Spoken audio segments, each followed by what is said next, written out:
In the realm of rebirth, Jun Ruochén found himself transported back to the day of his awakening, albeit with the most dismal F-grade talent. Fortuitously, however, the VIP system was activated. Is acquiring equipment a challenge? VIP 1 guarantees a 100 drop rate. Is vanquishing ferocious beasts a daunting task? VIP 1 grants a 200 damage boost. Is leveling up a struggle? VIP 1 provides a 200 experience gain. Is his talent subpar? VIP 1 bestows the SSS grade ability of infinite devouring. As his VIP level ascends, so too do the enhancements and rewards. Thus begins a fresh chapter, securing first kills, ascending the Tower of Heaven, climbing the leaderboards for levels, equipment, and combat prowess. From this moment forth, Jun Ruochén's level soared, his combat power reaching astronomical heights, shattering realms. Chapter 1. Where are the 3,000 marks? Are you certain you wish to disembark? Ah, what are you doing? In Jiang City, within the confines of an apartment, Jun Ruochén jolted awake, his eyes snapping open, his expression contorted as if he had just escaped a nightmare. Yet, upon beholding the scene before him, he was rendered momentarily dazed. For there lay a vehicle atop him, its body sleek and elegant, its surface glistening and delicate, its headlights blindingly fierce.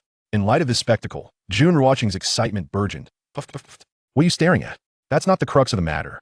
So what is? Didn't I die? Indeed, that was the crux. He distinctly recalled meeting his demise. Jun Ruochén's mind was in a state of disarray as he vacantly observed the scene before him. He scanned his surroundings. So familiar. Ah, this is my apartment room. Then all is well. Wait, what do you mean, all is well? This is quite serious. Didn't I perish amidst the beast tide? How did I end up back in my room? What is happening? Noticing his phone on the bedside table, he reached for it. The screen illuminated. July 1st, 2100, 7:30 a.m. Upon seeing this date, Jun Ruochén's heart raced. At last, he comprehended the situation. He confirmed it. He had been reborn. He had returned to the present day, 10 days prior to his demise, which had occurred during the apocalyptic beast tide, where he was ultimately slaughtered by a fearsome creature. Unexpectedly, after death, he had been reborn just 1 hour before the onset of the apocalypse. Today, the end of the world was set to unfold. Realizing it was now 7:30, he thought, what am I doing lying here? Even if it's comfortable, it's not the time for that. Get off me. With that, the vehicle graciously moved aside. Splash, splash. After a brisk shower, Jun Ruochén felt completely awake. He had confirmed his rebirth. Yet with less than an hour until the apocalypse, what could he possibly do? Stockpile resources? Not an option. For this apocalypse was not a natural disaster, but rather a cataclysm ushered in by monstrous beasts, turning the entire world into a game. At present, he was powerless. However, he needed to leave this place and return to school.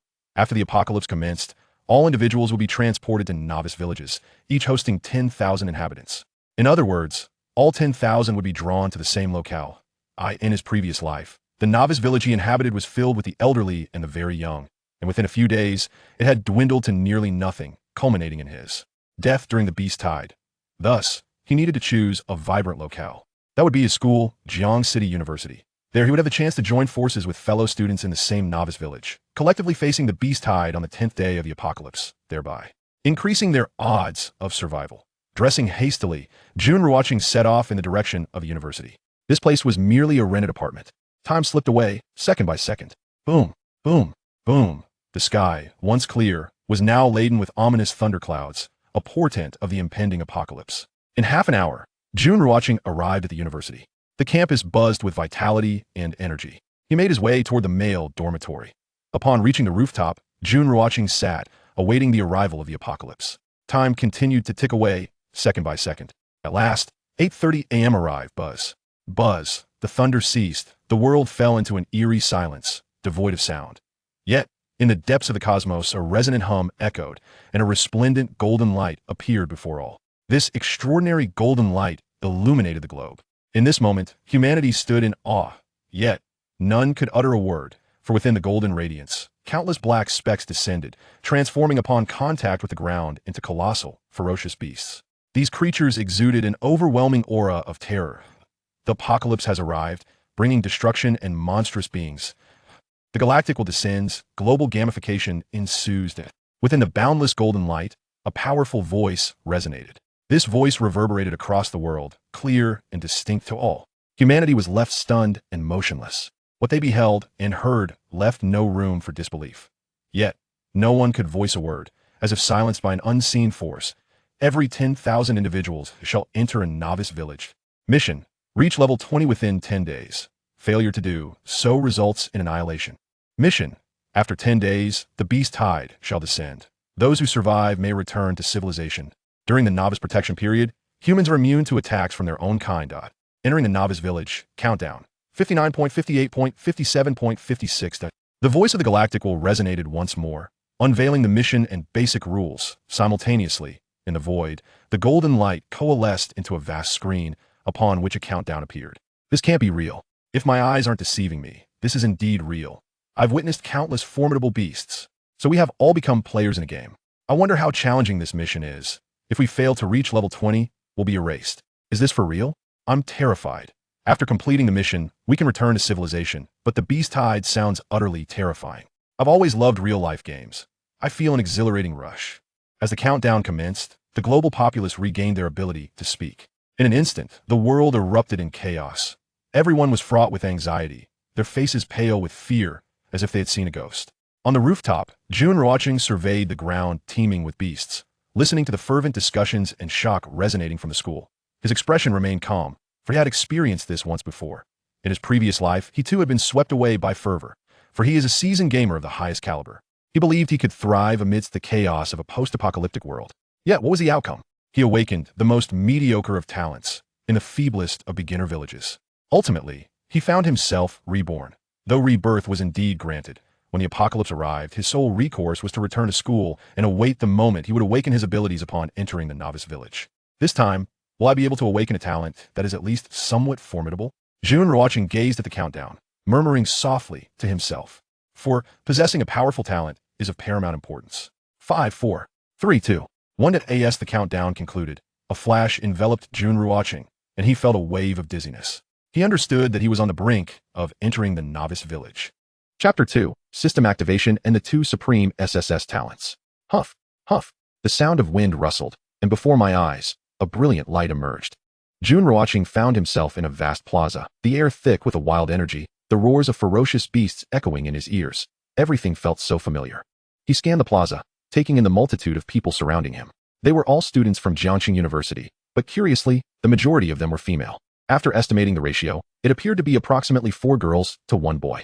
I specifically avoided the girls' dormitory. Yet somehow this novice village still seems to be dominated by females. Well, at least it's better than the last novice village I encountered. Here I am in the novice village, which mirrors the one in the game, albeit on a much grander scale. I can hear the sounds of beasts. And fear grips me. Oh dear, I want to go home. This isn't the game we should be playing. We ought to be indulging in dress-up games instead. Focus. This isn't a game. Death here is irrevocable. Fear not, ladies, for I am here. I will ensure your safe return to the city. Based on my years of gaming experience, leveling up to level 20 should be a breeze. As the teleportation concluded, the plaza erupted in a cacophony of chatter. I could even hear the sobs of some girls. Yet the boys were brimming with excitement, for they too realized that most of the people around them were beautiful girls. It is worth noting that in previous games, female players were exceedingly rare, almost non-existent. Now, however, the ratio of girls to boys had reached an astounding 4 to 1. A sheer delight. In the blink of an eye, many were thumping their chests, reassuring the girls beside them. Welcome to Novice Village number 1000, housing 10,000 players. You shall complete your leveling tasks within the next 10 days. Failure to do so will result in obliteration. Those who reach level 20 and survive the beast tide will be able to teleport back to their original city. Now, you will awaken your talents, which range in levels from F, E, D, C, B, A, S, SS, to SSS, with F being the lowest and SSS the highest. The higher the talent, the better. SSS talents possess uniqueness. In the sky, the voice of the galaxy will resonated once more, reiterating the previous rules. As the voice faded, an overwhelming radiance enveloped everyone. In that moment, the awakening of talents commenced. Jun Ruochén felt an immense anticipation.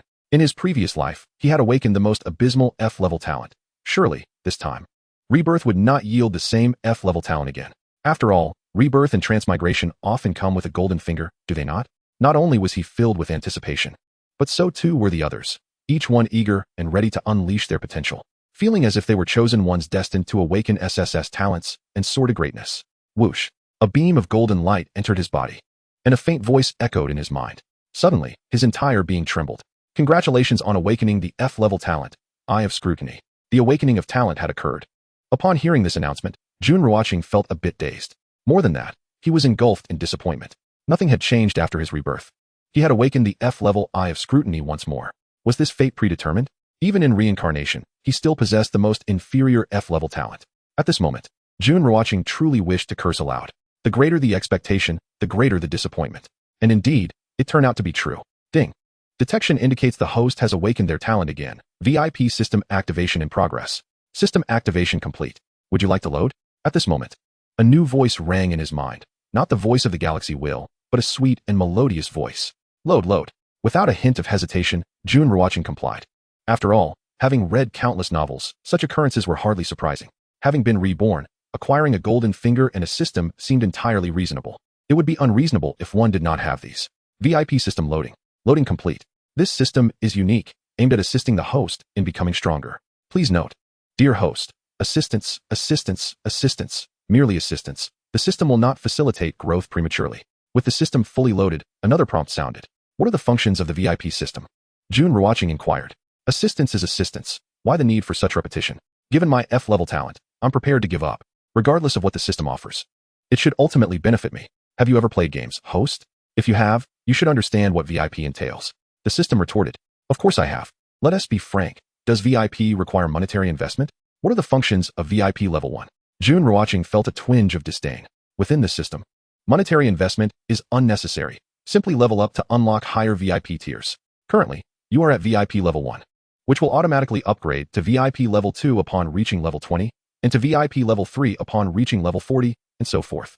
VIP level 1 currently offers 200 experience points, 100 drop rate, 1 premium drop, 200 damage, solar swordsmanship, SSS level, and infinite Devour, SSS level. Note, the SSS level within the VIP system is unrelated to that of the galaxy will. The system responded to Jun Ruochén. Upon hearing the system's voice, Jun Ruochén inhaled deeply. This is astonishing. Throughout both his past and present lives, he had awakened the most pathetic F-level talent. Yet now VIP level 1 granted him not 1, but 2 SSS level abilities, 1 skill and 1 talent. A bountiful gift indeed. Moreover, the 200 experience points meant doubled experience from monster kills. A 100 drop rate is equivalent to an SSS level talent. It is crucial to note that the drop rate for ordinary individuals is shockingly low, merely 1. Even more terrifying is the singular premium drop, which yields extraordinary equipment. In his last life, he had been entirely devoid of equipment, with only 1 individual managing to acquire a piece of premium gear. The 200 damage represents a divine technique for obliterating monsters, implying a significant chance of dealing damage exceeding twice his base fighting power. Splendid. Jun Ruochén's heart surged with exhilaration. The grim mood from awakening a garbage talent dissipated entirely, replaced by fervor and enthusiasm. Awakening an F-level talent must have been a mistake. I should have awakened an S-level talent. This is hardly fair. Why only an E-level talent? Haha. I have awakened a C-rank talent. How exhilarating. If you wish to follow me, all you need to do is chant 666. Is there anyone who has awakened an S-rank talent? I have only achieved an A-rank talent. Oh, mighty one, please take me under your wing. Brother, will you lead me? I promise to chant 666, shower you with affection, and even consider warming your bed if necessary. In the square, after a brief moment of silence, the atmosphere buzzed with excitement once more, for the awakening was now complete. Most had awakened F and E rank talents, with a few fortunate ones attaining C rank. The highest among them had reached A rank talent. Amidst the clamor, Jun Ruochén remained as tranquil as still water, his expression unperturbed. With 2 SSS rank talents, did he have anything to say? With a system at his disposal, did he have any words to share? From this point onward, his objective was clear: to climb the leaderboard, secure first kills, level up, acquire equipment, and enhance his combat prowess. The best was yet to come. All talents have been fully awakened. Now, distributing the novice gift pack. The voice of the galactic will echoed once more. As the announcement concluded, beams of light appeared in the sky above the novice village, cascading down to each individual. Chapter 3, Novice Equipment, Tier 3 Combat Power, and the Chat Screen Activation. The radiant light settled before everyone, and moments later, the glow merged into their bodies. At that instant, a virtual panel, measuring 2 feet in width and height, appeared before each person, prompting excitement as they began to explore their virtual interfaces. Jun Ruochén skillfully opened his panel. On the panel, 6 categorized pages were displayed. Personal information, chat channel, equipment, backpack, resource mall, alliance. You have an unclaimed novice gift pack. Would you like to receive it? Yes, no. Without perusing the categories, Jun Ruochén promptly clicked yes to claim the novice gift pack. Upon receiving the novice gift pack, he opened his backpack, revealing novice attire, novice shoes, and a novice weapon. Novice clothing, 0 tier, white combat power 1, lasts 7 days, non-reparable. Novice shoes, 0 tier, white combat power 1, lasts 7 days, non-reparable. Novice weapon 0 tier, white combat power 8, lasts 7 days, non-reparable. After clicking to equip, the equipment page automatically appeared. The character, now donned in novice clothing and wielding the novice weapon while stepping into the novice shoes, appeared quite dashing, with other slots remaining empty. Do not underestimate this novice gear. It holds great significance. Previously, many had lingered for days without acquiring new equipment, resulting in their unfortunate nudity. Once equipped, previous attire would vanish, leaving only the newly donned gear. Clicking on personal information, he found name, Jun Ruochén. Country, Dragon Kingdom, Novice Village 1000. Age, 20 years. Level 1, 0 100 experience points. Wealth, 0 galactic coins. Reputation, 0 points. Talents, Eye of Insight, F rank. Infinite Devour, SSS rank. Skills, Sun Melting Sword Technique, SSS rank. Combat Power, 110. Tier, 3 tier, assessed based on equipment. Enhancements and foundational data. Excellent. He had already reached Tier 3 combat power. Viewing his personal information, he felt immense satisfaction upon seeing the combat power assessment. He understood that each individual's base combat power was 100 points, and with his equipment, it totaled 110 points. However, 110 points only classified him as Tier 1. Yet, with the system's enhancement of 200 damage and the Sun Melting Sword technique, his overall assessment exceeded Tier 1, achieving the level of Tier 3. Considering that combat power must reach 200 to qualify as Tier 3. This meant that although his current combat power stood at 110, in battle, it would surpass 200, potentially even higher. Subsequently, he examined his talents and skills. Eye of Insight allows the user to see information about monsters and ancient texts. Infinite Devour. Each time, it allows the devouring of a monster's combat power for personal gain. For monsters of the same level, the daily devouring limit is 10 times. Sun Melting Sword technique has a significant chance to unleash attacks exceeding twice the user's own power. After concluding his review, Jun Ruochén closed the virtual panel. Now, he was prepared to venture into the outskirts of the novice village to hunt monsters. During this novice phase, the various leaderboard competitions and first kills offered abundant rewards. The familiar sensation, the nostalgic essence, was simply delightful. The novice equipment looked splendid, and the girls appeared even more alluring in their novice attire. Slaying monsters, leveling up, and acquiring equipment. This was a game devoid of pay-to-win mechanics or hacks, and certainly no rigging. Thus I shall ascend to dominate the novice village. Becoming a figure of admiration, clad in my equipment, I felt empowered to vanquish the mightiest of bosses. In the square, the majority had already donned their gear, each individual brimming with excitement. Even the apprehensive girls felt an overwhelming sense of novelty. Announcement: the chat screen of Novice Village 1000 is now activated. Notice: the level leaderboard will commence in 4 hours. The top 100 will receive generous rewards. Announcement: novices, whether you achieve immortality or face annihilation rests in your own hands. The voice of the galactic will resonate throughout the novice village. Concurrently, a red font announcement appeared at the top of the chat channel. Soon, the chat screen buzzed with activity. Every individual sending messages bore the novice village number, accompanied by their own photo as an avatar, along with their real name and gender. I, Liu Yunhao, with C-rank talent, am heading out to level up and gather equipment, preparing to climb the leaderboard. Anyone wishing to join me, meet me to the right of the weapon shop, coordinates 113. 81. Almighty One, please take me along, thank you. Liu Yunhao, the esteemed one, requests assistance. I'm on my way. The party is composed of 10 individuals. But we still need 5 more, so hurry. I possess D-rank talent, please take me along. Let's venture out to claim monsters, as there are many wolves and little meat to share. At that moment, the chat channel was flooded with party requests. In addition, individuals in the square were vocally rallying teammates. In such a place, few dared to venture out alone, as life is precious. Naturally, some preferred to tackle monsters solo, as the experience gained is greater, and the equipment would belong solely to them. Watching countless individuals leave the square toward the outskirts of the novice village, he felt no rush, as the throng was overwhelming. Soon, a chorus of anguished cries echoed. Announcement: Novice Liu Yunhao has been slain by a level 1 monster, the Death Skeleton. Novice village population, 1, remaining population, 9,999. Announcement: Novice Yang Min has been slain by a level 1 monster, the Death Skeleton. Novice village population, 1, remaining population, 9,998. Announcement: Novice Li Ziming has been slain by a level 1 monster, the Death Skeleton. Novice village population, 1, remaining population, 9,997. The voice of the galactic will reverberated, signaling that lives had been claimed by the monsters. The news spread through the novice village like a clap of thunder, leaving everyone petrified. Faces turned pale with fear. Just as they had stepped out of the novice village, death had claimed them. Moreover, Liu Yunhao was a prodigy with a C-level talent. His companions must have been carefully chosen, yet they had been slaughtered by a mere level 1 beast. Was a level 1 beast truly that formidable? Good heavens, this was not the game I had envisioned. A level 1 beast could not possibly possess such strength. Lu Yunhao, a prodigious figure, had met his demise so cruelly. It was tragic. Out of a party of 10, 3 had fallen in an instant, while the others bore wounds all over. It was clear, with our current combat power and levels, we stood no chance against a level 1 beast. We must not let our spirits falter. Though Lu Yunhao and his team had been together, they had faced numerous level 1 skeletal foes. We could only pick off isolated level 1 beasts and develop cautiously. Teaming up was essential to hunt down lone beasts. From my observations, level 1 beasts were significantly stronger than us. It would take at least 5 of us to take one down. Damn it. I refuse to leave the novice village. It's too terrifying. But do you think staying in the novice village guarantees safety? If one does not reach level 20 within 10 days, they will be obliterated. The chat channel erupted with excitement. In times of peace, witnessing bloodshed was a rare occurrence, let alone seeing one's own kind slaughtered. Now, many students had witnessed the horrific scene of 3 of their peers being killed, an experience that was utterly terrifying.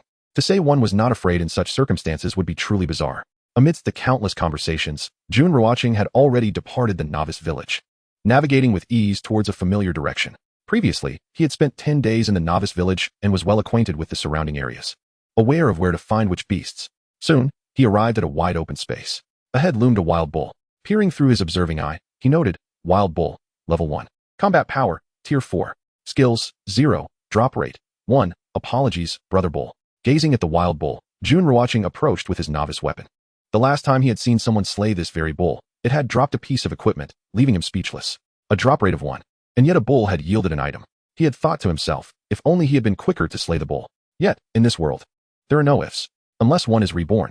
The wild bull, upon noticing Jun Ruochén, charged forward in a fit of rage. Jun Ruochén raised his hand, swinging the novice weapon. Chapter 4. Jun Ruochén achieves his first kill, obtaining a costume. As the wild bull charged, Jun Ruochén swung his novice weapon, instantly emitting a faint glow. With a resounding crack, the novice weapon struck the bull's head, inflicting a significant wound, but failing to slay it outright. After all, despite being level 1, the bull possessed Tier 4 combat power. Moreover, Jun Ruochén's sun-soaring sword technique had yet to activate. Crack, crack, crack, dodge, swing sword, dodge, swing sword, boom. At last, on his 5th swing, the novice weapon unleashed a blazing sword light as the sun-soaring sword technique finally triggered. When the technique struck the wild bull, it could no longer withstand the assault and fell to the ground with a thud. Congratulations on slaying the level 1 beast. Wild bull. Experience gained, 20. Level 1 wild bull dropped. Red cloud ring, 1. After defeating the bull, a prompt sounded. This notification was not a public announcement, but rather a personal message directed solely at him. Indeed, the system did not deceive him. The 200 experience points were genuine. Typically, a solo kill of a level 1 beast would yield only 10 experience points. In a team, the split would result in even less. Whereas he had garnered a direct 20 experience points from this kill, this meant he could level up by slaying a headless level 1 beast. Announcement: Newcomer Jun Ruochén has successfully slain the level 1 wild bull, achieving the first kill in Novice Village 1000, and will receive 3 reputation points and a costume, unique. The announcement from the galaxy will echo through Novice Village 1000. Everyone, whether engaged in team battles or idling in the village, was astounded and envious upon hearing the news. Damn, Jun Ruochén completed the first kill, becoming the first to hunt a beast. The prestige must be rare, and the costume as well. Jun Ruochén. Wasn't he the one who confessed to the school beauty, Luo Bingxin, only to be rejected? Who would have thought he would achieve the first kill? Truly impressive. It seems Jun Ruochén is also a formidable player. Heh, it's merely luck. He must have ambushed the wild bull while it was asleep. Otherwise, how could he have secured the first kill? Don't sour grapes, just because you can't taste the grapes. Luck is also a form of strength. I wonder what this costume is. Speaking of which, ladies, you better work hard. The costume lasts only 7 days. After that, you'll be left bare to fight monsters. Of course, I won T-Peep. I'll admire openly. The chat screen was filled with a myriad of messages. Most were expressions of envy, while only a few were tinged with jealousy. However, Jun Ruochén completely disregarded the chat screen, even ignoring the numerous private messages flooding in. Knowing that many were likely from ladies wanting to curry favor, perhaps even sweet-talking him for the costume. Whoosh. The rewards were dispensed in real time. A stream of light appeared before him, then vanished without a trace. Following this, Jun Ruochén opened his inventory, where a ring and a piece of clothing lay waiting. Red Cloud Ring, Tier 1, Orange Combat Power 15. An orange piece of equipment. Equipment of the same tier can vary in quality, categorized as white, orange, red, gold, and rainbow. Naturally, 95% of equipment is white, making orange items quite rare.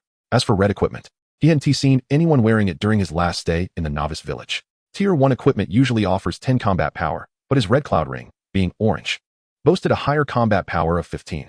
Equipped. Then Jun Ruochén examined the costume. The first beast in the novice village had been slain, and such a first kill warranted a costume. Other first kills only rewarded reputation and equipment, making this costume unique. There was only one in the entire novice village. Costume: cool summer, non-droppable, non-tradable. Quality: Tier 1, unique. Combat power: 20. Bonus: immunity to poison. After reviewing the details, a smile spread across Jun Ruochén's face. Compared to the combat power of Tier 1 equipment, this provided a substantial boost of 20 combat power, classifying it as exceptional gear. However, what truly mattered was the accompanying effect: immunity to poison. It was essential to note that many beasts possessed poisonous attacks that were difficult to guard against. Furthermore, the costume itself looked refreshing and stylish. Suddenly, as Jun Ruochén's peripheral vision caught sight of the fallen bison carcass on the ground, he realized that he had yet to utilize his boundless devouring ability. Contemplating this, he activated his innate talent, and forthwith, an almost imperceptible glow seeped into his being. Infinite devouring successful, battle power, 3. The bison was classified as a level 1 creature. However, its battle power had astonishingly reached the 4th tier, which equated to 300 points. Consuming merely 1% of it resulted in a gain of 3 battle points. This was indeed extraordinary. Feeling the transformation within him, Jun Ruochén noted an increase in his strength. With just a casual consumption, he had effortlessly augmented his battle power by 3 points. Truly, an SSS grade talent was fearsome. Name: Jun Ruochén. Country: Dragon Kingdom, 1000 newbie village. Age: 20 years. Level: 1, 20, 100 experience points. Wealth: 0 galactic coins. Reputation: 3 points. Talent: Eye of Observation, F grade. Infinite Devouring, SSS grade. Skill: Sunslaying Sword Technique, SSS grade. Battle Power: 140, 30. Tier: 3rd tier, assessed based on equipment, enhancement, and foundational data. Having resolved all matters, Jun Ruochén set off towards distant horizons. It was imperative to engage in monster hunting to elevate his level and battle power. Announcement: Newbie Zhang Lei has been slain by a level 1 monster, Ghost Vine. Newbie village population: 1, remaining, 9,901. Announcement: Newbie Shuefeng has been slain by a level 1 monster, White Wild Boar. Newbie village population: 1, remaining, 9,900. Announcement: Newbie Mao Pingji has been slain by a level 1 monster, White Wild Boar. Newbie village population: 1, remaining, 9,899. Since entering the newbie village, merely 20 minutes had elapsed, yet in that brief span, 100 individuals had fallen to the monsters. Listening to the announcements and observing the chat screen, the hearts of countless players sank, their expressions grim. Regardless of one's reputation outside, here everyone was treated equally. Death awaited all. The mortality rate was staggering. At this pace, it seemed unlikely that even a single day could be survived, let alone 10. With over 100 lives claimed by the beasts, what could be done? Do not despair. Let us unite and strive to slay monsters and level up. There remains a chance to obtain equipment. With gear and levels, our battle power will rise. And the higher our power, the swifter we can defeat monsters. It's a virtuous cycle. It was the A-grade talent Zhang Xiao, who appeared and offered reassurance. Thank you for your guidance, Zhang Xiao. Have you managed to acquire any equipment? I was fortunate enough to obtain a level 1 weapon, which directly boosted my battle power by 30 points. Once I defeat this creature, I shall reach level 2. Goodness, Zhang Xiao is truly impressive. He has indeed acquired a weapon. The chat screen buzzed with fervor, lively even amidst such perilous circumstances. Many engaged in conversation, though most were merely attempting to maintain morale. This was understandable, given the terrifying situation. However, the sole known A-grade talent in the newbie village, Zhang Xiao, managed to allay the anxieties of the players with just a few words, earning him a surge of popularity. In a nearby hollow, Jun Ruochén stood resolute as he faced off against a monster. Naturally, he only dared to target solitary beasts, for his level and power were still low, and his equipment was not yet complete. Recklessness was ill-advised. After all, possessing 2 SSS-grade talents and the system itself, he knew he needed to proceed with caution. It was best to develop steadily. Upon vanquishing this creature, he would level up. With his novice weapon, he struck repeatedly at the level 1 giant worm. Finally, on the 7th swing, the Sunslaying Sword technique activated, unleashing a double attack that rendered the giant worm motionless. Chapter 5, Equipment Drop, Orange Weapon. Congratulations on slaying the level 1 monster, Giant Worm. Experience: 20 galactic coins. 1. The notification chimed, and soon after, a golden light enveloped Jun Ruochén. Congratulations. You have leveled up. Battle Power: 20. With the experience gained, Jun Ruochén reached 100 experience points, ascending to level 2. Name: Jun Ruochén. Country: Dragon Kingdom, 1000 newbie village. Age: 20 years. Level: 2, 20, 200 experience points.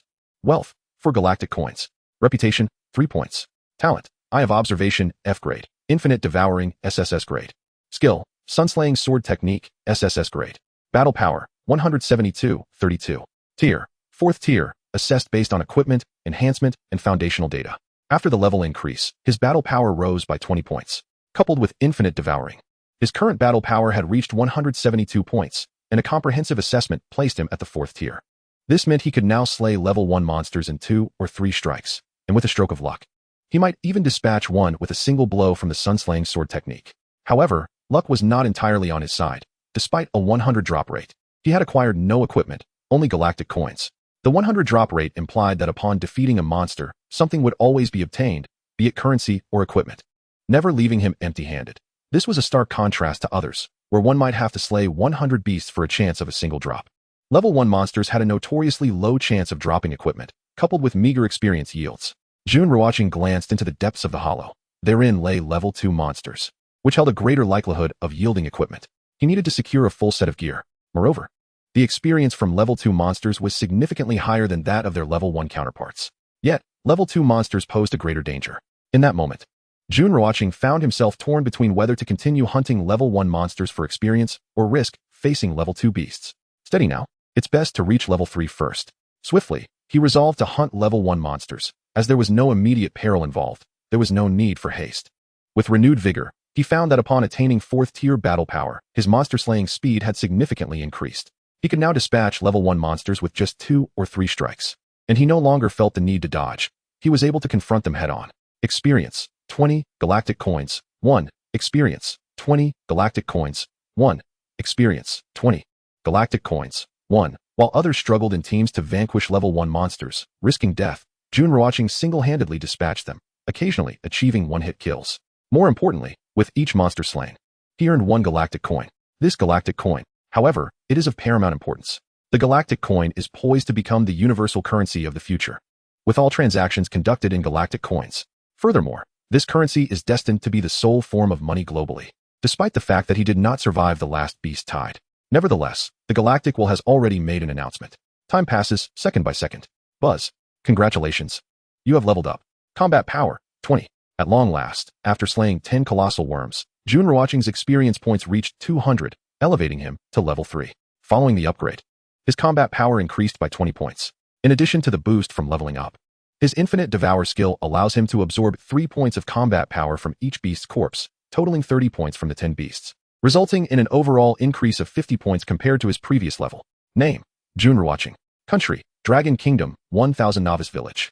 Age, 20 years. Level, 300 experience points. Wealth, 14 galactic coins. Reputation, 3 points. Talent, Eye of Observation, F grade. Infinite Devour, SSS grade. Skill, Sunslaying Sword Technique, SSS grade. Combat Power, 222, 50. Rank, Tier 5, assessed based on equipment, enhancements, and baseline data. His combat power has reached Tier 5, leaving no reason to shy away from hunting level 2 beasts. Continuing to slay level 1 creatures would be an affront to his own prowess. Resolute in his decision, he ventured deeper into the valley. Simultaneously, he glanced at the chat screen. Ladies, I have leveled up to level 2. Have you all upgraded? Brother Zhongmu, you're already at level 2. I'm so envious. My experience is still only 20,100. What should I do? Who said leveling up was quick? They claimed reaching level 20 would be a breeze. But over an hour has passed, and my experience is merely 10,100. This is a hellish start. True elites do not boast. They quietly grind monsters to level up. Haha. Our captain has already reached level 3. Impressive, ascent. Who is your captain? Zhang Xiao is my captain. Following him, my experience has reached 47,100. Actually, I'm quite curious about how Jun Ruochén is faring. He was the one who achieved the first kill. The chat screen buzzed with excitement. Jun Ruochén felt intrigued. What were these individuals thinking? Even at this moment, they still found time to chat. Aren't they focused on leveling up? If they were engaged in combat, they wouldn't be distracted by conversation. After observing for a while, he closed the virtual panel. He had spotted a level 2 beast. Using the Eye of Observation, he assessed it. Iron-skinned green bull, level 2. Combat power, Tier 5. Skills, 0. Drop rate, 5. Having confirmed the opponent's level and combat power, Jun Ruochén gripped his novice weapon and hastened toward the iron-skinned green bull. With both combat powers at Tier 5, who would fear whom? As the human charged at it, the iron-skinned green bull became enraged, pawing at the ground and charging toward Jun Ruochén with its sharp horns. Jun Ruochén felt a surge of anger. The last time, he had been killed by a beast. Although this iron-skinned green bull was of a lower level, its aggressive demeanor was infuriating. Boom. His novice weapon struck the bull's head with a powerful blow, leaving a massive gash. Crack, crack, crack. Die. On the 11th strike, the sunslaying sword technique activated once more. Blood gushed from the bull's head as it collapsed, defeated. Congratulations on slaying the level 2 iron-skinned green bull. Experience points 100. The level 2 iron-skinned green bull dropped 2 galactic coins, 1 dark abyss blade. After defeating the iron-skinned green bull, a notification chimed, signaling an increase in experience points. Jun Ruochén was elated to discover that he had obtained equipment once more, and a weapon at that. Without examining its attributes just yet, he knew any weapon would surely surpass his novice gear. He hastily checked. Dark Abyss Blade, Tier 1, Orange Combat Power 42. Additional effect, bleeding for 5 seconds. Gazing at the weapon's attributes, Jun Ruochén fell into contemplation. Gamers understand that weapons are the most precious items, as their enhancements far exceed those of other equipment. Generally, a Tier 1 white weapon has a combat power of 20 points, while an orange one boasts 30 points. His, however, reached an impressive 42 points, nearing the attributes of a Tier 1 red weapon. It was likely a rare drop. Indeed, level 2 beasts are more likely to yield equipment. Jun Ruochén swiftly unequipped his novice weapon. Grasping the Dark Abyss Blade, he felt its cold, piercing glow, which imbued him with formidable strength and a sense of security. With the novice weapon replaced, his combat power surged by an additional 34 points. Activating Infinite Devour, he absorbed 1 point of combat power from the iron-skinned green bull, raising his total by 4 points. As a result, his combat power now stood at an impressive 260 points. At 260 points of combat power, under the system's 200 damage calculation, he possessed the potential to deal 500 damage. This meant that his combat power had now escalated to Tier 6.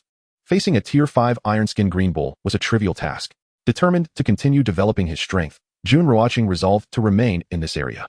Each level 2 beast offered 100 experience points, making it an ideal location for rapid leveling.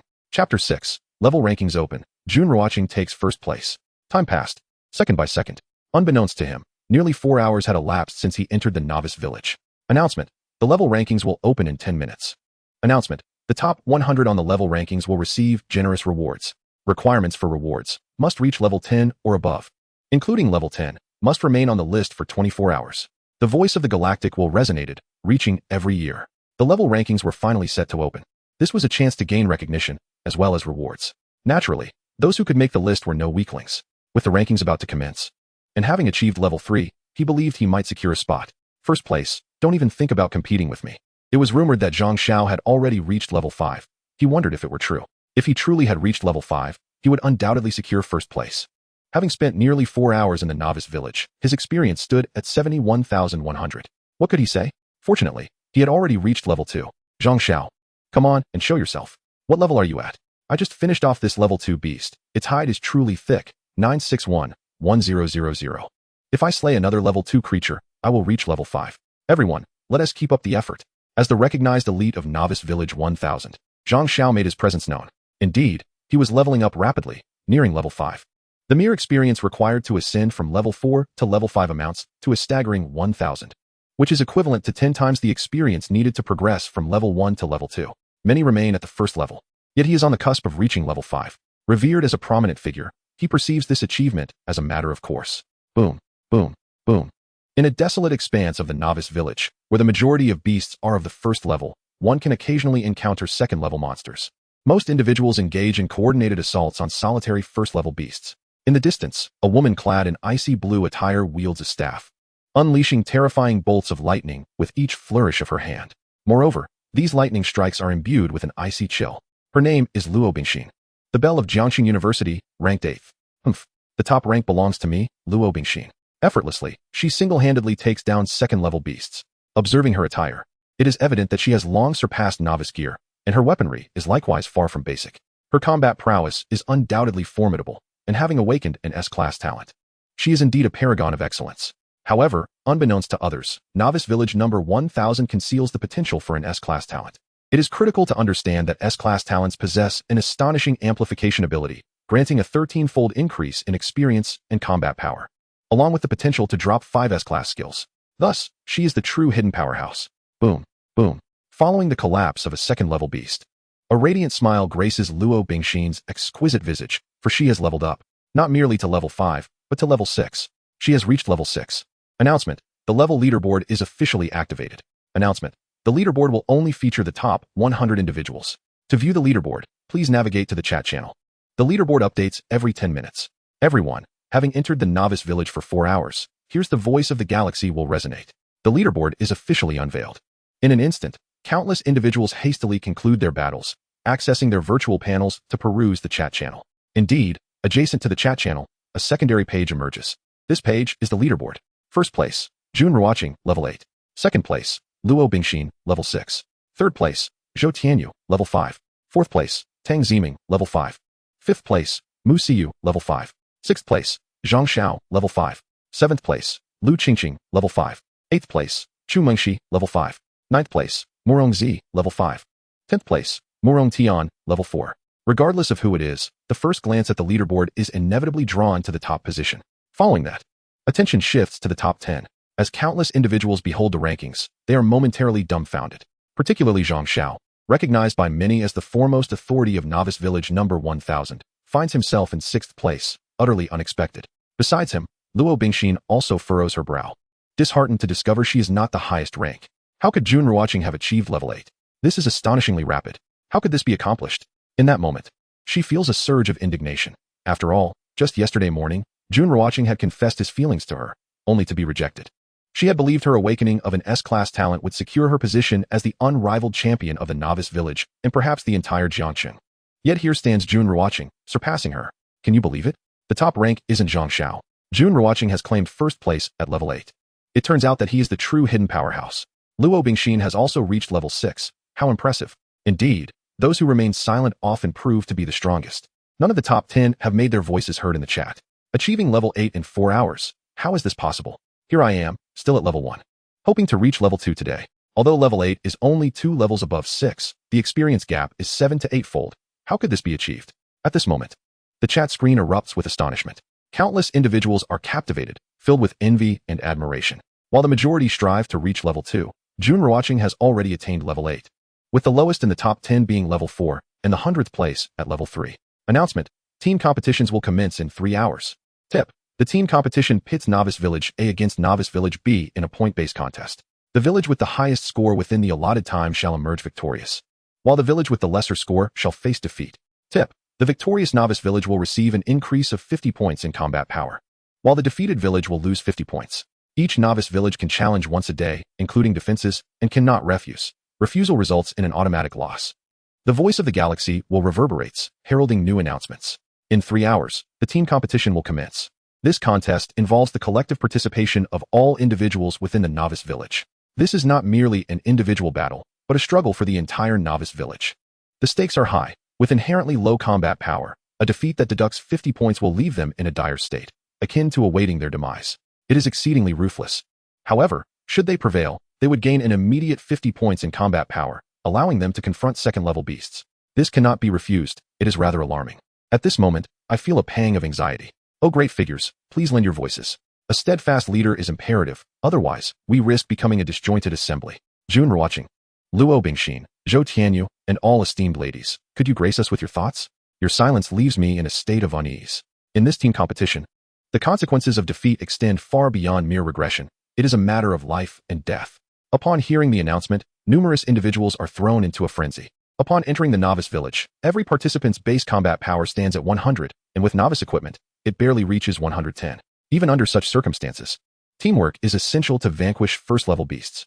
Should 50 points be deducted, even 100 individuals would struggle against a single first-level beast. In such a scenario, facing the monsters would be tantamount to courting death, let alone leveling up or acquiring equipment.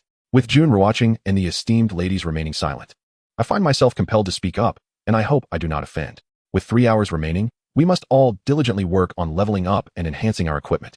Together, we must unite to face the impending team competition. If we emerge victorious, it will be a significant boon. We cannot afford to lose. While the team competition may be fierce, it also presents a monumental opportunity, especially with champions like Jun Ruochén and Luo Bingxin among us. Noticing that those at the forefront of the leaderboard have yet to speak, Zhang Xiao eventually takes the initiative. Indeed, in terms of popularity, he is quite well known. Although he may not hold the top rank, being within the top 10 is still commendable.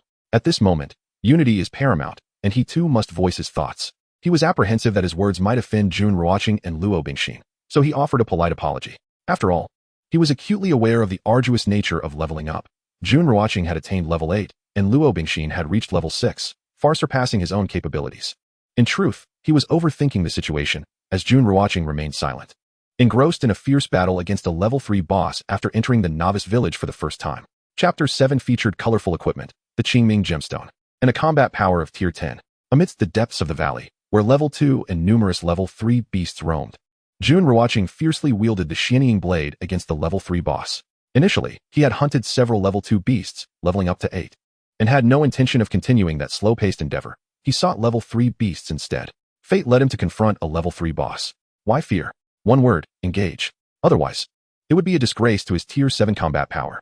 Furthermore, while the level 3 boss was indeed stronger than the average level 3 beast, it merely reflected a tier 7 combat power. Who else would he challenge if not it? With a resounding crash, on Jun Ruochén's 8th strike, the Zhuji sword technique was triggered once more, unleashing a terrifying wave of sword energy upon the boss. Reluctantly, the level 3 boss succumbed. Congratulations on slaying the level 3 boss, Iron-Armored Blue Bull King, gaining 300 experience points. The level 3 Iron-Armored Blue Bull King drops, for Galaxy Coins, 1 Qingming gemstone. As the beast collapsed, the notification chimed. Simultaneously, the announcement from the galaxy will echoed throughout the novice village. Announcement: Novice Jun Ruochén has successfully slain the level 3 boss, Iron-Armored Blue Bull King, earning 3 prestige points. The voice of the galaxy will resonated across the entire novice village, and everyone heard it distinctly. Jun Ruochén, a formidable player, had indeed vanquished a level 3 boss. Truly, the prowess of a great player was evident, as he had already begun to hunt level 3 bosses. It was estimated that level 1 beasts were around tier 4 power, level 2 beasts tier 5. Thus, level 3 beasts were tier 6, and bosses undoubtedly reached tier 7. This implied that Jun Ruochén had already attained tier 7 combat power. Heavens!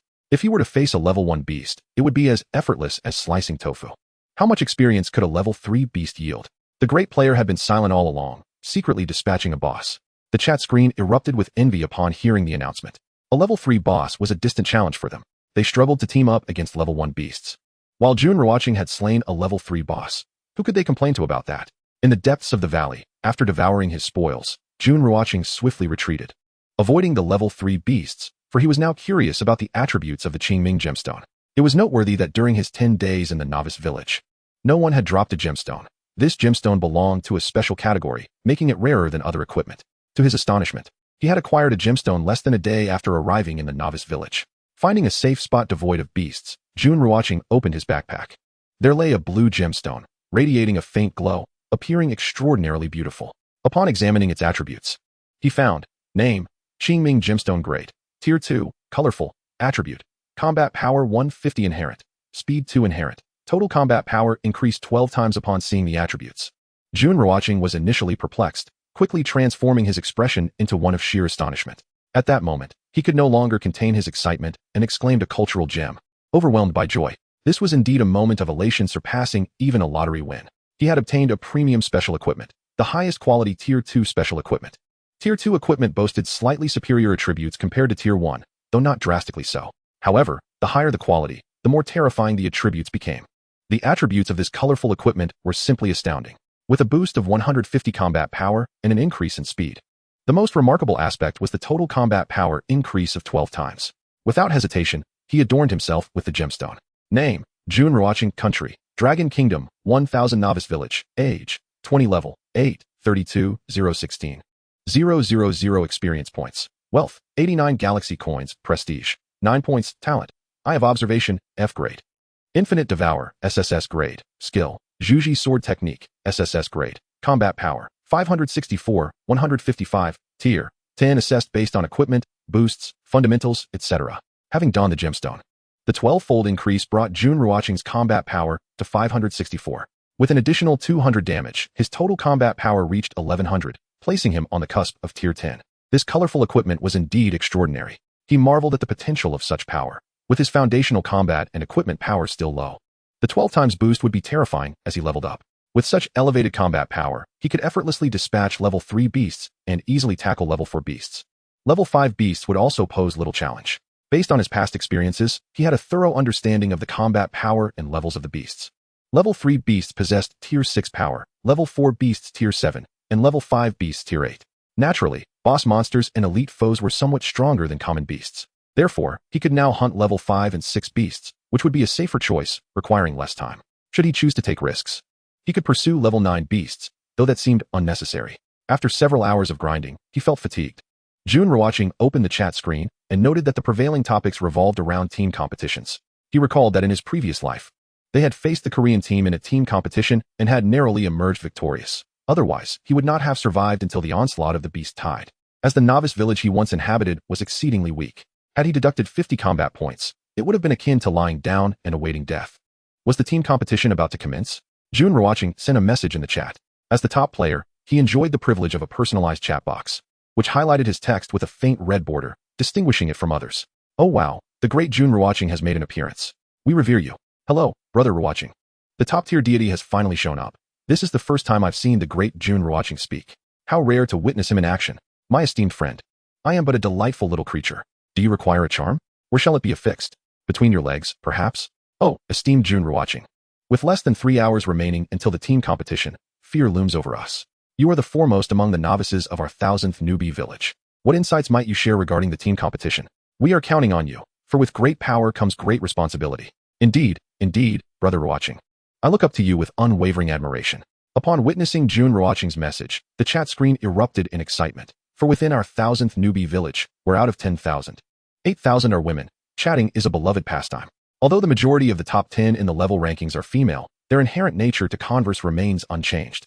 It is only through experiencing the trials of leveling up and the perils of monster hunting that one can truly appreciate Jun Ruochén's prowess.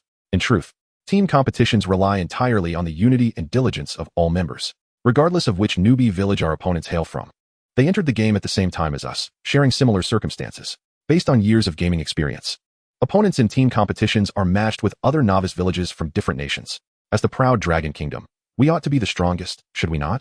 Jun Ruochén spoke again. He, too, did not wish to engage in public chat, yet this team competition is pivotal for the future of our newbie village. His individual strength, though formidable, is insufficient. Only through collective unity can they withstand the impending beast tide. While a mere 50 points of battle power may be insignificant to him, it holds great importance for the others in the novice village, representing a turning point in fate. Undoubtedly, we shall emerge victorious. As Jun Ruochén's message was dispatched, the chat exploded with affirmations of definitely the strongest. Simultaneously, everyone awaited his strategic guidance. Unity is paramount, yet how shall we execute it? Chapter 8, Second Tier Red Equipment. The team competition commences. My recommendations are as follows. 1. Those with higher levels, greater battle power, and excellent talents should form teams, striving to enhance their abilities within the next 3 hours. 2. Familiarize yourselves with the areas surrounding the newbie village where monsters roam, ensuring that no time is wasted searching for beasts when the competition begins. 3. When hunting monsters, act within your limits. Survival is the ultimate goal. 4. At the onset of the team competition, attempt to hunt slightly higher level monsters to maximize your points. Jun Ruochén sent another message, drawing from previous life experiences. If the script remains unchanged, this is how team competitions are conducted. He could have formed a team, yet he needed to elevate his battle power and level today to ensure victory in the competition. Only after this triumph could he consider assisting others. Understood. We shall heed your words, Great One. Surely, the other newbie villages lack a powerhouse like Jun Ruochén. This team competition is a pivotal moment in our destinies. Our team is still one member short. We must hunt a level 2 monster at coordinates 108,222. Hurry. Let us strive for 3 hours. For all that follows hinges on our future.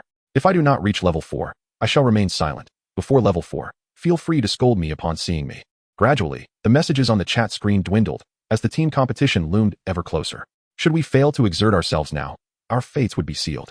Although one could complete the task of reaching level 20 within 10 days without facing annihilation, the advent of the team competition might very well curtail our survival to less than 10 days. None desire to perish on the very first day. Closing the virtual panel, Jun Ruochén ventured deeper into the valley. He had been here in his previous life. It was a profound and distant place, home to level 10 monsters. He resolved to remain here today. Experience points, 200. Experience points, 200. Experience points, 300. Experience points, 200. Experience points, 300. Experience points, 200. Returning to the area of level 3 monsters, Jun Ruochén wielded the Xianming blade, effortlessly dispatching level 2 and 3 monsters, even slaying level 4 monsters with a single strike, as if slicing through vegetables. This sensation was utterly exhilarating. In his previous life, he had only begun slaying level 3 monsters on the 4th day in the newbie village. And even then, defeating a single level 3 monster had nearly cost him his life. Yet now, having entered the novice village for less than half a day, he was capable of annihilating level 3 and 4 monsters with ease. There was simply no comparison. In terms of battle power, he had only reached level 10 on the 5th day in his previous life. Alas, it is for the best. Had he not been so fragile in his past existence, he would not have been reborn, nor would he have become the person he is today. Having cut through the monsters of level 3 and 4, Jun Ruochén set his sights on the territory of level 5 monsters. At present, his leveling speed was far too sluggish. He aimed to reach level 9 by the time the team competition commenced. Defeating a level 5 monster grants him 600 experience points, while a level 6 monster yields 800 experience points. Thus, slaying a mere dozen of such creatures would suffice for him to level up. Another concern arose. He needed to confirm that plenty of monsters resided in this area, so as to prepare adequately for the upcoming team competition, lest he find himself scouring for beasts later on. With swift strikes, Jun Ruochén dispatched level 6 monsters in no more than 3 or 4 blows. Thus, the monster respawn rate was astonishingly rapid. Congratulations on defeating the level 6 monster, Giant Wild Boar. Experience gained, 800. Level 6, Giant Wild Boar drops, 3 galaxy coins. 1 silver ring. Buzz. Congratulations, you have leveled up. Battle power, 50. As a giant wild boar collapsed, the notification echoed. Equipment dropped, and his level finally ascended to 9. Transitioning from level 8 to 9, his battle power surged by an impressive 50 points. At last, he had assembled a complete set of equipment. Jun Ruochén surveyed the silver ring that had dropped, a satisfied smile gracing his visage. Within this valley, he had slain numerous level 2 monsters. While the experience gained was modest, it had enabled him to gather a full set of gear. Subsequently, he accessed his backpack and donned the newly acquired equipment. Opening the equipment interface, he beheld helmet, prayer helmet, tier 1, white, battle power, 10. Necklace, prayer necklace, tier 1, white, battle power, 10. Clothing, cool summer, unique, no tier. Battle power, 20, additional, immune to poison. Weapon, Shinming blade, tier 1, orange, battle power, 42, additional, bleeding for 5 seconds. Bracelet, watcher's bracelet, tier 1, white, battle power, 10. Bracelet, fiery arm guard, tier 1, orange, battle power, 15. Ring, silver ring, tier 2, red, battle power, 80. Ring, cloud ring, tier 2, white, battle power, 40. Belt, none. Shoes, none. Gem, azure gem, second tier, colorful, combat power 150, speed 2, overall combat power multiplier 12 times. Metal, none. Gazing at his set of equipment, Jun Ruochén felt a surge of excitement. This was largely due to the system. Otherwise, gathering such a comprehensive set of gear would have taken him several days. Of course, the colorful and red equipment were exceptions. In his previous life, he had never encountered red or colorful gear before his demise. Yet now, he possessed both orange and red, along with colorful gems. After reviewing the equipment page, he returned to the information page, only to discover that his combat power had reached 694 points. Accounting for the additional 200 damage, his combat power soared to 1388, precisely attaining the 11th tier. An 11th tier combat power, indeed. He could effortlessly slay level 8 beasts and might even take down level 9 beasts, albeit with some difficulty. Time passed swiftly. With just 10 minutes remaining until the team competition commenced, Jun Ruochén's level was now on the verge of reaching 10. However, he refrained from hastily hunting monsters. Instead, he cautiously explored the depths of a mountain hollow, ensuring that it was teeming with creatures before he felt secure enough to unleash his assault for points. Seated in a concealed position, he awaited the onset of the team competition. Activating the virtual panel, he accessed the public chat screen. As the team competition drew near, anxiety filled his heart. Is the great Jun Ruochén present? Oh, Ruochén brother is already level 9. How enviable. I just reached level 2, and he has already ascended to level 9. Brother Chun, how much experience is required to reach level 9? Despite the intensity of leveling and monster hunting, the chat was never lacking in conversation. However, as the team competition approached, the tension escalated, with countless girls instinctively fixing their gazes upon the top-ranked Jun Ruochén. Some noted his achievement of level 9 with astonishment and envy. Transitioning from level 8 to level 9 required 16,000 experience points. During the upcoming team competition, mutual assistance would be essential, necessitating unity among them. Jun Ruochén sent a message, which was met with a flurry of astonished responses. Reaching a new level requires 16,000 experience points. Isn't that excessively challenging? It was common knowledge that most players, having entered the game that morning, had only managed to defeat a handful of level 1 beasts, accruing merely a couple of hundred experience points. The realization that Jun Ruochén now required 16,000 experience points for a single level up left them feeling overwhelmed. Announcement: Team competition commencing. Notice: team competition will not match players from the same country. Notice: the duration of the team competition is 2 hours. The team with the highest total points from the novice village within this period will emerge victorious, and vice versa. The top 3 teams from the novice village will receive generous rewards. Notice: killing a level 1 beast grants 10 points. A level 2 beast grants 20 points. A level 3 beast grants 40 points. And a level 4 beast grants 80 points. The voice of the galactic will resonate. announcing the imminent commencement of the team competition. Simultaneously, the competition rules were revealed. Announcement: team competition successfully matched. Novice Village 1000 versus Novice Village 438. Notice, the chat screens of Novice Village 1000 and Novice Village 438 will merge. In less than 10 seconds, the match was confirmed. Novice Village 1000 was pitted against Novice Village 438, and the chat screens of both Novice Villages began to amalgamate. A wave of anticipation and apprehension swept through the participants. Chapter 9. Little Notebook, Aren't You Jumping with Joy? Chat screen merge completed. With the Galactic Will's voice fading, the chat screen split in two. On the left, the inhabitants of Novice Village 1000, and on the right, those of Novice Village 438. At the top of the chat screen were two scoreboards, the top 10 from Novice Village 1000 and the top 10 from Novice Village 438. However, since the team competition had yet to officially commence, all scores stood at 0. Due to the differences in levels, the names of the top 10 were prominently displayed. Here they come, the power holders are arriving. Oh, it's the Dragon Country Pigs. What the heck? Why is there no Japanese? It's all dragon language. The Galactic Will is biased. Our Cherry Blossom Empire is the strongest and should be primarily in Japanese. Colonel Yamamoto, you won't even need to intervene this time. We'll trample those Dragon Country Pigs. With the 50 points of combat power contributed by the Dragon Country Pigs, our Cherry Blossom Empire will become even more formidable, dominating the world. Seeing the Dragon Country Pigs sparked memories of 1931, when their ancestors trampled over that land without restraint. One day, they too would conquer that expanse. Upon discovering that Novice Village 1000 was the Dragon Country, the residents of the Cherry Blossom Country became exhilarated. As they perceived themselves to be on the path to an effortless victory, they held a deep-seated disdain for the Dragon Country, their words dripping with arrogance about the supremacy of the Cherry Blossom Country. Scattering Sichuan pepper at the neighbor's doorstep, these little devils have such foul mouths. The devils are indeed devils. They rank third in weaponry. This bunch of little devils with a height of 2. I'm going to crush you all in a moment. With a leash around their necks, they dare to speak on the chat screen. I truly admire their audacity. As the little devils launched their verbal assaults, the inhabitants of Novice Village 1000 erupted in fury. Today's pent-up frustrations found an outlet, and the chat screen was soon filled with elegant phrases. Little Notebook was utterly bewildered. While he could recognize the characters of the Dragon Country, the meaning eluded him when they were strung together. Little Koizumi, what does the Dragon Country Pig mean by 2? I know, Lord Yamamoto.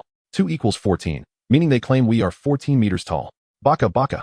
Damn Dragon Country Pigs, don't cry later. Once we deduct 50 combat points, let us see how you'll continue to insult us. Die. All of you. As they witnessed their scores being crushed, the people of the Cherry Blossom Country, Novice Village 438, continued their tirade, exuding arrogance and confidence, completely dismissing Novice Village 1000 of the Dragon Country. It was as if they had already secured victory in the team competition. Team competition, countdown, 9876. The voice of the Galactic will finally silence the chat screen. As the countdown appeared, both sides readied themselves, and when the countdown reached 0, the chat screen fell silent as they commenced their monster hunts for points, a pivotal moment in their destinies. Even the self-assured Little Notebook dared not to underestimate the situation, for they were unaware of the opponent's true strength. 130 points to 10 points. In an instant, the scoreboard at the top of the chat screen updated. The Dragon Country's Novice Village 1000 surged ahead with 130 points, leading Novice Village 438 of the Cherry Blossom Country by 10 points. And thus, in the Dragon Kingdom, the rate at which points were soaring sent shivers down one's spine. However, this was merely the beginning. The points from the Sakura Nation were also climbing rapidly. At 1 minute in, while the Dragon Kingdom's Novice Village number 1000 had amassed 380 points, the Sakura Nation lagged behind at a mere 100 points. During this period, the Dragon Kingdom maintained a significant dominance over the Sakura Nation. Observing this situation, the Sakura Nation could no longer remain passive. Damn it, those Dragon Kingdom swine must be cheating. How could their points possibly surpass ours? It's unfair. They must be exploiting a bug. Silence. Colonel Yamamoto hasn't even made his move yet. He possesses S-class talent and is already at level 7. When he begins hunting the level 5 beasts, his points will skyrocket, far surpassing those Dragon Kingdom swine. Indeed, as Kobayashi-kun has pointed out, we must call upon Colonel Yamamoto to act. Let those Dragon Kingdom pigs frolic for a few more minutes, allowing them to experience the fall from grace. Kobayashi was growing anxious, harboring serious doubts about the integrity of the Dragon Kingdom's Novice Village number 1000. Otherwise, how could their points be higher than those of the Sakura Empire? Yet soon, they realized that their own Novice Village number 438's foremost champion, Colonel Yamamoto, an S-class talent, had yet to make his appearance. With his level 7 status, every kill of a level 5 beast would yield 160 points, which he could easily reclaim while quickly doubling the Dragon Kingdom score. Kobayashi, are you not leaping with joy over such trivial matters? Go back and eat dirt. We haven't even unleashed our top-tier champions, Jun and Goddess Luo. It was then they discovered that Jun Ruochén and Goddess Luo had yet to appear on the leaderboard. They undoubtedly had not yet made their moves. Once they did, their scores would soar. The inhabitants of the Dragon Kingdom's novice village number 1000, following their initial wave of hunting, felt exhilarated and confident as they maintained a lead over the Sakura Nation. However, despite engaging in banter, they did not let their guard down. The scores fluctuated rapidly, 490 to 290, 530 to 320, 580 to 480, 640 to 640, and so forth. Before long, the gap closed swiftly, with the Sakura Nation's novice village number 438 overtaking the Dragon Kingdom's novice village number 1000 by over 100 points. And the lead continued to expand. Everyone noticed a new name appearing atop the leaderboard of the Sakura Nation's novice village, Colonel Yamamoto. His score was consistently rising by increments of 160 points, each surge corresponding to the hunting of level 5 beasts. Yes, hunting level 5 beasts yields 160 points, they acknowledged. Is it possible that we might lose? What are you talking about? The game has only just begun. Jun and Goddess Luo have yet to unleash their prowess. The inhabitants of the Dragon Kingdom's novice village number 1000 were left in shock as Kobayashi's points surged ahead. Though aware that Jun Ruochén and Goddess Luo had not yet entered the fray, the reality of being overtaken was undeniable. Moreover, the fact that Colonel Yamamoto, with his S-class talent, was on the rise only heightened their concerns. Once Colonel Yamamoto takes action, it will be game over for you. The Dragon Kingdom's inhabitants were growing frantic. Long live Colonel Yamamoto. I've always said, don't engage in futile struggles. Isent it better to lie back and await your demise. Just imagine the despair when 50 points of battle power are deducted. Such was the exhilaration among the Sakura Nation's Kobayashi at that moment. Indeed, after Colonel Yamamoto made his move to hunt level 5 beasts, points surged dramatically, significantly surpassing those of the Dragon Kingdom's novice village number 1000. How could one not feel elated? However, suddenly, someone noticed the latest changes in the scores and their expression transformed, akin to witnessing the resurrection of an ancestor. How can this be? It's impossible. Chapter 10. The Crushing of Points, Battle Power at Level 12. The latest score changes were staggering. 920 to 1800, 2300 to 1840, 2690 to 2000, and so on. The gap widened rapidly, overtaking the Sakura Nation's novice village number 438, now by a factor of 2. This revelation left the inhabitants of the Sakura novice village utterly dumbfounded. What is happening? How are the Dragon Kingdom's points escalating so swiftly? My goodness, the leading score in the Dragon Kingdom's novice village has reached 3,840 points, having increased thrice. Which means he has hunted 3 beasts, each yielding 1280 points. He is hunting level 8 beasts. Furthermore, the second-ranked player had also hunted 3 beasts, reaching a score of 960 points, having hunted level 6 beasts. How is this even possible? The Dragon Kingdom is far too cunning. It's unfair. The inhabitants of the Dragon Kingdom's novice village number 1000 must be cheating. They cannot possibly be more formidable than Colonel Yamamoto. Now, it was the Sakura Nation's Kobayashi who felt the urgency, even a hint of despair. As the Dragon Kingdom's novice village boasted individuals capable of hunting level 6 and even level 8 beasts, the thought of facing an 8-level beast made it seem like the Sakura novice village would need to exert themselves for half an hour. Such circumstances were entirely beyond their expectations. You little devils, continue to be arrogant. Isent Colonel Yamamoto, an S-class talent? Isent he level 7? A group of narrow-minded invaders. Our Jun has long surpassed level 8. Jun Ruochén's hunts were of level 8 beasts, a feat that Colonel Yamamoto could only aspire to. Hunting a level 8 beast yields 1280 points. Are you feeling hopeless yet? Previously, wasn't he someone who proclaimed that we would taste the fall from grace? If you have the courage, step forward. Jun Ruochén, you are magnificent. Goddess Luo is formidable as well, having hunted level 6 beasts. The inhabitants of the Dragon Kingdom's novice village were all exhilarated, although only half an hour had passed in this team competition. Witnessing the might of Luo Bingxin and Jun Ruochén, they felt confident that they could utterly dominate the Sakura Nation's novice village number 438. 50 points of battle power. Just the thought sends a thrill through me. Deep within the mountain hollow, an 8-level magical spider fell. Congratulations on hunting the 8-level magical spider. Experience gained, 1,600. 6-level magical spider drops, 5 galaxy coins, 1 Shinfeng sword. The notification rang out. Experience points increased.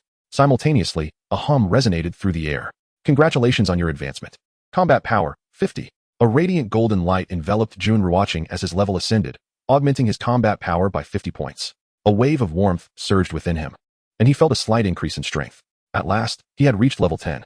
The rapid progression from hunting level 8 beasts was gratifying. A satisfied smile graced Jun Ruochén's face. As he spoke, his talent for infinite devouring activated. Devouring successful. Combat power, 13. The level 8 beast possessed a combat power of approximately 11 ranks, equating to around 1300. Upon devouring, His power increased by 13 points. Such was the nature of the SSS grade talent. The gear that dropped automatically entered his inventory in a team. The Galactic would allocate experience and items based on damage contribution. Upon inspection, he found name, Qingfeng sword, 3rd rank, white, combat power, 150. The sword possessed commendable power. Jun Ruochén noted its attributes. Although it was a white grade weapon, it was still a 3rd rank item. Typically, 3rd rank gear would boast over twice the combat power of 2nd rank items. Thus, the 150 combat power of the Qingfeng sword was entirely reasonable. Without hesitation, he equipped it. His previous weapon, the Xianming blade, only had 42 points of combat power. Despite its bleeding effect lasting 5 seconds, it was unnecessary for him, as his combat power exceeded 1,000. At present, high power and explosive damage were far more effective for him. Name, Jun Ruochén. Nation, Dragon Kingdom, Newbie Village 1000. Age, 20. Level, 10. Experience, 664,000. Wealth, 122 galactic coins. Reputation, 9 points. Talent, Eye of Observation, F grade. Infinite Devouring, SSS grade. Skill, Sunslaying Sword Technique, SSS grade. Combat Power, 889, 195. Rank, 12th rank, assessed based on gear, enhancements, and foundational data. His base combat power stood at 889 points. Factoring in 200 damage, his combat power reached 1778. Initially, he believed himself to be at the 13th rank, only to discover he was at the 12th. However, it seemed he was not far from the 13th rank. Once the team competition concluded, he anticipated reaching level 11. Yet, ascending to level 11 required 64,000 experience, meaning he would need to slay 20 level 8 beasts. Continuing on, he thought, how dare they oppose me? In the wilderness, Luo Bingxin scoffed, her exquisite visage radiating coldness. She had initially aimed for the top of the level leaderboard, but was taken aback to find Jun Ruochén had already reached level 8 when she was still level 6. As the team competition commenced, she refrained from immediate action, waiting for the right moment to strike at the impudent foes. However, when she finally decided to engage, Jun Ruochén struck first. While her score increased by 320 points, his surged by 1280, quadrupling hers. Now, she was on the verge of reaching level 7 and hoped to push for level 8 during the team competition. Although she could not surpass him in the rankings, she remained confident her combat power would be formidable. After all, she possessed an S-grade talent with a 5 critical hit rate, and her gear was fully equipped. As time ticked away, the scores in Dragon Kingdom's Newbie Village 1000 soared uncontrollably. 23, 320 points. 3, 0, 30 points. An hour and a half had passed in the team competition, with only half an hour remaining. Meanwhile, the score of Sakura Nation's Newbie Village 438 languished at just over 3,000 points, while Dragon Kingdom's score surpassed 23,000. The Sakura Nation's players could not even match a fraction of Dragon Kingdom's score. It's over, utterly over. How could the Dragon Kingdom be so formidable? If not for Jun Ruochén, we would surely have dominated. Did Jun Ruochén cheat? Can Lord Yamamoto even hunt level 8 beasts? Baka. The combat power of level 8 beasts is approximately 11 ranks. Major Yamamoto cannot defeat them, and with only half an hour left, overtaking Dragon Kingdom is impossible. We underestimated them. Next time in the team competition, we must crush the Dragon Kingdom mercilessly. My combat power has plummeted by 50 points. Without those, I am doomed. In Sakura Nation's Newbie Village 438, despair filled the air, replacing the earlier arrogance. Even hunting beasts seemed futile, for no effort could match the score of over 23,000 from Dragon Kingdom's Newbie Village 1000. Wait, Jun Ruochén just killed another level 8 beast, adding another 1280 points. He is nearing 20,000 points. Meanwhile, Sakura Nation's points only increase by 10 at a time. Our Lord Jun and Goddess Luo are truly formidable. Lord Jun's personal score has reached 14,000, while Goddess Luo has amassed 3,200 points. Our total score stands at an impressive 25,700 points. Let the impudent foes continue their arrogance. Have they lost their spine? Where are Yamamoto and the others? Come forth. As the team competition drew to a close, the exhilaration was palpable. Soon, he would gain an additional 50 points of combat power. Announcement, Newbie Village 1000. Newbie Jun Ruochén has reached level 11, and the resource mall has opened ahead of schedule. The team competition was not yet over, yet the voice of the Galactic will resonated, heard by all in Dragon Kingdom's Newbie Village. Chapter 11. The team competition concludes. Jun Ruochén reaches level 11. Those battling monsters outside the village froze upon hearing the announcement, their expressions shifting. Instantly, envy and excitement coursed through the crowd.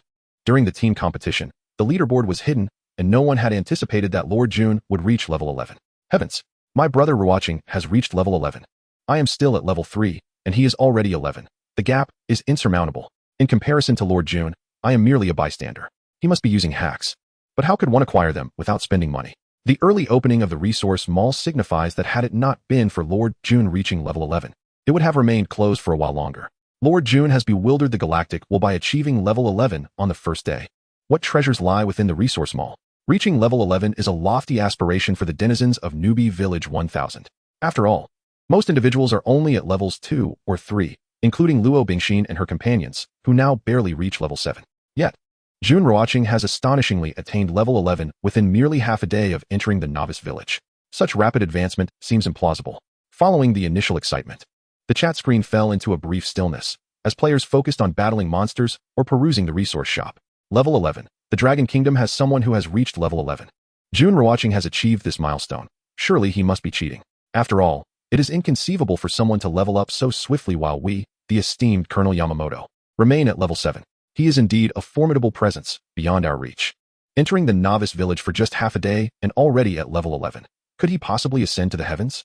The inhabitants of Novice Village 438 in Sakura Country also noted Jun Ruochén's extraordinary level through the chat screen, igniting a wave of excitement among them. Yet, most speculated that he must be cheating. Otherwise, how could he surpass Colonel Yamamoto's pace?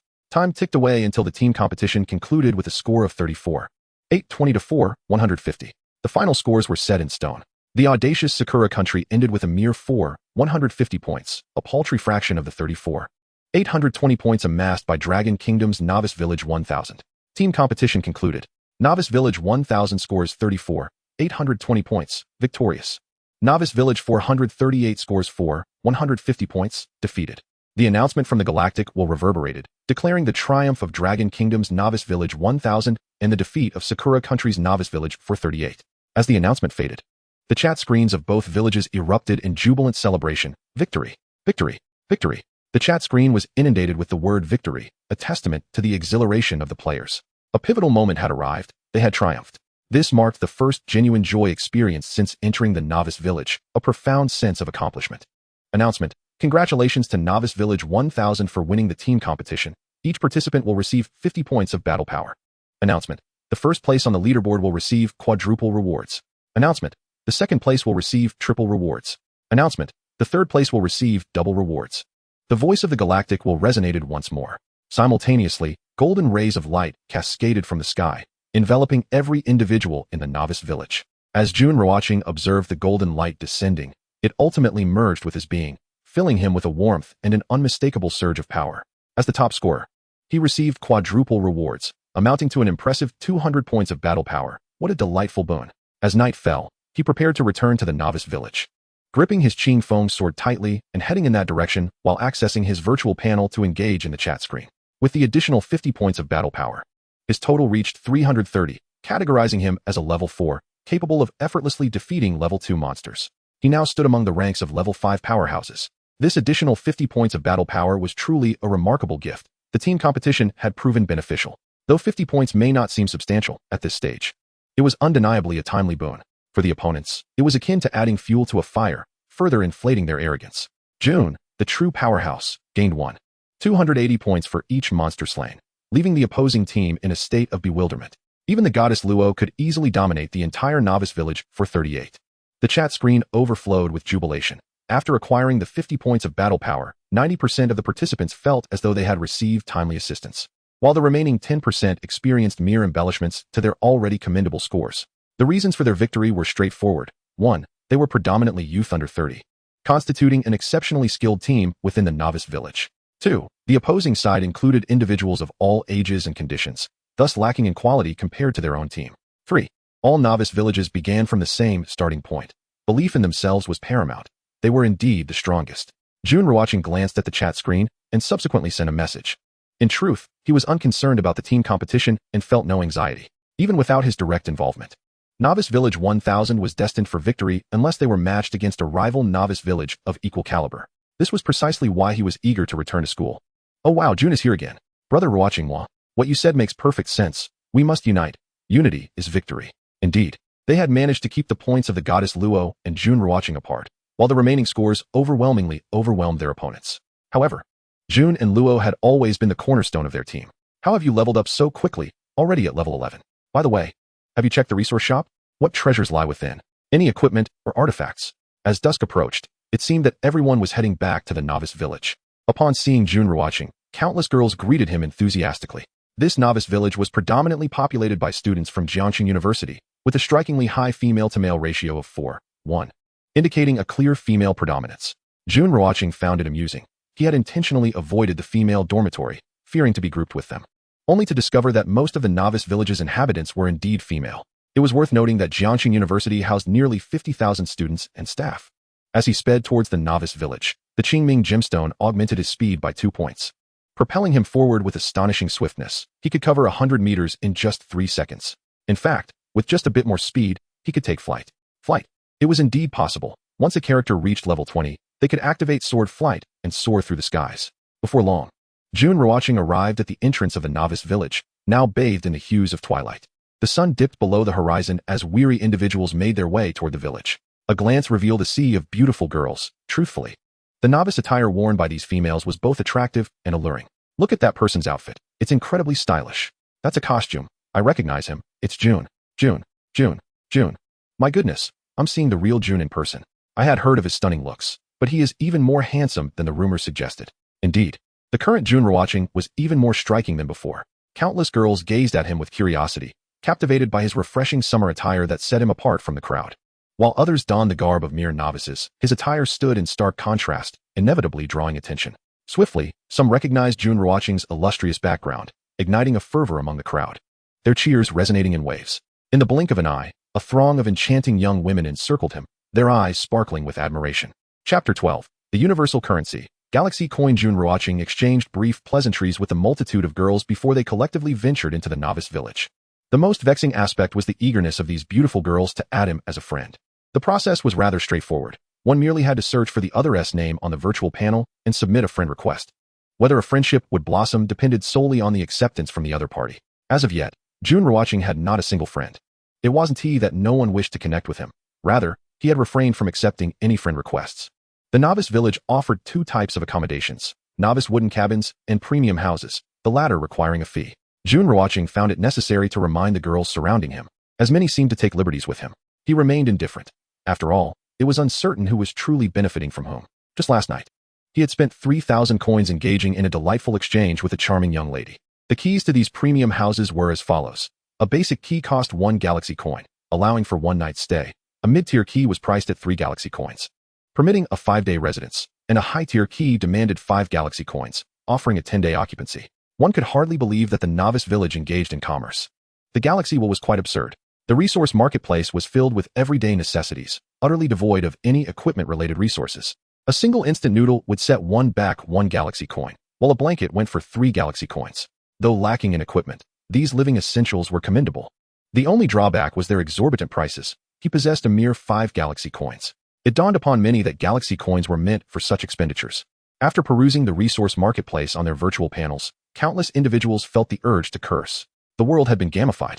Everyone was focused on slaying monsters to level up and acquire gear. Yet this resource marketplace offered nothing related to equipment, only a plethora of mundane essentials.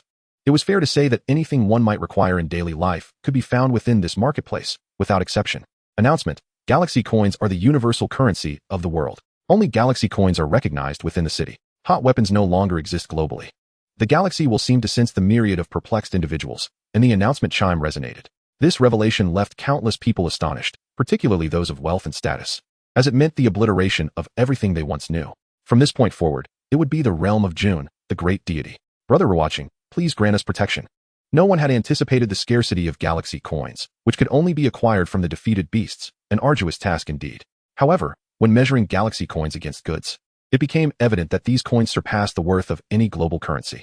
The hegemony of the U.S. dollar had crumbled, leading to a complete global reshuffle.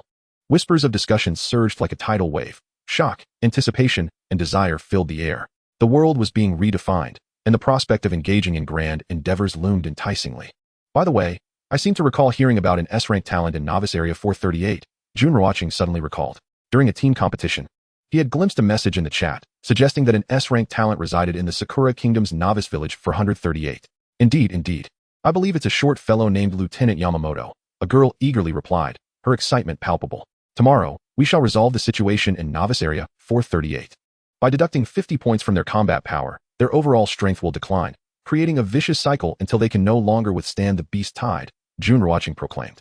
The little book of the Sakura Kingdom must be dealt with decisively. Splendid. Absolutely splendid. The agreement from the crowd was unanimous. After all, it was a team competition. Why not cripple the novice village for 138? Furthermore, weakening novice village for 138 wasn't a self-defeating act. As team competitions could yield combat power, gaining an extra 50 points was simply too advantageous. Very well, then. Until we meet again. Jun Ruochén strolled towards one side of the square, where the premium houses awaited. In his previous life, he had hoarded his galaxy coins, reluctant to spend them, only to perish during the beast tide. Yet he had experienced the premium houses once, and they were a significant upgrade from the novice wooden cabins. Rich in antiquity. Each unit boasted a bedroom and a living area. Surprisingly, it even included a bathroom. As if a hotel room from the city had been transplanted into the novice village, distinct from traditional novice villages in many games. Accessing his virtual panel, he navigated to the resource marketplace with practiced ease, promptly purchasing a high-tier key for 5 galaxy coins. With this key, he could enjoy a 10-day stay. Soon, he found himself standing before a room, activating the key, and a soft glow enveloped the entrance, revealing his name beside the door, a testament to his ownership. None could enter without his permission. Upon entering, he changed out of his attire and prepared for a bath. Fortunately, the resource marketplace offered living essentials. Otherwise, he could only imagine how many girls would be left without a change of clothes. After all, upon entering the novice village, everyone arrived empty-handed, hardly thinking to bring spare garments. After his refreshing bath, he purchased a blanket and reclined upon the expansive, soft bed, accessing the virtual panel to observe the ongoing conversations among the girls. Ultimately, Jun Ruochén managed to address the overwhelming number of friend requests. Too many girls had reached out, with 99 of them eager to connect, along with a fair share of males.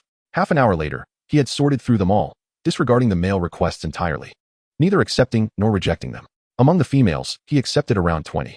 Wow, I've become Brother Ruochén's friend. Good evening, Brother Ruochén. Good evening, Jun Dajuan. I'm finally friends with the Great One. I'm so thrilled. Good evening, Jun Dajuan. My name is Tang Ziming.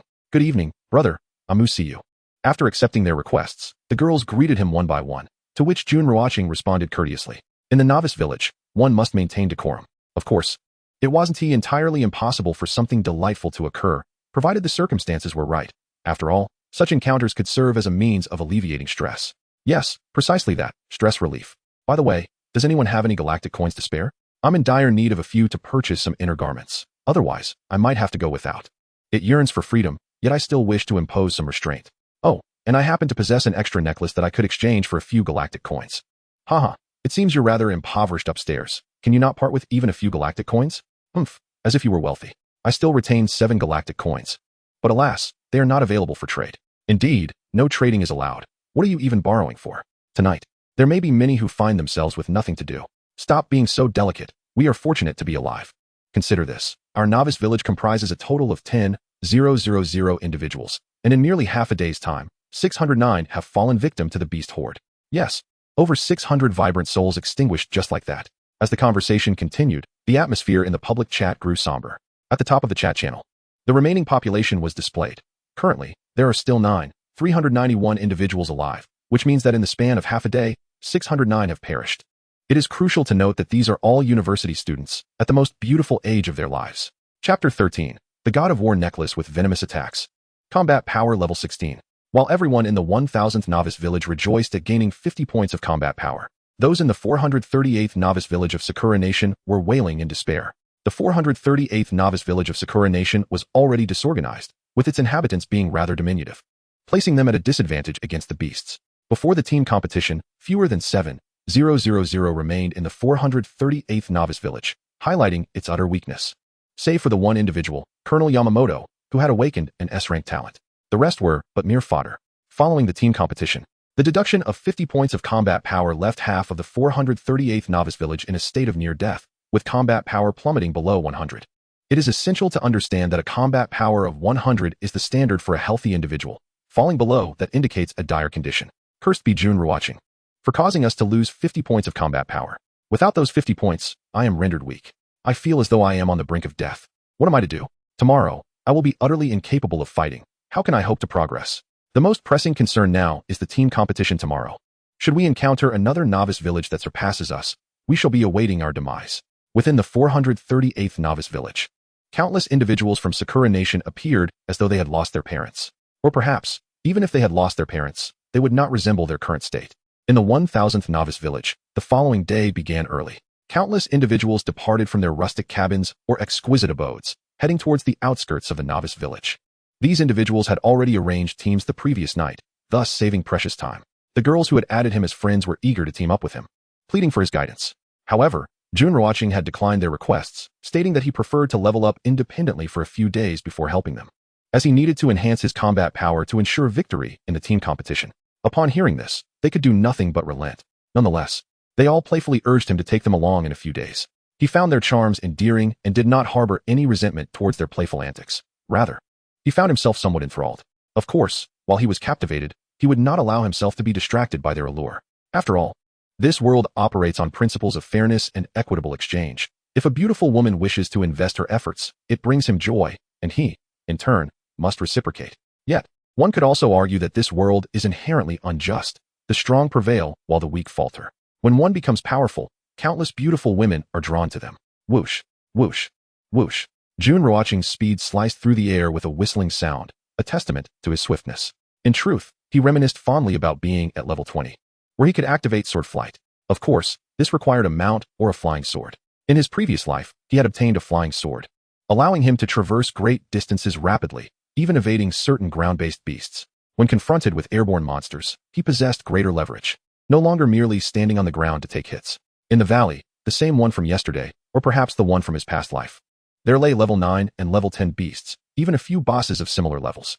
After a day of cultivation, his combat power should see a significant increase.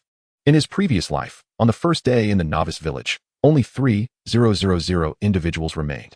However, this time, the population of the novice village still exceeded 9,000. As Jun Ruochén entered the valley, he ventured deeper, skillfully avoiding a level 34 beast. At this point, he had reached level 11, and hunting beasts 5 levels below him yielded meager experience, merely a third of what he would normally receive. To illustrate, if he hunted a level 3 beast for 100 experience points, facing a beast 5 levels higher would only grant him 33 points. The beasts near the novice village represent an invaluable resource that should not be squandered. As he walked, he contemplated the importance of unity during the novice village phase, as evidenced by the team competitions. Especially with the impending beast tide, no single individual, no matter how strong, could withstand it alone. Thus, it is imperative for everyone to unite and elevate their collective strength. This way, the chances of withstanding the beast tide would significantly increase. Recalling his previous life sent a shiver down his spine. On the first day in the novice village, only 3,000 remained, with 7,000 falling to the beasts. By the time the beast tide arrived, only a few hundred souls were left. Facing such a tide, a mere few hundred appeared woefully insignificant. Within 5 days, he must reach level 20. Jun Ruochén's gaze was resolute. He did not wish to face rebirth again. Indeed, should he perish this time, there was no guarantee of resurrection. Now that he possessed a system, if he could not withstand the beast tide, it would be utterly unacceptable. Of course, he not only needed to grow stronger, but also to empower those around him. Before long, Jun Ruochén arrived in the territory of level 8 beasts. Crack, crack, whoosh. The Qingfeng sword danced through the air, emitting a series of cold, fierce sword flashes, relentlessly striking the level 8 fire-brown bear. The level 8 beast posed no threat to him whatsoever. In fact, the fire-brown bear succumbed to his onslaught after just 5 or 6 strikes. Congratulations on hunting the level 8 fire-brown bear. Experience gained, 1,600. Level 8 fire-brown bear dropped, 5 galactic coins, 1 God of War necklace. As the fire-brown bear collapsed, the notification resonated. Experience points increased. Upon seeing the God of War necklace drop, Jun Ruochén felt a surge of joy. The first monster of the day had yielded equipment. This was a fortuitous beginning. He opened his inventory to examine the attributes. Name, God of War necklace, grade 4, red, combat power 500. Additional, venom that lasts for 10 seconds, inflicting 1 damage per second to beasts. Impressive. Jun Ruochén, being a civilized individual, never uttered profanities unless absolutely compelled. At this moment, however, he found it difficult to contain his excitement. He could no longer contain himself. On the second day in the novice village, he had already uncovered a 4th-tier piece of equipment, and not just any piece, but one of a striking crimson hue. The combat power was impressive, with a 4th-tier red item boasting a strength of 500 being quite the norm. However, the attributes were truly terrifying. It came with a venomous curse, inflicting damage over 10 seconds, dealing 3 points of harm to the beasts each second. In other words, with the War God's necklace equipped, a single strike against a beast would cause it to become poisoned, resulting in a cumulative damage of 30 points over the span of 10 seconds. With 3 or 4 such attacks, the beast would be rendered lifeless. Wasn't this akin to the poison of a Taoist? It felt somewhat cowardly. Yet against creatures of greater strength, This was undeniably akin to a game-breaking exploit. In the game, Taoists would simply cast a poison and retreat, waiting for their enemies to succumb. Now, with this necklace, he effectively possessed the same venom. Without a moment's hesitation, he adorned himself with it. Name: Jun Ruochén. Country: Dragon Kingdom. Novice Village 1000. Age: 20 years. Level: 11, 290, 088. 000 experience points. Wealth: 162 galaxy coins. Reputation: 9 points. Talent: Eye of Observation, F grade. Infinite Devour, SSS grade. Skill: Sun Chasing Sword Technique, SSS grade. Combat Power: 1498, 609. Tier: 16. Assessed based on equipment, amplification, and foundational data. Once he donned the equipment, Jun Ruochén glanced at his character information. Good heavens! With the 500 combat power from the equipment, coupled with the 12-fold amplification of the Qingming gem, his strength surged by an additional 600 points. Adding in the power derived from Infinite Devour, his apparent combat power now stood at 1498. However, factoring in the additional 200 damage, his combat power had reached tier 17. This meant he was nearly at the threshold of 3000 combat power. With such might, encountering an 8th tier beast would result in an instant kill. To ascend to level 12, he needed 88,000 experience points. He would have to exert himself. Jun Ruochén closed the virtual panel, muttering softly to himself. With his Qingfeng sword in hand, he commenced his endeavor of monster hunting. However, this time he did not immediately engage in combat. Instead, he began scouting the depths of the valley, discreetly noting the quantity and levels of the beasts, as he intended to initiate a team competition. Leveling up through monster hunting and accumulating combat power through competition, both could be achieved simultaneously. Even if he personally disregarded the 50 points of combat power, others in the novice village certainly needed it. Half an hour later, Jun Ruochén entered the chat screen and sent out a message. Chapter 14. Good morning, everyone. Has everyone risen? Prepare yourselves. In 10 minutes, I shall initiate the team competition. Today, we will take down the little devils. His message, framed in a soft pink hue, was exceptionally eye-catching. Moreover, as the top-ranked player, he radiated an aura of prominence. Wow, Brother Ruochén is online. Brother Ruochén, we are already hunting monsters. Team competition, excellent. We've found quite a number of beasts. The team competition can contribute some points. Alright, in 10 minutes, let us wipe out those little devils. That's another 50 points of combat power for me, which will greatly aid my goal of leveling up by 5 today. Upon seeing Jun Ruochén's message, a flurry of excitement erupted in the chat. Everyone was thrilled about the team competition, as it meant an additional 50 points of combat power. With the likes of Jun Ruochén and Luo Bingxin in their ranks, the team competition felt secure. Who wouldn't be pleased to effortlessly gain 50 points of power, especially against the little devils? Soon, the 10 minutes elapsed. Jun Ruochén opened the virtual panel and navigated to the team competition option. As the top-ranked player, he held the authority to make decisions for the novice village. He then input the number for novice village 438, successfully locating it. Jun Ruochén proceeded to challenge novice village 438 to a team competition. Announcement: Novice Village 1000, ranked first, has initiated a team competition against Novice Village 438. The voice of the galaxy will resonate throughout the entire Novice Village. Meanwhile, in Sakura Country's Novice Village 438, following the previous day's team competition, they had collectively lost 50 points of combat power. For someone like Colonel Yamamoto, 50 points were negligible. However, for the average player, it was akin to a death sentence. After the deduction, 1/3 of the players were in a state of near death, while 2/3 were weakened. This morning, fewer than 3,000 players ventured out of the Novice Village to hunt monsters. The rest remained holed up within. Announcement: Novice Village 1000 has challenged Novice Village 438 to a team competition. Engage or decline, please choose. Alert: declining will result in an automatic failure, incurring a deduction of 50 points of combat power. In the sky, the voice of the galaxy will echoed. Upon hearing this, the players in Novice Village 438 turned pale. This was hastening their demise. They had anticipated that the Dragon Kingdom would seize the opportunity to strike, but they had not expected such an immediate challenge so early in the day. The Galaxy Will's announcement seemed to imply a choice, yet what choice truly existed? The only option was to engage. Given the current state of Novice Village 438, engaging would surely lead to annihilation, while declining would result in immediate failure. In essence, it was death either way. Baka! Colonel Yamamoto nearly roared. Nevertheless, he chose to engage, with both refusal and engagement leading to the same outcome. He figured it better to face them head-on, preserving at least a semblance of honor, lest they lose the spirit of the samurai of the Sakura Empire. Deep down, he understood that the so-called spirit of the samurai was nothing but nonsense. Announcement: Novice Village 438 accepts the challenge from Novice Village 1000. Announcement: Team competition between Novice Village 1000 and Novice Village 438 will commence in 5 minutes. The chat screens of both Novice Villages will be merged. The voice of the galaxy will resonate simultaneously in both Novice Villages.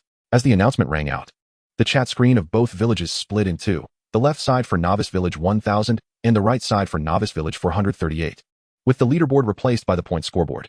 As a nation of etiquette and grandeur, let us welcome our opponents with grace. Little devils, good morning. Little devils, good morning. Little devils, good morning. Little devils, good morning. As the chat screens merged, messages of welcome flooded in, signaling the arrival of the little devils. Soon, the entire chat screen of Novice Village 1000 was filled with greetings. Baka, this infuriates me. These Dragon Kingdom pigs. The weasel pays a New Year visit to the chickens. Does the Dragon Nation's swine truly possess such benevolence to greet us? They are merely welcoming us to bolster their combat prowess. I speak of the Novice Village number 1000, where killing is but a trifling matter.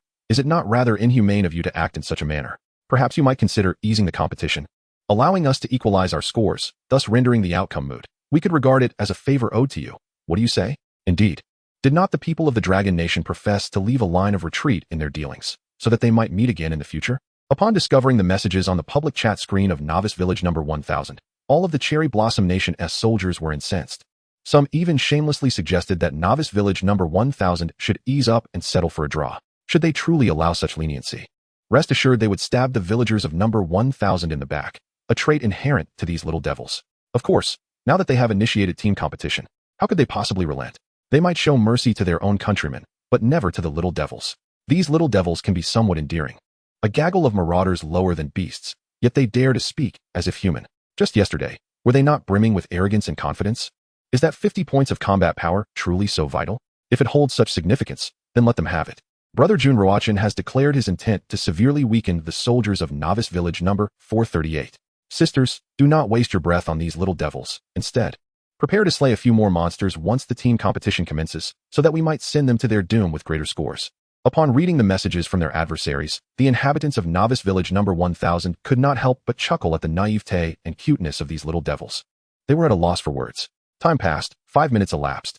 Announcement, Novice Village number 1000 versus Novice Village number 438, duration 2 hours. The competition concludes early if one side reaches a total score of 50,000. Team competition, countdown, 109876. The chime of the galaxy will echoed. As the countdown drew to a close, the team competition officially commenced. The duration remained 2 hours. Yet with a notable adjustment, the competition could be prematurely concluded if any side reached 50,000 points. Scores began to emerge, 1,720 points to 100 points. In a mere 20 seconds, the comparative scores appeared at the apex of the public chat screen. Novice Village number 1000 boasted 1720 points, while Novice Village No. 438 languished at a mere 100 points. This indicated that Jun Ruochén had struck first, otherwise, such a high score would not have been possible. Only his prowess in hunting level 8 beasts could account for the sudden increase of 1280 points. Indeed, the scoreboard for Novice Village number 1000 prominently featured Jun Ruochén, with his name followed by an impressive 1280 points. Following him, Luo Bingxin had also made her mark, accumulating 320 points. This scenario made it abundantly clear to the denizens of both Novice Villages that Jun Ruochén and Luo Bingxin were poised to conclude the team competition prematurely, which signaled an absolute domination over the little devils of Novice Village number 438. And so it transpired. Jun Ruochén's score soared, 1280, 1280, 1280, 1280, 1280, 2560, 2560, 2560. In the brief span of 10 minutes, he had vanquished 7 level 8 beasts. More terrifyingly, within those same 10 minutes, he had also slain 3 level 9 beasts, each yielding 2,560 points.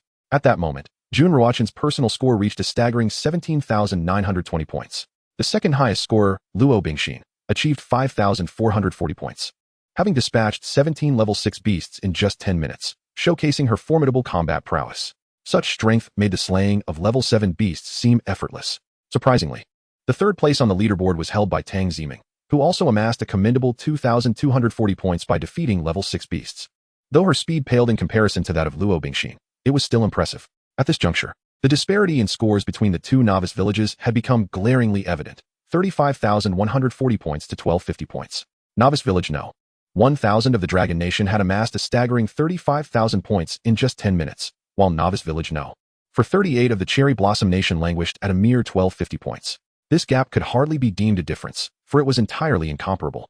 The score of Novice Village number 438 might well represent the last stubborn stand of Colonel Yamamoto. Brothers, sisters, the team competition is set to conclude in 3 minutes. Jun Ruochén delivered a decisive blow to a level 9 beast, followed by a swift evasion. He opened his virtual panel and sent a message in the public chat. By the time the message was dispatched, the level 9 beast had already been severely weakened by poison. With his Qingfeng sword in hand, he unleashed a flurry of strikes. As the Sunbreaker's sword technique erupted, the level 9 beast fell to the ground. Congratulations on slaying the level 9 beast, Mighty King Kong. Experience points, 2400. Level 9 beast, Mighty King Kong, dropped. Galaxy coins, 8. Without a moment's pause, Jun Ruochén swiftly moved on to the next beast. For he had set his sights on a level 9 boss. Chapter 15, level up to 12. The team competition was set to conclude in 5 minutes. Received, received, received. The public chat was filled with uniform announcements of receipt. These messages incensed the inhabitants of Novice Village number 438, yet they felt utterly helpless, for Novice Village No.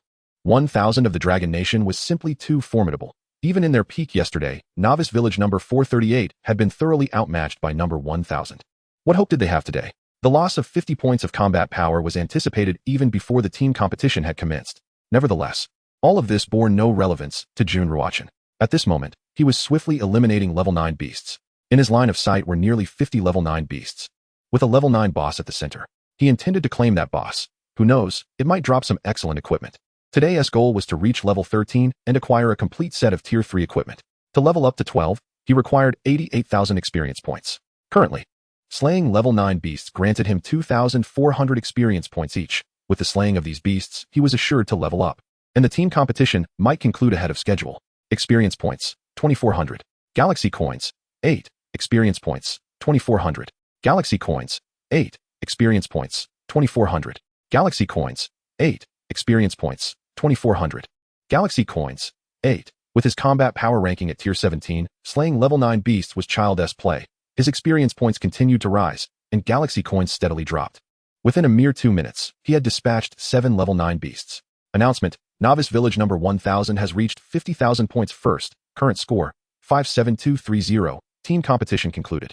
Announcement, Newbie Village number 1000 has accumulated 57,230 points, while Newbie Village number 438 has won 800 points. Team competition concludes with Newbie Village number 1000 emerging victorious, and Newbie Village number 438 facing defeat. The announcement from the galaxy will resonated, declaring the end of the team competition. Victory belonged to Newbie Village number 1000. Report. Lord Jun, the team competition concluded in 12 minutes, with our foes from Newbie Village number 438 being decisively subdued. The inhabitants of Newbie Village number 438. Is that all they have? Damn, the public screen has resumed. I was just about to retort. 50 points of battle power gained. Jun Ruochén is truly impressive. His score has soared to 35,840 points. Goddess Luo's score reached 8,320 points, while Goddess Tangziming's score stood at 6,210 points. Have you noticed that? Apart from Lord Jun and Goddess Luo, the others in our Newbie Village have garnered a score that is double that of yesterday. Today, we concluded the battle in just 12 minutes, unlike yesterday's 2-hour ordeal. This aligns with what Lord Jun said, that our Newbie Village possesses a collective strength surpassing that of other villages. Thus, unity begets victory. Newbie Village number 1000 of Dragon Nation. Countless voices erupted in cheer. 50 battle points are indeed delightful. Though this victory was somewhat effortless, the greater reward lies in the points we've contributed, clearly reflecting our growth. Announcement. Congratulations to Newbie Village number 1000 for winning the team competition. Each participant will receive 50 battle points. Announcement. The first place on the leaderboard will receive quadruple rewards. Announcement. The second place will receive triple rewards. Announcement. The third place will receive double rewards. The voice of the galaxy will announce the rewards of the team competition. As the sound faded, radiant golden lights descended from the heavens, enveloping the multitude in the Newbie Village, ultimately merging within them. Apart from the top 3 on the leaderboard, everyone else received an additional 50 battle points. I've reached tier 7 in battle power, allowing me to easily solo level 3 beasts. If I can find another tier 7 player, we could team up to hunt level 4 beasts. No offense, my dear sister, but with my tier 8 battle power, I can solo level 4 beasts. 50 battle points are a delightful gain. Had I not considered the low experience from slaying level 2 beasts, I would have tackled them solo. Today, I must reach level 7. My goal is modest yet secure, to attain level 6. I still wear newbie gear, hoping to obtain a piece of equipment. After acquiring 50 battle points, the chat screen became lively once more. It is comforting to note that there have been no casualties today. In other words, no one has fallen to the beast today. It seems most have adapted to this environment and learned how to protect themselves. 200 battle points, quite respectable. Jun Ruochén obtained 200 battle points, a smile gracing his face. But this is not merely 200 points. With the Qingming Gem's 12-fold bonus, that equates to 200 damage, resulting in an impressive increase of 480 battle points. Gaining 480 battle points out of thin air is a significant enhancement for him at this moment. His battle power assessment has now reached tier 18. The Qing Feng sword swings forth, resuming the haunt. Slash. Crack. Slash. Slash. With the rise in battle power, defeating level 9 beasts has become swifter. With a combination of poison and the sun's descent, on a fortunate occasion, he could fell a level 9 beast in just 3 strikes. When the 24th level 9 beast fell, a hum reverberated. Congratulations, you have leveled up. Battle power, 150. A golden light enveloped Jun Ruochén. The notification sounded. He had leveled up, and his battle power surged by 150 points. As was customary, reaching level 10 proved a challenge. Now, gaining a level grants a direct increase of 150 points, threefold compared to earlier levels. Slash. Slash. Roar. Crack. Jun Ruochén did not pause to relish his upgrade, but accelerated his pace in slaying beasts. There remained over 20 level 9 beasts, and only after clearing them could he eagerly anticipate the level 9 boss to see if it might drop quality equipment, even with a 100 drop rate. Obtaining gear can be a challenge. At other times, slaying beasts yields only galaxy coins. However, this is still acceptable, as others face a 99 empty drop rate when hunting level 1 beasts. When they do drop, it's merely coins, making equipment exceedingly rare. Even trash gear is hard to come by. Congratulations on defeating the level 9 beast, Mighty King Kong. You have gained 400 experience points. The level 9 beast, Mighty King Kong, dropped 8 galaxy coins, 1 thunder gauntlet. To Jun Ruochén's surprise, right before facing the boss, an equipment drop occurred, though he did not inspect its attributes. He understood it was likely a quality item. After all, level 9 beasts do not drop tier 1 gear. It must be at least tier 2 or even tier 3. Slash.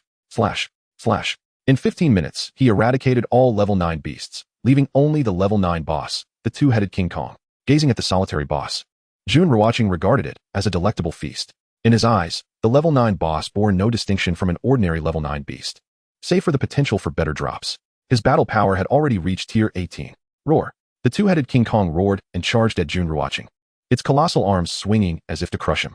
What a thin roar. Jun Ruochén cast a disdainful glance at the two-headed King Kong. In his past life, he would have fled upon encountering such a beast. Now, however, the two-headed King Kong was merely a source of sustenance. With the Qing Feng sword in hand, he swung forth. Flash. Flash. Boom. Boom. Crack. As he unleashed the Qing Feng sword for the 6th time, the two-headed King Kong collapsed with a thunderous crash. At the moment the level 9 boss fell, a burst of colorful light emerged. Chapter 16. The ultimate weapon, the blade of blazing flames, a colorful equipment. The appearance of the colorful light sent a tremor through Jun Ruochén's heart, accelerating his pulse. Colorful. Could it be colorful equipment? He was acutely aware of the terrifying and formidable nature of colorful gear. Announcement. The hidden welfare boss of Newbie Village number 1000, the level 9 beast two-headed King Kong, has been slain by Jun Ruochén, granting a reward of 5 reputation points and dropping the current strongest weapon, the blade of blazing flames. Announcement. Newbie Jun Ruochén has successfully defeated the level 9 beast boss, activating the title of Novice Martial Artist at level 10. Tip. Every 10 levels, a title is awarded.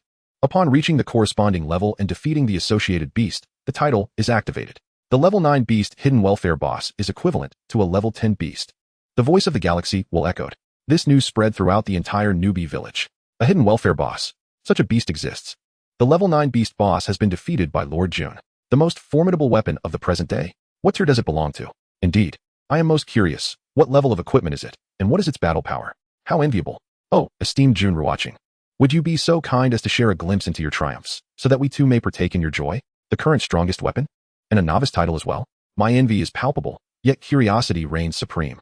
At this moment, the chat screen erupted with fervor. Let us not dwell on the level 9 beast bosses, as it is well known that Jun Ruochén possesses formidable strength, having dispatched level 9 beasts with ease.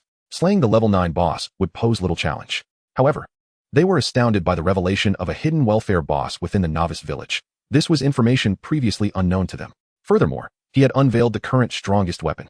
In addition to this, Jun Ruochén had activated the novice title of Novice Warrior. This implies that had he not vanquished the level 9 beast boss, this title would remain dormant. It became clear that the level 9 beast boss was comparable to a level 10 beast. Thus, upon Jun Ruochén's defeat of this boss, the title was rightfully activated. In the depths of the mountain hollow, Jun Ruochén, still in shock, suddenly grasped the significance of the title. He was acutely aware of its implications. In his previous life, he too held the title of Novice Warrior, and at level 20, there existed even more prestigious titles. Today was supposed to be the day he hunted a level 10 beast to activate that title. He had not anticipated that slaying a level 9 beast boss would preemptively activate it. Congratulations on defeating the level 9 beast boss, the twin-headed diamond, earning 3,000 experience points. The level 9 beast boss, the twin-headed diamond, has dropped 20 galaxy coins and the flame blade. The notification chimed, a sound intended solely for him. Excitement surged through him, a thrill of anticipation enveloped him. He swiftly maneuvered his way out of the mountain hollow, seeking a safe and concealed spot, where he could access his virtual panel and delve into his inventory. Inside his bag lay a bracelet, a title, and a weapon. Jun Ruochén took a deep breath. First examining the bracelet. Name, Thunder Gauntlets, Tier 3, Orange, Battle Power, 150. This gauntlet was indeed a Tier 3 piece of equipment, adorned in orange. A hue far more precious than white. Its battle power stood at 150, whereas the white Tier 3 items only boasted 100 battle power. Quite commendable, indeed. However, for others, acquiring the Thunder Gauntlets could be likened to receiving timely assistance or even a turning point in destiny, considering it bore a battle power of 150. He glanced at the title, merely a symbolic glance, for he was well aware of its attributes from his previous life. Name, Novice Warrior, title, available to all upon reaching level 10 and defeating a level 10 beast. Attributes, battle power, 1000, speed, 2. Just as it was in his past life, it provided an increase of 1000 battle power and a speed boost of 2. With keen interest, his gaze fell upon the weapon. Weapon, Flame Blade, Tier 4, colorful, battle power, 1588. Attributes, when attacking, the chance to trigger S-grade skills is increased by 50. Overall battle power is amplified by 14 times. Additional effect, slow 30. Indeed, it was the current strongest weapon. This acquisition would propel him to new heights. Jun Ruochén's heart trembled with exhilaration, his expression shifting as he regarded the weapon. It was undeniably formidable. With a battle power of 1588 and a remarkable overall enhancement of 14 times. The weapon radiated a faint, colorful glow, reminiscent of flames. Without hesitation, he activated the Novice Warrior title, boosting his battle power to 1000. He replaced the Thunder Gauntlets, which had a battle power of 140, and donned the Flame Blade, exchanging it for his previous Qingfeng sword, resulting in a total battle power of 1438. At this moment, Jun Ruochén felt an overwhelming surge of power coursing through him. He could easily dispatch even level 20 beasts. His equipment page now appeared more splendid than ever. Helmet, Prayer Helmet, Tier 1, white, battle power, 10. Necklace, War God Necklace, Tier 4, red, battle power, 500. Clothing, Cool Summer, unique, no tier, battle power, 20, additional effect, immunity to poisons. Weapon, Flame Blade, Tier 4, colorful, battle power, 1588, additional effects, slow 30, skill trigger rate increased by 50, overall battle power amplified by 14 times. Bracelet, Thunder Gauntlets, Tier 3, orange, battle power, 150. Bracelet, Flame Gauntlets, Tier 1, orange, battle power, 15. Ring, Silver Ring, Tier 2, red, battle power, 80. Ring, Sky Ring, Tier 2, white, battle power, 40. Belt, none. Shoes, none. Gem, Azure Gem, Tier 2, colorful, battle power, 150, speed, 2. Overall battle power amplified by 12 times. Metal, none. Notification, the battle power amplification from colorful equipment has a stacking limit of 3 pieces, taking effect from the highest 3 pieces of colorful equipment. Jun Ruochén glanced at his equipment once more, and suddenly, he noticed the notification at the very bottom. The amplification from colorful equipment has a stacking limit of 3 pieces, meaning that even if one wears an entire set of colorful gear, only the amplification from the top 3 pieces will be effective. Naturally, this applies to the highest amplifications. This was still quite advantageous.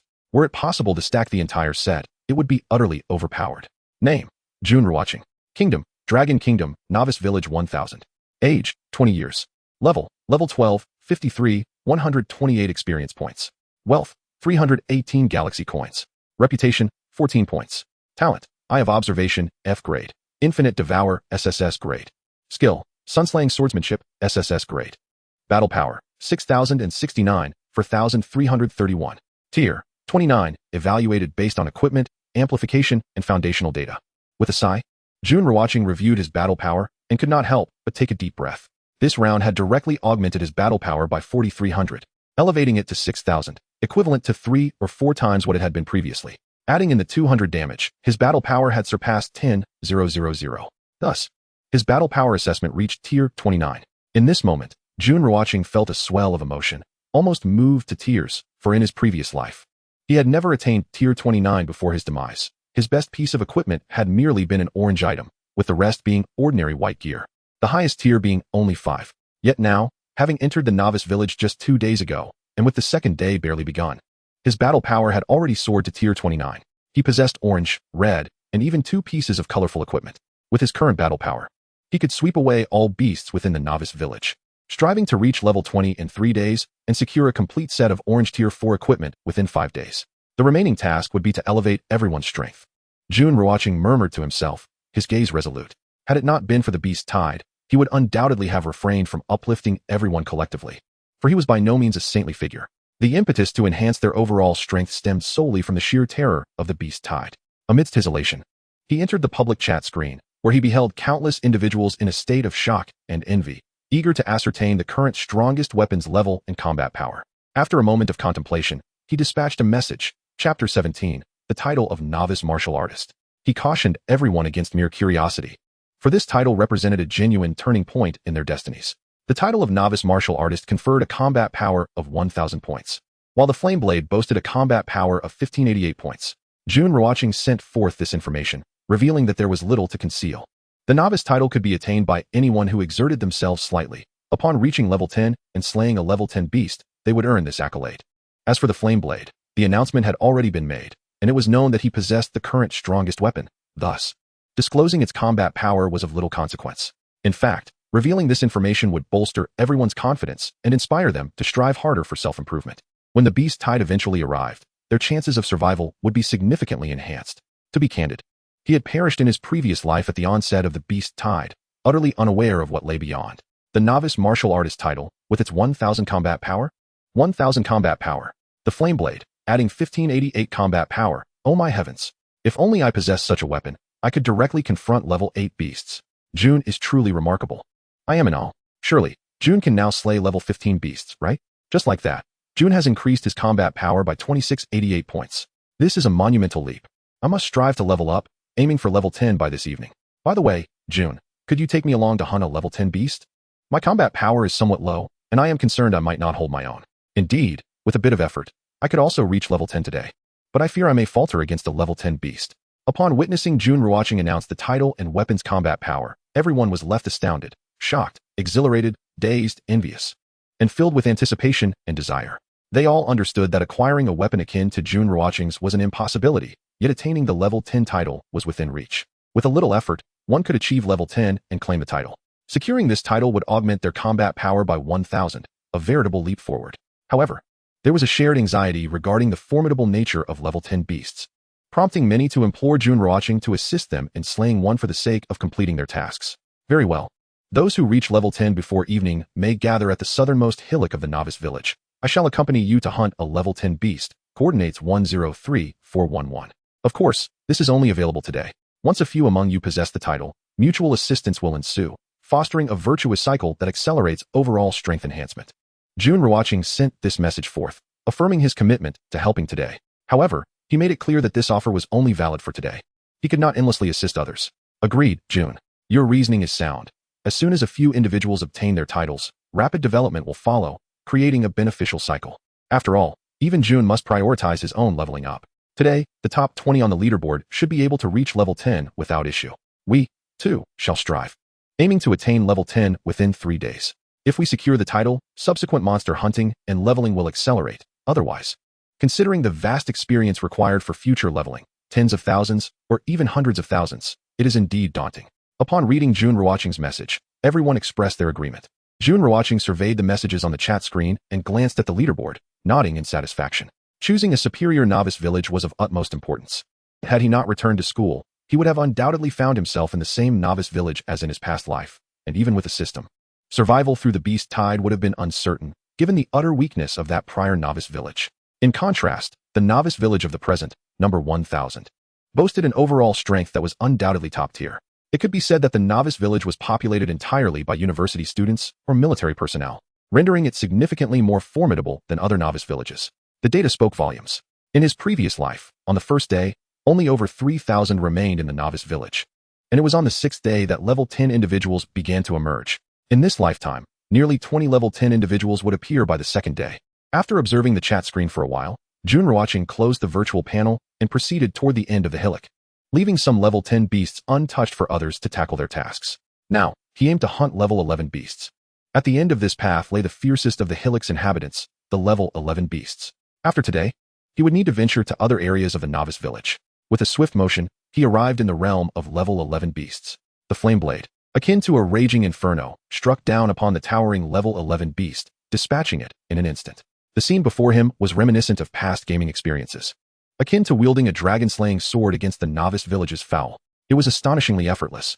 The level 11 beasts possessed a mere combat power of 14, while his own was a staggering 29. Slaying level 11 beasts felt like an elephant trampling a tiny frog. Congratulations on slaying the level 11 beast, Fury-Eyed King Kong.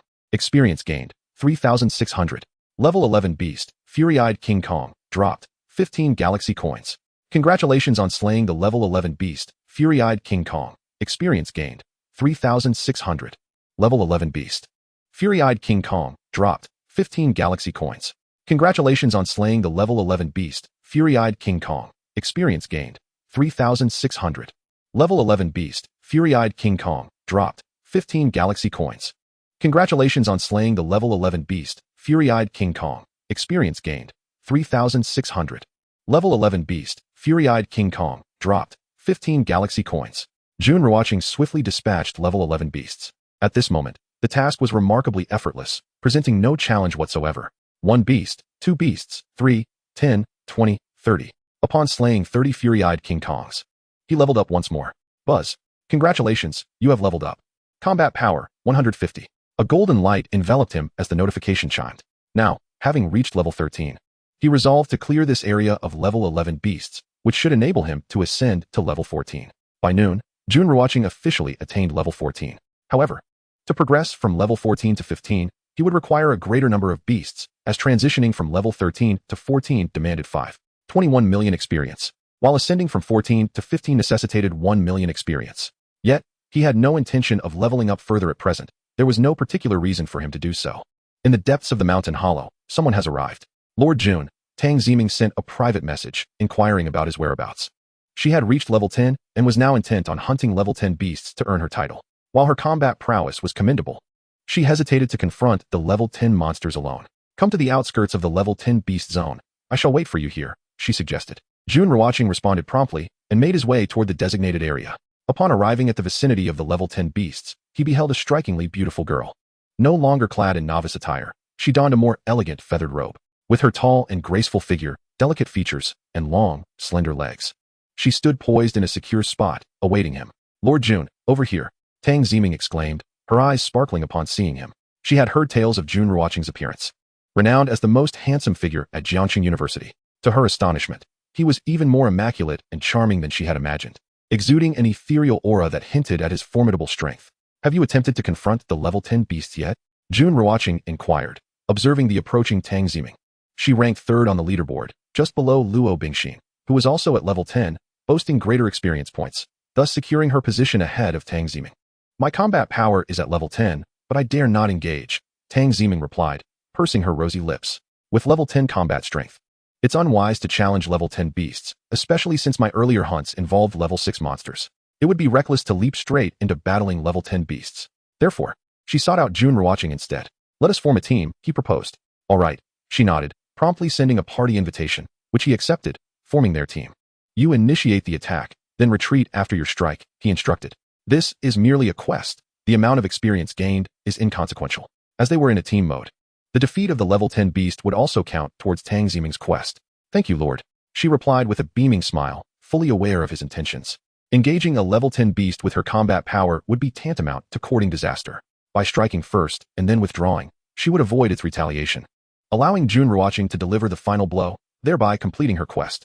With that, she wielded her weapon and launched an attack. The level 10 brown serpent emitted a hissing sound as it was struck. However, the impact left only minimal marks on its scales, revealing that her attack had dealt no real damage, not even penetrating its defenses. This bewildered Tang Ziming, who had expected more, given her own level 10 combat power. Just as she stood there in disbelief, Jun Ruochén unleashed his flame blade from a distance of 10 meters. A torrent of terrifying flame energy surged towards the brown serpent, cleaving it in two with the ease of slicing through tofu. Such power! Tang Ziming gasped, astonished. She knew Jun Ruochén was formidable, but she had not anticipated his prowess to be so extraordinary, dispatching a level 10 beast in an instant from afar. While she struggled to breach the serpent's defenses, it had succumbed effortlessly to him. Congratulations on slaying the level 10 brown serpent, earning 2,000 experience points. The level 10 brown serpent has dropped 10 galactic coins in the bamboo breaker spear. You have dealt the highest damage to the beast and possess the right to allocate the rewards, which include the galactic coins and the bamboo breaker spear, to either Tang Ximing or yourself. The notification chimed. As the one who inflicted the most damage, he had the privilege of distributing the spoils. Without hesitation, Jun Ruochén allocated the galactic coins and the bamboo breaker spear to Tang Ximing. After all, he already wielded the strongest weapon available to him, rendering the new items unnecessary for his needs. Congratulations on slaying the level 10 brown serpent, earning 500 experience points. The level 10 brown serpent has dropped 10 galactic coins and the bamboo breaker spear. Your teammate Jun Ruochén has allocated the benefits to Tang Ximing. The message resonated for Tang Ximing, leaving her momentarily stunned. She had witnessed the items drop and was taken aback. Her drop rate was notoriously low, and to think that teaming up with Jun Ruochén would yield rewards was beyond her expectations. Even more astonishing was the fact that she had received 10 galactic coins along with a piece of equipment. Thank you, Lord. Tang Ximing expressed her gratitude. Not only had he guided her through the quest, but he had also gifted her the rewards, which left her both surprised and elated. After all, this was a level 10 beast, and the galactic coins were a significant find, not to mention the unknown tier of the equipment he had bestowed upon her. You are quite fortunate. Had I lacked a weapon, I would have claimed this one for myself. Let us inspect its attributes, Jun Ruochén remarked candidly. Indeed, aside from the flame blade, he possessed the azure edge sword and the Xianming blade, both of which, while not the best, were certainly superior to novice weapons. Had he not had those, he would have coveted the bamboo breaker spear. All right, Tang Ximing nodded, unable to suppress her curiosity. With Jun Ruochén present, she felt no need for caution and opened her inventory to check the weapon's attributes, completely unguarded. Name, Bamboo Breaker Spear, Tier 4, Gold, Combat Power, 688 attributes, Defense Penetration 30, Attack Speed 1 Special Effect, Bleed for 10 seconds. The weapon's attributes were laid bare before both Jun Ruochén and Tang Ximing. Jun Ruochén was taken aback, never expecting to acquire a piece of gold tier equipment. While its attributes did not surpass those of the Flame Blade, which was a colored weapon, the fact that it was a Tier 4 weapon astonished Tang Ximing. Her exquisite face transformed with a mix of shock and excitement as her mouth dropped open in disbelief. She had not anticipated receiving such a remarkable weapon, especially one of gold quality, given that she only possessed 2 pieces of Tier 2 orange equipment. Now, she had been gifted a Tier 4 gold weapon, which was simply too wonderful. Furthermore, the weapon would bolster her combat power by 688, along with additional effects like defense penetration and increased attack speed, coupled with a bleeding effect for 10 seconds. Wow, a Tier 4 gold weapon. Thank you, Brother Ruochén, Tang Ximing exclaimed, overflowing with excitement, and in her fervor, she embraced Jun Ruochén tightly. Upon realizing her actions, her small face flushed crimson, and she hastily released Jun Ruochén. You should now be capable of slaying level 10 monsters. Jun Ruochén observed, a smile of excitement gracing his features at the sight of Tang Ximing. This reaction was entirely natural. Had he been in her position without a system, he too would have been thrilled to the point of leaping for joy upon acquiring such a weapon in the novice village on the second day. However, in his past life, he had never encountered such an exceptional weapon. By the way, Brother Ruochén, where do I claim my title? Tang Ximing nodded eagerly, suddenly struck by a thought. Where do I claim my title? She pondered, as the galactic will had provided no hints. Check beside your name in the character information, Jun Ruochén instructed. Following his guidance, Tang Ximing found the activation symbol for her title beside her name in the character information and, without a moment's hesitation, clicked to activate it. Congratulations on activating the newbie martial apprentice title. A battle power of 1000, echoed the notification chime. At the top of her character information, the title of newbie martial apprentice appeared. Wonderful, she exclaimed, feeling the surge of newfound strength. My battle power has doubled. Now, equip your weapon and give it a try. I'll keep an eye on you, Jun Ruochén offered, a smile still upon his face. All right, Tang Ximing replied, gripping the broad spear and advancing toward a level 10 monster. Soon, she found herself engaged in fierce combat with the creature. Her battle power now reached level 15, making the task of defeating a level 10 monster rather effortless. Although she could not eliminate it in one blow like Jun Ruochén, she was no longer the inexperienced novice who struggled to breach the defenses of a level 10 beast. With a series of cracks and slashes, within 3 minutes, the level 10 brown snake lay defeated, and Tang Ximing had sustained not a scratch. She had fought conservatively, ensuring she avoided the monster's attacks. Otherwise, she could have dispatched it in mere 2 minutes. Fantastic. Thank you, Brother Ruochén. I won't delay you any longer. See you tonight. Tang Ximing exclaimed, elated after slaying the level 10 brown snake. She approached Jun Ruochén, initially intending to engage in conversation to deepen their bond. However, upon noticing someone approaching, it was evident that they sought his help with a quest. With a playful wave of her delicate hand, she bid him farewell. Chapter 19, The Ranking Rewards, Double Experience Scrolls. As Jun Ruochén observed Tang Ximing's departure, a smile danced upon his lips. She possessed an enviable physique and striking beauty, her silhouette gracefully captivating. Subsequently, Jun Ruochén continued to assist others in slaying level 10 monsters and completing quests to claim titles. Time passed, moment by moment. By evening, he had guided 18 individuals through their quests to defeat level 10 monsters and claim their titles. Thus, in the novice village of 1000, apart from himself, 18 others had reached level 10 and received the newbie martial apprentice title. Oh, but wait. Luo Binshin also achieved level 10 and claimed the title, having soloed a level 10 monster to earn it. Rumor had it that Luo Binshin sustained injuries while hunting the level 10 beast. As dusk settled, Jun Ruochén knew no one would approach him for assistance with quests. He gripped the flame blade, swiftly weaving through the ranks of level 10 monsters, dispatching them with ease.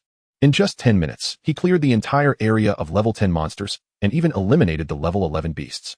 At last, his level had risen. Buzz, congratulations. You have leveled up.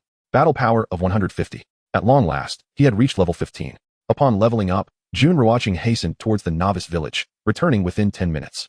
Typically, players would return to the village before nightfall due to the dangers lurking outside. Upon arriving at the entrance of the novice village, he found it nearly deserted. Yet, by a stroke of fate, he spotted a familiar figure returning from the outside.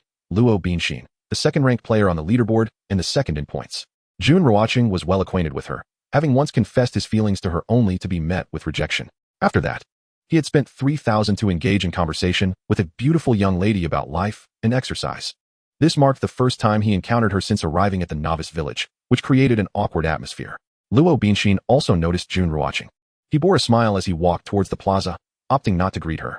To be honest, he had no desire to initiate conversation after being rejected. It would feel somewhat undignified to approach her again. Humph. Upon seeing Jun Ruochén's back, Luo Binshin frowned slightly before letting out a cold huff. This guy pretends not to know me after being rejected. Returning to his elegant abode, Jun Ruochén took a shower and reclined on the expansive, soft bed. He opened the virtual panel to observe the lively chat among the girls while eagerly awaiting the ranking rewards. As the first on the leaderboard, he had maintained his position for nearly 24 hours, and the time for the reward was drawing near. In his previous life, he had only made it onto the leaderboard once, ranking 96th on the 7th day and peaking at 80th before his demise. The rewards for lower-ranked players were generally of little use. Thus, he was unaware of the rewards for the top 10 ranks. Fortunately, he was now first and could claim the premier rewards, which filled him with anticipation. Notification: ranking rewards are being distributed. You have been on the leaderboard for 24 hours. Current rank: first. The reward for first place includes 1 double experience scroll, 3 dragon soul fragments, and 1 swift wind boots. At long last, the 24-hour mark had been reached. The notification chimed, and a radiant glow materialized before Jun Ruochén. Moments later, he opened his inventory to discover a scroll, 3 shards of an indescribable hue, and a pair of shoes. Upon inspection, he found the scroll was named Double Experience Scroll. Upon use, party members gain 100 experience, while the user gains 200 experience for a duration of 2 hours. This experience scroll is truly a marvelous item, he mused, feeling a surge of excitement at the prospect of utilizing the Double Experience Scroll. Having played games before, he was well aware of its value. Naturally, he comprehended the function of this scroll, yet he was astounded to discover that during team play, each member could receive 100 experience points from a monster, while he himself could amass 200 experience points. Typically, in a team setting, the experience from a monster is divided into several portions, resulting in a significant reduction of experience gained, though this method offers greater safety. However, this scroll allows team members to receive the full experience from the monster without any distribution. The scroll is named Dragon Soul Fragment, can be synthesized into a true Dragon 320. Upon seeing the fragment, Jun Ruochén's eyes were filled with astonishment. This fragment could indeed be synthesized into a true dragon, which could serve as a mount or companion, and it only required 20 fragments. The prospect of creating a true dragon was extraordinarily exhilarating, promising a remarkable enhancement. In his past life, he had been too weak to be aware of such matters. The individual ranked first had been exceedingly cunning, revealing nothing at all. It seemed that if he maintained the top rank for 7 consecutive days, he would be able to gather the 20 Dragon Soul fragments, provided the rewards for the top rank remained unchanged.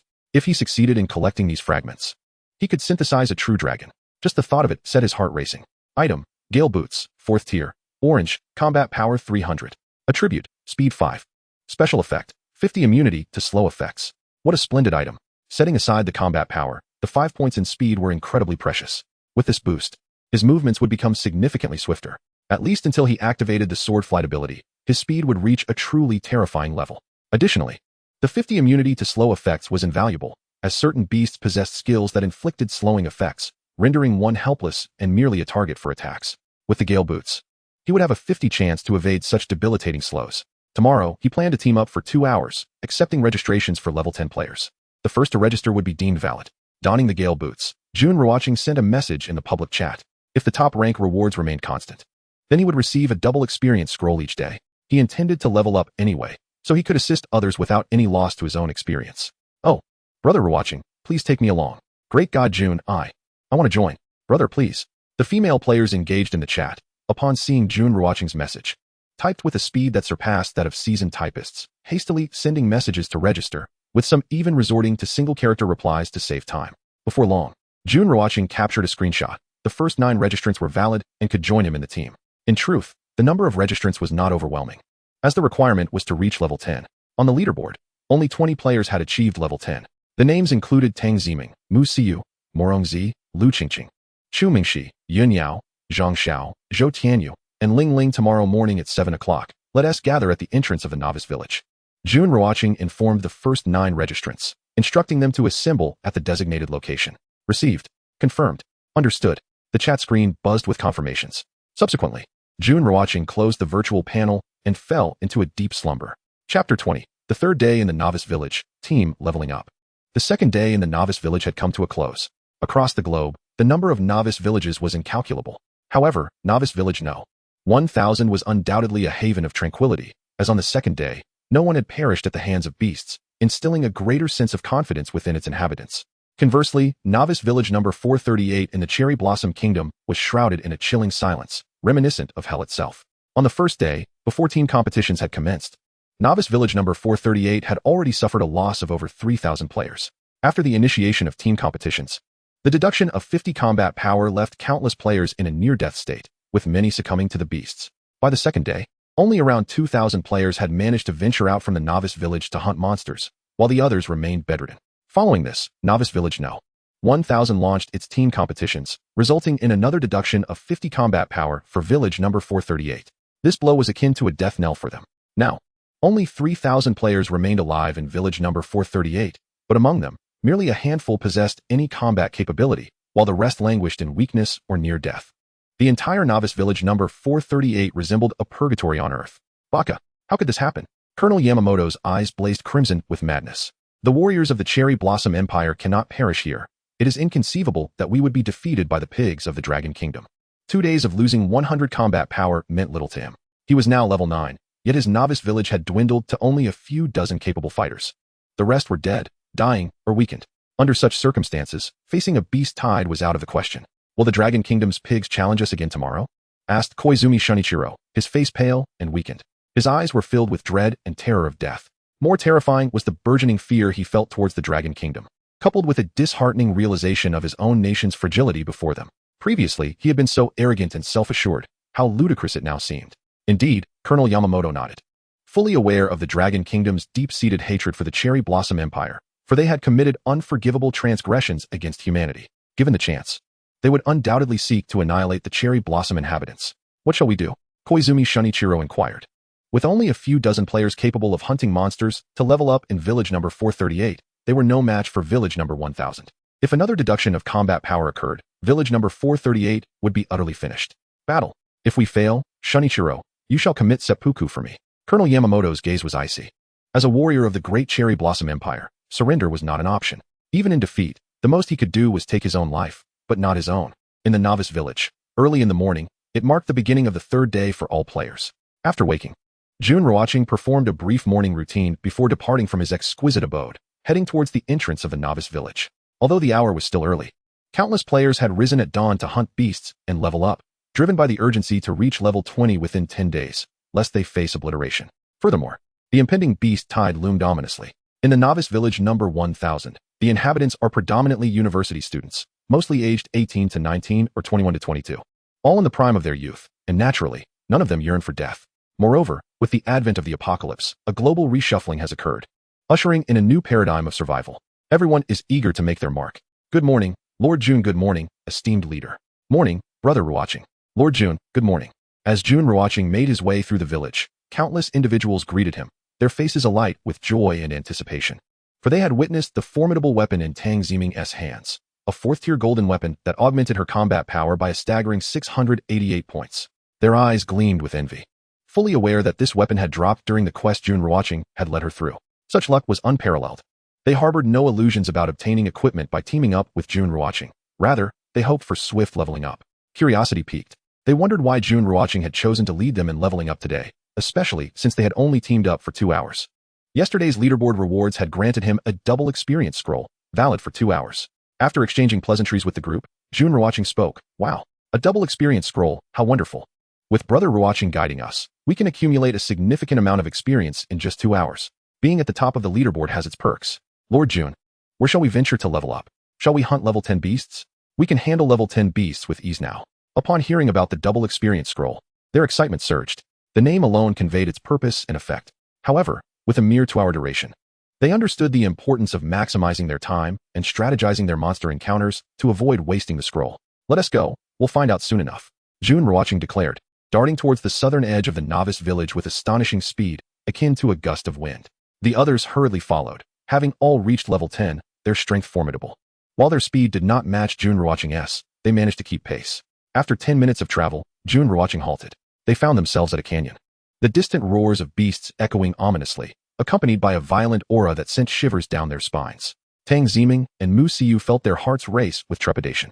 Soon, they laid eyes upon the beasts ahead, level 12 beasts, level 13 beasts, and even a level 14 beast. Oh my, this is excessive. Lord Jun, you must have an overabundance of faith in us. We can only handle level 10 beasts at most. This area is teeming with level 10 beasts. And there are level 14 beasts as well. Brother Ruochén, you must protect me. We're doomed. Upon witnessing the sheer number and levels of the beasts, they were left dumbfounded, their expressions frozen in disbelief. After a prolonged moment, they shifted their gaze back to Jun Ruochén. You cannot be serious. We can only fight level 10 beasts, and they must be isolated ones. The area you've brought us to is rife with creatures above level 10, and even level 14 beasts. It's utterly terrifying. We would be walking into a slaughter. 2 hours. We will clear out these beasts, Jun Ruochén replied, resolutely stating his objective. There are at least 500 or 600 beasts here, all of them a minimum of level 12, with several level 13 and 14 beasts among them. As he spoke, he initiated a team invitation. Chapter 21. Chu Mingxi, look at my outfit. Gazing at the densely packed beasts, each exuding a menacing aura, they felt a chill run down their spines, realizing that even one beast could easily overpower them. Yet, having come this far, they steeled themselves for the challenge. After all, this was also a form of acknowledgement of Jun Ruochén's prowess, and they promptly accepted the team invitation. With no time to waste, Jun Ruochén advanced towards the beasts, instructing, stay close behind me. They soon stood before a level 12 earth mystic turtle, its massive size instilling fear in Tang Ziming and the others as they followed Jun Ruochén. In that moment, he brandished the flame blade, unleashing a wave of fiery energy that cleaved the level 12 beast in two without resistance. Congratulations on hunting the level 12 earth mystic turtle, gaining 8,800 experience points. The level 12 earth mystic turtle dropped 20 galactic coins. As the beast fell, a notification chimed, signifying Jun Ruochén's experience gain of 8,800 points. Typically, defeating a level 12 beast would yield only 2,200 experience points. But with the system bonus of 200 points and the effect of the double experience scroll, his total soared to 8,800. Simultaneously, Tang Ziming and Mu Rongzi received their notifications. Congratulations on hunting the level 12 earth mystic turtle, gaining 2,200 experience points. The loot from the team was not shared. Hence, Jun Ruochén's 20 galactic coins were not distributed among the others. Wow, Lord Jun is incredible. He dispatched a level 12 beast in an instant. 2,200 experience points. This is fantastic. It seems we'll reach level 12 once our team concludes. The experience from the level 12 beast was exceptionally rewarding. As they witnessed Jun Ruochén's effortless annihilation of the level 12 beast, shock washed over them. Their excitement palpable when they realized they would gain 2,200 experience points, far exceeding their initial expectations of a mere 100 or 200. With each swing of the flame blade, Jun Ruochén effortlessly felled another level 12 beast, rendering them weaker than ants in his presence. Congratulations on hunting the level 12 earth mystic turtle, gaining 2,200 experience points. Congratulations on hunting the level 12 earth mystic turtle, gaining 2,200 experience points. Congratulations on hunting the 12th level demon beast, the earth Xian turtle, and earning 2,200 experience points. Following closely behind Jun Ruochén, Mu Siyu and her companions were overwhelmed with astonishment and exhilaration. As they gazed upon Jun Ruochén's silhouette, admiration sparkled in their eyes. At that moment, they reveled in the joy of rapidly accumulating experience. Each demon beast yielded 2,200 experience points, and Jun Ruochén's speed in dispatching these creatures was nothing short of instantaneous. Wow, Brother Ruochén, could you slow down a bit? I just leveled up. In mere moments. A golden light enveloped Tang Ximing, signaling her ascension from level 10 to level 11. Her exquisite countenance radiated with delight. In just a few minutes, she had advanced a level. Had it not been for Jun Ruochén's guidance, it would have taken her an eternity to progress from level 10 to level 11. Meng, you're level 11 now.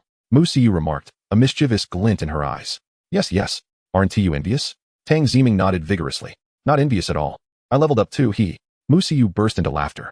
Indeed, as she spoke, Jun Ruochén had effortlessly slain 2 more 12th level demon beasts, coinciding perfectly with her experience gain that propelled her to level 11. Buzz. A golden light descended upon Mu Siyu. Moments later, an announcement chimed in, indicating her upgrade as well. Haha, how deliberate. Tang Ximing observed Mu Siyu's antics and realized that the little girl had intended this, only for her own leveling up to steal the spotlight. Look at me. Here.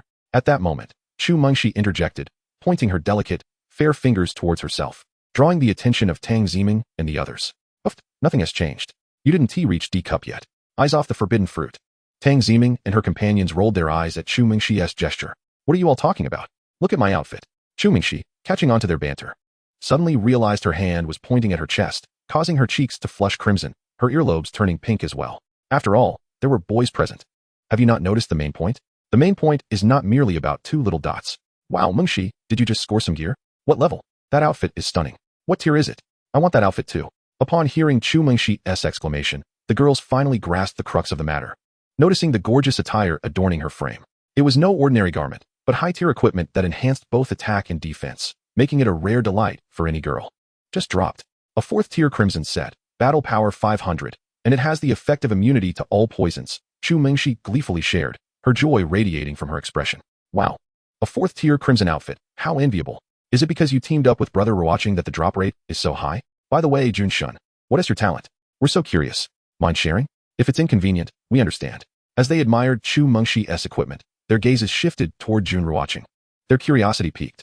After all, given his formidable prowess, his talent must surely be remarkable. S-tier talent, luck power. Jun Ruochén casually fabricated a talent as he continued to vanquish demon beasts. An S-tier talent seemed inconsequential in the grand scheme. If it were too low, it would appear disingenuous. Wow, S-tier talent. No wonder you're so powerful. Luck power? Does that mean your talent is related to fortune? They exclaimed, they're all palpable.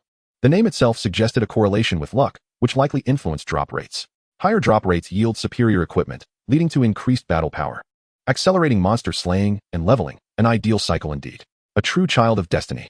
Jun Shun, you're incredible. No one doubted Jun Ruochén's claim regarding his talent. After all, they were all novices, and talents varied widely, making it impossible to ascertain how many existed. A talent like luck was not only plausible, but also exceedingly rare. Moreover, Jun Ruochén claimed it was an S-tier talent, and as of now, no one in the novice village had been rumored to possess such a rank. It was no wonder he was so formidable. Congratulations on hunting the 12th level demon beast, Earth Shin Turtle, and earning 8,800 experience points. 12th level demon beast. Earth Shin Turtle drops 20 galaxy coins, 1 Tai golden crown. Just as the girls chattered excitedly, Jun Ruochén's flame blade descended, striking down the 12th level demon beast, the Earth Shin Turtle. Simultaneously, an announcement resonated, heralding the acquisition of experience and drops. Buzz, congratulations, you have leveled up. Battle power 200. A fortuitous turn of events. Jun Ruochén too had leveled up, reaching level 16. Brother Ruochén, you leveled up as well. Wow, Jun Shun has already reached level 16. I feel that once this double experience scroll is used up, you'll surely hit level 17. A few more battles tomorrow, and you might even reach level 20. Brother Ruochén levels up so quickly. We hitched a ride on Jun Shun's coattails.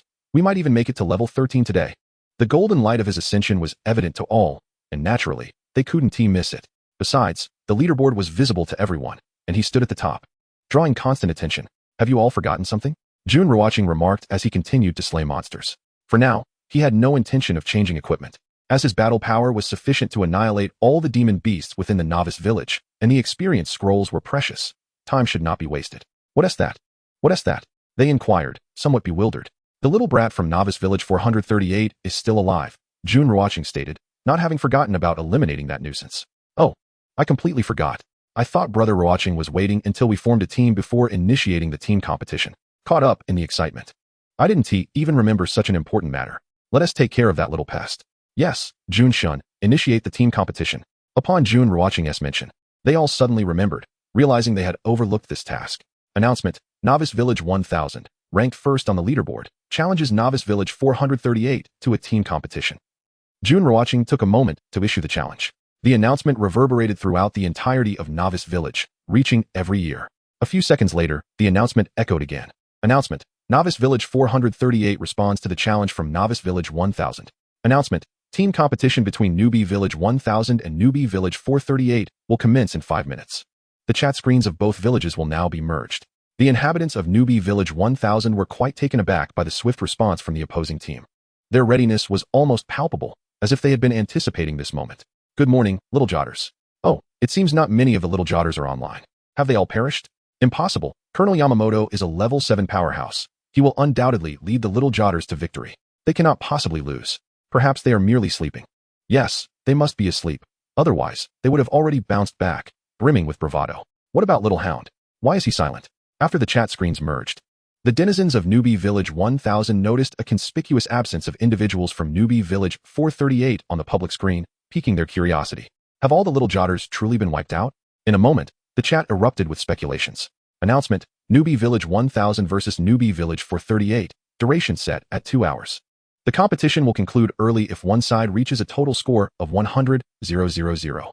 Team competition, countdown, 109,876. The voice of the galactic will resonated once more. The team competition had officially begun. As the competition commenced, all members of Newbie Village 1000 fervently endeavored to accumulate points. 10 seconds elapsed, and the scores refreshed. However, upon refreshing, a wave of bewilderment washed over everyone. Not only were the little jotters from Village 438 flabbergasted, but the residents of Village 1000 were equally perplexed. How could they suddenly amass 120,000 points, effectively obliterating the opposition? Indeed, it was an instantaneous annihilation. The victory was claimed by the first side to reach 100,000 points, and shockingly, the match had concluded even before it had truly begun.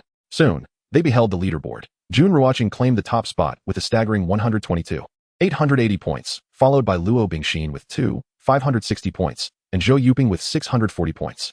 The rest barely scraped by with scores in the low hundreds. Jun is simply incredible. His decisive action sealed the fate of the competition. In a mere 10 seconds, he had vanquished 3 level 12 demon beasts. Upon calculation, it was revealed that each level 12 beast yielded 40,960 points, and within that brief span, Jun had dispatched 3 of them. Truly a terrifying feat, haha. So this is how it is. We have effortlessly secured an additional 50 points of combat power. The level 12 beasts fell before Jun's might. The residents of Newbie Village 1000 finally grasped the gravity of the situation. It was all the masterpiece of Jun Ruochén. He had dismantled Newbie Village 438 in a mere 10 seconds, or perhaps even less, as the leaderboard updated after the initial 10 seconds. It was conceivable that he had already accrued 122,880 points before the refresh. Announcement: Newbie Village 1000 has first reached 100,000 points. Current score: 128,980. Team competition concluded. Announcement: Newbie Village 1000 score 128,980 points. Newbie Village 438 score 590 points. Victory for Newbie Village 1000. Defeat for Newbie Village 438.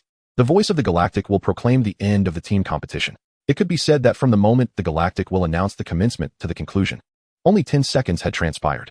This was undeniably a miraculous achievement. Announcement: Congratulations to Newbie Village 1000 for their victory in the team competition, concluding in 7 seconds.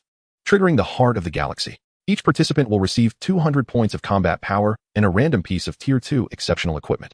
Announcement: The first place on the leaderboard will receive quadruple rewards, including a random piece of Tier 4 exceptional equipment. Announcement: The second place will receive triple rewards, including a random piece of Tier 3 exceptional equipment. Announcement: The third place will receive double rewards, including a random piece of Tier 3 exceptional equipment. After announcing the results, the Galactic will proceed to reveal the rewards. The proclaimed rewards left all members of Newbie Village 1000 in a state of stunned disbelief, their expressions shifting dramatically. Many began to furrow their brows, questioning whether they were hallucinating. Is this reward real? As countless individuals remained in shock, beams of radiant light descended before them. Whoosh! The light enveloped Jun Ruochén, and shortly thereafter, it flowed into his being. Instantly, he felt a surge of power coursing through him, his physique notably altered. This was an astounding gain of 800 points of combat power. Furthermore, he sensed the presence of an additional piece of equipment in his inventory. However, he refrained from inspecting it. A Tier 4 exceptional piece of equipment, randomly bestowed. Even if it were to be the least favorable, it would still be orange. Haha, 200 points of combat power. How delightful. He had not anticipated such a reward, which had quadrupled compared to the previous offerings, along with a piece of Tier 2 equipment. A Tier 2 orange weapon, enhancing his combat power by 110 points, along with a breach in defenses. My luck is remarkable, a Tier 2 red ring. This time, my combat power has elevated by a tier. What a thrilling experience. I have acquired a Tier 2 red weapon, thanks to Jun and all the esteemed figures. Having you all is simply splendid. Jun shall forever be a deity. On the public chat screen, after a brief silence, the conversation erupted. Everyone had received commendable equipment, and the lowest quality was orange. Some even obtained golden equipment. However, 95 of participants received orange equipment, with only a select few acquiring red equipment, and a rare few obtaining golden equipment. Announcement: free trading has commenced. Announcement: trading can occur face-to-face or through the resource marketplace, with no restrictions on quantity or type of items. At this moment, the Galactic will announce the onset of free trading. Chapter 23, Hunting Level 12 Demon Beast Boss. The long-awaited free trading had finally begun. I have acquired a Tier 2 weapon, enhancing my combat power by 80. Who desires it for 20 galactic coins? Finally, we can trade. This is exhilarating. Without trading, growth would be stifled. Now we can exchange surplus equipment and bolster each other, though let's not set prices too absurdly. Yes. I only have 11 galactic coins. Sister Mingyu, would you sell that weapon to me? Sure, let us trade. On the public chat screen, a categorized trading channel emerged, dedicated solely to discussions of trade matters. It was evident that none were foolish enough to conduct trading conversations on the main chat, as it would create unnecessary chaos. Whoosh. Crack. Boom. Whoosh. Within the canyon, Jun Ruochén led Tang Ziming, Mu Siyu, and the others, swiftly dispatching monsters. Since Tang Ziming and her companions were in a party with Jun Ruochén, they did not contribute to the points tally. Thus, he acquired a mere 200 points of combat power and a random Tier 2 exquisite piece of equipment. Murongzi was exceptionally fortunate, receiving a Tier 2 red necklace, while the others were left with orange items. Time ticked away, second by second. In half an hour, the level 12 demon beasts had been completely eradicated by Jun Ruochén, leaving only the formidable level 12 demon boss, the Earth Spirit Tortoise King. A boss, indeed. One could only wonder what treasures it might yield. It all hinged on luck.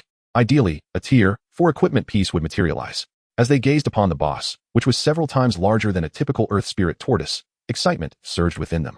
Worry was utterly absent, for they recognized Jun Ruochén's prowess. Even this level 12 demon boss would be vanquished in mere moments.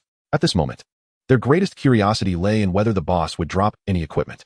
With a swift slash, the outcome astounded Muziu and her companions. The boss fell in a single stroke. Congratulations on slaying the level 12 demon boss, Earth Spirit Tortoise King, earning 16,000 experience points. Level 12 demon boss, Earth Spirit Tortoise King, dropped 40 galaxy coins. 1 Tai ring. As the demon beast collapsed, a notification rang in Jun Ruochén's ears.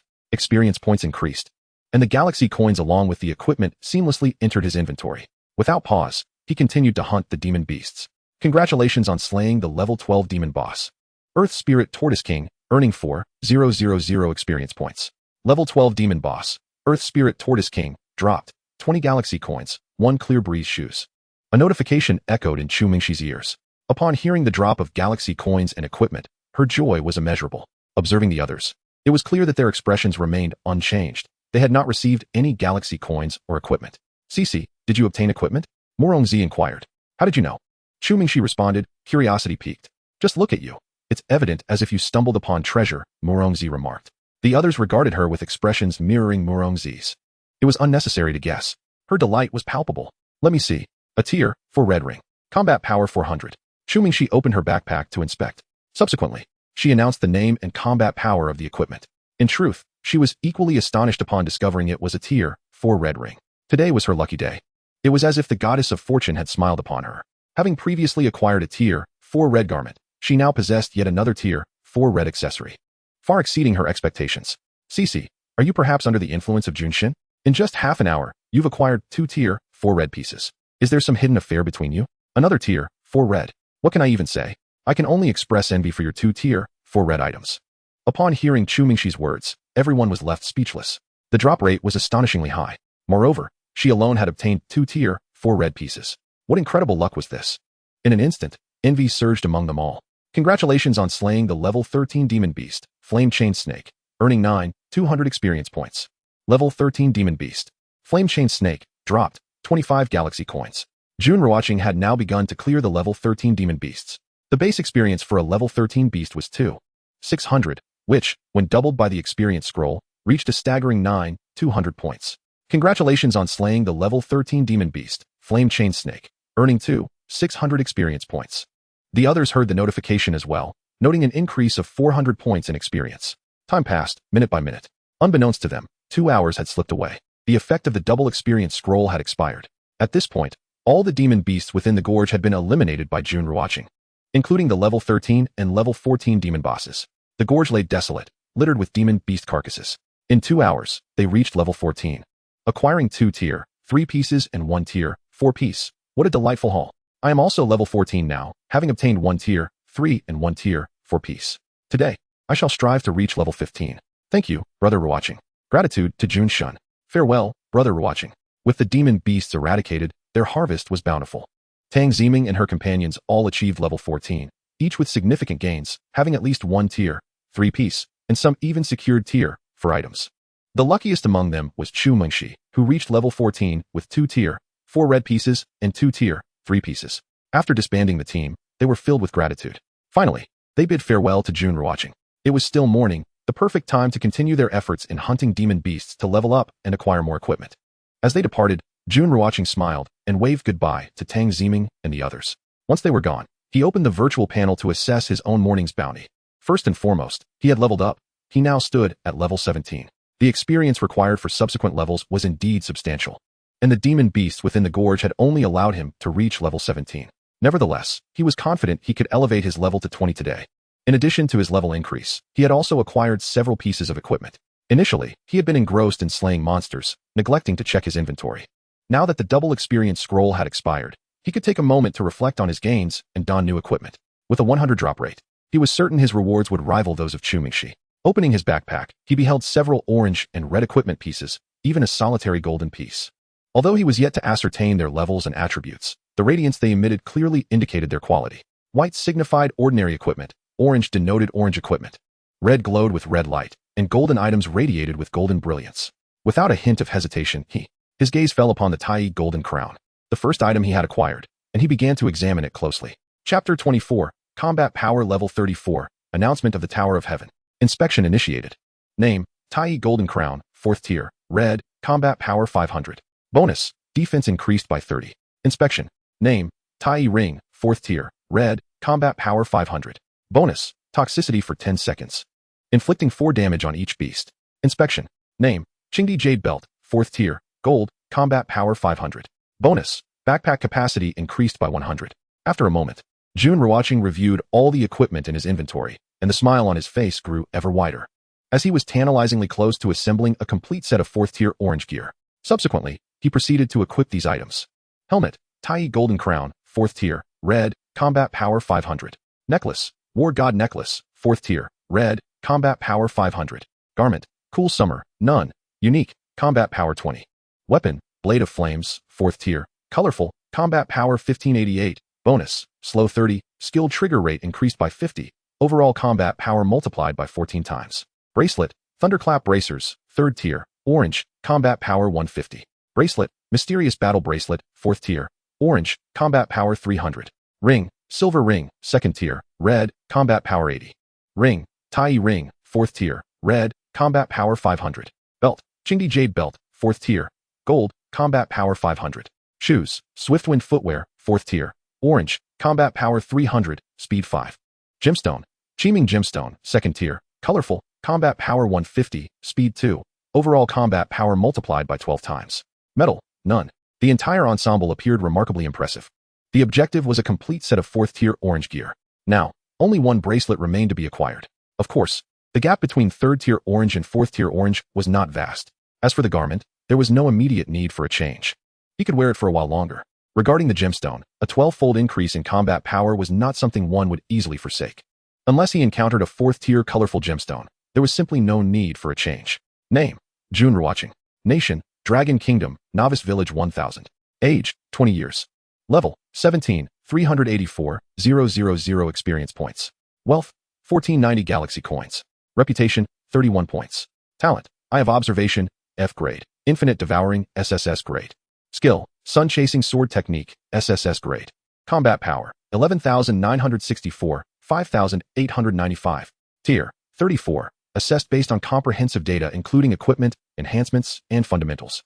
After equipping the new gear, combined with the 800 combat power reward from team competitions and the power of infinite devouring, his combat power reached an astonishing 11,964 points, including an additional 200 damage.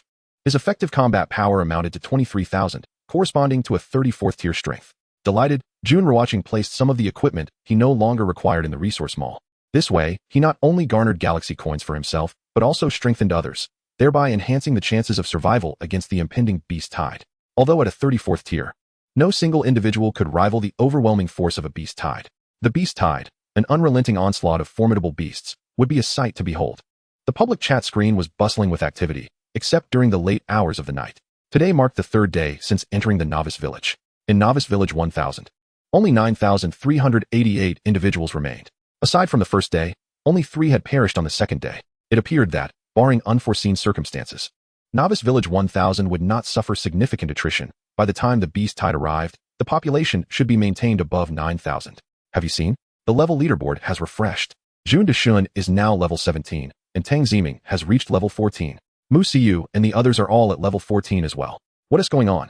Jun Ruochén must have formed a party with them this morning. And look at their levels, uniformly at 14. It's still morning.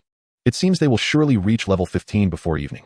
I need to strive harder. I must reach at least level 10 today. Indeed. Less than 7 days remain until the 10-day deadline. I envy them. Reaching level 20 will undoubtedly be effortless for them. As they chatted, the number of people on the public screen dwindled, as everyone was motivated to grind monsters and level up. By noon, the Novice Village lay desolate. For all were outside battling monsters to gain experience. There was no reason to return.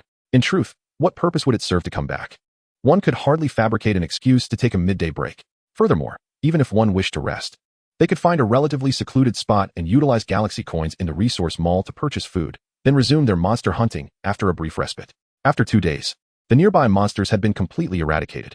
To find any beasts, one would have to venture several miles beyond the Novice Village. This distance, even with a substantial increase in speed, would still consume considerable time. With that time, one could slay a few more monsters. While the players of Novice Village 1000 were engrossed in their endeavors to level up and acquire gear, Novice Village 438 lay in eerie silence, with only a scant few survivors remaining. Even Colonel Yamamoto, endowed with an S-grade talent, bore a look of despair. He had reached level 10, yet he struggled against level 10 beasts, unable to earn the title of Rookie Martial Disciple. He understood that Novice Village 438 was truly beyond redemption, and he might perish there, perhaps never witnessing the arrival of the beast tide. Baka, those wretched Dragon Kingdom pigs are exterminating us. Colonel Yamamoto gritted his teeth, his frustration palpable. At this moment, even the Shikigami could not assist him. Announcement: the Tower of Heaven will open in 3 hours. Tip: the Tower of Heaven comprises 99 floors. For each floor cleared, one shall receive generous rewards, experience points, exceptional equipment, and special items. Tip: anyone reaching level May 10th enter the Tower of Heaven. During the Novice Village phase, each individual has 1 attempt daily. After leaving the Novice Village, 1 attempt per month applies, with exceptions for the top 100 of the Tower of Heaven rankings. Tip: ranking in the Tower of Heaven will yield substantial rewards. Tip: current rankings apply only within a single regional Novice Village. Tip: your Novice Village is the 438th Novice Village in Region 9. Tip: there are 10,000 Novice Villages within each regional area. Just as Colonel Yamamoto succumbed to despair, a voice resonated from the sky, the voice of the Galaxy Will. A new gameplay feature had emerged, the Tower of Heaven. In 3 hours, the gates shall open. Perhaps this is my opportunity. A resolute gleam flickered in the eyes of Commander Yamamoto, his face brimming with confidence. The Tower of Heaven may very well be the turning point of my destiny. If I can ascend to the 99th floor, I might acquire extraordinary treasures, enabling me to sweep through the 1000th Novice Village and even all Novice Villages in the 9th District. Who knows, I might single-handedly withstand the beast tide. The Tower of Heaven is opening prematurely? In the 9th District, Dragon Kingdom, 1000th Novice Village. Jun Ruochén furrowed his brow upon hearing the announcement from the Galactic Will. In my past life, the Tower of Heaven did not open until the 5th day in the Novice Village. I never anticipated it would commence on the 3rd day this time. The script seems slightly off. However, I did not dwell excessively on the matter of time. After all, everything has aligned since my rebirth, owing to the emergence of various factors that differ from my previous life. The early opening of the Tower of Heaven is, in fact, highly advantageous for me. Previously, I never ascended beyond the 20th floor of the Tower of Heaven before my demise. In this life, with the aid of the system and my elevated level, particularly my combat strength, I am determined to shine brightly once the tower opens. Climbing the Tower of Heaven is indeed a formidable challenge. It is not as effortless as one might envision. Nevertheless, the rewards within are truly bountiful. Currently, I possess what can be deemed a set of rank 4 orange equipment. However, during the novice village phase, rank 4 gear is considered top tier, while rank 5 gear is virtually non-existent. Yet, within the Tower of Heaven, there are no restrictions. With a stroke of luck, I might procure an entire set of rank 5 equipment. Moreover, the Tower of Heaven houses unique items, experience scrolls, attack scrolls, defense scrolls, and various special equipment and artifacts. It can be said that the items within surpass all expectations. Chapter 25. Reaching level 18, the Tower of Heaven opens. What is the Tower of Heaven? It remains unclear, but it should be a tower to ascend. Ascending towers is my favorite endeavor. However, I have yet to reach level 10. Tomorrow, I shall attain level 10 and can embark on my ascent. Indeed, all players across the globe have entered their novice villages. We are merely one among the 10,000 novice villages in the 9th district, which implies that there are 100 districts globally, with each district hosting 10,000 novice villages. That totals to a staggering 1 million novice villages worldwide. The announcement has aroused immense curiosity among the denizens of the 1000th novice village. More predominantly, there is shock. Little did they know that their 1000th novice village is just one of the many in the 9th district, which boasts 10,000 novice villages. And there are 100 districts across the globe. Swish, swish, boom. In the far west of the novice village lies a paradise, yet it is fraught with danger. For it teems with terrifying demon beasts, the lowest being level 14, with level 15 and 16 beasts lurking about. Some even spot level 17 beasts. This place is Jun Ruochén's sanctuary for leveling up. His goal this time is to reach at least level 18. Ascending from level 17 to level 18 requires 4 million experience points. From level 18 to level 19 necessitates 5 million experience points. With 3 hours remaining, achieving 4 million experience points is not insurmountable. After all, the demon beasts here are of high caliber, yielding 10,000 experience points per kill under the standard of 200 experience points. Thus, hunting 400 demon beasts within 3 hours is quite feasible. Reaching level 19, however, appears impossible unless all the demon beasts gather together for him to slay relentlessly, which is, of course, improbable. Time passes, second by second. 2 hours in, a hum resonates. Congratulations, you have leveled up. Combat power, 200. At long last, his level has risen from 17 to 18. He did not pause, but continued to hunt. As experience points steadily increased alongside the influx of galactic coins and rank for equipment. Nonetheless, all the rank for gear he encountered was white. He had yet to stumble upon any orange items. However, several rank for weapons did drop. Time does not halt for any event, nor does it hasten for any occurrence. The 3rd hour has arrived, indicating that the Tower of Heaven is on the brink of opening. Jun Ruochén observed the demon beasts ahead, deftly retreating. Now, he awaited the opening of the Tower of Heaven, ceasing his hunts, for he knew he could not reach level 19 in this brief interval. His haul was commendable. After distancing himself from the beasts, Jun Ruochén slowed his pace, leisurely making his way back to the novice village. In these 3 hours, he had slain approximately 550 demon beasts, comprised mainly of levels 14 and 15, with a few level 16 beasts among them. These creatures yielded him 13,000 galactic coins. In addition to the coins, he acquired 31 pieces of rank for equipment, of which only 2 were orange, both of which he had no use for, as he possessed superior gear. As he walked, Jun Ruochén sent a message in the group chat. The Tower of Heaven is about to open. Everyone, do your best. I have farmed some equipment. If anyone needs it, feel free to visit the resource shop. Once the message was dispatched, he listed all the equipment he could not utilize. Even the smallest mosquito is meat. The more galactic coins, the better. After all, keeping these items would serve no purpose. It would be far more beneficial to assist others in the novice village to bolster their strength, enabling them to collectively withstand the impending beast tide. This is, in a sense, an investment. Wow, let me take a look. Anything produced by Jun is bound to be exquisite. Wow, I see it. There are rank for equipment. Jun, is your pricing correct? Rank for equipment for only 30 galactic coins? Clearly, Jun was bestowing benefits. Indeed, rank for equipment can only be dropped by demon beasts of level 10 or higher. And such gear is exceedingly rare, a treasure that holds value yet remains elusive to all. No amount of galactic coins can procure it. I want that weapon. The rank for weapon boosts combat power by 400. Thank you, Jun Ruochén. In the chat, countless individuals were astonished by the equipment available in the resource shop. There were items of rank 1, rank 2, and even rank 3, with dozens of rank 4 equipment as well. What amazed them even more was the astonishingly low price of the rank for gear. Only 30 galactic coins, which was essentially a generous giveaway, symbolically charging just 30 galactic coins. Announcement: the Tower of Heaven is opening. Notice, there is no true death within the Tower of Heaven. Upon dying, one will be teleported out and revived. Moments later, the voice of the galactic will echoed. The announcement of the Tower of Heaven's opening reverberated through the air. Simultaneously, a myriad of colorful lights materialized above the novice village, slowly descending. As these luminescent rays touched the ground, they transformed into a colossal treasure tower. Its diameter estimated to be 100 meters and soaring to heights that seemed to pierce the very clouds. The Tower of Heaven, cloaked in an ominous black, emanated an overwhelming aura of authority. In its presence, all felt diminutive, akin to a mere droplet facing the vastness of an ocean. Is this truly the Tower of Heaven? What an immense structure it is. No, this must merely be a manifestation of the tower, for there are 100 major regions worldwide. Each novice village housing such a tower, amounting to 1,000,000. This is undoubtedly one of its avatars. 1,000,000 avatars, how terrifying. One must reach level 10 to ascend the tower. Glancing at the leaderboard, I see the top 100 have all attained this level, which means we must queue. I believe Lord Jun should not be the first to ascend. Why, you may ask? Because Lord Jun is far too powerful, should he ascend to great heights. It would undoubtedly place immense pressure on those who follow. Although we do not compare ourselves to him, to claim there would be no pressure would be a blatant falsehood. Indeed, I concur. Following the Tower of Heaven's emergence, countless individuals who reached level 10 returned to the novice village. Just yesterday, there were only 20 players who surpassed level 10.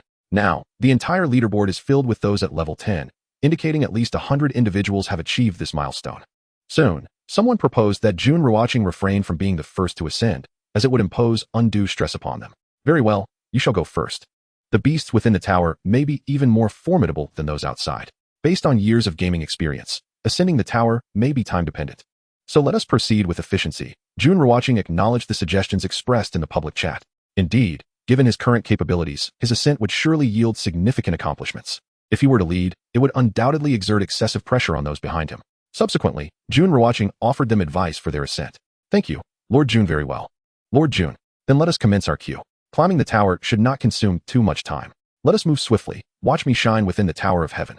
My ambition is to reach the 99th floor. Upon seeing Jun Ruochén endorse their plan, they were filled with immense joy. Soon, those who reached level 10 lined up, leaving those who had yet to achieve it in a state of envy, motivating them to strive even harder to defeat monsters and level up. Jun Ruochén stood a short distance from the square, gazing at the towering edifice ahead, a faint smile gracing his lips. Are you confident? At that moment, a cool, detached voice pierced his ears. Chapter 26. Luo Bingxin. Are you still angry with me? No, Jun Ruochén replied nonchalantly, even without needing to inquire. He recognized the voice. It could only belong to Luo Bingxin. The sound was familiar. During their time at Jiangqing University, he had confessed his feelings to her, only to be met with rejection as she prioritized her studies over romantic entanglements. After that rejection, they had not crossed paths again. Upon arriving at the novice village, they encountered one another at the entrance, yet no words were exchanged. Now, he was taken aback by Luo Bingxin's initiative to speak with him. Are you confident in surviving the beast tide? Luo Bingxin's voice remained frosty as she approached him, now within earshot. He could detect a delicate fragrance, distinct from any perfume, yet undeniably enchanting. No, Jun Ruochén replied again, maintaining his brevity. This was the truth. The terror of the beast tide was such that even with prior experience, he could not claim certainty in his survival, for in his past life, he had perished at the onset of the beast tide. Are you still angry with me? Luo Bingxin frowned, though she quickly regained her composure and, intrigued, inquired further. To be honest, this is the first time I have truly looked at you. Previously, she had never regarded him with such attention, nor had she afforded anyone that courtesy. Thus, when Jun Ruochén professed his feelings, she had decisively turned him down. Little did she anticipate that the apocalypse would arrive, nor that she would find herself in the same novice village as him. Even more astonishing was the realization of Jun Ruochén's formidable strength. After awakening her S-class talent, she found herself unable to rival him, leading her to suspect that he might possess an SS-class talent, or perhaps even an SSS-class talent. How else could he surpass her capabilities? After all, she had awakened an S-class talent, and she harbored a monumental secret. She was not originally from Earth, but rather a reincarnated soul. Even without a talent, she could dominate this novice village. Yet here stood Jun Ruochén, stronger than she, igniting her curiosity immensely. You're overthinking things, Jun Ruochén remarked coolly. Indeed, you are. My confession stemmed from youthful exuberance. In university, I pursued the campus belle. This was my youth. Your refusal was your prerogative. Having been denied, I chose to let go, which is also my right. To desire what cannot be attained is futile. To persist further would render me a mere sycophant. Moreover, after being reborn in this apocalypse, my mindset has stabilized significantly. I harbor no resentment. As they conversed, others had already begun their ascent of the Tower of Heaven. With each floor they conquered, the dark tower illuminated with a brilliant glow. In less than a minute, 3 floors had lit up, the lowest 3 levels aglow with radiant light. Concurrently, a massive screen materialized above the tower, densely packed with names, the leaderboard of the Tower of Heaven. This screen records the top 10,000 names. Only the top 10,000 players in the 9th major region would grace this leaderboard. Gaining a spot on this list is exceedingly challenging. For the 9th major region comprises 10,000 novice villages, each hosting 10,000 players, culminating in a staggering 100 million individuals. Even accounting for casualties among the novice players over 3 days, tens of millions would still remain in the 9th major region. Therefore, to emerge from this vast pool of contenders is akin to scaling the heavens. Of course, during the novice phase, only those who reach level May 10th ascend the tower. As it is merely the 3rd day in the novice village, the number of level 10 players is still relatively modest. Nonetheless, those who do manage to make the leaderboard are truly exceptional individuals. Congratulations to the novice village 1000's Shangwanlan for reaching the 6th floor of the Tower of Heaven. Currently ranked 6,912, a resounding voice echoed within the Tower of Heaven. The entirely black structure illuminated brightly from the bottom 6 floors, signifying that the challenger had successfully navigated through the 6th level. However, she faltered at the 7th level and has now concluded her ascent. What a splendid start. Our novice village boasts its first ranking on the board. This is indeed remarkable. The majority of contenders have only reached the 6th floor. Shangwanlan has astonishingly entered the top 7,000.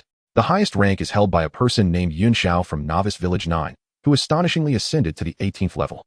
The top rank is at the 18th floor. It seems the Tower of Heaven is quite a formidable challenge. Undoubtedly. Have you not noticed that most have not surpassed the 10th level? Those who have reached beyond the 11th floor number fewer than 100, amidst a colossal population of several tens of millions in our 9th district.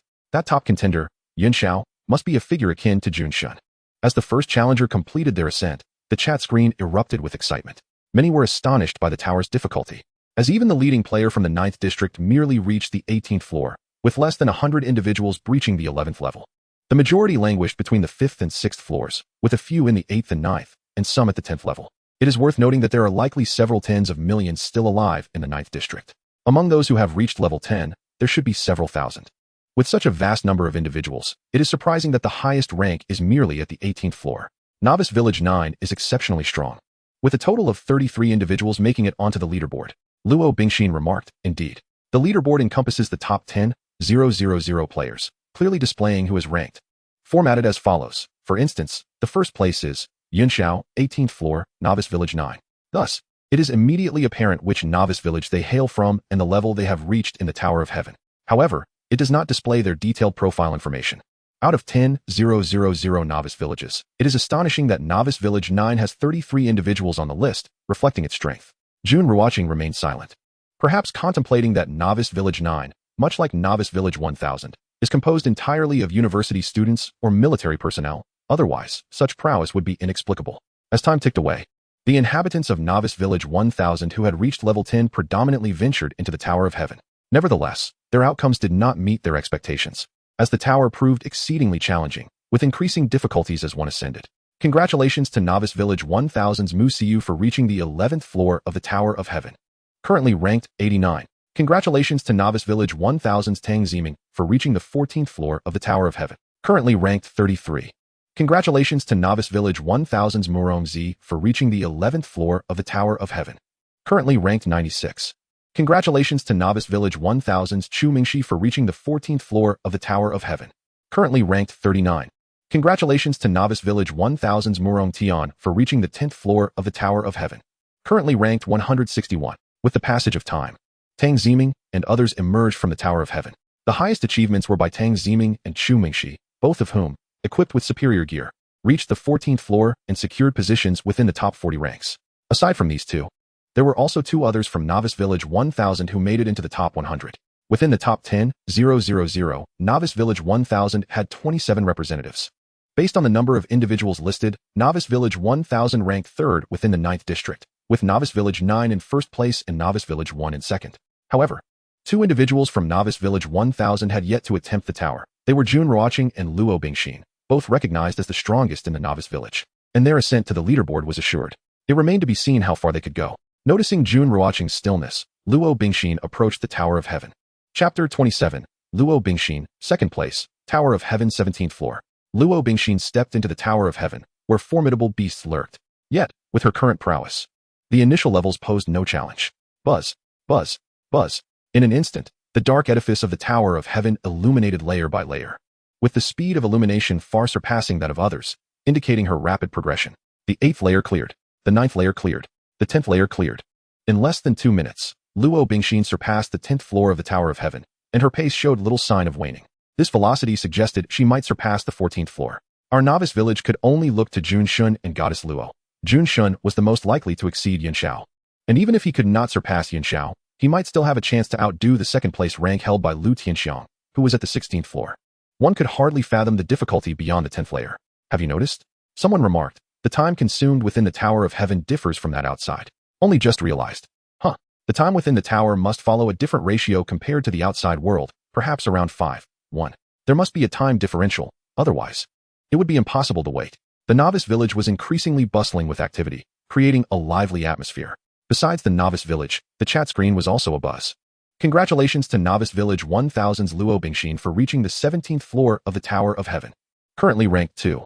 Finally, after 5 minutes, Luo Bingxin's ascent reached the 17th floor. Yet, at that moment, a booming voice announced her final achievement, as she had stumbled at the 18th floor, ultimately stopping at the 17th floor. Even so, she secured the second position, just one layer beneath Yun Xiao from Novice Village 9, and one layer above Lu Tianxiang from Novice Village 1. Congratulations to Goddess Luo. Cheers erupted for Luo Bingxin. Congratulations, Goddess Luo. Second place, remarkable. Upon seeing Luo Bingxin emerge, everyone was genuinely delighted, extending their congratulations. Regardless, Luo Bingxin belonged to Novice Village 1000, and now, they were united as a team. With Luo Bingxin's strength, their happiness was natural. Jun Ruochén waited for a moment, realizing no one else was heading to the Tower of Heaven, as those who reached level 10 had already ventured forth, while the others were diligently grinding monsters to level up, striving to challenge the Tower of Heaven today. After all, opportunities for new players to enter were only available every 2 days. Approaching the Tower of Heaven felt familiar. His expression remained calm. Yet, deep within, there resided an undeniable anticipation and fervent desire, even a palpable excitement. In a previous life, he had not ascended beyond the 20th floor at the time of his demise. However, in this life, despite the recent emergence of the Tower of Heaven, he felt a newfound confidence to challenge the 20th floor, bolstered by the presence of a system and an unparalleled combat prowess. Upon witnessing Jun Ruochén enter the Tower of Heaven, a wave of curiosity swept through the multitude. They pondered what achievements the renowned number 1 of the beginner village, Jun Ruochén, could attain. The first floor presented level 1 demon beasts, 10 in total. The second floor featured 10 level 2 demon beasts, followed by 10 level 3 on the third floor, 10 level 4 on the fourth, and 10 level 5 on the fifth. Each level's demon beasts bore a similar count. Yet the nature of the creatures lurking in the higher echelons of the tower remained a mystery to Jun Ruochén, as he had never reached the 20th floor in his previous existence. The initial floors posed little difficulty. However, a significant challenge arose from the fact that these demon beasts congregated, leaving no opportunity for respite. Moreover, once gathered, they would launch a simultaneous assault. With a swift motion, wielding the blade of fiery flames, he executed 3 precise strikes. Within mere seconds, all the demon beasts lay vanquished. Congratulations. You have conquered the first floor of the Tower of Heaven, earning a reward, 200 experience points. The announcement echoed, signifying his successful passage through the first floor. As the radiant light illuminated the first level, the reward was dispensed. Upon receiving his reward, a ripple appeared before Jun Ruochén, akin to traversing through a curtain of water, indicating his entrance into the second level. The second layer, populated by 10 level 2 demon beasts, succumbed to his rapid onslaught. 3 swift strikes dispatched them effortlessly. Congratulations. You have conquered the second floor of the Tower of Heaven, earning a reward, 500 experience points. The sound of the announcement resonated once more, affirming his victory over the second level, followed by the rewards allocation. He ascended to the third level. Congratulations. You have conquered the third floor of the Tower of Heaven, earning a reward, 1000 experience points. Congratulations. You have conquered the fourth floor of the Tower of Heaven, earning a reward, 2000 experience points. Congratulations. You have conquered the fifth floor of the Tower of Heaven, earning a reward, 5000 experience points. Congratulations. You have conquered the sixth floor of the Tower of Heaven, earning a reward, 10,000 experience points. Within the confines of the Tower of Heaven, Jun Ruochén rapidly advanced through to the 10th floor, accomplishing this feat in less than 5 minutes. Had it not been for the time consumed by the reward notifications and transitions to subsequent levels, he could have completed it in a fraction of that time. In the tower, 5 minutes felt like merely a minute outside. The crowd outside brimmed with anticipation and curiosity, eager to discover the extent of Jun Ruochén's prowess. Upon witnessing his astonishing speed in ascending the tower, they collectively gasped. My goodness! The speed of the divine Jun is simply astonishing. It is almost unbearable. The earlier comments seemed reasonable, while the latter began to verge on the irreverent. Jun Ruochén's pace was indeed terrifying, and it appeared he had a significant chance of claiming the top spot. This was undeniably formidable. The number one from the beginner village was truly exceptional. The onlookers speculated on how far Jun Ruochén could climb. As he progressed, the rewards grew increasingly precious. The earlier levels predominantly yielded experience points, while the latter levels promised special items and exquisite equipment. They wondered how many floors he would have to ascend to obtain such treasures. Countless individuals in the beginner village watched the Tower of Heaven, while those engaged in monster hunting chatted animatedly on the public screen, keeping a vigilant eye on the unfolding events within the tower. As the tower reached the 15th floor, the possibility of encountering special items and exquisite equipment arose. At this juncture, Luo Bingxin shared a message in the group chat.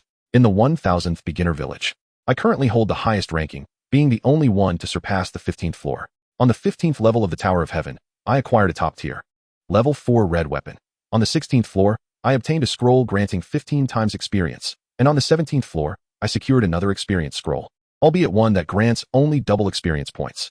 This indicated that her ascent had yielded substantial experience, along with an experience scroll and a level 4 red weapon.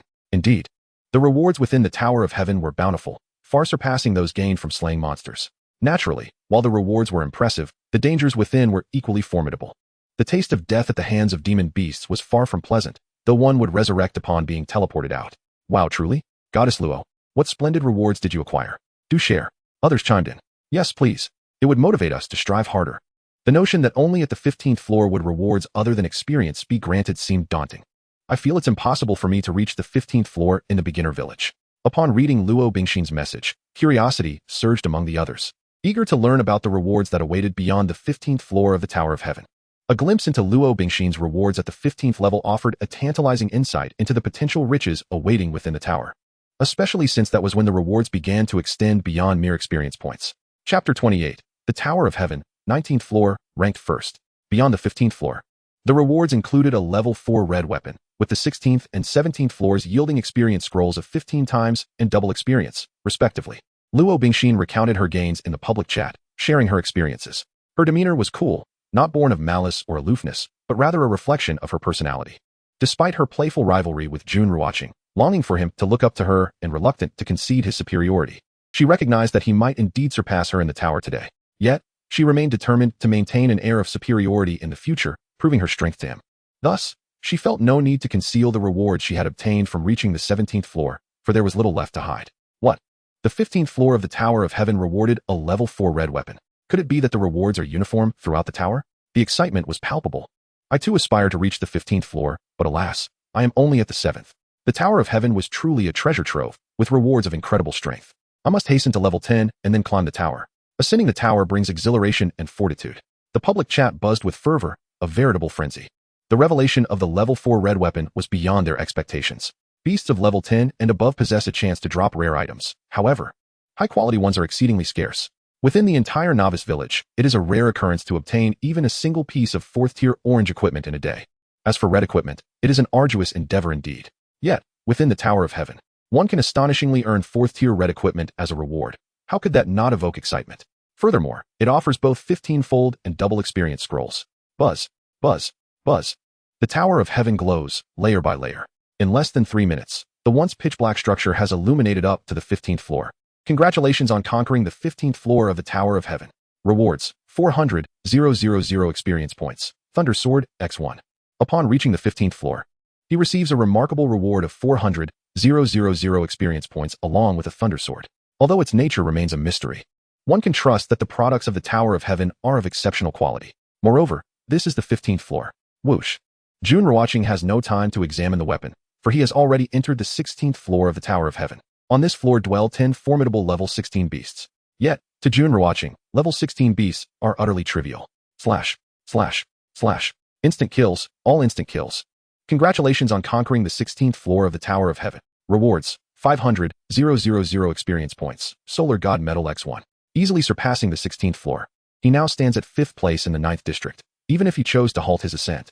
However, he harbors no intention of stopping before reaching the 20th floor. Whoosh. He proceeds to the next layer. Outside the Tower of Heaven, Novice Village has gathered hundreds of spectators, either those who have conquered the tower or reached level 10, preparing to ascend. Witnessing the Tower of Heaven, now aglow up to the 16th floor, they are filled with envy. Jun Shun is indeed remarkable. His speed is astounding. He has reached the 16th floor so swiftly. I have a feeling he will surpass Yun Xiao of Novice Village 9.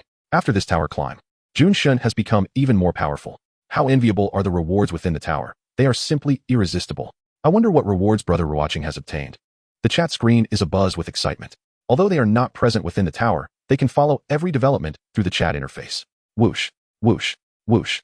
The 17th floor of the Tower of Heaven features 10 level 17 beasts. Even with his eyes closed, Jun Ruochén could easily dispatch level 17 beasts. Congratulations on conquering the 17th floor of the Tower of Heaven. Rewards: 1,000,000 experience points, double experience scroll, x1. Congratulations on conquering the 18th floor of the Tower of Heaven. Rewards: 2,000,000 experience points, triple experience scroll, x1. Congratulations on conquering the 19th floor of the Tower of Heaven. Rewards: 3,000,000 experience points, 15-fold attack scroll, x1. In just 1 minute, he ascends 3 floors consecutively. Now, Jun Ruochén has reached the 19th floor of the Tower of Heaven, surpassing Yun Xiao of Novice Village 9 and claiming the top spot on the tower leaderboard. Simultaneously, his level has also increased. Buzz. Congratulations on leveling up. Combat power, 200. A radiant golden light envelopes Jun Ruochén as he feels an invigorating surge of power. He has finally attained level 19. Within the Tower of Heaven, the higher one ascends, the greater the experience gained, and the figures are astonishingly formidable. It is worth noting that the 19th floor alone grants a staggering 3 million experience points. Besides experience, there are experience scrolls, special items, and superb equipment. Wow. Brother Ruochén has already reached the 19th floor. First place, Jun Shun is in first place. How incredibly formidable. He has swiftly surpassed Yun Xiao, becoming the number 1 on the tower leaderboard. This may not even be his limit. The 20th floor is assured. I wonder how far he will go this time. Go. Brother Ruochén. In Novice Village 1000 and on the chat screen, excitement reigns. Jun Ruochén has surpassed Yun Xiao of Novice Village 9, claiming the title of number 1 in the 9th District Tower leaderboard. Although they are not the top contenders themselves, Jun Ruochén is their comrade, and at this moment, they feel as if they have achieved first place themselves, even more excited than if they had personally claimed victory. In Novice Village 1, who would have thought Jun Ruochén would be so powerful? I did not see this coming. However, this is merely the beginning. The first place on the 9th District Tower leaderboard belongs to me, Lu Tianxiang. I am the strongest in the 9th District. In the plaza of Novice Village 1, another Tower of Heaven stands, attracting numerous climbers eager to ascend, yet few can make the leaderboard. Lu Tianxiang, originally from a hidden family in Jiang City, has practiced martial arts since childhood and possesses formidable strength. After the apocalypse, he awakened an S-class talent in Novice Village, sweeping through challenges, now having reached level 16. With combat power that is immensely formidable, little did he expect that he would be surpassed by Yun Xiao. Now, a certain Jun Ruochén has appeared, effortlessly surpassing him and ultimately eclipsing Yun Xiao to become number 1. As for Luo Bingxin, he subconsciously disregards her. Given her name, she must be a citizen of Dragon Country. No matter when or where, citizens of Dragon Country are always the strongest, while others must stand aside. He hopes she can go further and wipe out the novice villages of other nations in the 9th District. In Novice Village 9, Yun Xiao gazes calmly at the leaderboard beside the Tower of Heaven, observing Jun Ruochén surpassing him without a hint of displeasure, even sporting a smile. Were it not for his equipment, one could easily see the insignia of a major general resting on his shoulder. Whoosh. In Novice Village 1000. Within the Tower of Heaven, Jun Ruochén has crossed the 19th floor and directly entered the 20th. At this moment, he is filled with exhilaration. Chapter 29. The Tower of Heaven's 25th floor, activating sword flight. After conquering the 19th floor, Jun Ruochén steps into the 20th floor of the Tower of Heaven. Here, 10 level 20 beasts await. In his previous life, he could hardly fathom achieving such heights. He had reached level 21, yet his combat power could not compare to now. The Tower of Heaven then was nowhere near the formidable challenge it is today. In his past life, his highest achievement was merely reaching the 15th floor of the tower. Slash, slash, slash, roar, boom. Within the 20th level of the Celestial Tower, Jun Ruochén wielded the blade of blazing flames, striking continuously. In the atmosphere, terrifying waves of fiery blade energy erupted, and wherever the blade energy passed, the monstrous beasts fell. Congratulations on conquering the 20th level of the Celestial Tower. Reward: 4,000,000 experience points, 1 Underworld Goddess Radiance, 115x attack scroll, 333 galaxy coins. The 20th level had been claimed by Jun Ruochén. This time, the experience points soared to 4 million, alongside a mysterious item called the Underworld Goddess Radiance, the nature of which, whether it be a weapon, jewelry, or a unique artifact, remained unknown to him. However, he was acutely aware of the significance of the 15x attack scroll. It was exceedingly formidable. Announcement: congratulations to No. 1000 Novice Villages Jun Ruochén for conquering the 20th level of the Celestial Tower. Hint: all members of number 1000 Novice Village receive rewards. Combat power 300, experience 200,000. Galaxy coins 33. In the square of Novice Village, the entirely black Celestial Tower lit up from the bottom 20 levels. At this moment, The brilliance was dazzling, rendering it impossible to gaze directly upon. Countless individuals were filled with exhilaration. After all, this was the 20th level of the Celestial Tower, a direct ascension through 2 layers of clouds. Just then, the announcement from the galaxy will resonated, reaching the ears of everyone in Novice Village. Whoosh, whoosh, whoosh. Following the sound, streams of light descended, ultimately merging into the bodies of the inhabitants of number 1000 Novice Village. Simultaneously, everyone's experience points increased by 200,000, and they gained 33 galaxy coins. What? We also have benefits, they exclaimed, bewildered by the sudden increase of 300 combat power, 33 galaxy coins, and 200,000 experience points. This is truly remarkable. Thank you, Divine Jun. Divine Jun had indeed defied the odds. After reaching the 20th level, they all basked in his glory. Haha, with this 200,000 experience points, I directly leveled up twice, reaching level 13. I too am now at level 13. This million experience is delightful. I'm at level 12 now. It seems everyone here is at level 12. The 200,000 experience points elevated all members of Novice Village number 1000 to level 12. The Celestial Tower was utterly terrifying. At that moment, the entirety of Novice Village number 1000 erupted in a fervor.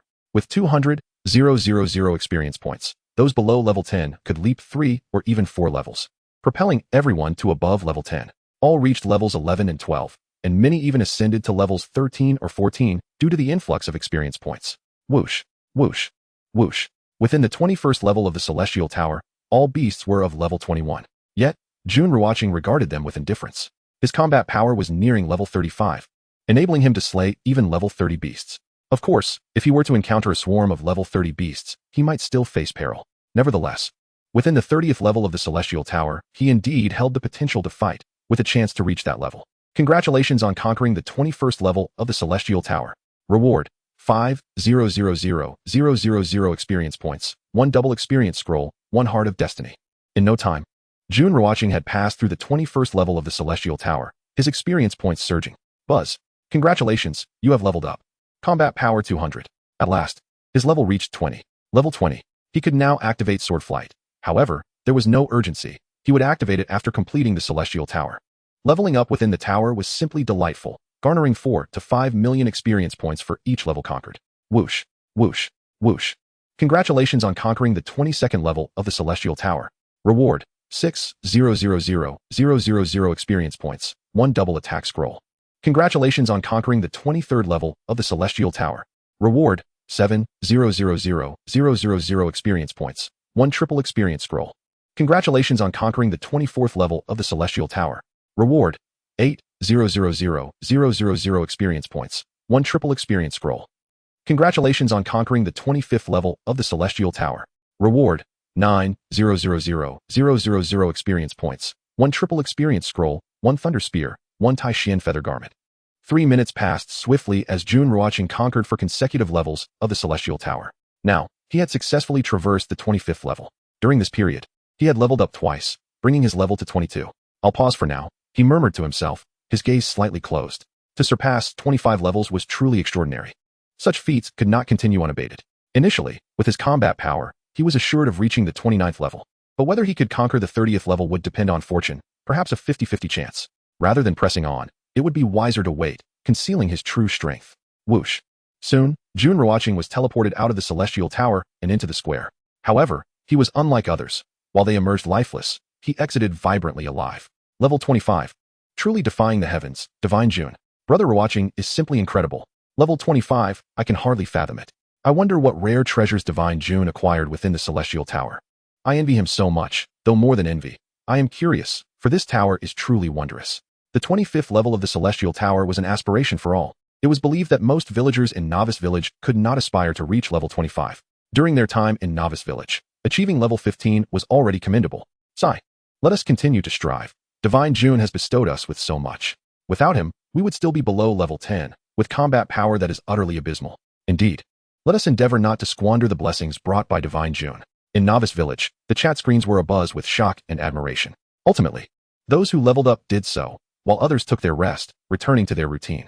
Certainly, more individuals returned to Novice Village, for the 200,000 experience points gifted by Jun Ruochén had propelled them all to level 10. Now, in number 1000 Novice Village, everyone was above level 10, with the majority at levels 11 and 12, and some even at levels 13 or 14. Upon reaching level 10, they could begin their ascent in the tower. Thus, all of number 1000 Novice Village aimed to climb the tower that day. Jun Ruochén departed from the square, returning to his exquisite abode, his heart brimming with exhilaration. Reaching level 20 meant he could activate sword flight, enabling him to soar through the skies on a flying sword. Such speed was incomparable to ground travel. Just imagining himself gliding through the air on a sword was undeniably exhilarating. Nature is the reward one receives for ascending the Tower of Heaven. These rewards are unattainable in the outside world. Exquisite equipment, unique items. Having reached the 25th floor of the tower, I have acquired several treasures that I can now gradually admire, contemplating how to elevate my combat prowess by 1 or 2 levels. After a refreshing bath, I recline on my bed and deftly navigate the virtual panel. Congratulations. You have reached level 20 and can activate sword flight. Would you like to activate it? Yes, no. The notification chimes in. The virtual interface is remarkably user-friendly. While engaged in combat, the alerts do not disturb one's focus. This particular notification pertains to the capabilities one should possess at level 20, although it went unnoticed during my earlier climb. Returning now, I find myself at level 22. However, the galactic will is indifferent to my current level, merely indicating that at level 20, sword flight can be activated. Without a moment's hesitation, I select yes. The opportunity to activate sword flight is now or never. Notification, sword flight activation successful. Notification, sword flight requires a flying sword. Notification, sword flight is classified as both in appearance and amount. The stronger the flying sword, the greater the combat power. In an instant, sword flight is activated. The notification sounds once more, although such alerts are unnecessary. One simply needs to activate it and equip the flying sword, provided one possesses a flying sword, of course. Thus, I delve into my inventory to examine the items I obtained from the tower, hoping to discover a flying sword among the rewards. Chapter 30, Colorful Flying Sword. Combat Power Level 40. Upon inspection, I find name, Thunder Sword, 3rd level, red, combat power, 300. Attribute, attack speed, 1. Name, Sun God Medallion, 5th level, gold, combat power, 1200. Attribute, advanced metal, 30 damage immunity. Name, God of the Underworld S Flow, 5th level, colorful, combat power, 2000. Overall combat power amplification, 15 times. Attribute, advanced flying sword, speed, 5. Name, Heart of Destiny, 5th level, gold, combat power, 1200. Attribute, 4-slot equipment, 30 evasion increase. Name, Spear of Thunder, 5th level, colorful, combat power, 2588. Overall combat power amplification, 15 times. Attribute, attack speed, 5, bleeding, 5 seconds. Name, Supreme Xian Robe, 5th level, gold, combat power, 1200. Attribute, defense, 50, immune to all poisons. In a short while, I have thoroughly examined the items in my inventory. An excitement radiates from my face. The spoils from the tower are astonishingly remarkable. I possess a flying sword, the 5th level colorful God of the Underworld S Flow. I have a robe, the 5th level golden Supreme Xian Robe. I wield a weapon, the 5th level colorful Spear of Thunder. I hold a medal, the 5th level golden Sun God Medallion. I have a 4-slot item, the 5th level golden Heart of Destiny. With this, I can adorn myself with 5 pieces of 5th level equipment, a feat that exceeds all expectations. Most significantly, every item is either 5th level gold or colorful. Without hesitation, I proceed to equip my new gear. Helmet, Supreme Golden Crown, 4th level, red, combat power, 500. Necklace, War God Necklace, 4th level, red, combat power, 500. Robe, Supreme Xian Robe, 5th level, gold, combat power, 1200. Weapon, Spear of Thunder, 5th level, colorful, combat power, 2588. Bonus, attack speed, 5, bleeding, 5 seconds. Overall combat power amplification, 15 times. Bracelet, Thunder Guard, 3rd level, orange, combat power, 150. Bracelet, Mystical Battle Bracelet, 4th level, orange, combat power, 300. Ring, Silver Ring, 2nd level, red, combat power, 80. Ring, Supreme Ring, 4th level, red, combat power, 500. Belt, Azure Emperor's Jade Belt, 4th level, gold, combat power, 500. Boots, Swift Wind Shoes, 4th level, orange, combat power, 300, speed, 5. Gem, Azure Gem, 2nd level, colorful, combat power, 150, speed, 2. Overall combat power amplification, 12 times. Metal, Sun God Medallion, 5th level, gold, combat power, 1200, 30 damage immunity. Aura, Heart of Destiny, 5th level, gold, combat power, 1200, 30 evasion increase. Flying Sword, God of the Underworld S Flow, 5th level, colorful, combat power, 2588, speed, 5. Overall combat power amplification, 15 times. With this impressive array of equipment, I can easily dominate all novice villages. Gazing at my equipment panel, I am awestruck by the sheer brilliance of my gear. Aside from the rings and bracelets, Every item is of at least 4th level orange quality, with half being 5th level. 3 pieces of colorful equipment that amplify my overall combat power are also fully equipped. Name: Jun Ruochén. Kingdom: Dragon Kingdom, 1000 Novice Village. Age: 20 years. Level: 22, 4, 279,000 experience points. Wealth: 28,039 galactic coins. Reputation: 31 points. Talent: Eye of Observation, F level. Infinite Devour, SSS level. Skill: Sunslaying Sword Technique, SSS level. Combat Power: 39,033, 21,087. Level: 40, assessed based on equipment, amplifications, and foundational data. Upon reviewing the equipment page, I return to my character information, and I am astounded to see my combat power has reached 39,000. This surge represents an increase of over 20,000, primarily due to several pieces of 5th level equipment, especially the extraordinary colorful item, the God of the Underworld's Flow, which amplifies my overall combat power by 15 times. Now, with my combat power at 39,000, factoring in an additional 200 damage, my total combat power reaches 78,000, a standard for level 40 combat. And I am ever so close to level 41. I am now at level 20. It seems I can elevate my VIP status. Indeed, on the virtual panel, a hidden page emerges with a notification. Typically, everyone's virtual panel comprises only 6 categories: character information, equipment, resource shop, alliance, inventory, chat channel. Yet, Jun Ruochén possesses a hidden category: VIP system. This category's page is visible solely to me. Chime. Notification. Host has reached level 20 and can upgrade VIP status. Would you like to proceed? The alert sounds. Without a moment's hesitation, I choose to upgrade. Naturally, having reached level 20, if the VIP status can be elevated, there is no reason to decline the opportunity. Regardless of how much more powerful VIP 2 is compared to VIP 1, the system level must be upgraded. After all, it requires no expenditure on my part. VIP system upgrading. Estimated time, 120 minutes. The system's voice resonated, announcing an upgrade to VIP status, which would require an additional 2 hours. However, this was of little consequence to Jun Ruochén. Subsequently, he glanced at his experience scrolls and attack scrolls, all of which were special items acquired from the Tower of Heaven. He possessed 1 double experience scroll, 5 triple experience scrolls, 1 15-fold attack scroll, and 1 double attack scroll. The significance of the experience scrolls was paramount. When hunting monstrous beasts, they could yield double or triple experience.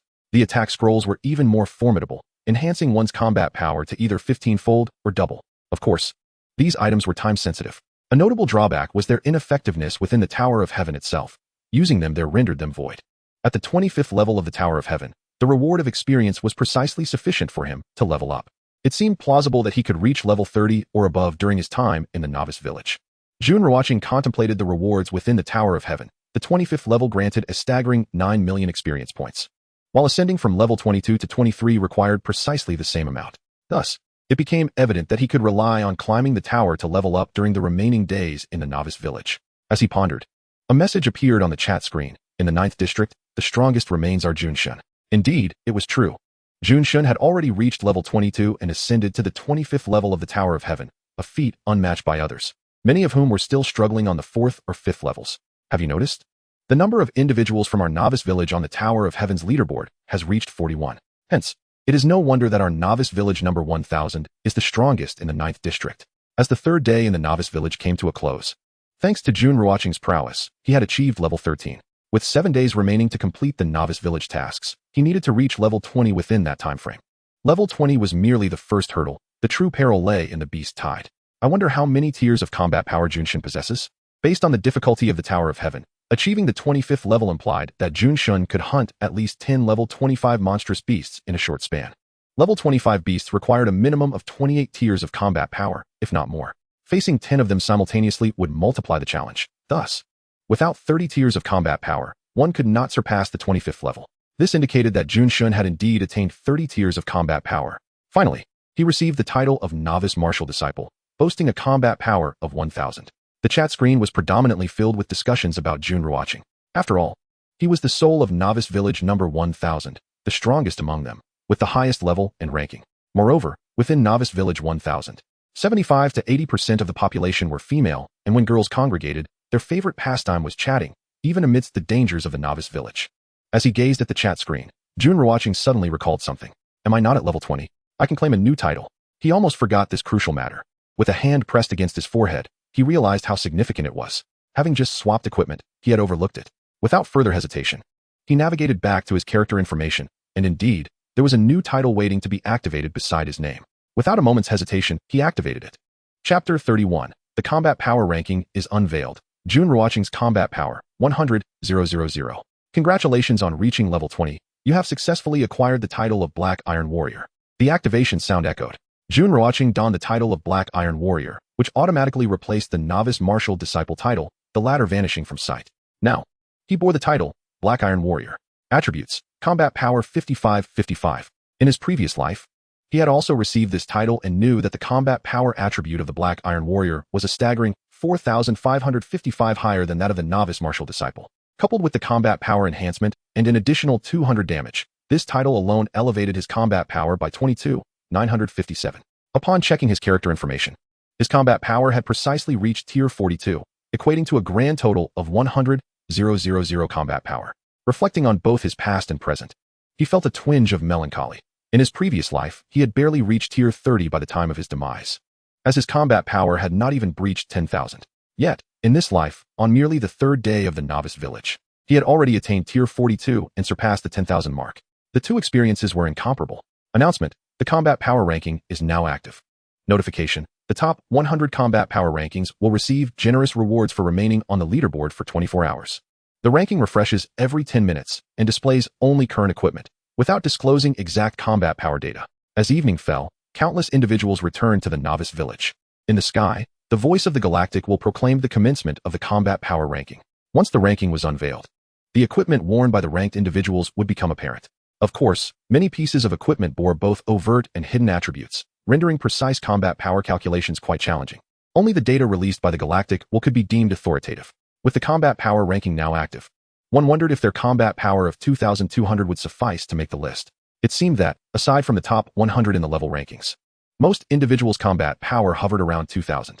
The entire Novice Village was at level 12, and with titles included, their combat power likely ranged between 2,000 and 3,000. Naturally, those equipped with superior gear and exceptional talent would possess significantly higher combat power. I wonder how much combat power our esteemed Jun has. Surely he has surpassed 10,000. The envy of having over 10,000 combat power was palpable. I wonder when I will reach that milestone myself. With the unveiling of the combat power ranking, the opportunity to see others' equipment was finally at hand. The majority of the Novice Village inhabitants had returned, now that night had descended. The activation of the combat power ranking ignited excitement among many, with an overwhelming curiosity, as only the top 100 would receive rewards. Given that Novice Village number 1,000 boasted over 9,000 inhabitants, attaining a place on the leaderboard was an arduous task. Most were eager to witness the combat power and equipment of the top 10.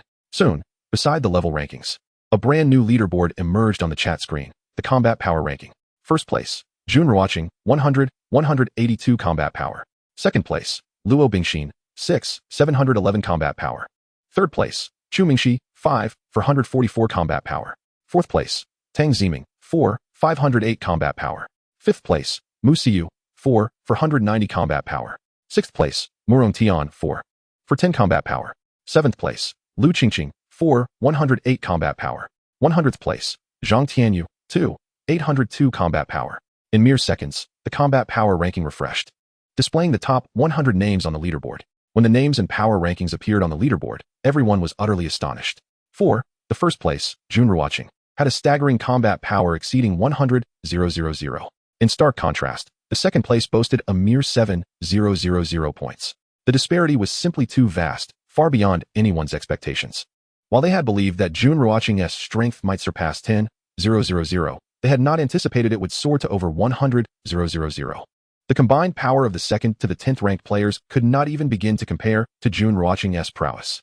On the leaderboard, apart from Jun Ruochén, the combat power of other players was relatively similar, as their talents, levels, and equipment were alike. Heavens! Jun Shin's combat power has reached a phenomenal 100,000. How could this be achieved? The gap between the first and second place is simply astronomical, akin to heaven and earth. My goodness, everyone. Take a look at Jun Shin's equipment. It is astonishingly magnificent. This entire set of gear is extraordinarily formidable, almost otherworldly. Just observe Jun Shin's gemstones and weaponry. Wait. What is that sword he wields? It is terrifyingly powerful. No wonder this weapon and treasure, along with the sword, amplify his inherent combat power 2 or 3-fold. In the public chat, all were in a state of shock. They witnessed Jun Ruochén's equipment, each piece of which was an object of their admiration. while he possessed an entire set. Moreover, those gemstones and weapons, along with the sword, could enhance his total combat power by 12 to 15 times. The combination of these three items significantly boosted his innate strength 2 to 3-fold. In an instant, the crowd was left in awe, petrified, and envious, all yearning for equipment akin to that of Jun Ruochén. Even possessing just 2 pieces would be exhilarating. The sword was activated upon reaching level 20. As long as one attained level 20, they could activate sword flight. By the way, upon reaching level 20, remember to claim the title that grants an additional 555 combat power. Jun Ruochén sent a message in the public chat. As for the rest, he chose not to elaborate. The leaderboard had unveiled all his equipment, but fortunately, he possessed colored gear. Otherwise, it would have been difficult to explain the 100,000 combat power. Brother Ruochén, do you really possess the ability to fly with a sword? How enviable. The title at level 20 can actually grant an additional 555 combat power. Jun Shun, the day is still bright. Come show us your sword. The pleas echoed throughout the chat. As they saw Jun Ruochén's message, everyone greeted him enthusiastically. Gradually, more individuals expressed their desire to witness Jun Ruochén's sword. After all, it was capable of flight. Whether it was true or not, it was Jun Ruochén who claimed it. In the square, Jun Ruochén replied, then stepped out of his exquisite abode, fully equipped. He glanced at the virtual panel's chat screen and found it suddenly silent, as if the network had been severed. Jun Ruochén quickly realized that these individuals could hardly contain their excitement to see the sword. Whoosh, whoosh, whoosh. Upon exiting the room, he found the square bustling with eager faces. Without hesitation, he stepped onto the divine shadow of the underworld and soared into the air, flying with the sword. Standing atop the divine shadow, Jun Ruochén resembled an ethereal being, radiating elegance and grace. The divine shadow itself, shimmering with a celestial blue glow, resembled a stream of light. This spectacle left all onlookers utterly mesmerized. Jun Shun, Jun Shun, Jun Shun. After a prolonged silence, countless beautiful girls erupted in cheers, their eyes sparkling with excitement. Truthfully, they had never anticipated that flying with a sword could be this captivating. Humanity's deep-rooted yearning for flight surged within them, witnessing Jun Ruochén soaring through the skies. How could they not be exhilarated? Their hearts raced with uncontainable enthusiasm. Good night. Jun Ruochén completed a circuit in the air before gracefully descending back to the ground, ultimately making his way towards his residence. Chapter 32. Brother Ruochén, could you lend me the blade of blazing flames? It is incredibly magnificent. That sword is truly unparalleled. Didn't you hear Jun Shun say? Upon reaching level 20, one can activate sword flight, but we must first possess a flying sword, of course. However, Jun Shun's sword, known as the Divine Shadow of the Underworld, is a 5th-tier colored weapon. We cannot compare to him. If only we could acquire a simple flying sword, we could soar as well. We must strive to level up and reach level 20 within the next 2 days. In the novice village, countless individuals remained in a state of shock.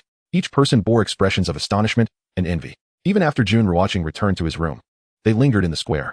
Honestly, the scene they had just witnessed had completely shattered their understanding, surpassing the limits of their imagination. They had never considered that a person could fly, albeit through sword flight. Yet, this form of flight bore no difference from the deities of legend. Upon returning to his room, Jun Ruochén deactivated his equipment state. Although he had removed it, his combat power remained unchanged, for this deactivation merely concealed the external appearance. It did not genuinely remove the equipment from his panel. Lying on his bed, preparing to sleep, a notification sound rang out. Someone was sending him a private message. He opened the virtual panel and entered the chat channel, discovering that the person messaging him was Tang Ziming. Curiosity piqued. He wondered what prompted her to reach out at this moment. Brother Ruochén, congratulations. By the way, have you given away the blade of blazing flames? Tang Ziming's voice was crisp and melodious. She first greeted him excitedly and then directly inquired about the fate of the blade of blazing flames, which was widely known as the current strongest weapon.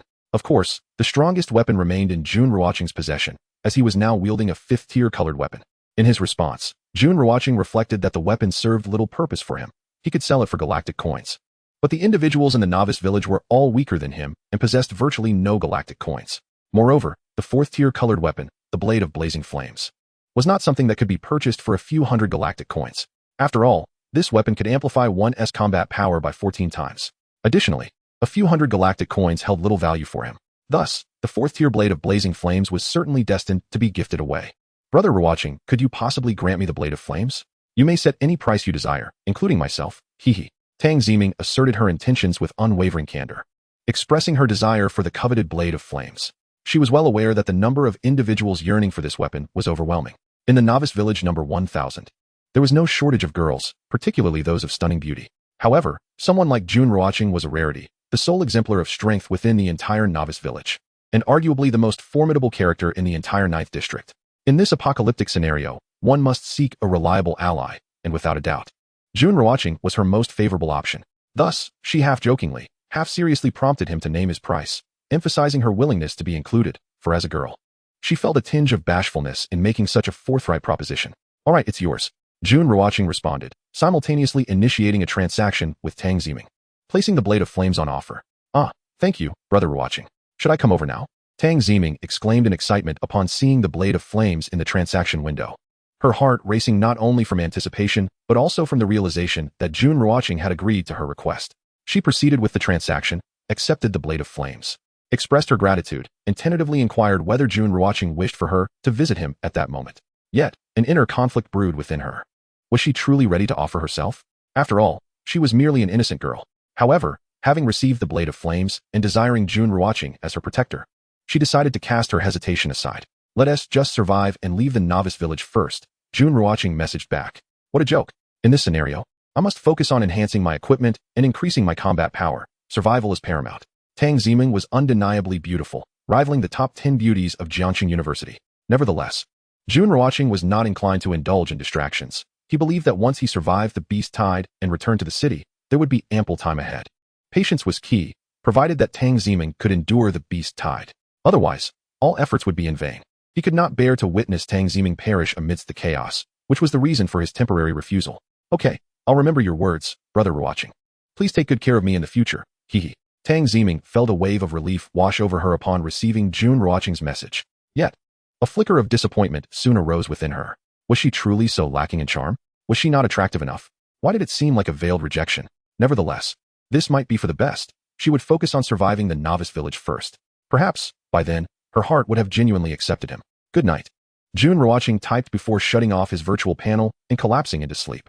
As for the rewards from the level leaderboard, he did not linger, confident that his first-place position guaranteed them. After all, no reward could compare to what awaited him within the Tower of Heaven. Good night, Tang Ziming sweetly replied, and thereafter equipped the Blade of Flames. Her combat power soared from a mere 4508 to an impressive 8254. The Blade of Flames alone boasted a combat power of 1588. And once equipped, her overall power surged 14-fold, reaching a staggering 8,254 points. At that moment, she surpassed the previous second and third ranks, claiming her position as the second highest on the leaderboard. Returning to the public chat, she was greeted with astonished messages. What on earth? Dream has outstripped Chu Mengxi and Luo Bingxin, ascending to the second rank on the leaderboard. How did her combat power reach 8,254? Wasn't he at around 4,500 before? Now it's nearly doubled. The realization dawned on them. The Blade of Flames, once wielded by Jun Ruochén, was now in her possession. No wonder. The Blade of Flames boosts her combat power by 1588 and amplifies her overall strength 14-fold. How enviable. Dream is now at such a high combat power. She'll level up much faster and acquire more equipment, creating a virtuous cycle. I want one too, but alas, it's too late. The chat overflowed with disbelief and envy. Reading through the messages, Tang Ziming's exquisite face broke into a sweet smile. Indeed, as they had said, her combat power had reached over 8,000, nearly doubling her previous strength. Tomorrow, she would be able to hunt level 17 monsters, and perhaps even tackle level 18 or 19 creatures. This would undoubtedly accelerate her monster hunting, leveling up, and equipment acquisition, fostering an even more rapid growth cycle. In truth, the inhabitants of the novice village understood something when they beheld her wielding the Blade of Flames, yet few voiced their thoughts. It was evident that 99 of the girls in the novice village shared her ambition of seeking Jun Ruochén as a formidable ally. Tang Ziming simply got there first. Or perhaps, securing such a powerful ally was a strength in itself. In a lavish residence, Luo Bingxin's delicate face was icy. She had just realized that she had been pushed down to third place, overtaken by Tang Ziming. Previously, Tang Ziming had lagged behind her by over 2,000 in combat power, yet now she surpassed her by more than 1,000. More importantly, Luo Bingxin recognized that the weapon in Tang Ziming's possession was once wielded by Jun Ruochén. This meant he had bestowed the Blade of Flames upon her. Otherwise, there was no way Tang Ziming could have surpassed her. At that moment, she felt an inexplicable surge of anger. Chapter 33, VIP 2, SSS Class Skill Meteor Fire Ring. The opening of the Tower of Heaven. That night, the inhabitants of Novice Village number 1000 were in a frenzy, filled with excitement and shock, with many unable to sleep. Of course, it wasn't just the residents of Novice Village number 1000 who found themselves restless. Numerous other Novice villages were also awake, each person's emotions varying. How could this happen? I cannot compete with the Dragon Country pigs. Colonel Yamamoto of Novice Village number 438 roared in frustration and disbelief. He was the sole occupant of the leaderboard, as all 9,999 others had perished. With a combat power of 4,000, he was a remarkable figure in any novice village. Yet now he was left awaiting his demise. It was clear that one person could not withstand the beast tide. He had initially planned to sweep through the Tower of Heaven and ascend to the 99th floor, only to find himself halted at the 14th floor. On the leaderboard, 90 of the names were from the Dragon Country, with 82 out of the top 100 being from there. Such a statistic filled him with despair. In the illustrious Sakura Empire, it is astonishing that only a solitary individual has managed to secure a position within the top 100 at the Tower of Heaven. This revelation has dealt a significant blow to many. Jun Ruochén, having ascended to the 25th level of the Tower of Heaven, has achieved something remarkable. Could it be that his combat prowess has surpassed 15,000? In the 9th district, at the number 99 novice village, Ming Chung gazes at the leaderboard of the Tower of Heaven, his expression a tempest of emotions. He holds the title of the top player in the No. 99 novice village, with a formidable combat strength of 9,800, tantalizingly close to breaking the 10,000 mark. Yet, even with such prowess, he has only managed to reach the 16th level. The sight of the first place, Jun Ruochén, at the 25th level leaves him in awe, leading him to suspect that Jun Ruochén's strength must indeed be over 15,000.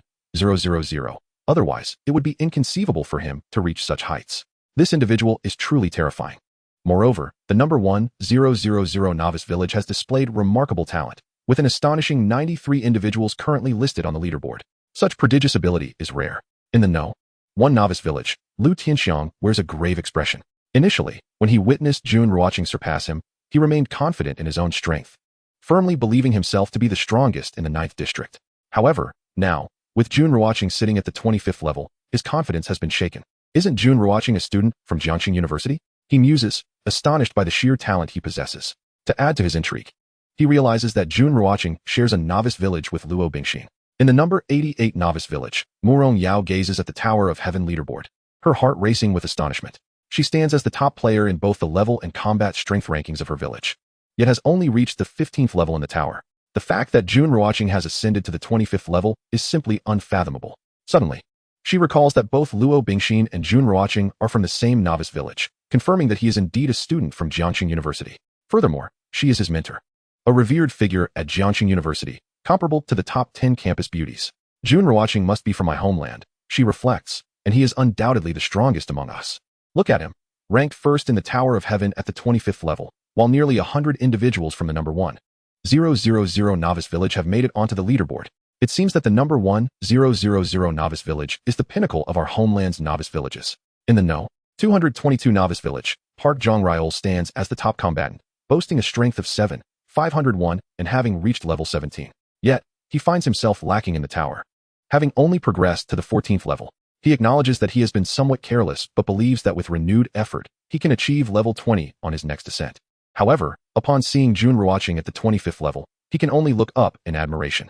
He firmly believes that Jun Ruochén hails from his homeland, as only they could produce such remarkable talent. Besides the formidable Eagle Country, his homeland stands as the strongest in this world. As dawn breaks, dispelling the darkness of night, the novice village welcomes its 4th day. This means that, counting today, only 7 days remain. The progress bar reads 410. Once it reaches 10, the protection period for the novice village will conclude. Those who have not attained level 20 will face obliteration, while those who have will confront the onslaught of beast tides. Only those who survive this onslaught will return to the city. Thus, at the break of day, countless individuals depart the novice village, venturing into the surrounding areas to hunt beasts and level up their equipment. Diligence is a virtue, a spirit that emerges only in the face of danger and threat. In times of peace, the diligent are far fewer. Swish, swish, swish. In the number 1000 novice village, Jun Ruochén rises from his slumber. After freshening up, he dons his gear, stepping into a state of readiness. With the ethereal flow of the god of the underworld beneath his feet, he soars towards the village's outskirts. The god of the underworld shimmers with a celestial blue light, creating a breathtaking spectacle that leaves onlookers mesmerized and envious. Jun God, the beautiful maidens exclaim, their eyes sparkling with admiration. The sight of him soaring just 3 meters above the ground, nearly gliding, with his hands clasped behind his back and adorned in the transcendent feather robe, exudes an otherworldly elegance.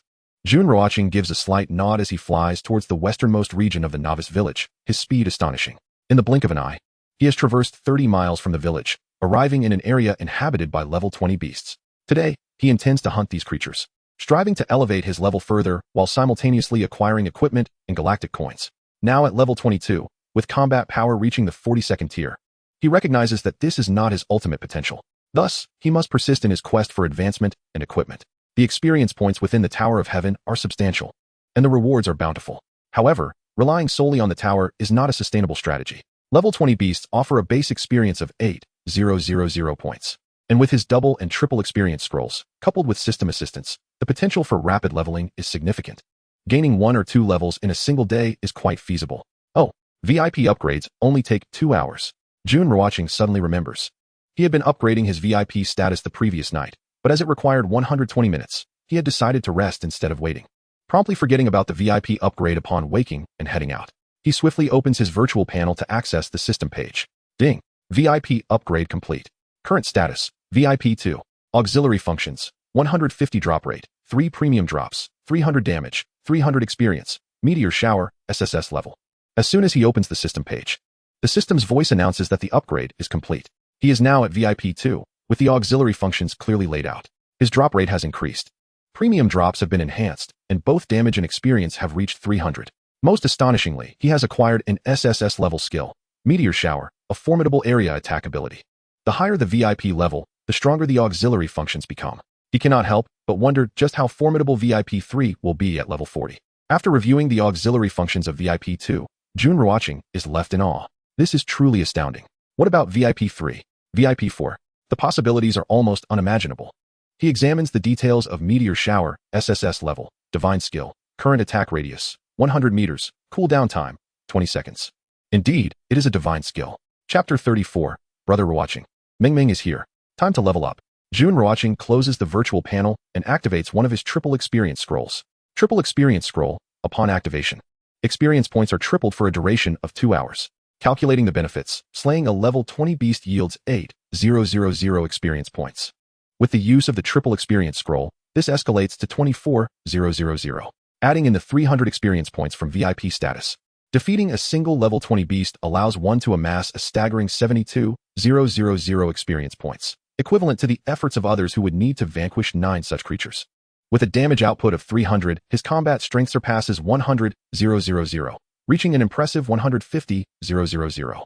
Before him, the level 20 beasts are utterly feeble. Should fortune favor him and trigger the Sunblade Sword technique, a single strike would suffice to dispatch them. Even without it, 2 strikes would do. Furthermore, Meteor Fire Rain, a formidable area attack technique of SSS rank, boasts a striking radius of 100 meters, ensnaring all beasts within that diameter. As he ascends in level, this radius will expand, and the cooldown period will diminish. Boom. Whoosh. Indeed, once Jun Ruochén unleashed the Meteor Fire Rain, the sky erupted with a devastating downpour of flames, engulfing the beasts below. The creatures caught in the firestorm were annihilated in mere moments, with over a dozen level 20 beasts perishing from a single strike. The ground bore massive craters, scorched by the flames, still emitting dark smoke and terrifying heat that sent shivers down the spine. Congratulations on slaying the level 20 beast. Golden Skeleton. You have gained 72,000 experience points. Level 20 beast, Golden Skeleton, dropped. 50 galaxy coins, Golden Battle Bracelet. Congratulations on slaying the level 20 beast. Golden Skeleton. You have gained 72,000 experience points. Level 20 beast, Golden Skeleton, dropped. 50 galaxy coins. Congratulations on slaying the level 20 beast, Golden Skeleton. You have gained 72,000 experience points. Level 20 beast, Golden Skeleton, dropped. 50 galaxy coins. Congratulations on slaying the level 20 beast, Golden Skeleton. You have gained 72,000 experience points. Level 20 beast, Golden Skeleton, dropped. 50 galaxy coins. Jun Ruochén wielded the Thunder Spear with fervor, occasionally unleashing the Meteor Fire Rain. The atmosphere was charged with an overwhelming intensity, akin to a celestial battle. Within a mere 10 minutes, he had dispatched 60 level 20 beasts. Buzz, congratulations, you have leveled up. Combat strength, 300. At last, a golden radiance enveloped Jun Ruochén. A notification chiming as he achieved level 23. His combat strength increased by 300 points, elevating him further beyond his previous capabilities. Moreover, when consuming the essence of level 20 beasts, he could absorb 55 points of combat strength with each encounter. However, he was limited to 10 beasts of the same level per day, meaning he could only absorb the essence of 10 golden skeletons. Nonetheless, this was still considerable, as absorbing 10 golden skeletons would augment his strength by 550 points. Upon leveling up, Jun Ruochén did not pause, continuing his onslaught on the beasts. After all, he was still utilizing the triple experience scroll. It would be wasteful to squander its benefits. Dream, come here. the westernmost part of the novice village, coordinates 333198. As he battled, Jun Ruochén opened his virtual panel and sent a message to Tang Ximing. After all, teaming up would not diminish his experience. And with the triple experience scroll active, bringing her along was inconsequential. Besides, Tang Ximing had, in effect, become his ally. Brother Ruochén, I'm here. Tang Ximing was also busy grinding levels in the western part of the novice village. Upon hearing the notification, she eagerly opened the message from Jun Ruochén and was instantly filled with joy. Abandoning her fight, she hurried towards his coordinates. In just 10 minutes, Tang Ximing spotted the distant, cataclysmic fire rain, leaving her awestruck. What was happening? The sight was utterly breathtaking. Upon closer inspection, she saw Jun Ruochén engaged in combat. His radiant gear and titles, along with the ethereal glow of the divine phantom, made him unmistakably recognizable from afar. She soon realized that the fire rain was a skill unleashed by him. In her astonishment, she rushed towards him. Team up. Jun Ruochén initiated the party invite for Tang Ximing. Okay. Tang Ximing nodded, falling in step beside him. Notification, team formation successful. Your experience points remain unchanged. Party members receive 150 experience points. The notification chimed, confirming that his experience would not diminish due to the team formation. Party members would attain 150 experience points, thus also benefiting from the triple experience scroll, albeit only half of its advantages. Yet, even this was formidable. Congratulations on slaying the level 20 beast, Golden Skeleton. You have gained 8,000 experience points. Additional experience points, 4,000. As Jun Ruochén effortlessly dispatched a level 20 beast, Tang Ximing received her notification. The experience points totaled 8,000, along with an additional 4,000. Wow, Brother Ruochén, such a high experience yield. How did you gain an extra 4,000 points? Seeing the experience points she had earned, Tang Ximing's exquisite face radiated shock. Just moments ago, she had slain a level 17 beast for a mere 5,000 experience. Witnessing Jun Ruochén take down a level 20 beast, she anticipated his experience would surpass hers, but she never expected such a staggering total. Each level 20 beast grants 8,000 experience points, plus the extra 4,000, he explained, continuing his relentless assault with the Thunder Spear. Oh, I see. The triple experience scroll. Is that a reward from the Tower of Heaven? Tang Ximing's eyes widened in realization. She recalled when Jun Ruochén had previously used a double experience scroll, and now he wielded a triple one. This was astonishing. It was noteworthy that he was the only one in the novice village to have utilized experience scrolls. Quickly, she made the connection to the Tower of Heaven, where Luo Bingxin had obtained an experience scroll. Thus, it followed that Brother Ruochén's scroll must have originated from there. Indeed, Jun Ruochén affirmed. As they spoke, the meteor fire rain erupted once more. Instantly, the sky was filled with a torrent of flames, crashing down upon the beasts below. The air thick with the oppressive aura of destruction, causing the ground to tremble and a massive crater to form. The beasts that were attacked lay lifeless, all perished. A low hum resonated in the air. Following this wave of slaughter, a golden light enveloped Tang Ximing, signifying her ascent in level. Brother, I've reached level 17. Tang Ximing exclaimed joyfully. This experience scroll lasts for 2 hours, with 77 minutes remaining. It should propel you to level 20, Jun Ruochén responded. Given Tang Ximing's current level and combat prowess, even without his assistance, she could attain level 20 today, albeit with considerable exertion.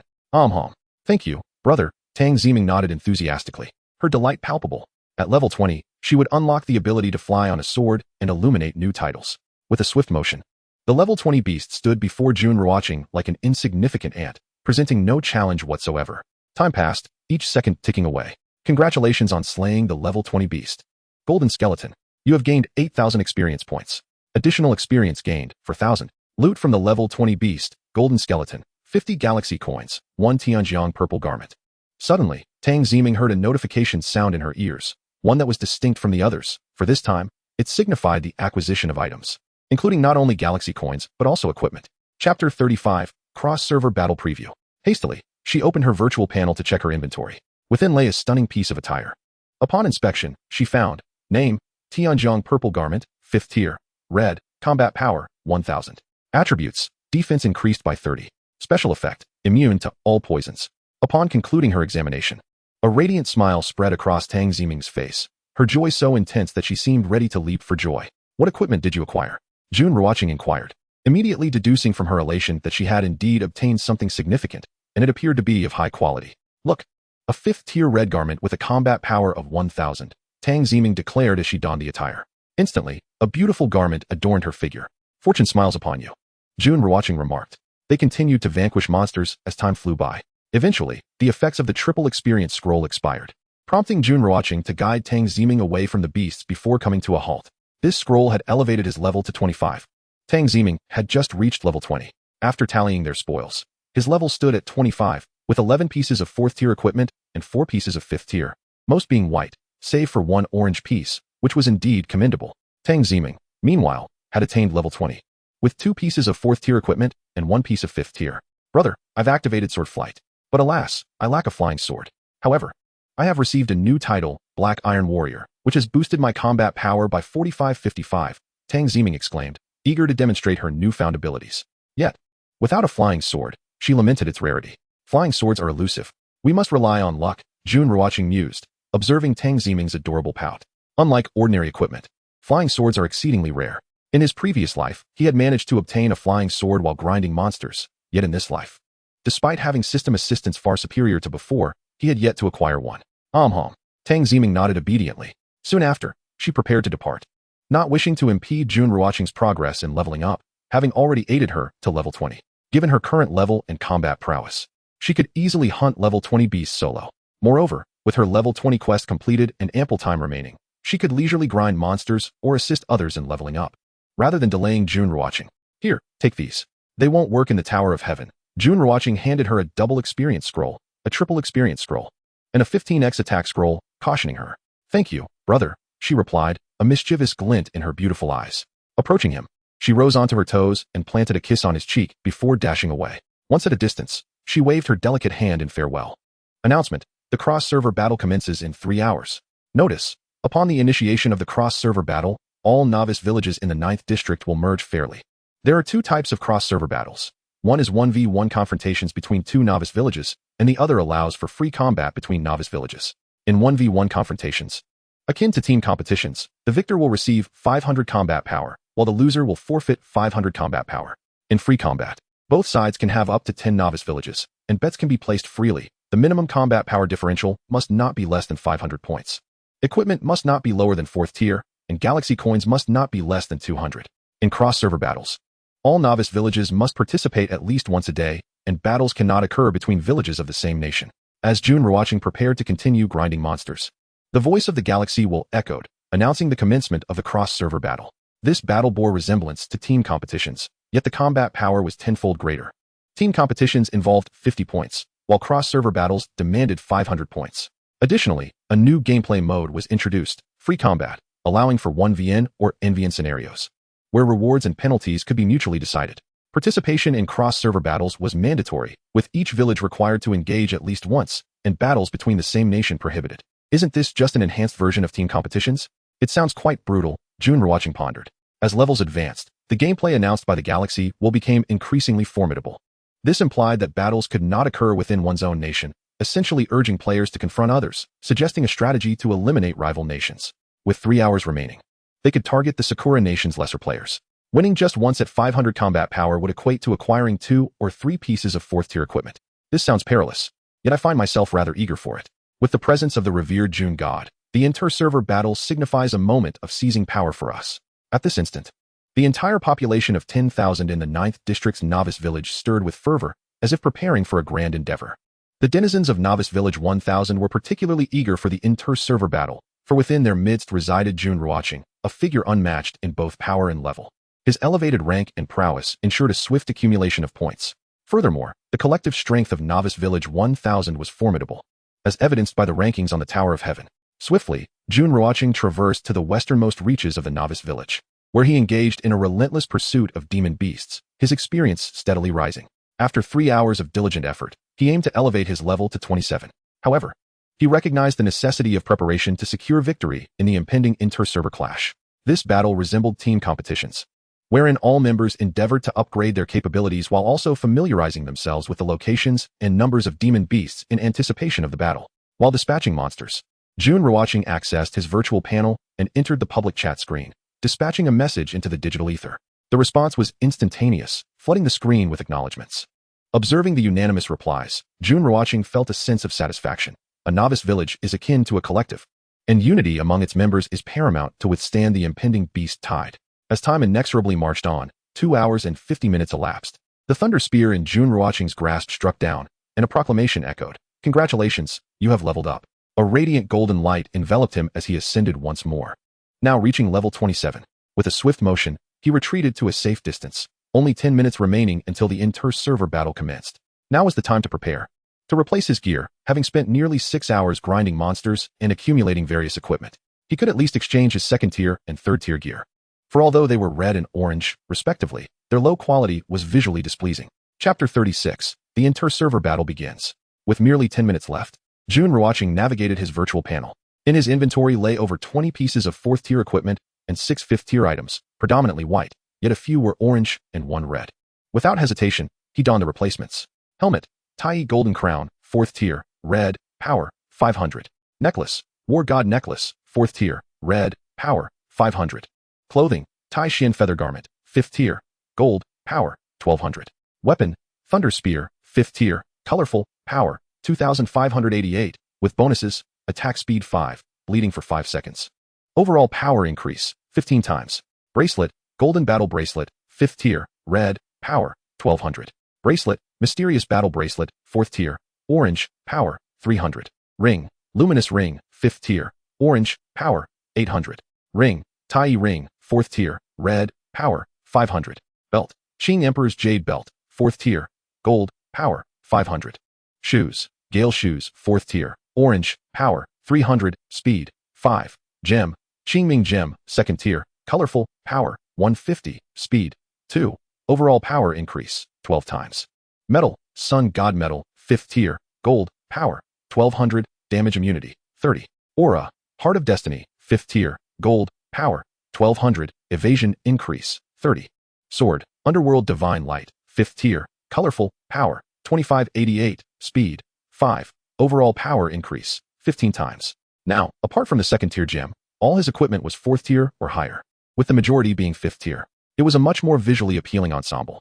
Name, Jun Ruochén. Country, Dragon Kingdom, Novice Village 1000. Age, 20 years.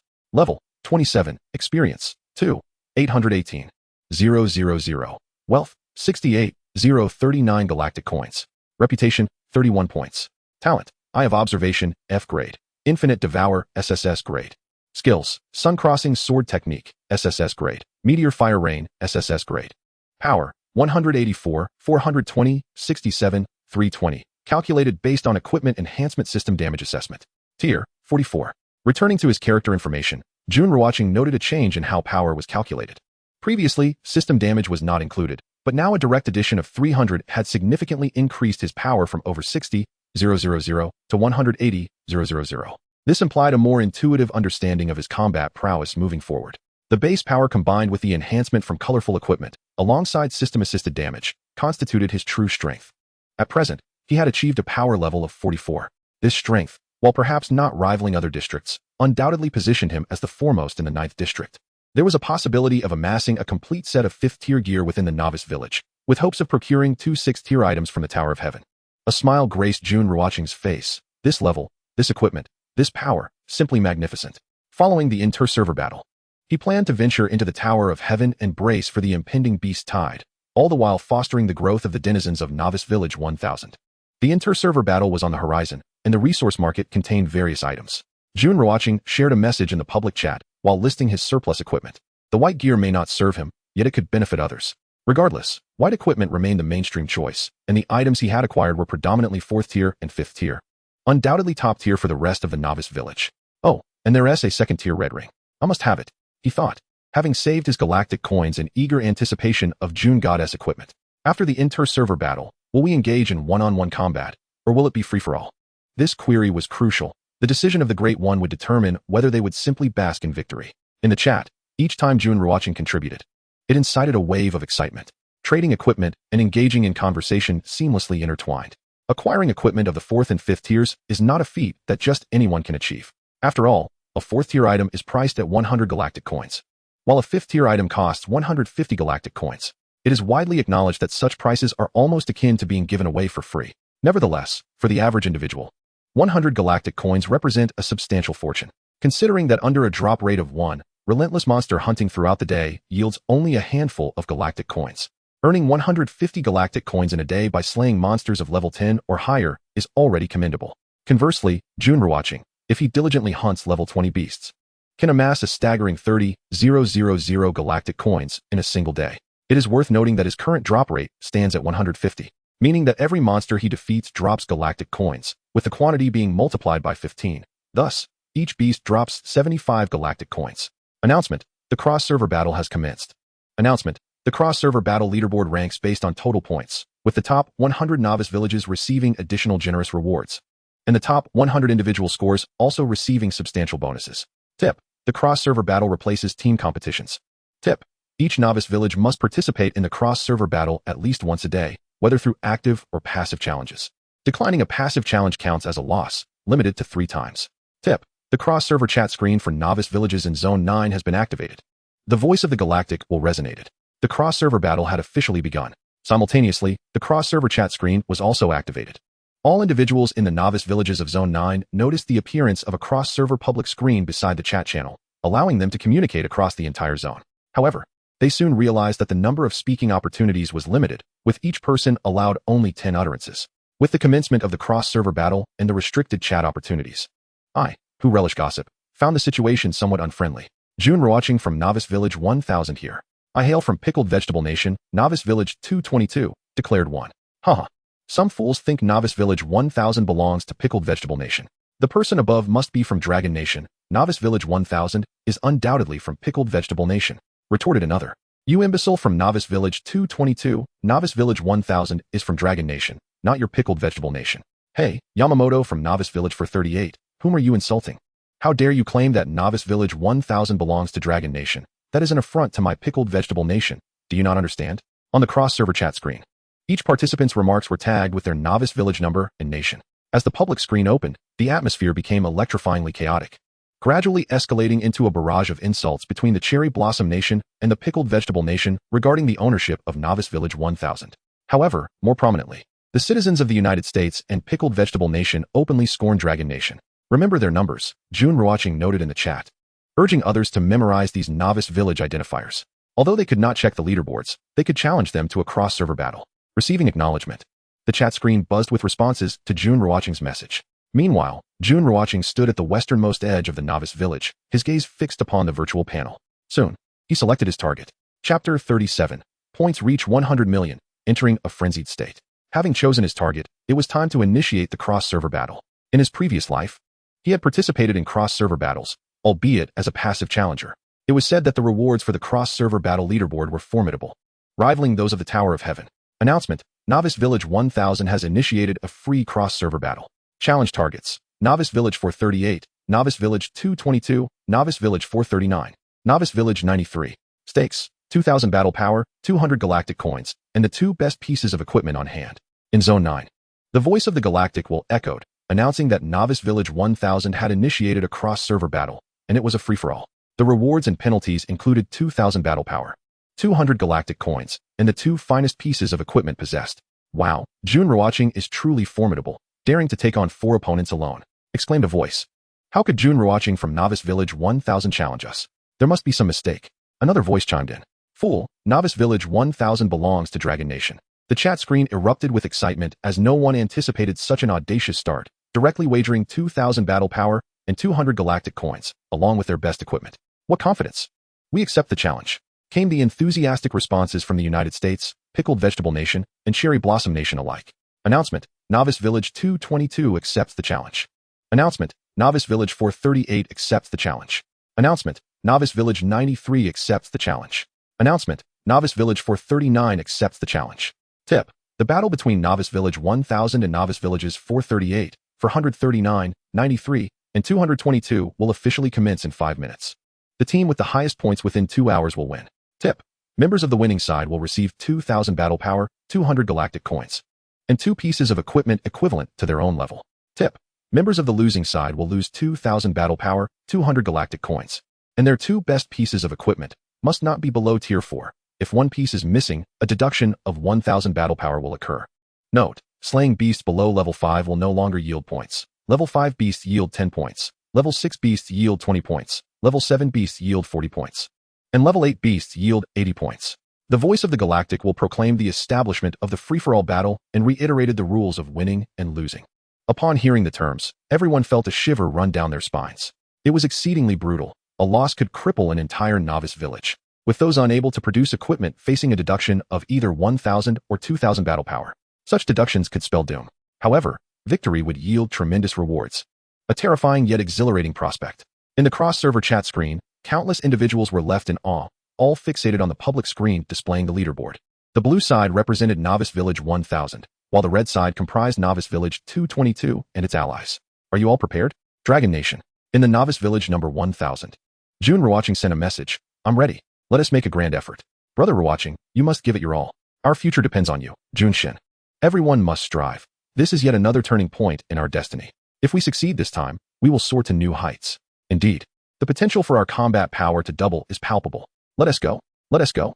Let us go. By the way, I discovered a region teeming with over 10,000 monster beasts, all above level 20, located to the south at coordinates 30198. The chat screen of the Novice Village buzzed with activity as everyone responded to Jun Ruochén's message. Simultaneously, they were all poised for battle, ready to engage at any moment. The number of monsters located was sufficient to sustain this free-for-all confrontation. Countdown, 10,987. The countdown dwindled rapidly. When it reached its conclusion, the inaugural cross-server battle of the 9th District officially commenced. Swish, swish, swish. Jun Ruochén entered combat mode. Personal score, 327, 680 points. Personal score, 327, 680 points. Personal score, 327, 680 points. Personal score, 327, 680 points. Personal score, 327, 680 points x 16. Personal score, 327, 680 points.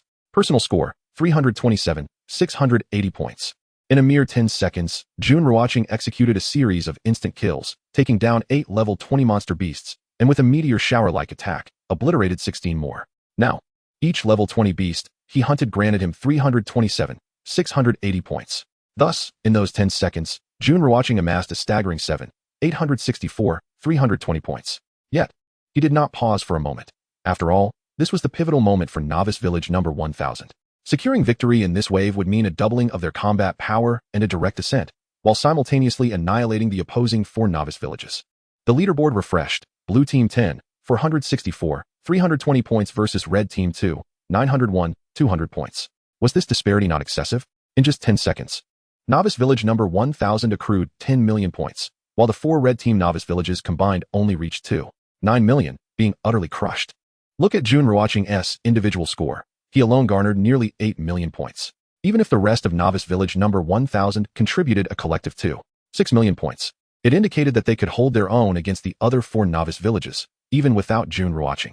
This was truly exceptional. Calculating the numbers, he had dispatched 20 level 20 monsters in 10 seconds, a remarkable feat of mass slaughter. The nations of Kimchi, Sakura, and America, was this all they could muster? Jun Ruochén's score skyrocketed, and the others from Novice Village number 1000 were not far behind. On the cross-server chat screen, countless individuals were left astounded. In just 10 seconds, the reality of a 1v4 scenario, where they had dominated 4 Novice Villages, was simply breathtaking. What was happening? Novice Village number 1000 from the Dragon Kingdom must have cheated. It was the only explanation for their 10 million points. Our Kimchi nation is the strongest. Humph. The Sakura Empire reigns supreme. Enough of that. During team competitions, we claimed the same, and yet our Novice Village number 438 has been reduced to a single survivor. What was the secret behind Novice Village number 1000's strength? Surely, there must have been an error in the statistics. In the wake of the updated leaderboard, novices from the American 93rd and Kimchi 222nd villages, as well as the Sakura 438th and 439th villages, were in disbelief. They unanimously suspected a miscalculation. Swish, swish, swish, swish. Personal score, 327, 680 points. Personal score, 327, 680 points. Personal score, 327, 680 points x 14. Personal score, 327, 680 points. Personal score, 327, 680 points. Personal score, 327, 680 points x 16. Personal score, 327, 680 points. Personal score, 327, 680 points. While everyone was in shock, Jun Ruochén and the members of Novice Village number 1000 were fervently racking up points, their scores soaring. Although the others could not compare to Jun Ruochén, they too were striving diligently. As 10 minutes elapsed, the scoreboard on the cross-server chat screen reached unprecedented heights. Blue Team 104, 450, 000 points versus Red Team 20, 384, 830 points. At this moment, Novice Village number 1000, as part of the blue team, had achieved a score of 100 million. Meanwhile, the red team's 222nd Novice Village languished with a mere 20 million points. Furthermore, Jun Ruochén's score had just surpassed 70 million. Announcement: the total score of Novice Village number 1000 has reached 100 million, triggering a ceiling effect. All members experience a 12-fold increase in combat power for 2 hours. When Novice Village number 1000's score hit 100 million, the voice of the galactic will resonated throughout the 9th district. This proclamation shook everyone. Simultaneously, the members of Novice Village number 1000 were engulfed in exhilaration, for their combat prowess had inexplicably surged 12-fold. Although temporary, lasting only 2 hours. This was an extraordinary boon in the context of the cross-server confrontation, like adding wings to a tiger.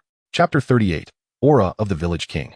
To achieve 100 million points and receive such rewards, albeit fleeting, was indeed a significant boon. It became clear why Novice Village number 1000 dared to engage in a 1v4 battle. What level of strength had Jun Ruochén attained to be able to execute mass slaughters of level 20 monsters? Had he perhaps reached level 20? Or maybe even surpassed it? With a combat power of at least tier 35? What? You suggest that Jun Ruochén's combat power might have reached 30,000? In the 9th district, countless individuals were astounded. The might of Jun Ruochén sent waves of awe through their hearts. As conversations unfolded, the voice of the galactic will echoed once more. Announcement: Jun Ruochén from Novice Village number 1000, the first to reach 100 million points, rewards all members of Novice Village number 1000 with 200 combat power, 5 reputation points, and 1,000,000 experience. Hint: Jun Ruochén receives 2,000 combat power, 50 reputation points, and 10,000,000 experience. The announcement reverberated throughout the 9th district, with everyone hearing it distinctly. At that moment, no one was not astonished and envious, particularly the novices from Village 222, who were constantly being overwhelmed. Meanwhile, Novice Village number 1000 continuously reaped rewards. This stark contrast left questions lingering about how they would proceed. This cross-server confrontation had propelled Novice Village number 1000 to unprecedented heights. The battle had yet to conclude, yet they had already accrued such immense rewards. Out of thin air, a power of 200 combat points and 1,000,000 experience points materialized. If Jun Ruochén were to receive 2,000 combat points and 10 million experience, the ascent to greatness would be instantaneous. He indeed exudes an aura of terror. Fortunately, the 1000th Novice Village belongs to the Dragon Kingdom. Otherwise, the 9th district would have been plunged into calamity at the hands of this formidable force. It is evident that he aims to annihilate several Novice villages with relentless intent. In the cross-server chat screen, although each individual is limited to 10 messages per day, the sheer scale of the 9th district, initially home to 100 million players, ensures that even after a few days, several tens of millions remain. The atmosphere is undeniably vibrant. At this moment, all are engulfed in shock and awe, a phenomenon orchestrated by Jun Ruochén and the 1000th Novice Village, which has proven to be exceptionally powerful, capable of overwhelming the other 4 Novice villages even in the absence of Jun Ruochén. Scores of personal points flashed across the screen. 327, 680 points, 327, 680 points, 327, 680 points, 327, 680 points x 15, 327, 680 points, 327, 680 points x 16. While the other novice villages engaged in lively discussions, the 1000th novice village remained silent. Each member engrossed in their relentless monster hunting. The chat screen within their village was eerily quiet, save for the occasional coordinates indicating locations teeming with beasts, a strategic measure to optimize their hunting efforts. Jun Ruochén's score surged most dramatically. Each 20-level beast he hunted yielded 327, 680 points, equivalent to the efforts of slaying 30,000 level 5 beasts by others.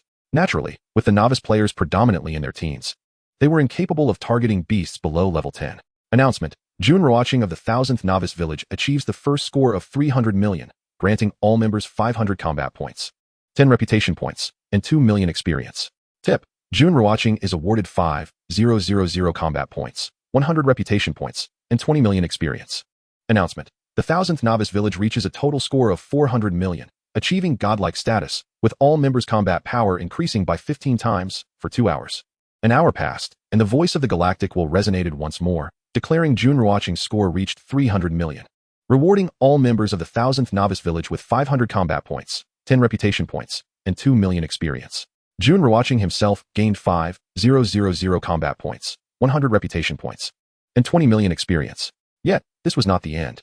As the total score of the 1000th Novice Village hit 400 million, they achieved godlike status, temporarily amplifying everyone's combat power by 15 times. Oh no, This is unplayable. We are doomed. 2,000 combat points, and without tier 4 equipment, I will surely perish. It's over. We are utterly finished. That wretched Jun Ruochén is clearly committing murder. I must file a complaint. Yes, a complaint. Jun Ruochén must be punished. The 222nd novice village is truly the strongest. What we observe is not the reality. The 4 novice villages of the red team found themselves engulfed in despair. The disparity in scores was overwhelming. Even if the 1,000th novice village ceased hunting beasts at that moment, the red team could not surpass them. The scores were disheartening. And with Jun Ruochén and his team continuously racking up points, often accumulating hundreds of thousands every second, their fate seemed sealed. As time trickled by, with only a minute remaining in the cross-server confrontation, the voice of the Galactic will echoed again. Announcement. Jun Ruochén of the 1,000th novice village reaches a score of 500 million first, rewarding the entire village with 1,000 combat points, 20 reputation points, and 3 million experience. Tip. Jun Ruochén is awarded 10,000 combat points, 200 reputation points, and 30 million experience. After nearly 2 hours of relentless monster slaying, Jun Ruochén's personal score soared to 500 million. The Galactic will once more rewarded both the 1,000th novice village and Jun Ruochén. Announcement. The cross-server battle, free confrontation, has concluded. Announcement. Blue team, 1,000th novice village. Total score 733, 876, 000 points. Red team, 222nd, 93rd, 438th, and 439th novice villages. Total score 140, 352, 000 points. Announcement. Blue team victorious, red team defeated. The cross-server battle, a free confrontation, culminated in a stunning victory. The blue team amassed 7.3 billion points, while the red team managed only 1.4 billion. This free confrontation showcased the terrifying prowess of Jun Ruochén and the strength of the 1,000th novice village, which could still dominate numerous other villages even in the absence of Jun Ruochén. Their score was indeed godlike, merely due to Jun Ruochén's personal score. The 1,000th novice village received 1,700 combat points and 6 million experience. Jun Ruochén himself gained a staggering 17,000 combat points and 80 million experience. A truly enviable achievement. The cross-server chat screen buzzed with excitement as players from other novice villages observed the spectacle, while not a single member of the 1,000th novice village was present among them. In stark contrast, the chat screen of the 1,000th novice village erupted in jubilation. Victory. Let the celebrations commence. Victory. Let the celebrations commence. This marked the first battle of the cross-server war, a 1v4 triumph for the 1,000th novice village. The rewards were plentiful. Announcement. Congratulations to the 1,000th novice village for their victory in the free confrontation. All members received 2,000 combat points, 200 galactic coins, and the 2 best pieces of equipment suited to their levels. Tip. Jun Ruochén led the 1,000th novice village to victory, earning 10,000 combat points, 10,000 galactic coins, the 2 best pieces of equipment suited to his level, 300 reputation points, and the title King of Novice Villages. The voice of the Galactic will resonated through the 1,000th novice village, and as the announcement concluded, streams of golden light descended upon the village, landing before each individual. Do not let success cloud your judgment. Return to the novice village before reveling in your triumph. Jun Ruochén cautioned in the chat screen. With a swift motion, he darted forward, propelled by the flow of the underworld god, racing towards the novice village. Now, he sought to exchange his equipment and assess the spoils and gains from this free confrontation. After 2 hours of relentless monster hunting, he was utterly exhausted, nearly collapsing from fatigue. He must remind others not to become overly complacent, lest their exuberance lead to tragic consequences at the hands of demonic beasts. Now that one has perished, it would indeed be a most unjust fate. Chapter 39. Combat Power at Level 52. Shortly thereafter, Jun Ruochén returned to the novice village. Traversing the ethereal light of the underworld, the novice village lay desolate and empty. Without hesitation, he made his way directly into his exquisite abode, disengaging from his equipped state. After a refreshing bath, he reclined upon the spacious, plush bed and began to assess his spoils and gains. He activated the virtual panel and delved into his inventory. To his astonishment, his equipment was nearly at capacity, boasting a total of 41 pieces of level 4 gear and 16 pieces of level 5 gear. Of course, the majority were of white quality, with only 3 orange and 2 red items. However, this time, a golden piece had appeared. Notice, you may acquire the 2 finest pieces of equipment corresponding to your status. Notice, your best equipment comprises the Underworld Light and the Thunder Spear. You have the opportunity to select any level 5 colored equipment, excluding weapons and armor, should you choose not to decide. 2 pieces of level 5 colored equipment will be randomly awarded to you. At that moment, the voice of the galaxy will resonate, informing Jun Ruochén of his finest gear, the Underworld Light and the Thunder Spear. Nevertheless, he had the opportunity to make a selection. However, he was unable to choose weapons or armor, as those were the most formidable pieces of equipment. Of course, he could opt not to choose, in which case the galaxy would randomly provide him with 2 pieces of level 5 colored gear. This was a choice worthy of contemplation. If he chose, he could not select weapons or armor. If he did not choose, he would receive random items. The randomness was indeed intriguing. I shall select a level 5 colored gem and a level 5 colored flying sword. After a brief moment, Jun Ruochén reached his decision. This choice maximized his potential benefits, as he already possessed the Thunder Spear, Underworld Light, and a blue gem, each boasting formidable attributes. Randomly generated items would still be level 5 colored gear, yet would not stack attributes further.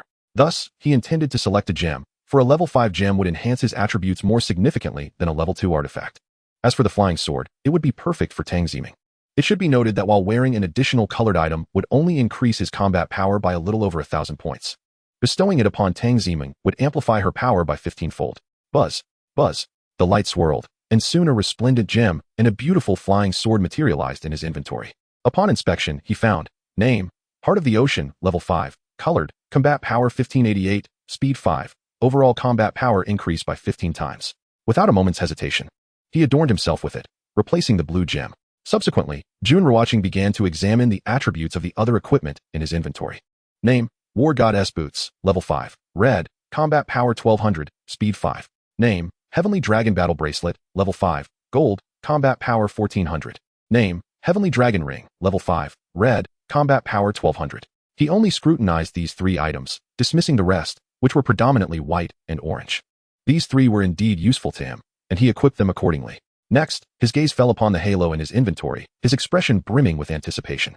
In his previous life, he had participated in cross-server battles, yet had not made any significant mark, let alone amassed billions of points to earn a halo. Truthfully, he had been unaware of the very existence of such a phenomenon. Upon inspection, he discovered, name, King of the Novice Village, level 5, unique, combat power 18888. Attributes, halo appearance, speed 10. Additional, defense increased by 50, immunity to 50 of skill damage. Upon witnessing the attributes and bonuses of this halo, Jun Ruochén's demeanor shifted dramatically. This was utterly extraordinary. An increase of 50 in defense meant that damage from other players and demonic beasts would be halved, while also granting him a 50 chance to mitigate their skill damage. The implications were terrifying. Indeed, the strong would always prevail. After donning his new equipment, he returned to his character profile. Name, Jun Ruochén. Kingdom, Dragon Kingdom, Novice Village 1000. Age, 20 years. Level, 31, 5,035 million experience points. Wealth, 198,039 galaxy coins. Reputation, 688 points. Talent, Eye of Observation, F level. Infinite Devour, SSS level. Skills, Sun Soaring Sword Technique, SSS level. Meteor Fire Rain, SSS level. Combat Power, 737,606, 507141. Assessed according to Equipment Enhancement System damage. Rank, level 52. In this instance, Jun Ruochén soared to new heights. His gem had multiplied his power by 15. And with the experience gained, totaling 80 million, combined with the monster hunting experience, he had directly ascended to level 31. The rewards from the halo and combat power, coupled with his equipment changes, had quadrupled his strength, reaching an astounding 730,000, an impressive achievement for someone at level 52. The galaxy coins had also approached 200,000. The enhancements from colored equipment were astoundingly formidable. With the system's VIP assistance contributing an additional 300 damage, he was practically invincible. Jun Ruochén marveled at the situation. At this moment, he possessed 3 pieces of colored equipment, each capable of amplifying his overall combat power by 15 times. With 3 such items, the cumulative effect would be 15 by 15 by 15, and with the system's VIP enhancement of 300 damage, it would multiply by 3. If the baseline combat power were 100 points, the resulting multiplication would yield 100x15x15x15x3, equating to an incredible combat power of 10,125. Under these circumstances, who could possibly rival him? Indeed, it was the 4th day in the Novice Village, and 80 of the players still boasted combat power around a mere 1,000 points, while he had reached an astonishing 730,000. Today, every player in Novice Village 1000 would also experience a meteoric rise. After all, the rewards had been bountiful. The combat power alone had granted 3,700 points, directly doubling the strength of all but the top 10 on the leaderboard. The experience reward of 6 million should have elevated everyone to at least level 17. Furthermore, they had also received 2 of the best corresponding pieces of equipment. Consequently, the collective combat power of everyone should exceed 6,500. Future monster hunting and equipment gathering endeavors would proceed at an accelerated pace. Once everything was organized, Jun Ruochén entered the public chat screen. At that moment, the chat was abuzz. A mere description of its fervor would be an understatement. The excitement and exhilaration were palpable in their messages, for this battle had propelled them all to new heights. After years of study, the feelings they experienced at this moment were indescribable. The only word that could encapsulate their emotions was simply ecstasy. Indeed, prior to the battle, my level was 14, with a combat power of 2,280. Now, after everything has been organized, I have ascended to level 17, boasting a combat power of 7,219. My finest equipment consists of a piece rated 5 orange and another rated 4. After receiving 2 additional pieces of equipment, my level has reached 17. With a combat power of 7,302, my level has skyrocketed, and my combat power has surged dramatically. We are soaring to new heights. Everyone is now above level 17. At the very least, I have observed that many are nearing 7,000 in combat power, with several surpassing 8,000. The combat power rankings reveal that this round of free combat marks a pivotal moment in our destiny. The public chat screen is bustling with activity. From the number of participants displayed at the top of the public screen, it is evident that the Novice Village 1000 has seen no casualties over the past 2 days. With the rise in levels and combat power, we now have greater assurance when facing the beastly foes. Of course, the students from Jiangxing University are not fools. They would not recklessly pursue quick gains through perilous adventures. After all, only 4 days have passed in this Novice Village, despite the 10-day time frame. Oh no, today is merely the 4th day, and it's only 2 p.m. There remain 4 hours until nightfall. If we exert ourselves during these 4 hours, there is a genuine opportunity to elevate our levels. Today, we might attempt to challenge the 15th floor of the Tower of Heaven. Everyone should strive to enhance their levels, aiming for all to reach level 20 by the day after tomorrow. Jun Ruochén sent a message. With levels rising and combat power skyrocketing, it is only natural that we should attempt the Tower of Heaven, although not everyone may reach the 15th floor. At the very least, a portion should be able to access the 10th floor, while a select few with high combat power and exceptional talent can attempt the 15th floor. Chapter 40. I shall remember all of you, one and all. Received. Received. Jun Ruochén is remarkably formidable today, leading us to soar to new heights. By the way, did you all notice that Jun Ruochén is already level 31? Wow, I hadn't checked the level rankings, and Jun Ruochén has already reached level 31. Oh, do take a look at the combat power rankings. Jun Ruochén's combat data initially made me doubt my eyesight, for it has astonishingly reached 730,000. This is bound to obliterate the Novice Village. In truth, I had long noticed Jun Ruochén's immense combat power, but it was so shocking that I hesitated to voice it. How on earth has he achieved 730,000 combat power?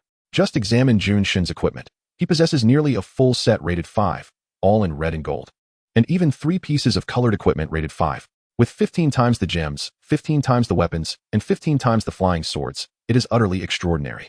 After the cross-server event, other novice villages cannot see our levels and equipment combat power, can they? They cannot, or else the cross-server chat would have already erupted with excitement. Everyone must remain discreet about our true strength, especially regarding Jun Ruochén's level, combat power, and equipment. Within the chat screen, Jun Ruochén's message, framed in a subtle red, stands out prominently.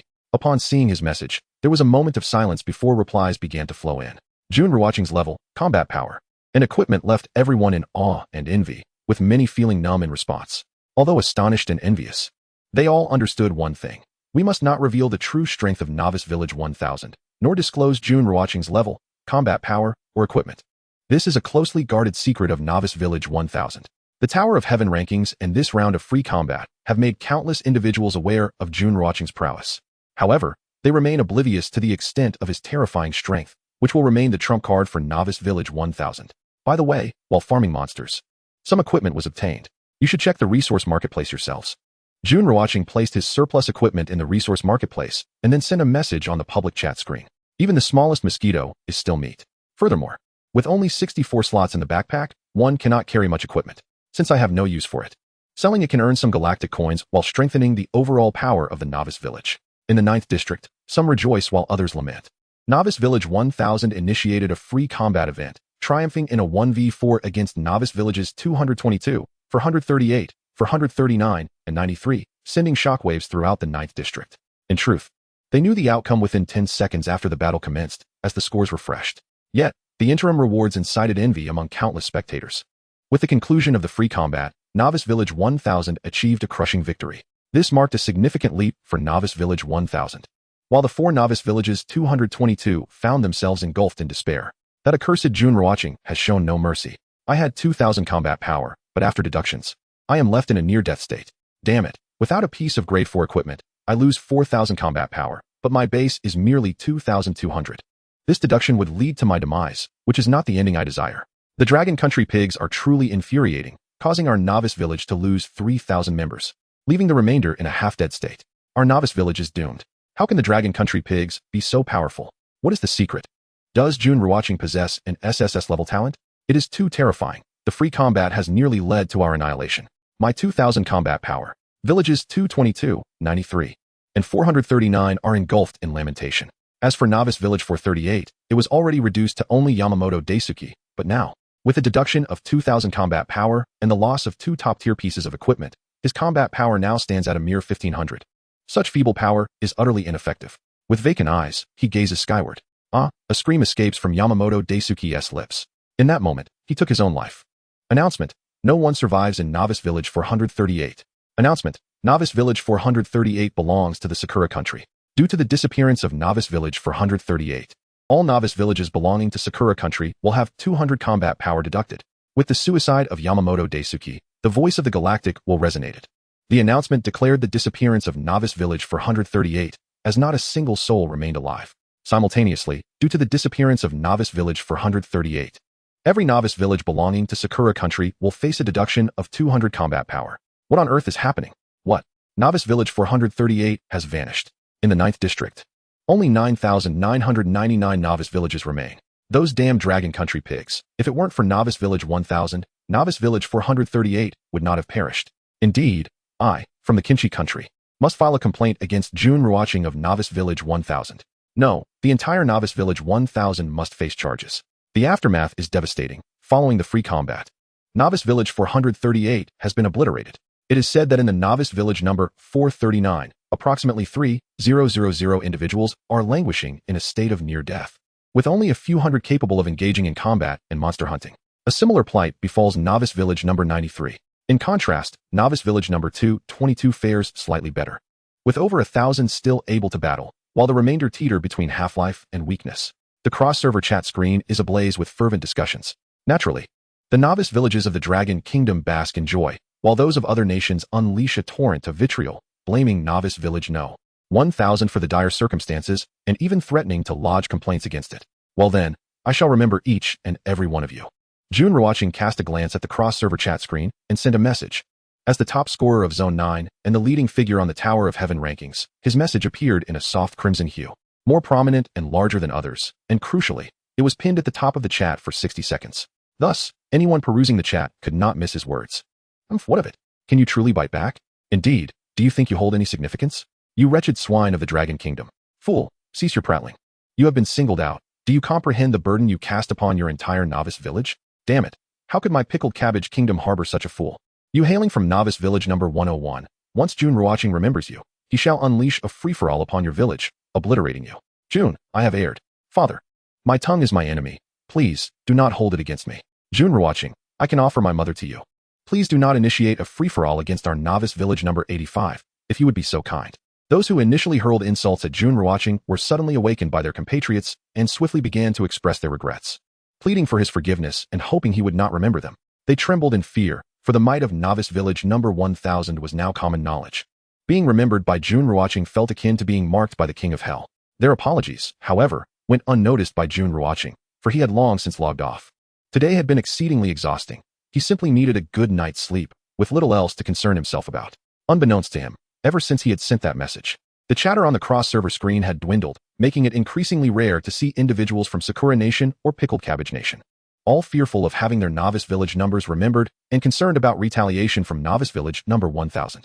Yet, even under these circumstances, those novice villages that refrained from speaking were not entirely safe, for the cross-server battles had only just begun. Each novice village was required to partake in a battle daily, and thus, the cross-server combat had commenced, albeit none dared to engage in free-for-alls, opting instead for the safety of 1v1 matches. For there was but one Jun Ruochén and one novice village number 1000 in Zone 9. Chapter 41, Flying Sword, Radiance of the Azure Light. Novice Village. Day 5.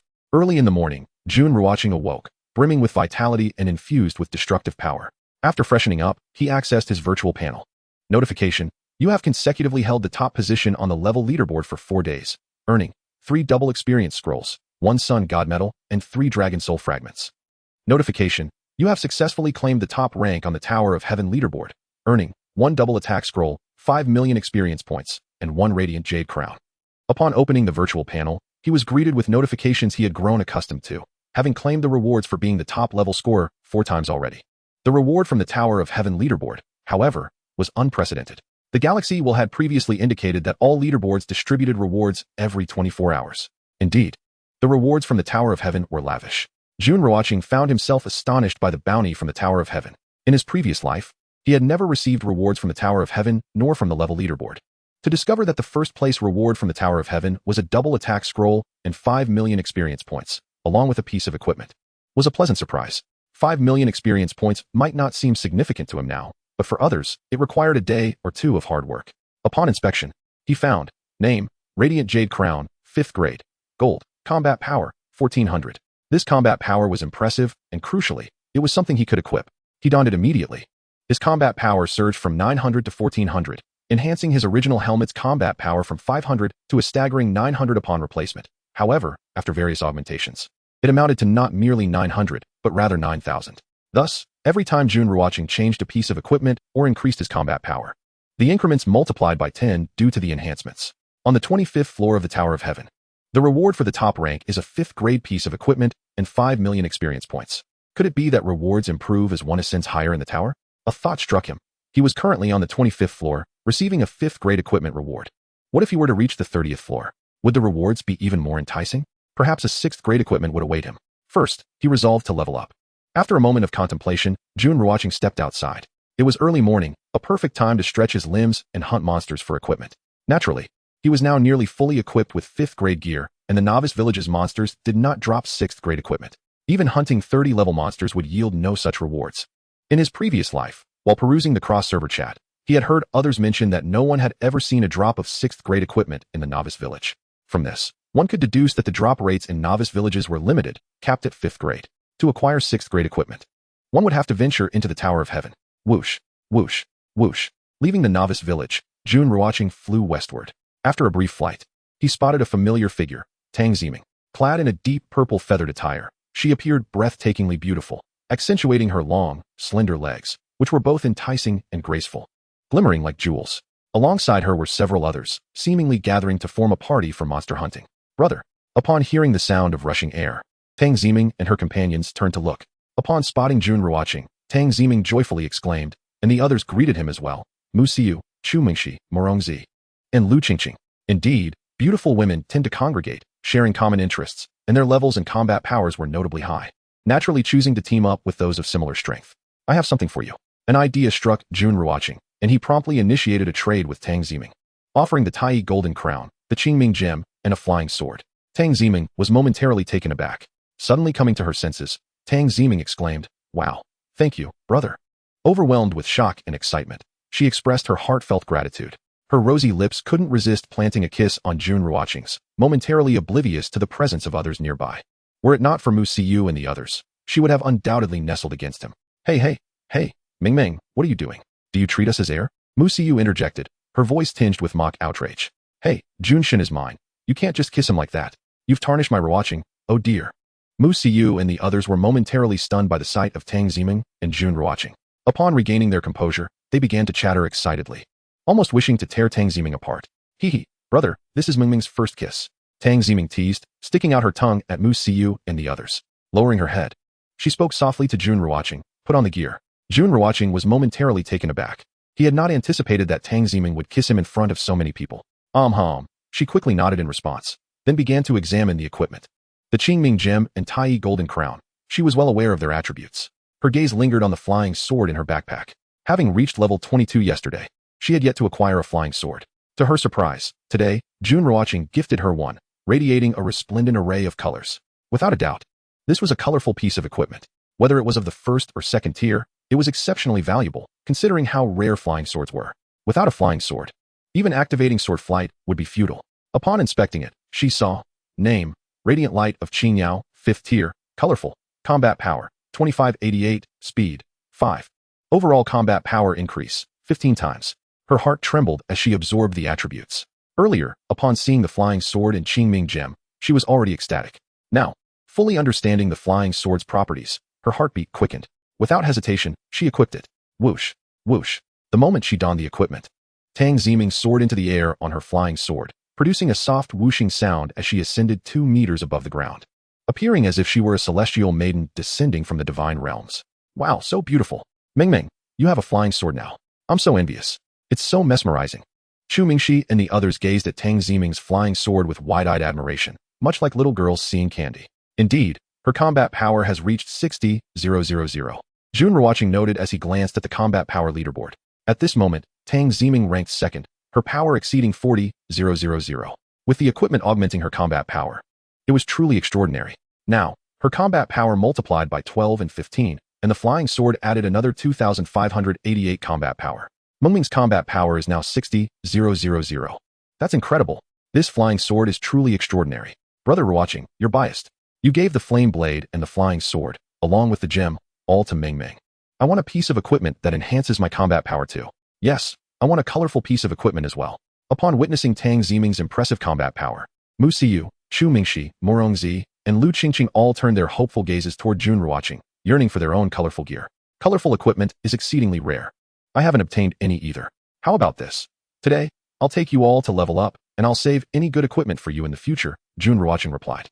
When it came to colorful equipment, the drop rate was notoriously low. After slaying numerous beasts in the novice village, he had only acquired one Qingming gem. Its drop rate was 100, and now it was 150, with a 1 chance for extraordinary drops. Given such circumstances, it was evident how challenging it was to obtain a second piece of colorful gear. Of course, the current extraordinary drop rate was now 3. A 3-fold increase compared to before. Surely, they would eventually acquire colorful equipment in the future. Great, great, great. Upon hearing Jun Ruochén's words, they all nodded in delight. Let's form a team for the upcoming free combat. You all team up with Ming Ming to hunt level 20 beasts. It's safe. I'll venture into the level 21 area. Jun Ruochén instructed. With Tang Ziming's combat power now at 60,000 and at level 40, while Mu Siyu and the others were all above level 25. Hunting level 20 beasts posed no risk. Meanwhile, he aimed to hunt level 21 beasts for higher points and experience. Everyone working together will surely expedite our experience gain. Chapter 42. The god is reckless, but I adore it. After making the decision, Jun Ruochén initiated the team formation. Once the team was organized, the 6 of them headed towards the westernmost part of the novice village. Junshin, it seems you haven't claimed your level 30 title yet. Is there no title for level 30? Morongzi inquired of Jun Ruochén. He still held the title of Black Iron Warrior, which was for level 20. Yet he had already reached level 31. Is there truly no title for level 30? I forgot to claim it last night. I'll pick it up this afternoon. Jun Ruochén replied. He had neglected to remember that he could claim a new title at level 31, since he didn't rely on that combat power. He wasn't in a rush, planning to collect it during the afternoon break. The god is indeed reckless, but I like it. Upon hearing this, Morongzi was momentarily taken aback. Who could forget such a thing? By the way, is Morong Tian your brother or cousin? Chu Mingxi asked Morongzi. In Long Country, there were few people with the surname Morong, and everyone in the novice village was from Jiangqing University. Morong Tian and Morongzi both ranked in the top 10 of the leaderboard, making it difficult not to see them as siblings. My cousin, Morongzi replied. Indeed, Morong Tian was Morongzi's cousin. Who would have expected that both siblings were so formidable, ranking in the top 10? Half an hour later, the 6 of them arrived at the westernmost part of the novice village, where level 20 beasts roamed freely. Announcement: Novice Village 1000 initiates a free cross-server battle. Challenging targets: Novice Villages 439, 93, 222, 85, 101, 823, and 1999. Stakes: 3,000 combat power, 200 galaxy coins, and the 2 best pieces of equipment on hand. Upon reaching the designated area, Jun Ruochén initiated the challenge for free combat. The voice of the galaxy will echoed throughout the 9th District's novice villages. Upon hearing this, countless novice villages felt an inexplicable tension. Naturally, the novice villages of Long Country remained unfazed, as cross-server confrontations were not permitted within the same nation. However, they felt a twinge of sympathy for the players from Novice Village 1000. Yet, the prevailing sentiment was one of excitement, as everyone eagerly anticipated the downfall of the Sakura Kingdom and the Kimchi Kingdom. Opportunities have indeed presented themselves. By heavens, Jun Ruochén, you truly challenge us. Was it not merely a single disparaging remark I made yesterday? How can you harbor such resentment? Shouldn't a man possess a certain magnanimity? I have criticized myself as well, and have even extended my apologies to you. Now, who among us dared to curse Jun Ruochén on the cross-server chat yesterday? Step forward, for I shall deliver retribution upon you. Alas, what now? Should we accept the challenge? To decline is to invite defeat, and refusal leads to condemnation. At this moment, the 7 novice villages challenged by Jun Ruochén erupted in fervor, or perhaps, in curses. Each face bore an expression of dismay. This damned cross-server battle promises nothing but demise. To refuse is to face immediate failure. To engage offers little hope. Announcement: Novice Village 439 has accepted the challenge. Announcement: Novice Village 93 has accepted the challenge. Announcement: Novice Village 222 has accepted the challenge. Announcement: Novice Village 85 has accepted the challenge. Announcement: Novice Village 101 has accepted the challenge. Announcement: Novice Village 1999 has accepted the challenge. Announcement: Novice Village 823 has accepted the challenge. Notice: the blue side is Novice Village 1000, while the red side comprises Novice Villages 439, 93, 823, 1999, 101, 222, and 85. Notice: within 2 hours, the side with the higher score will claim victory. Stakes: 3,000 combat power, 200 galaxy coins, and the 2 finest pieces of equipment owned. The free combat will officially commence in 5 minutes. The voice of the galaxy will resound. All 7 novice villages, faced with the challenge, had no choice but to respond. To abstain would equate to failure. Such a disgrace would result in a loss of combat power, and rather than suffer that indignity, it is preferable to strive valiantly, preserving at least a modicum of dignity. Novice Village 1000 appeared poised to annihilate them all. Following this battle, Novice Villages 93, 439, and 222 might vanish entirely, leaving the Novice Villages of Kimchi Nation, America, and Sakura Nation with a reduction of 200 combat power across the board. For the other Novice Villages, this would be an undeserved calamity. Oh, how pitiable are those who must also be detested. If it were within my power, I would surely submerge the entirety of Sakura Nation beneath the waves. Kimchi Nation is the most repugnant of all, thieving our possessions whilst believing themselves the apex, oblivious to the fact that they do not even qualify as a sovereign state, endlessly fawning over their American benefactor. Now, it seems, even their American patron suffers alongside them. Birds of a feather, America and Kimchi Nation are equally loathsome. On the cross-server chat screen, it was predominantly the denizens of Dragon Nation's novice villages engaging in conversation, alongside those from Goryo's novice villages. At this juncture, regardless of the vitriol exchanged, the novice villages from other nations dared not utter a word, fearful of being marked by their novice village number. We are a cohesive unit. We cannot stray too far apart. Jun Ruochén surveyed the level 20 and 21 demon beasts before him and addressed Tang Ziming and Mu Siyu. As he spoke, he produced a triple experience scroll, awaiting the commencement of the free combat to utilize it. Leveling up and accruing points would not hinder one another. Additionally, they would have the opportunity to earn galaxy coins and loot equipment. Countdown: 10,987. As the countdown progressed, Jun Ruochén activated the triple experience scroll. With a burst of divine speed, he soared towards the location of the level 21 demon beasts. When the countdown concluded, Jun Ruochén had already begun to hunt. Simultaneously, Tang Ziming and Chu Mingxi commenced their own actions. At present, they were all capable of tackling level 20 demon beasts independently, though their speed could not rival that of Jun Ruochén. Nevertheless, even so, the 4 of them working in unison would undoubtedly outpace the other novice villages in terms of points earned. However, caution was warranted, as they faced the combined might of 7 novice villages. Congratulations on slaying the level 21 demon beast, Hellhound, and earning 81,000 experience points. The level 21 demon beast, Hellhound, dropped 90 galaxy coins. Congratulations on slaying the level 20 demon beast, Golden Skeleton, and additionally earning 72,000 experience points. The level 20 demon beast, Golden Skeleton, dropped 75 galaxy coins. At that moment, Jun Ruochén's thunder spear swept through the air, while Tang Ziming's flame blade cleaved decisively. Lu Qingqing and the others simultaneously unleashed their formidable attacks. The sound of notifications rang incessantly, and experience points surged. Now, as they battled in a team, it was no longer just Jun Ruochén hunting demon beasts alone. They were collectively vanquishing foes, thereby accelerating their hunting speed. Consequently, both experience points and galaxy coins would accumulate at a greater pace. Naturally, Jun Ruochén, having dispatched the level 21 demon beasts, would receive 81,000 experience points. Meanwhile, Tang Ziming and her companions would gain 150 of the original experience of the demon beasts they defeated, equating to 13,500 experience points. For the demon beasts they personally hunted, their experience yield also amounted to 150. While they did not utilize the experience scroll, they still enjoyed a bonus of 150 experience points, totaling approximately 12,000 experience points. In essence, as a team, Jun Ruochén would gain additional experience from the demon beasts they killed, and they too would reap the benefits of the experience he garnered. Thus, when they fought together, their experience accumulation would be several times faster than if they were hunting alone. Chapter 43. Jun Ruochén's personal score surpasses 1 billion, crowned as the cross-server king. Personal score, 6,553, 60 points.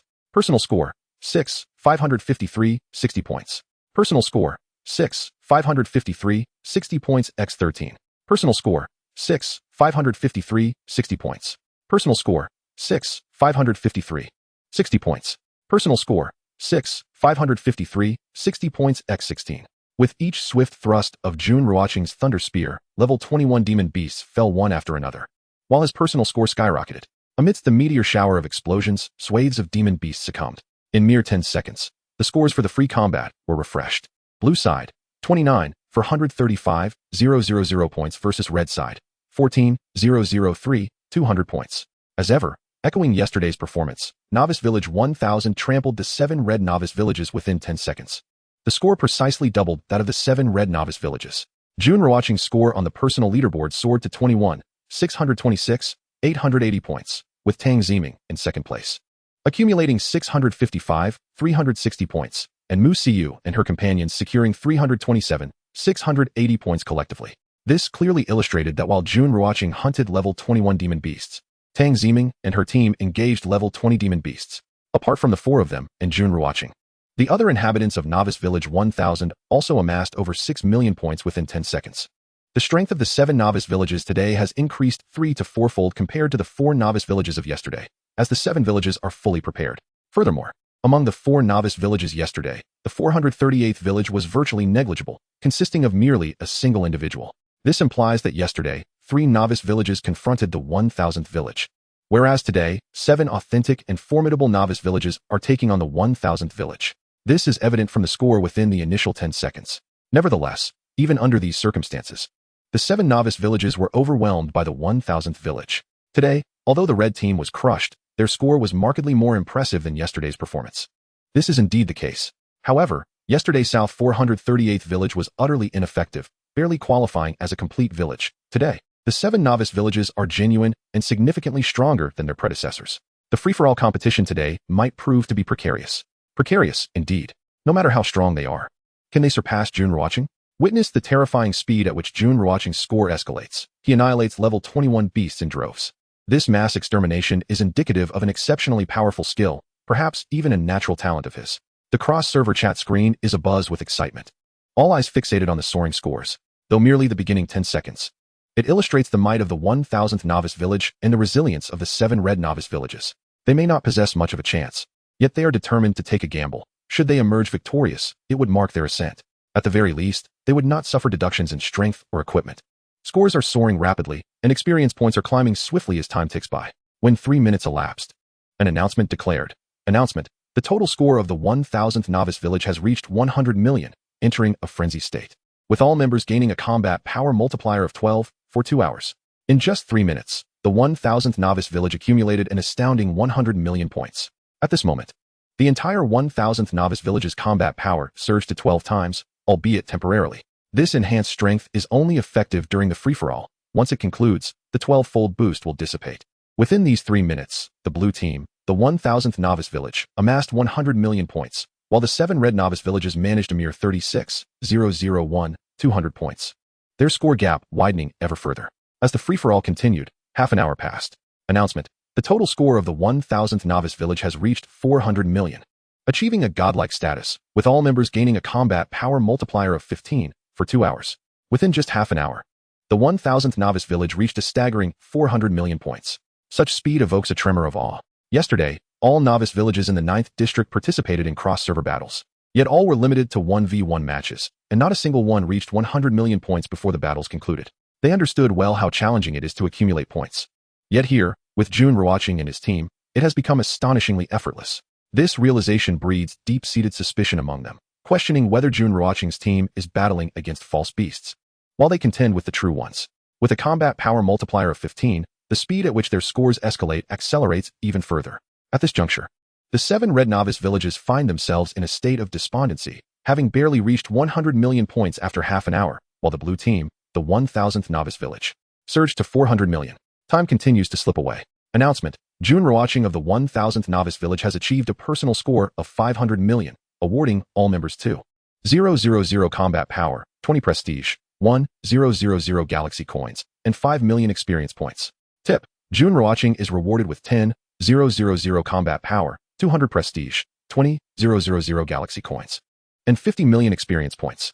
As the free-for-all reached 1.5 hours, the total score of the novice villages soared to 700 million.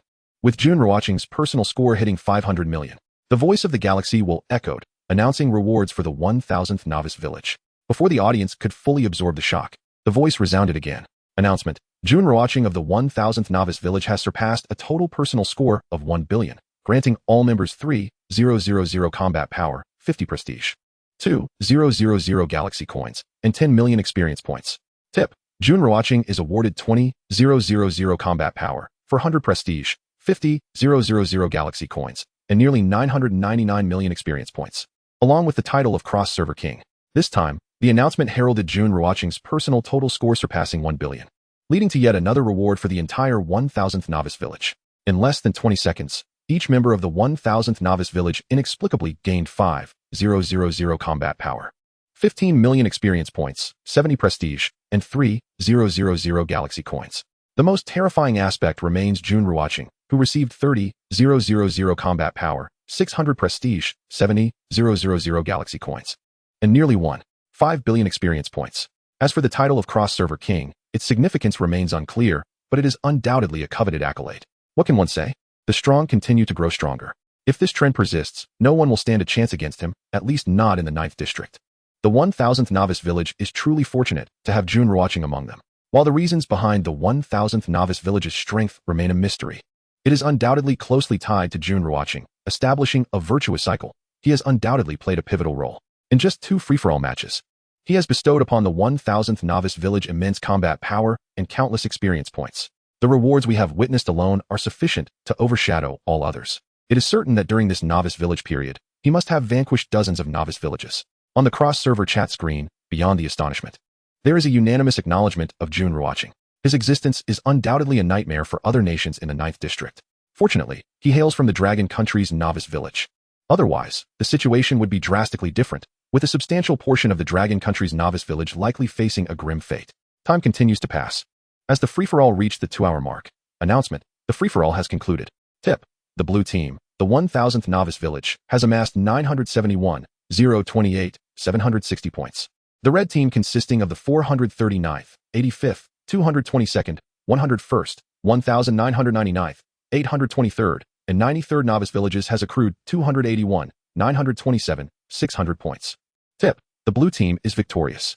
Tip: the red team has been defeated. The cross-server battle, the free-for-all, has come to an end. The blue team, the 1000th novice village, has secured 970 million points, leaving countless spectators lamenting. Had the 1000th novice village been granted a few more minutes, would their total score have reached 1 billion, potentially unlocking further rewards? The 7 novice villages of the red faction have amassed a staggering 2.8 billion points. This is utterly devastating, akin to being soundly defeated and ground into the dirt. It is over. It is finished. It is done. On the cross-server chat public screen, the words "it's over" dominate the conversation. The individuals posting are predominantly from the novice villages of the Dragon Kingdom, speaking on behalf of the red faction's 7 novice villages. Their brazen comments, unfettered by fear of retaliation from the Sakura and Kimchi nations, are a deliberate ploy to provoke responses from players of other countries. This tactic ensures that they are easily remembered by Jun Ruochén. Truth be told, players from other nations are indeed hesitant to voice their opinions. At this moment, the red faction's 7 novice villages are engulfed in despair, while the chat screen of novice village number 1000 is abuzz with excitement. They await the distribution of rewards. Chapter 44, reaching level 30, the title of Bronze Martial Spirit. In novice village number 1000, it is yet another day of effortless victories, with levels soaring and combat power reaching unprecedented heights. I genuinely did not intend to level up, one player remarks. Today, it seems every member of novice village number 1000 boasts combat power exceeding 10,000. The sudden influx of galactic coins makes them feel like millionaires. To put it in perspective, given the market prices in the resource shop, 3,000 galactic coins equate to approximately 50,000 or even more in former currency. If they can safely return to the city, they will grasp the true value of galactic coins. For now, they must diligently farm monsters to earn galactic coins, determined not to emerge as paupers. Yes, the goal is to level up and accumulate galactic coins. The chat screen is filled with lively exchanges, with discussions ranging widely, although most pertain to equipment and rewards. Announcement: congratulations to novice village number 1000 for their victory in free combat. All members receive 3,000 combat power, 200 galactic coins, and the 2 best pieces of equipment corresponding to their levels. Tip: Jun Ruochén led novice village number 1000 to victory, earning rewards of 10,000 combat power, 10,000 galactic coins, the 2 best pieces of equipment corresponding to their levels, and 300 reputation points. Before long, the announcement from the Galactic will resonates. accompanied by streams of light descending from the sky to land before each individual. Combat power and galactic coins increase, and the members of the novice village receive their best 2 pieces of equipment corresponding to their levels. As the first among the members of novice village number 1000, Jun Ruochén, having made the greatest contribution, naturally receives the finest rewards. This time, the combat power reward is the same as last time, 10,000 points. As are the galactic coins and reputation points, which are even slightly less than before. Previously, there was a title of Novice King, but this time it is absent. Jun Ruochén harbors no complaints. After all, this is still quite satisfactory. It is unrealistic to expect extraordinary rewards every time, as the galactic will does not allow for exploitation. Furthermore, the higher one's total points, the more formidable the rewards, as evidenced by the cross-server king title received upon surpassing 1 billion points. With a swift motion, Jun Ruochén rides his sword, distancing himself from the monstrous beasts. Tang Ziming and her companions also quickly retreat to assess their gains and spoils. Jun Ruochén is no different. The rewards from this free combat are abundantly clear. First, while hunting monstrous beasts to accumulate points, his level reaches 32, and with the experience reward from the galactic will, he directly ascends to level 35. It is important to note that after reaching level 30, each subsequent level up requires experience in the millions. At level 35, he possesses 83,000 galactic coins, plus an additional 70,000 from the galactic will, totaling 153,000 galactic coins. In terms of equipment, he has 19 pieces of Tier 4 gear and 44 pieces of Tier 5 gear, most of which are white, with only 3 orange and 1 red piece. Regarding combat power, slaying level 21 monstrous beasts allows for the absorption of their combat power up to 10 times, yielding 660 points, while leveling up grants him 1,000 points. And the galactic will rewards him with 30,000 combat power. In total, he acquires 31,660 points of combat power. Once he organizes his haul, Jun Ruochén accesses his character information to claim his new title for reaching level 30. Congratulations on reaching level 30. You have successfully acquired the title of Bronze Martial Spirit. The claim is successful. Activation is complete. The new title at level 30 is Bronze Martial Spirit. Jun Ruochén promptly equips the title, replacing the previous title of Black Iron Warrior, which vanishes from sight. Upon inspection, the title displays name, Bronze Martial Spirit. Attribute, Combat Power 11, 111. Upon seeing this attribute, Jun Ruochén remains impassive. In his previous life, no one had reached level 30, nor had he. Thus he was unaware of what the level 30 title entailed or its attributes. Now, this attribute holds little significance for him, as it only adds 111 points. The replacement of the Black Iron Warrior title effectively only increases his power by a little over 6,000 points. Nevertheless, it is still a benefit. Even the smallest of gains is still a gain. Of course, although the increase is merely over 6,000 points of combat power, when considering the amplifications, it translates to over 60,000 combat power, which is quite commendable. In this round of free combat, what Jun Ruochén eagerly anticipated most was the title of Cross-Server King. What is this, one might wonder? Upon inspection, the title reads, name, Cross-Server King, no rank, colorful, combat power 18, 888. Attributes, unique title, attributes can stack, bound, cannot be dropped. Additional effects, sword riding speed 9, attack speed 9, resurrection function, hidden, duration 9, upgradable. When Jun Ruochén glimpses the information regarding the Cross-Server King, he is momentarily baffled, followed by sheer astonishment. The confusion stems from the belief that he may have misread or that there was an error in the information. The shock arises from the title's astonishing attributes, far surpassing his expectations. To begin with, the combat power reaches 18,888, and with his current amplifications, that translates to 188,880 combat power. What is more surprising is that this title is unique and capable of stacking attributes. This means that wearing the Cross-Server King title will not replace his previous titles, and when he dons other titles in the future, the Cross-Server King will remain intact, effectively binding it to him. Furthermore, the sword riding speed 9 and attack speed 9 attributes are formidable, though not overwhelmingly so. The truly extraordinary aspect is the hidden resurrection function. Literally interpreted, this means that upon his death, he can activate the hidden function and resurrect. The duration of 9 indicates that he can resurrect 9 times, and it is even upgradable. As for the means of upgrading, he remained in the dark. Yet one thing was certain. This feature was extraordinarily formidable. In his heart, he mused, this was undoubtedly the greatest gain from my time in the novice village, without exception. Subsequently, he donned the title of King of Cross-Server. Indeed, even with the title of King of Cross-Server equipped, the title of Bronze Martial Spirit still lingered, unscathed by replacement. Prompt. You can acquire the 2 best pieces of equipment corresponding to your status. Prompt. Your best equipment consists of the God of Darkness Flowing Light and the Thunder Spear. You have the opportunity to select any 5-tier colored equipment. excluding weapons and clothing. Should you choose not to select, you will be randomly awarded 2 pieces of 5-tier colored equipment. The announcement from the Galactic will echoed in his ears. Power, galactic coins, as well as reputation and experience were all bestowed upon him. Furthermore, he could obtain 2 additional pieces of equipment that corresponded to his prowess. It was reminiscent of the previous occasion. Jun Ruochén initially contemplated that his best should belong to the title of King of Cross Server, yet this did not pertain to equipment. Moreover, this title harbored a hidden function, concealed from the eyes of others. Naturally, the Galactic would not provide him with an item corresponding to the King of Cross Server.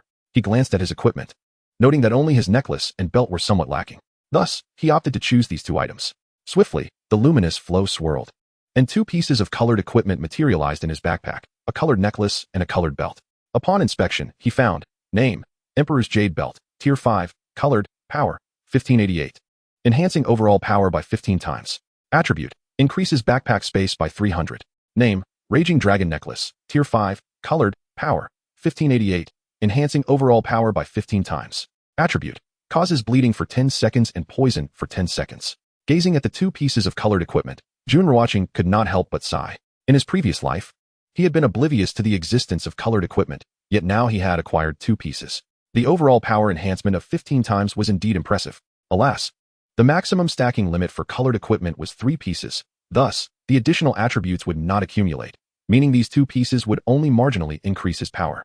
Albeit their vibrant appearance was undeniably striking. Nevertheless, it was fortunate that his 3 pieces of equipment had already augmented his power by several folds.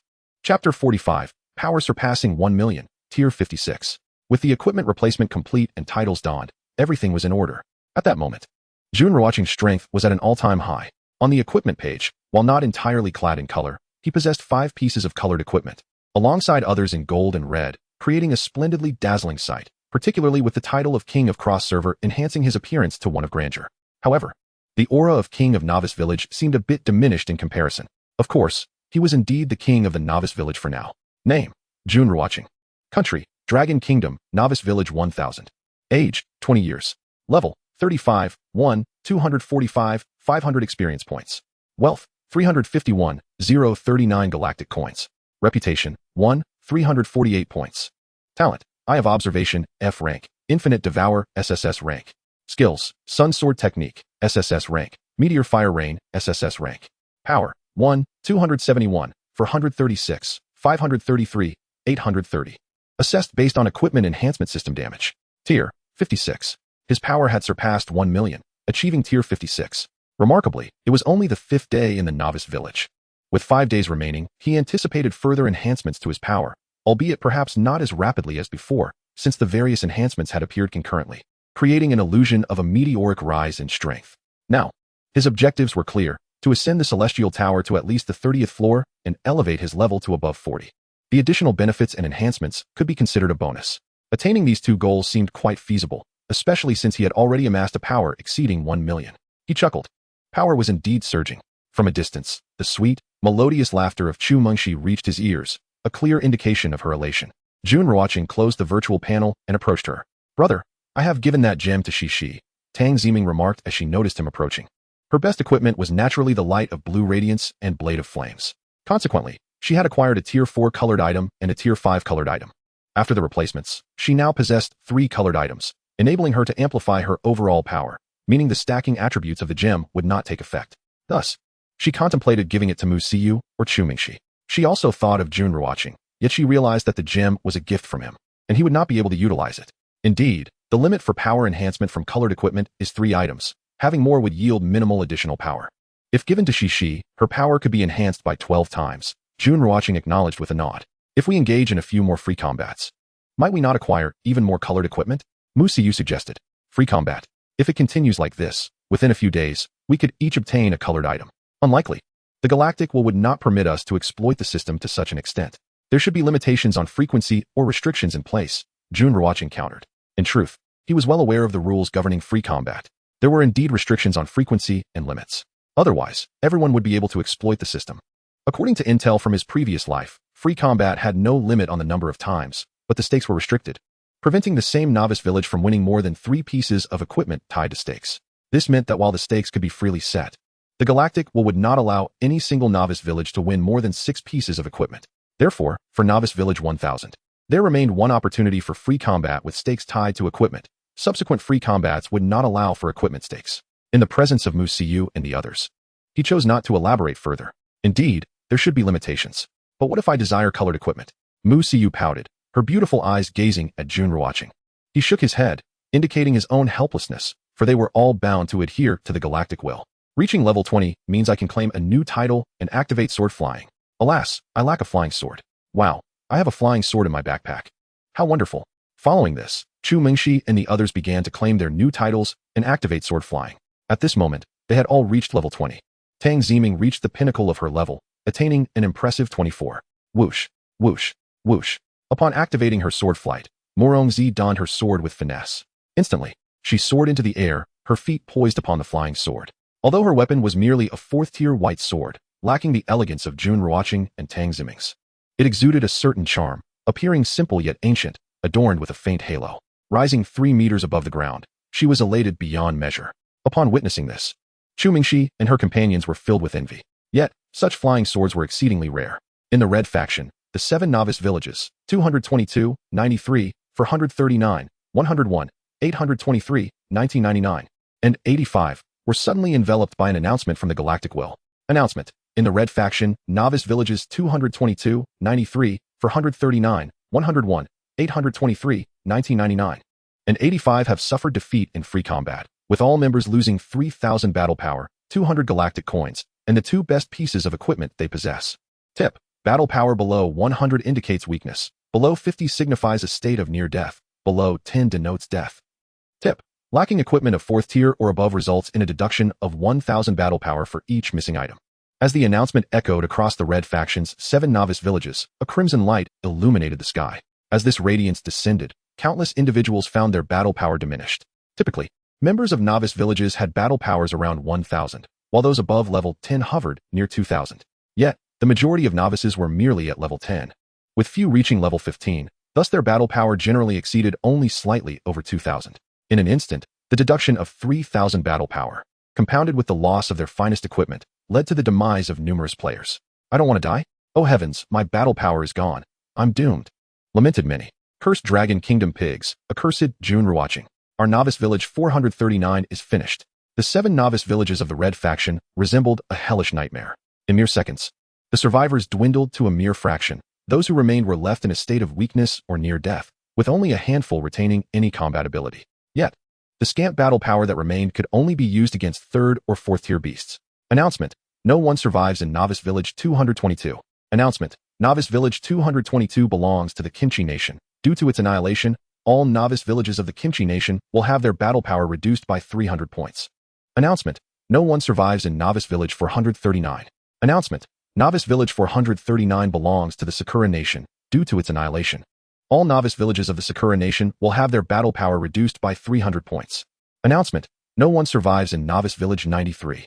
Announcement. Novice Village 93 belongs to the American Nation. Due to its annihilation, all novice villages of the American Nation will have their battle power reduced by 300 points. With the conclusion of the free combat, 3 minutes later, an announcement from the Galactic will reverberated throughout the 9th District, proclaiming the obliteration of 3 novice villages, 439, 93, and 222. Concurrently, all other novice villages belonging to these nations faced a reduction of 300 battle power. Compared to the previous day, this represented an increase of 100 points in deductions. The announcement sent shockwaves throughout the district. Although Novice Village 1000 ostensibly targeted 222 and its affiliates, it effectively dealt a blow to the nations themselves. The devastation was profound, tragic, and pitiful. One could argue that the misfortunes of the unfortunate often stem from their own faults. In the span of 2 days, 4 novice villages were eradicated, impacting countless others. Jun Ruochén's prowess was undeniable, earning him genuine respect. God Jun 666, splendid work. Upon hearing such proclamations, I felt no sorrow. Rather, I was filled with delight. I too shared in this joy. The cross-server chat was abuzz with excitement. While most were stunned, many others rejoiced, for these nations were indeed loathsome. Good riddance. Announcement. Novice Village 1 initiates free combat. Challenging targets. Novice Villages 823, 85, 1999, and 101. Announcement. Novice Village 9 initiates free combat. Challenging targets. Novice Villages 333 and 521. Announcement. Novice Village 9527 initiates free combat. Challenging targets. Novice Villages 33, 29, and 16. At the moment of the demise of Novice Villages 222, the Galactic will made another announcement.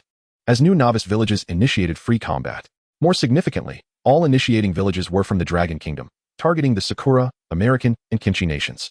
Novice Village 1 was particularly ruthless, taking aim at those already ravaged by Novice Village 1000. Although there were hints of opportunism, it was clear that Novice Village 1 sought to obliterate these 3 Novice Villages. Chapter 46, a prelude to the cross-server pinnacle. Within a mere 5 minutes, over a dozen Novice Villages had initiated free combat. The stakes were typically set at 2,000 battle power, 200 galactic coins, and the finest pieces of equipment. This was a complete replication of Novice Village 1000 strategy. Besides the numerous free combat challenges, there were also many 1v1 cross-server battles. It could be said that cross-server battles were perpetually underway, as the 9th District housed 9,996 Novice Villages, each of which must participate in at least one cross-server battle daily, with a maximum of 3. Regardless of whether they were proactive or reactive. Cursed Dragon Kingdom denizens, this is murder. Grandfather of the Dragon Kingdom, you cannot treat us this way. We were wrong. Please. Do not challenge us. They were overwhelmed, unable to bear the pressure. We thought all were like Novice Village 1000? We dare to take on 1v2 and eliminate you. Let everyone unite against the Dragon Kingdom's Novice Villages. Anyone wishing to challenge us, step forward. Every one of you will be noted. The cross-server chat erupted in fervor, rife with curses. However, despite the outrage, the free combat could not be evaded. Failure to engage would result in a loss. Moreover, while Novice Village 1000 was feared, other Novice Villages were not necessarily deterred. Thus, all passive challenges were accepted. Since the inception of cross-server battles, the most brutal confrontations commenced. Brother here, as the other Novice Villages engaged in fierce cross-server battles. In the newbie village number 1000, situated at the westernmost edge, Tang Ziming purchased a beverage from the resource shop. She approached Jun Ruochén and presented him with a bottle of cola. Shall we continue leveling up? Or return to the newbie village? Jun Ruochén accepted the cola, took a sip, and inquired of Mu Siyu and the others, who had all reached level 20. With just a bit more effort, they could easily attain level 21 or even 22 today. However, having reached level 20, they no longer had to worry about being eradicated by the galactic will, which considerably lightened their spirits. It's still early. Let's aim for level 22 today, Lu Qingqing suggested. And the others nodded in agreement. During the day's free-for-all battles, they had amassed an impressive 8,000 combat power. As a result, their individual combat power now exceeded 20,000. Hunting level 20 beasts felt almost effortless, akin to child's play, while they were no longer at risk of being obliterated by the galactic will at level 20. The looming threat of the beast tide necessitated that they grow even stronger. Currently, in newbie village number 1000, the collective combat power stood at 16,000, signifying that all members were above level 31. The top 10 on the combat power leaderboard had already reached level 36. It could be said that newbie village no. 1000 could easily dominate any newbie village in the 9th district. Even without Jun Ruochén's intervention, they could engage in free-for-all battles and triumph over 4 or 5 other villages. Alright, I will also level up a bit today, Jun Ruochén remarked. After all, leveling up in a team yielded higher rewards. This, of course, was contingent upon everyone hunting beasts. Subsequently, Jun Ruochén retrieved some unnecessary orange equipment from his backpack to share with Mu Siyu and the others, and placed all white equipment into the resource shop. He then sent a message in the public chat. White equipment of levels 4 and 5, 100 galactic coins each. What a bargain. Moreover, considering the rewards everyone had received over the past 2 days of free-for-all battles, totaling around 3,000 galactic coins each, along with the coins dropped from monsters, their wealth had now reached 3,000 to 4,000 galactic coins. Thus, it would indeed be peculiar not to seize the opportunity to acquire level 4 and 5 equipment. At present, galactic coins were primarily used for purchasing daily necessities, thus not of paramount importance. What truly mattered were the equipment, as they were the key to enhancing combat power and strength. Jun Ruochén, Tang Ziming, Mu Siyu, Chu Mingxi, Morongzi, and Lu Qingqing rested for half an hour before resuming their team hunt. They continued to slay level 20 beasts, while Jun Ruochén tackled level 21 creatures. This area was teeming with beasts, seemingly endless, making it an absolute sanctuary for leveling up. As time passed by noon, they had all leveled up to either 21 or 22. Jun Ruochén reached level 36, and leveling up further had become an arduous task, requiring millions of experience points. Even with triple experience scrolls and an additional 300 experience points, it proved to be quite exhausting. I won't level up anymore. I'll climb the tower tonight, Jun Ruochén declared. The Tower of Heaven offered generous rewards, facilitating rapid leveling, while the current monster hunting was simply too taxing. Then let's continue, Tang Ziming chuckled. Indeed, Jun Ruochén's speed in defeating monsters was terrifying, with each strike delivering instantaneous kills, occasionally unleashing meteoric showers of fire, resulting in rapid accumulations of experience. However, Prolonged efforts could also be exhausting. Announcement: the cross-server pinnacle will commence in 4 hours. Entry requirements: level 20 and above, combat power exceeding 5,000. Tip: in the cross-server pinnacle, 10,000 level 30 cross-server beasts and 4 level 40 cross-server bosses will spawn. Tip: defeating cross-server beasts guarantees the drop of galactic coins, exquisite equipment, attack scrolls, experience scrolls, flying swords, and 4 slot items. As Jun Ruochén prepared to return to the newbie village, the voice of the galactic will echoed, announcing the upcoming cross-server pinnacle. Wow! Level 30 beasts and level 40 bosses. The drop rates in the cross-server pinnacle are astonishing. Defeating these beasts will yield exquisite equipment, flying swords, and 4 slot items. CC. Do you wish to participate? Brother Ruochén, will you go? Yes. Jun Ruochén, will you join? Well, I, Meng, and Murongzi will go. There's no need for the rest of you to join in today, Jun Ruochén replied. With that, he stepped onto his flying sword, transforming into a streak of light toward the direction of the newbie village. He was well aware of the cross-server pinnacle. Within, participants from the entire district would gather.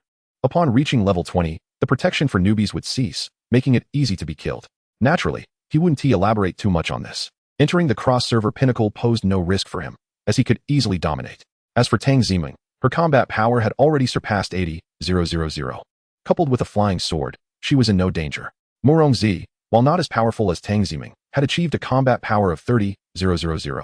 And with the advantage of a flying sword, the risks were minimal. Truth be told, in his past life, he had never participated in the cross-server pinnacle, primarily due to his abysmally low combat power, which deterred him from entering lest he perish. In that life, he had been akin to a mere ant. Now, encountering the cross-server pinnacle once more, he was determined to sweep through it all. Chapter 47. The cross-server pinnacle opens. Returning to the newbie village. Jun Ruochén took a refreshing shower and lay comfortably on his bed.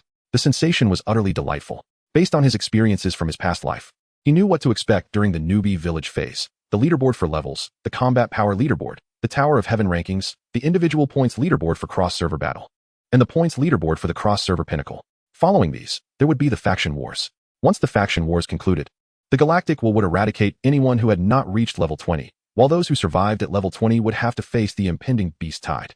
In his past life, he had endured all of this, ultimately falling to the beast tide. Although he had survived until the tide's arrival, he had felt like an inconsequential ant, too weak to dare participate in the cross-server pinnacle, primarily out of fear of death. Of course, all living beings harbor a fear of death. The cross-server pinnacle, based on years of gaming experience, was a double-edged sword. A benefit, yes, but fraught with peril. Could we truly defeat level 30 beasts? Wouldn't level 40 bosses obliterate us in an instant? However, the drop rates are undeniably terrifying, and the items that emerge are of unparalleled value. With a stroke of fortune, acquiring a few exquisite pieces of equipment can lead to a swift enhancement in combat power. Moreover, this location yields flying swords and rare treasures. To enter the cross-server summit, one must be at least level 20, a threshold I have yet to achieve. This is a haven for the formidable, and individuals of my modest caliber should refrain from joining the fray. I am currently level 19, striving to attain level 20 by the time the cross-server summit commences. In the chat interface, following the announcement from the Galactic Will, a fervor has ignited among all participants. Conversations revolve exclusively around the cross-server summit. Not only in the cross-server chat, but the discourse in the novice village also buzzes with excitement, as everyone yearns to partake in the summit to hunt down beasts and procure high-level equipment and flying swords. Yet, the mere requirement of being level 20 eliminates 90% of the population. After all, we are only 5 days into the novice village. Achieving level 20 within this short span is an indication of being among the elite within the novice community, and such individuals possess extraordinary talents, at least B rank, if not A rank, or even S rank. Otherwise, reaching level 20 in a mere 5 days would be implausible. As for combat power, it is reciprocal. The higher the level, the better the equipment dropped, thus elevating combat prowess. Furthermore, simply possessing a title can confer several thousand points of combat power.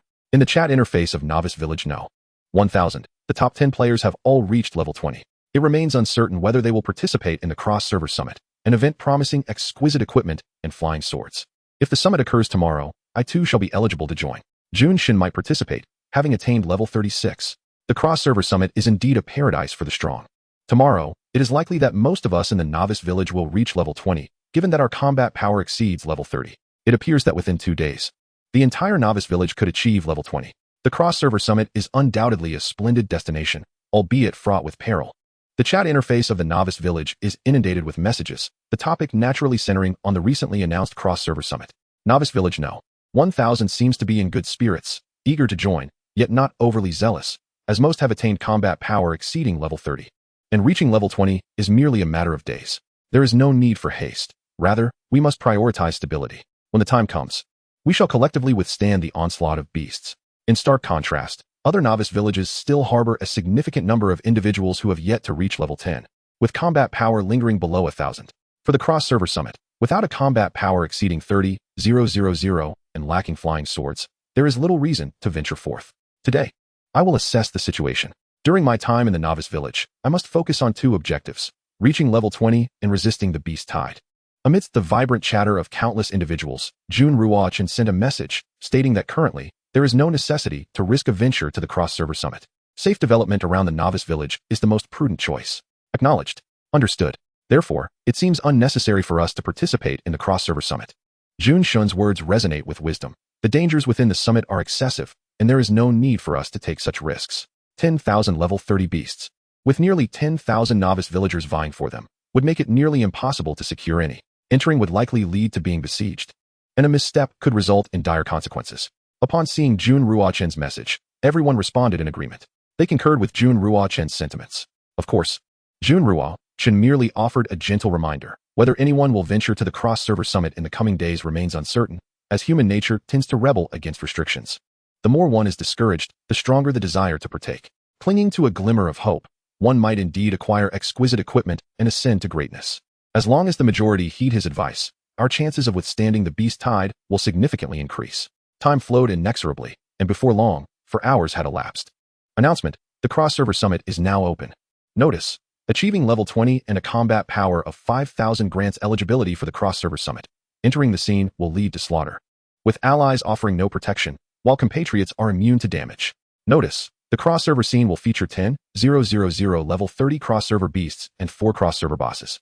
The drop rate for cross-server beasts is 100, guaranteeing galactic coins, exquisite equipment, various scrolls, flying swords, and unique items. Notice: defeating a level 40 cross-server boss will guarantee drops of flying swords, exquisite equipment, and special items. Notice: killing a player awards 10 cross-server points. Defeating a level 30 beast grants 10 cross-server points, and slaying a level 40 cross-server boss yields 100 cross-server points.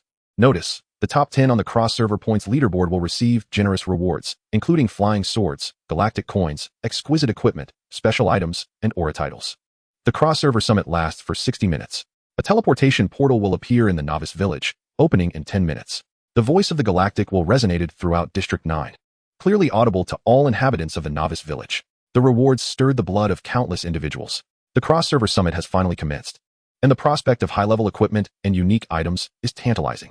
This is indeed a paradise for the formidable, a realm from which we cannot hope to emerge unscathed. I must hurry back to the novice village. Fortunately, I have attained level 20, and with any luck, I may seize an opportunity within. Will I encounter Jun Shun in the cross-server scene? Fear not. Jun Shun would not slay you. We belong to the same nation. However, we shall pray for the denizens of Sakura and Kimchi nations, hoping they cross paths with Jun Shun. As an individual from the United States, I join forces with others to vanquish Jun Ruochén. Yes, if we can eliminate Jun Ruochén, novice village number 1000 will fall. He must be extinguished. The cross-server chat interface buzzed with activity. Those who previously hesitated now voiced their thoughts. They understand that to enter the cross-server scene, they must band together against Jun Ruochén. Facing him alone would spell disaster. In a flash, countless novice villagers from various nations reached a verbal accord, forming an invisible alliance to collectively hunt down Jun Ruochén. As long as they can eliminate him, novice village number 1000 will become irrelevant, and their chances of survival will increase. In their eyes, the terror of Jun Ruochén eclipses even that of the beast tide. Good luck. Jun Ruochén typed in the cross-server chat interface. How amusing. To think they believe they can conspire against me. His current combat power and level render him impervious to such attempts. Quite frankly, even if he stood motionless and allowed others to strike, no one could breach his defenses. Moreover, his title as the cross-server king grants him a hidden resurrection ability. Even if he were killed, he could rise again. The disparity in combat power and levels is exceedingly vast. It cannot merely be measured by numbers. An ant cannot defeat an elephant. As the saying goes, many ants can kill an elephant. Hundreds of thousands of ants could indeed bring down an elephant. However, what if that elephant were constructed of alloy? Would the ants still prevail? Chapter 48. Entering the cross-server arena. Hee wishing you good luck. Hee wishing you good luck. Hee wishing you good luck. Hee wishing you good luck. At this moment, the cross-server chat screen was filled with identical expressions of wishing good luck. All these messages were sent by the residents of the novice village in the Dragon Kingdom. From this, One can discern the sheer contempt they harbor for the United States and the Cherry Blossom Nation, who have allied against Jun Ruochén. Do they possess the capability to do so? To be candid, it is not just the Dragon Kingdom's inhabitants who doubt this. Even the citizens of the United States and the Cherry Blossom Nation share the same skepticism. If there were any vested interests at stake, it would undoubtedly be their own people who would take action. After all, it is in their national character to prioritize their own interests above all else. Swoosh, swoosh, swoosh. If only I had returned to the novice village earlier. I'm utterly exhausted. Ming, can you take someone with you on your flying sword? My long legs, standing at 1.8 meters, are so sore. Running is too tiring. If only I had a flying sword, I could soar back effortlessly. Here I am, a respectable level 22 expert, reduced to running on the ground. How embarrassing. Today, if Ruochén Gij happens to obtain a flying sword, please do not snatch it from me. Shiyu, Ching, and Cici, why are you following me back when you're not even participating in the cross-server summit? I truly admire your dedication, you three. In the novice village number 1000, Tang Ziming and her companions were hastening back to the novice village. Originally, Mu Siyu, Lu Qingqing, and Chu Mingxi had no intention of attending the cross-server summit, as Jun Ruochén had advised against it. However, upon seeing Tang Ziming return, they decided to follow suit. Thus, the three of them found themselves running on the ground. In the air, Tang Ziming and Murongzi were soaring on their swords, chattering animatedly as they traveled. Whoosh, whoosh. Finally, just before the teleportation gate opened, the five of them made their way back to the novice village. In the square of the novice village, Jun Ruochén maintained an expression of utmost calm, his gaze directed at Tang Ziming and her companions, furrowing his brow. Three individuals without flying swords racing alongside two who were soaring on their swords. What a perplexing sight. I had expressly told you three not to go to the cross-server summit. What's the rush to come back? Brother, we're back. I'm so tired. Ruochén Gij, could you please get me a flying sword? My legs are aching from all this running. Upon reaching Jun Ruochén, they greeted him. Let us see how luck fares. Jun Ruochén was at a loss for words. He then awaited the opening of the teleportation gate. Buzz, buzz, buzz. 10 minutes passed. In the sky, a streak of light appeared, instantly transforming into a pillar of light that connected heaven and earth, forming a luminous curtain in the center of the square. This curtain was the teleportation gate. Entering within would transport them to the cross-server arena. Let us go, Jun Ruochén commanded. As he spoke, Murongzi and Tang Ziming each grasped one of his hands. This situation left him somewhat bewildered. It was merely a trip to the cross-server arena, not a journey to a celestial realm. Was their anxiety truly warranted? He chose not to comment, taking both of them into the teleportation gate. The gate spun, and the three vanished as if they had evaporated into thin air. Whoosh. The teleportation was swift, almost instantaneous. The three found themselves standing in a desolate wilderness. However, they were unable to move even a fraction. This predicament filled Tang Ziming and Murongzi with immense fear, their exquisite faces reflecting their terror, while Jun Ruochén remained composed, devoid of any emotional fluctuation. Though he had never entered a cross-server arena in his past life, he had heard tales of it. Upon entering the cross-server arena, one would be ensnared in a state of confinement, which would only be lifted once all individuals had entered the scene. Therefore, he felt no fear. 1 second, 2 seconds, 3 seconds, 5 seconds, 10 seconds. At that moment, a shadow of light appeared beside the trio. As the shadow descended, they recognized the newcomer, Luo Bingxin. They had anticipated her arrival here as well. Moreover, she stood atop a splendid flying sword, which shimmered with radiant colors and emanated an icy aura, the mere presence of which sent shivers down their spines, exuding a mysterious majesty. Xiner is here too. Bingxin, Murongzi and Tang Ziming greeted Luo Bingxin, who responded with a slight smile, nodding in acknowledgement. 20 seconds. Half a minute. A minute. At last, the confinement state was lifted. Announcement: the teleportation gate is now closed. Those who survive for 60 minutes will be automatically transported back to their original novice village. Notice, cross-server monsters have been refreshed. The voice of the galactic will echoed. Simultaneously, data appeared at the top of the virtual panel chat screen for Jun Ruochén and the others. Cross-server summit in time, 5,956 seconds. Remaining cross-server monsters, 1,000,000, level 30. Remaining cross-server bosses, 44, level 40. Number of participants, 10, 528. Leaderboard, none. As the cross-server monsters had just begun to refresh, the remaining count remained unchanged. Unexpectedly, over 10,000 individuals had entered the cross-server arena. It seems the 9th district boasts a considerable number of strong players, Murongzi remarked. Originally, it was thought that few would reach level 20 within 4 to 5 days. Yet during the cross-server summit, the number reached 10,000. Furthermore, some level 20 players were too intimidated to enter, indicating that the number of individuals who achieved level 20 in 4 to 5 days in the 9th district is undoubtedly greater than 10,000. That is certain. After all, the 9th district contains 10,000 novice villages, each with a population of 10,000. Even accounting for losses, the remaining number must still be in the millions. Those who manage to survive are likely not weak. Reaching level 20 is within the realm of normality. Thus, it can be inferred that the number of level 20 players in the 9th district should be around 20 to 30,000, Tang Ximing asserted. Given that nearly 10,000 novice villages contributed to the entry of 10,000 players, it became a matter of astonishment turned commonplace. Naturally, one should not underestimate those who venture into the cross-server arena. Keep in mind that reaching level 20 within 4 to 5 days is no small feat tomorrow. The numbers will likely double dramatically, as the influx of level 20 players will surge exponentially. However, if the dangers within the cross-server summit are evident, the influx of participants may diminish, Jun Ruochén concluded. In the novice village, the dynamics change daily over the span of 10 days. The remaining individuals are growing increasingly formidable. Brother, shall we form a team or hunt the inter-server beasts individually? Tang Ximing inquired. Morongzi also turned her gaze towards Jun Ruochén. At this moment, Luo Bingxin had already departed, clearly intending not to join forces with Jun Ruochén, as it would be rather awkward. In truth, she yearned to team up. For Jun Ruochén's prowess was undeniable.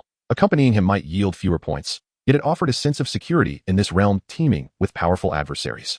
A single misstep could lead to demise, or even a siege. However, she hesitated to voice her desire. Forming a team would likely result in a significant reduction in your points, Jun Ruochén replied. While teaming up guarantees safety, the points accrued will diminish, as 3 individuals sharing the points from a single inter-server beast cannot compare to the yield of one person slaying one alone. The primary issue lay in the vastness of this inter-server scene, with 10,000 beasts scattered far and wide, rather than congregating together. Points are of little consequence. Let us treat this as a leisurely outing, Morongzi said with a bright smile. To be candid, where Jun Ruochén resides, aspiring for first place is evidently a pipe dream. This place is rife with formidable beings, making it exceedingly difficult to break into the top 10 of the leaderboard. Moreover, we aren't overly concerned with points. Very well, let us form a team, Jun Ruochén declared, initiating the team formation and subsequently inviting Morongzi and Tang Ximing. Upon their acceptance, the team was established. Notification: inter-server pinnacle team points are distributed based on damage ratio. The notification rang out. This arrangement bore no distinction from forming a team outside. Those inflicting greater damage would reap more experience. Here, greater damage equated to more points. Whoosh, whoosh, whoosh. Once the trio took to the skies on their swords, soaring several dozen meters above the ground, their line of sight expanded, allowing them to survey the distant landscape and aiding in the search for inter-server beasts and the circumstances within the scene. Chapter 49, Inter-server Scene, Exceptional Drop Rates. No sooner had the 3 ascended on their swords than they encountered an inter-server beast. Whoosh, whoosh. The speed of their flight was astonishingly swift, and within mere seconds, they found themselves hundreds of meters away. Roar. Before them stood a level 30 inter-server beast, significantly more powerful than its counterparts in the novice village. While the 30-level beast in the novice village possessed a combat strength of approximately 34 tiers, here, the level 30 inter-server beasts boasted around 37 tiers of strength. Naturally, this posed no challenge for Jun Ruochén, whose combat power exceeded 1,000,000. He could effortlessly dispatch any level 30 beast. Upon sensing the approach of humans, the inter-server beast began to roar. With a swift motion, Jun Ruochén did not hesitate. He flew directly before the beast and unleashed a strike. The spear of thunder erupted with terrifying brilliance, instantly slaying the towering inter-server beast from a distance of 20 meters. Notification: congratulations on slaying a level 30 inter-server beast, gaining 90,000 experience points. Notification: level 30 inter-server beast drops 1, 888 galaxy coins, 1 crimson bright, 1 wind treading boots. Notification: inter-server points 8. As the level 30 inter-server beast collapsed, the notifications echoed, solely directed at Jun Ruochén. The drop rates were indeed astonishing. Having slain the first inter-server beast, he received 1,888 galaxy coins and a pair of boots, which belonged to the 4-slot equipment category, while the Crimson Bright was likely a flying sword. The level 30 inter-server beast was dispatched solely by him, leaving Tang Ximing and Morongzi without even a chance to strike. Thus, he claimed the lion's share of the points. Had it not been for their team formation, neither Tang Ximing nor Morongzi would have garnered any inter-server points. Notification: congratulations on slaying a level 30 inter-server beast, gaining 30,000 experience points. Notification: level 30 inter-server beast drops 1, 888 galaxy coins, 1 thunder gem. Notification: inter-server points 1. Tang Ximing received her notification, gaining 30,000 experience points, 1, 888 galaxy coins, and a gem, with her inter-server points totaling 1. Notification: congratulations on slaying a level 30 inter-server beast, gaining 30,000 experience points. Notification: level 30 inter-server beast drops 1, 888 galaxy coins, 1 green bamboo floating pollen. Notification, inter-server points, 1. Muronzi received a similar notification, her rewards mirroring those of Tang Ximing. However, she acquired a piece of equipment, curiously entering her bag to examine it. To her delight, the green bamboo floating pollen was a flying sword of 5 tiers, prompting her to replace her previous 4-tier white sword without hesitation. The drop rates were nothing short of astounding. 1. 888 galaxy coins dropped effortlessly. Both Tang Ximing and Muronzi were utterly astonished, their exquisite faces illuminating with exhilaration. The drop rates felt akin to entering a treasure trove, where slaying a single beast resulted in a plethora of items. This pinnacle of inter-server activity was, in essence, a land of bountiful rewards. However, it was also a venue for slaughter. Furthermore, while the level 30 inter-server beasts posed little challenge for them, they represented a top-tier boss for those at level 20, making their defeat quite arduous. This is comparable to the most formidable welfare boss in the novice village. The drops are undoubtedly generous, Jun Ruochén remarked. As they conversed, the trio continued their flight on swords, moving in unison like celestial companions. Brother, shall we head directly to the location of the level 40 inter-server bosses? Muronzi proposed. They all possessed a map of the inter-server scene. While the base map appeared small, it was, in actuality, vast and expansive. Moreover, the base map did not indicate the coordinates of the level 30 inter-server beasts, but instead featured 4 deep red points, each representing the positions of the 4 level 40 inter-server bosses located at the 4 corners of the map. Hunting a level 40 inter-server boss would yield 100 inter-server points. Moreover, the level 40 inter-server bosses were sure to drop exceptional gear and unique items. There's no need. Let us first fly along this perimeter. There's no urgency to rush for the bosses, Jun Ruochén replied. Brother means that others are fundamentally incapable of defeating the level 40 inter-server bosses, Tang Ximing said with a bright smile. Indeed, she was correct. That was precisely what Jun Ruochén intended to convey. The level 40 inter-server bosses were significantly stronger than ordinary level 40 beast bosses, possessing at least 48 tiers of combat strength, equating to a combat power of 350,000, or even more. Even at 48 tiers, they were beyond the capacity of others to challenge. Cooperation would prove futile. In the face of absolute strength and level disparity, mere numbers held no sway. Zone 9. Aside from him, there exists no one capable of vanquishing the level 40 cross-server bosses. These 4 formidable adversaries belong solely to Jun Ruochén, hence he remains utterly unperturbed. Indeed, even the level 30 cross-server beasts are sufficient to exhaust them. As for the cross-server bosses, they can only watch helplessly. Muronzi chuckled lightly.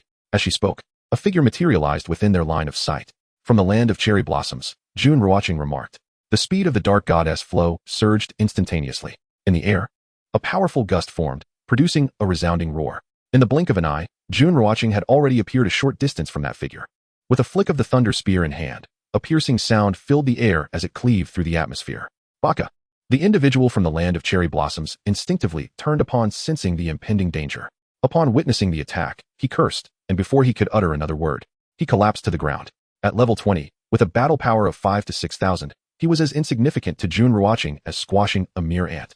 To be frank, if anyone were his equal, the residual shockwaves from their battle would obliterate a level 20 individual, such as the terrifying nature of 1,000,000 battle power. Notification, cross-server points 8. Notification, cross-server points 1. Notification, cross-server points 1. The 3 received the notifications. Slaying a player also garnered cross-server points, equivalent to those gained from defeating cross-server beasts. Brother, your cross-server points have entered the top 10. At this moment, Tang Ximing interjected. Jun Ruochén's personal cross-server points had reached 16, placing him among the top 10. The leading individual had amassed 30 points. It became evident that this person had engaged the cross-server beast solo, eschewing any team formation, and within such a brief period, had slain 3 cross-server beasts, indicative of formidable strength, compounded by a stroke of good fortune. Why fortune, you may ask? It was simply that he encountered several cross-server beasts in quick succession. Otherwise, even the strongest prowess would be rendered moot. For instance, Jun Ruochén at present, with no cross-server beasts in sight, found his points stagnating. Were they to congregate, he could swiftly eliminate them en masse. Thus, you two shall alternate in hunting cross-server beasts while I specialize in slaying players. I shall intervene when it comes to the cross-server bosses, Jun Ruochén proposed. This strategy would expedite the accumulation of points for Tang Ximing and Muronzi, granting them the chance to enter the top 10, while he would focus solely on defeating players and cross-server bosses, ultimately securing first place without fail. Given this, it would be far better for Tang Ximing and Muronzi to join the ranks of the top 10 as well. All right. Listening to Jun Ruochén's words, the two nodded obediently. They were not foolish, understanding fully that this was his intention, to ensure they earned the rewards of the top 10. Chapter 50. One strike to defeat the level 40 cross-server boss. Hiss, swoosh. In the cross-server arena, the trio of Jun Ruochén moved in unison, their speed astonishingly swift. Time passed rapidly, and before they realized it, 5 minutes had elapsed. During these 5 minutes, Tang Ziming had slain 3 cross-server beasts, acquiring 24 points, while Morongzi had taken down 4, earning 32 points.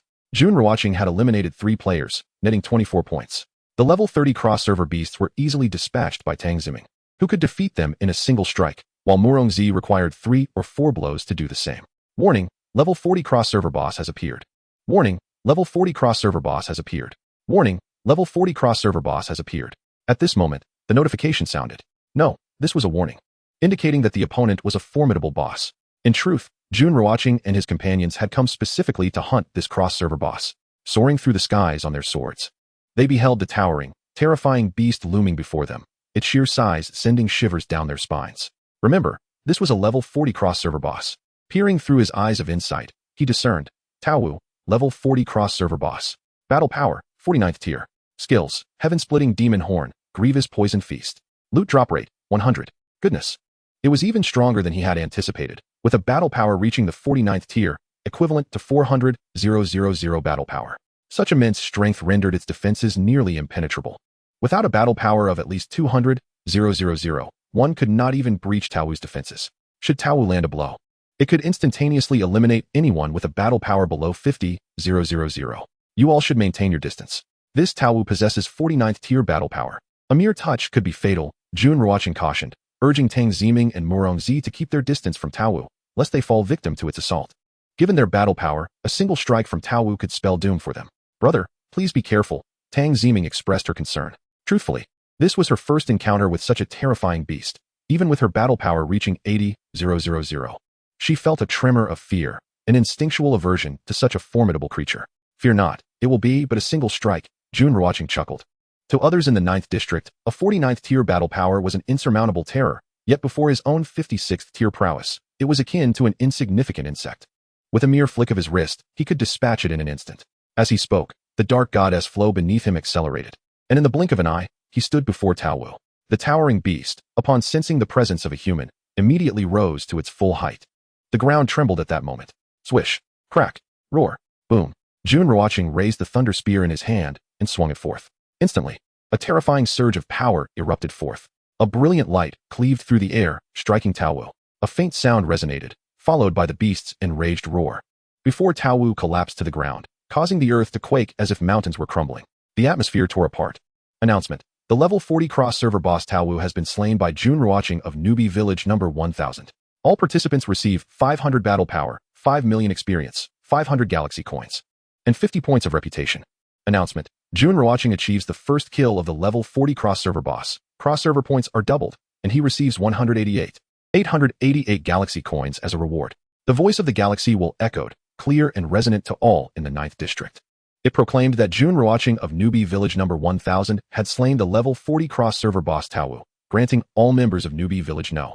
1000 an increase of 500 battle power, 5 million experience, along with 500 galaxy coins and 50 points of reputation. The inhabitants of Newbie Village No. 1000 had effortlessly reaped the rewards. Simultaneously, as the first slayer of the level 40 cross-server boss, his cross-server points were also doubled. Notification, congratulations on defeating the level 40 cross-server boss, Taowu, and earning 1,000,000 experience points. Notification, level 40 cross-server boss dropped 888 galaxy coins. 1 double attack scroll, 1 Tai Xian feather garment, 1 galaxy Qing Mang. Notification, cross-server points 160. The alert resonated in Jun Ruochén's ears. The level 40 cross-server boss had yielded equipment. Moreover, it was not just a single item.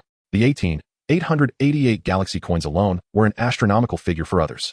In addition, there was a double attack scroll, a Tai Xian feather garment, matching his own level, though its grade remained unknown, and the galaxy Qing Mang, presumably a flying sword. Such a bounty from a single boss was indeed impressive. While marveling internally, he successfully absorbed the essence, augmenting his combat power to 4,000. The level 40 cross-server boss possessed a combat power of 400,000, absorbing 1% amounted to 4,000. The higher the combat power of the beast, the greater Jun Ruochén's gains. Notification, congratulations on defeating the level 40 cross-server boss, Taowu, and earning 1,000,000 experience points. Notification, level 40 cross-server boss dropped. 18. 888 galaxy coins, 1 double attack scroll. Notification, cross-server points 20. Muroung-Z also heard the notification. Although the trio had hunted the boss together, the experience and galaxy coins were equally divided. Besides the galaxy coins and experience, she received a double attack scroll and 20 points. The level 40 cross-server boss originally granted 100 points. According to the distribution, she would have earned 10 points, but with the double points for the first kill, she secured 20 points. Notification, congratulations on defeating the level 40 cross-server boss, Tawu, and earning 1,000,000 experience points. Notification, level 40 cross-server boss dropped. 18. 888 galaxy coins, 1 ice heart. Notification, cross-server points 20. Tang Ziming's rewards mirrored those of Muroung-Z, differing only in the form of equipment versus a scroll. Both were currently enveloped in exhilaration, while Jun Ruochén remained composed, gliding forward on his sword, ensuring not to leave the two behind. The fact that Jun Ruochén had vanquished the level 40 cross-server boss was astonishing. The rewards were indeed formidable. Even his novice village received 500 combat power and 5 million experience, along with several hundred galaxy coins. The phrase "one person attaining the Tao." Even the chickens and dogs ascend aptly described this situation. With a combat power of at least 47 levels, how had he accomplished this? What extraordinary equipment had dropped? Perhaps a flying sword. The leaderboard had him positioned at the top. For the cross-server scene, there was no doubt he deserved the first place. However, achieving this status was still unexpected. It seemed that only he was capable of slaying the level 40 cross-server boss. "Go, Jun. Well done," exclaimed his supporters. Brother Ruochén is truly formidable. He effortlessly secured an additional 500 combat power and 500 galaxy coins, akin to my entire day's harvest. With 5 million experience, I have reached level 20. Hee, how delightful. Happiness has arrived so suddenly. The cross-server chat screen and various novice villages were now abuzz. Just minutes into the cross-server peak, Jun Ruochén had slain the level 40 cross-server boss, leaving only 3 such bosses remaining in the entire scene. It is worth noting that out of 10,000 level 30 cross-server beasts, 500 still remained. This indicates that the level 30 cross-server beasts are indeed formidable. Otherwise, with so many participants, they would not have struggled to slay even 500 of them. If the level 30 cross-server beasts are this powerful, what then of the level 40 bosses? "Brother, wait for us." In the scene, Tang Ziming, snapping out of her excitement, noticed Jun Ruochén soaring ahead on his sword and hurriedly urged Muroung-Z to follow him. Soon, the two caught up to his side. Chapter 51, Slaying Xiongqi, 7th tier colorful weapon, Qi Ming Tiandi. After defeating Taowu, the trio continued to soar forward on their swords. Along the way, they encountered cross-server beasts to slay and people to confront. Of course, most were from Long Country. They could not be harmed nor would they engage.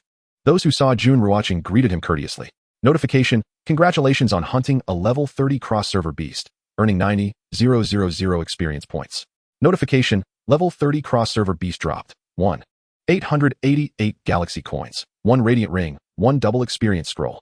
Cross-server points 1. Notification, defeated Miyamoto I from Sakura Country's 333 novice village. Cross-server points 8. Miyamoto I has fallen, dropping 1 thunderblade. Notification, congratulations on hunting a level 30 cross-server beast, earning 90,000 experience points. Notification, level 30 cross-server beast dropped. 1. 888 galaxy coins. 1 triple experience scroll. Cross-server points 1. Notification, congratulations on hunting a level 30 cross-server beast, earning 90,000 experience points. Notification, level 30 cross-server beast dropped. 1. 888 galaxy coins, 1 double experience scroll, 1 white jade leaf. Cross-server points 1. As the 10th minute of the cross-server peak approached, the leaderboard displayed. First, Novice Village 1000. Jun Ruochén, 268 points. Second, Novice Village 9, Yun Xiao, 133 points. Third, Novice Village 1, Lu Tianxiang, 101 points.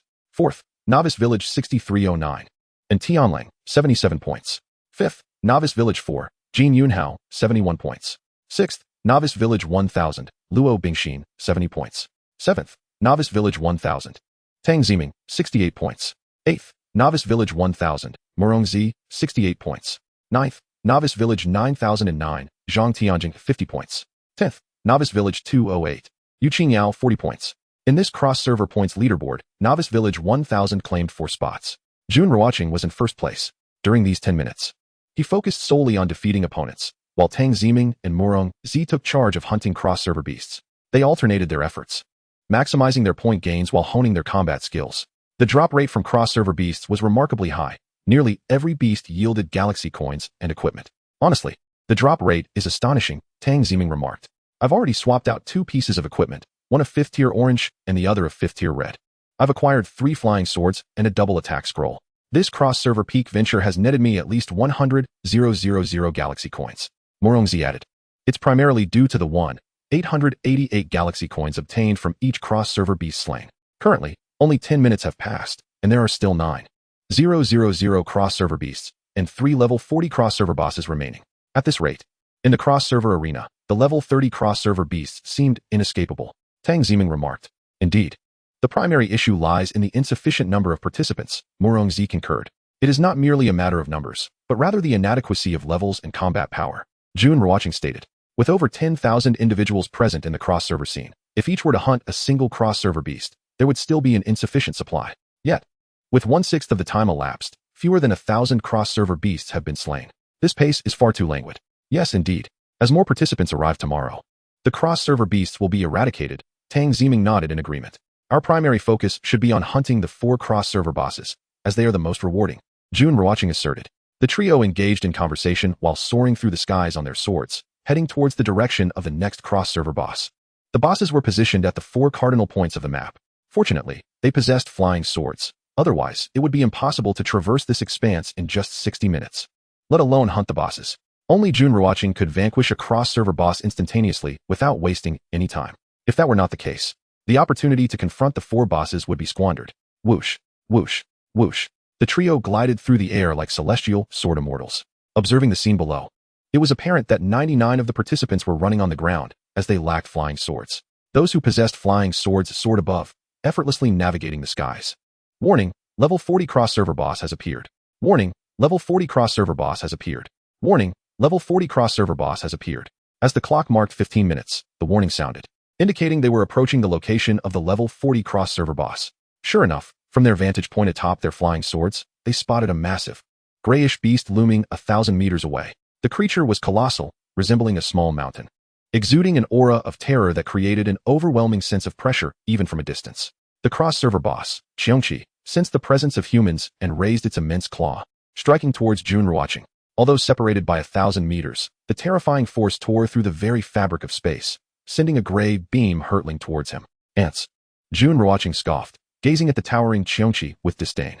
He raised the thunder spear and thrust it towards the monstrous claw. Boom, boom, boom. The space shattered, erupting with a deafening roar that resonated for miles, causing nearby individuals and cross-server beasts to tremble in fear, aware that a battle with the boss was underway. None dared to approach, knowing the overwhelming strength of the boss. The residual shockwaves could obliterate a level 20 participant. Roar. Boom. Following a single strike, Xiongqi bellowed, its roar transforming into a final lament. The beast, akin to a small mountain, crashed to the ground, causing the earth to fracture beneath its weight. Announcement. The level 40 cross-server boss Xiongqi has been slain by Jun Ruochén from Novice Village 1000. All participants receive 500 combat power, 5 million experience, 500 galactic coins, and 50 prestige points. Announcement. Jun Ruochén has slain the level 40 cross-server boss for the second time, earning 888 galactic coins, 2,000 combat power, and 999,000 experience. The voice of the galactic will resonated throughout the region, announcing the demise of the cross-server boss Xiongqi at the hands of Jun Ruochén. Once again, all participants from Novice Village 1000 received 500 combat power, 5 million experience, 500 galactic coins, and 50 prestige points. As for Jun Ruochén, having achieved consecutive kills, he was rewarded with 888 galactic coins, 2,000 combat power, and a staggering 999,000 experience points. Indeed, slaying bosses proved to be the most lucrative endeavor. With 999,000 experience, even Jun Ruochén could ascend over a level, while those at level 20 could leap directly to level 30. Hint. Congratulations on defeating the level 40 cross-server boss Xiongqi, earning 1,000,000 experience. Hint. Level 40 cross-server boss dropped 888 galactic coins, Chi Ming Tian DX1. Hint. Cross-server points 80. A notification chimed in his ears, revealing the loot from the cross-server boss. Jun Ruochén was momentarily taken aback. What was amiss? The first cross-server boss had dropped a piece of armor, a flying sword, an attack scroll, and 888 galactic coins, while this particular boss yielded only 888 galactic coins and a Chi Ming Tian D. The loot was significantly less. He accessed his virtual panel and entered his inventory, eager to discern the nature of the Chi Ming Tian D. Within the inventory lay a piece of multicolored equipment. Upon seeing the vibrant hues, Jun Ruochén's heart calmed slightly. No wonder the beast had dropped less, as it had bestowed a piece of multicolored equipment. Moreover, it was a weapon of such rarity. Inspecting the item, he read, Name, Qi Ming Tian D, 7th tier, colorful, combat power, 18, 888, overall combat power increase, 18 times. Attributes, defense penetration increase, 50, attack speed, 9. Upon witnessing the tier of the colorful weapon, Jun Ruochén felt a surge of exhilaration, his heart racing. A 7th tier weapon. This was a monumental windfall. With combat power of 18, 888, and an overall power increase of 18 times, along with a boost in attack speed, this weapon was nothing short of miraculous. Brother, Ruochén, Tang Ziming and Murongzi, standing nearby, had also received impressive equipment, each acquiring a 6th tier red item, along with attack and experience scrolls, as well as flying swords. Their faces radiated excitement. Just as they prepared to share their joy with Jun Ruochén, they noticed the astonishment etched on his face, prompting them to exclaim in surprise. The two were filled with curiosity. Chapter 52, Level 38, Combat Power 59 tiers. Oh, Jun Ruochén responded, snapping back to reality upon hearing Tang Ziming and Murongzi's voices. To be candid, he had not anticipated that the cross-server boss could drop a 7th tier piece of equipment, let alone a colorful weapon of such caliber. In his estimation, the apex of cross-server battles should yield only 5th tier golden or colorful items, with even 6th tier being beyond his expectations. Yet, this Qiongxi had directly granted him a 7th tier colorful weapon. Did you acquire good equipment? Murongzi inquired, her little face brimming with curiosity. Indeed, Jun Ruochén nodded, a smile gracing his lips. He swiftly replaced his weapon. As he equipped the new weapon, his combat power skyrocketed by several hundred thousand, reaching an astounding 1,840. 000 combat power. Name, Jun Ruochén. Kingdom, Dragon Country, Newbie Village 1000. Age, 20 years. Level 37. Experience, 28,006,000, 5 million. Wealth, 811, 039 galaxy coins. Reputation, 1, 448 points. Talent, Eye of Insight, F grade. Infinite Devour, SSS grade. Skills, Sunslaying Sword Technique, SSS grade. Meteor Fire Rain, SSS grade. Combat Power, 1, 847. 698, 268, 312. Assessed based on the Equipment Enhancement System. Rank, 59th tier. His combat power has now reached the 59th tier. This weapon is terrifying. It is not merely the combat power of 18, 888. More significantly, it amplifies his overall combat power by 18 times. Ah, brother, you have changed your weapon. Tang Ziming exclaimed upon seeing Jun Ruochén's hand gripping the Crimson Bright Emperor. She was utterly astonished. Previously, Jun Ruochén wielded the Thunder Spear, a 5th tier colored weapon. Now, how could he have switched to another weapon? Could this one be superior to the Thunder Spear? Upon glancing at the combat power leaderboard, she was taken aback. Beside her, Murongzi also noticed a 7th tier colored weapon. This revelation left Murongzi stuttering in shock. Her delicate face reflected a whirlwind of emotions. This weapon is immensely powerful. It just dropped, Jun Ruochén said, his face brimming with joy. This weapon can be described with but one word: formidable. Could you possibly give me the Thunder Spear? Murongzi timidly inquired, her beautiful eyes fixed on Jun Ruochén, lacking confidence. It is essential to understand that the weapon Jun Ruochén initially used was a 5th tier colored weapon, known for its high attack and its ability to amplify overall combat power by 15 times. Additionally, Tang Ziming was utilizing a 4th tier colored weapon. If he were to gift a weapon, he would undoubtedly consider Meng Meng first. After all, it is a token of their bond. Before Jun Ruochén could respond, Tang Ziming spoke up. Actually, she is worried about how you perceive her. While she desires the Thunder Spear, which is slightly superior to the Flame Blade. If Jun Ruochén were to grant her the Thunder Spear, and she in turn passed the Flame Blade to Murongzi, it would feel quite uncomfortable. Murongzi nodded. Her cheeks flushed. Do not heed her words. Jun Ruochén initiated the trade, transferring the Thunder Spear to Murongzi. Thank you, Brother Ruochén. Murongzi expressed her gratitude as she accepted the Thunder Spear. Upon replacing her weapon, her combat power surged 15 times, escalating from 41,000 to 63,000. The second cross-server boss was also vanquished by Jun Ruochén. He was overwhelmingly powerful. The rewards from slaying bosses could drive anyone to madness with envy. As for the cross-server boss, one could only wonder what equipment it might drop. What a pity I am not at level 20. Otherwise, I would venture to try. Heh. I am not mocking you. Even if you reached level 20, you would not dare to go. Have you not heard? The combat power of the 30-level cross-server monsters has reached the 37th tier, while the 40-tier cross-server bosses conservatively boast combat power at the 47th tier. A mere brush with their hundreds of thousands of combat power would turn you to fragments. I am genuinely curious about what tier Jun Ruochén's combat power has now reached. Alas, the inhabitants of Newbie Village 1000 do not divulge such information. He may have attained combat power of the 50th tier. Newbie Village 1000 has once again reaped 500 combat power and 5 million experience. Not only combat power and experience, but also galaxy coins and reputation. The cross-server chat screen was bustling with activity. Among the 4 cross-server bosses, Jun Ruochén had already slain 2. It appeared that others were incapable of engaging the cross-server bosses. Otherwise, they would not allow Jun Ruochén to take the lead. In Newbie Village 1000, countless individuals were shocked and exhilarated. The stronger Jun Ruochén became, the more secure they felt. At this moment, they were also curious about what splendid equipment the cross-server bosses might drop. The first cross-server boss did not prompt Jun Ruochén to change equipment. Now, having slain another cross-server boss, many instinctively turned to check Jun Ruochén's combat power and equipment. What? Lord Jun's combat power has reached 1,840,000. He has switched weapons to a 7th tier colored weapon. What did you say? A 7th tier colored weapon? It truly is a 7th tier colored weapon. This is simply too formidable. This weapon alone boasts a combat power of 18,888, coupled with an overall combat power amplification of 18 times. Terrifying. No wonder his combat power skyrocketed by hundreds of thousands. It was all due to this weapon. The Crimson Bright Emperor looks so impressive.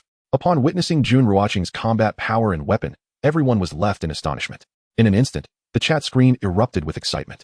Shock, envy, and desire filled the air. Many wished to participate in the cross-server pinnacle, yet upon reflection, they thought better of it.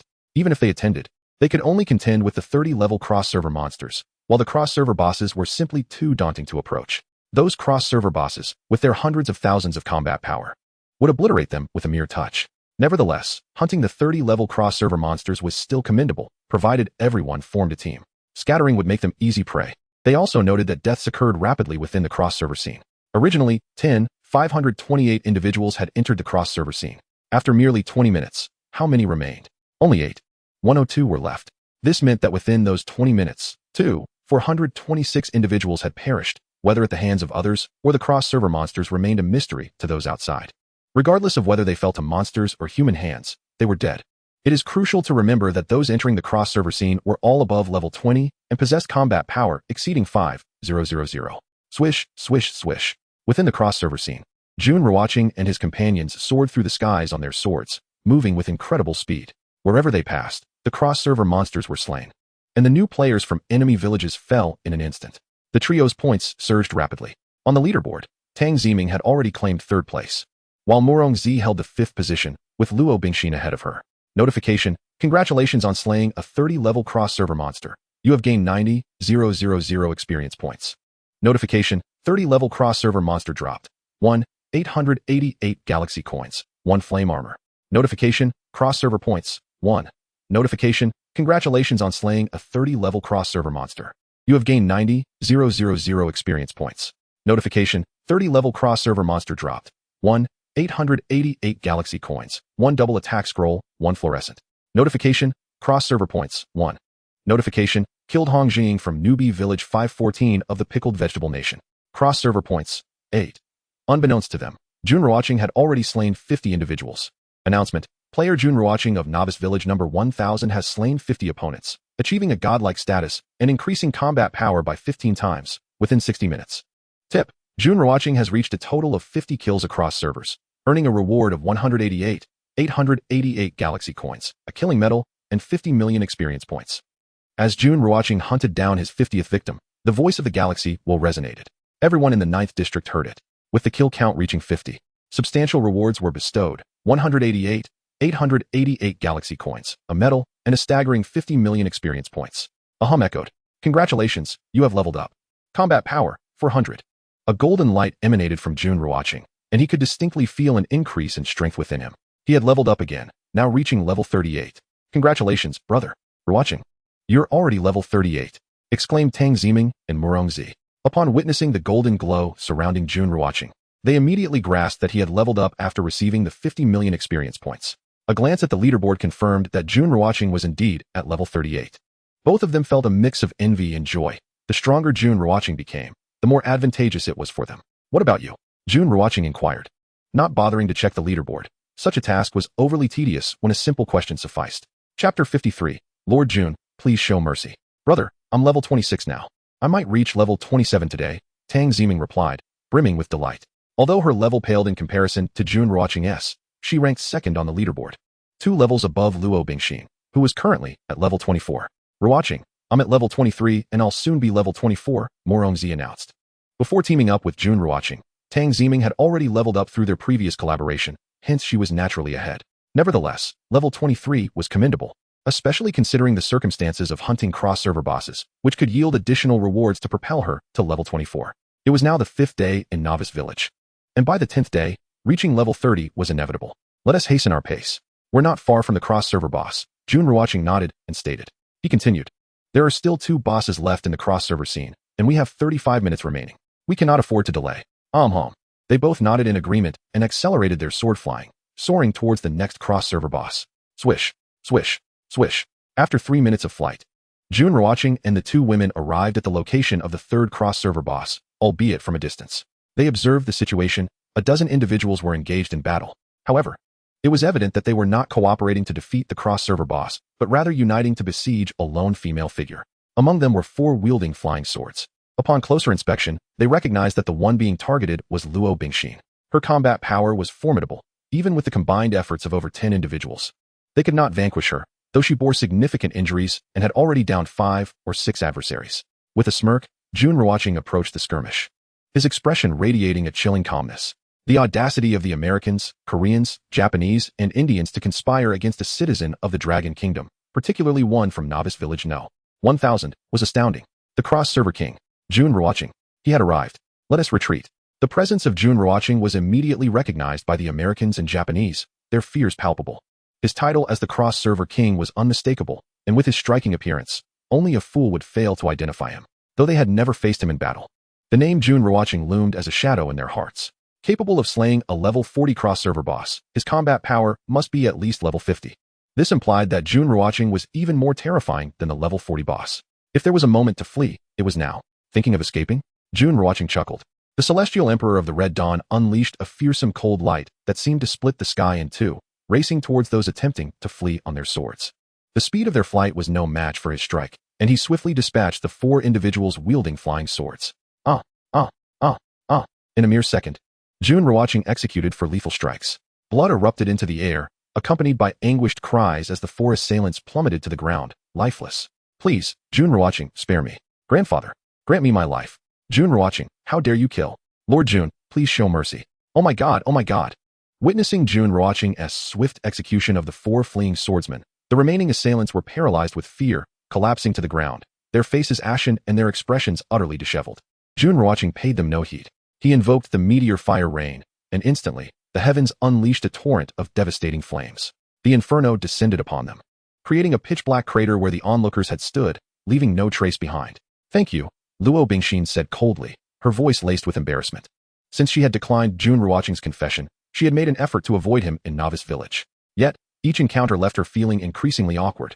Her prideful nature struggled to bear the weight of her humiliation. Still, it was undeniable that Jun Ruochén had just saved her. You are one of Novice Village number 1000. Jun Ruochén remarked nonchalantly, his meaning clear. His act of saving her stemmed solely from this fact, nothing more. Shiner, shall we form a team? Tang Ziming asked cheerfully, linking her arm with Jun Ruochén's in a display of intimacy, as if to declare her claim. This boss will drop weapons. Count me in, Luo Bingxin interjected. Truth be told, she was reluctant to team up with Jun Ruochén due to the awkwardness, yet her desire to confront this cross-server boss was undeniable. She had awakened dual S-class talents, one of which allowed her to discern precisely what loot a beast would drop, albeit the items would only be of use to her. Jun Ruochén remained silent, extending a team invitation. Soon, Luo Bingxin was incorporated into their party. Warning, level 40 cross-server boss has appeared. Warning, level 40 cross-server boss has appeared. Warning, level 40 cross-server boss has appeared. After forming a party, the 4 members soared towards the cross-server boss. When they were 500 meters away, a warning sounded. This cross-server boss was named Tao Tai, towering at a staggering height of 100 meters. It emanated a terrifying aura that overwhelmed the 3 women, Tang Ziming and her companions, causing them to feel immense pressure, their full strength reduced to a mere 2 or 3 tenths, even at such a distance. In the throes of actual combat, they would be directly suppressed by this aura. Tao Tai raised its massive hoof, intent on squashing Jun Ruochén and his companions as if they were mere ants. With a cold sneer, Jun Ruochén raised his hand, unleashing the chiming heavenly emperor. In an instant, a chilling radiance cleaved through the air, splitting space itself in twain. With a faint hiss, a thunderous sound erupted as the cold light cleaved Tao Tai in half. making the creature succumb to Jun Ruochén's attack as easily as a steel knife slicing through tofu. Cao Tai fell to the ground, devoid of any breath. As it collapsed, the earth shattered for miles around, a resounding boom echoing for dozens of miles. Countless nearby individuals felt a wave of dread wash over them. Announcement: the level 40 cross-server boss Cao Tai has been slain by Jun Ruochén from Newbie Village number 1000. All participants receive 1000 combat power, 10 million experience, 1000 galactic coins, and 100 prestige points. Announcement: Jun Ruochén has achieved a triple kill against the level 40 cross-server boss, earning 888 galactic coins, 3000 combat power, 999,000 experience, and the title King of Demon Slayers. As Cao Tai fell, the voice of the Galactic will resonated, announcing the demise of the third cross-server boss at the hands of Jun Ruochén. Everyone in Newbie Village number 1000 received 1000 combat power, 10 million experience, 1000 galactic coins, and 100 prestige points. Jun Ruochén, having consecutively slain cross-server bosses, received further rewards. This time, the bounty included 888 galactic coins, an increase in combat power to 3000, and experience totaling 99,999,000, along with the title King of Demon Slayers. Tip: congratulations on defeating the level 40 cross-server boss Cao Tai. You have gained 1,000,000 experience.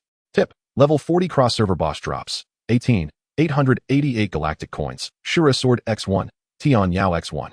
Tip: cross-server points 70. The notification chimed in Jun Ruochén's ears. He had hunted Cao Tai and obtained equipment, specifically 2 items. Upon entering his inventory to inspect, he discovered a colorful weapon and a red flying sword. Buzz: congratulations. You have leveled up. Combat power 400. A golden light enveloped Jun Ruochén as his combat power increased. At last, after receiving 99,999,000 experience, he leveled up once more, reaching level 39, now only halfway to level 40. Meanwhile, Tang Ziming and Murongzi also received notifications, gaining galactic coins, equipment, and experience scrolls, and they could directly equip the items. Their power surged significantly as they donned the new gear. Shiner, did you receive a weapon drop? Tang Ziming asked, glancing at Luo Bingxin. Yes, I did, Luo Bingxin replied with a nod, a subtle smile gracing her cold, beautiful face. It was evident that this weapon was exceptional, akin to a little girl who had just received candy. Subsequently, Luo Bingxin equipped the weapon, revealing a long sword of icy blue hue, seemingly forged from ice, radiating a chilling aura that sent shivers down the spine. What tier is it? Tang Ziming inquired, her curiosity piqued. Could it possibly surpass her flame blade? Although her flame blade was merely tier 4, it was a colorful piece of equipment that amplified her overall combat power 14-fold. It's tier 6 colorful, Luo Bingxin stated proudly. With her impressive gear, her combat power was now just slightly below Tang Ziming's. If she acquired 2 more pieces that increased her overall combat power, she would undoubtedly surpass Tang Ziming.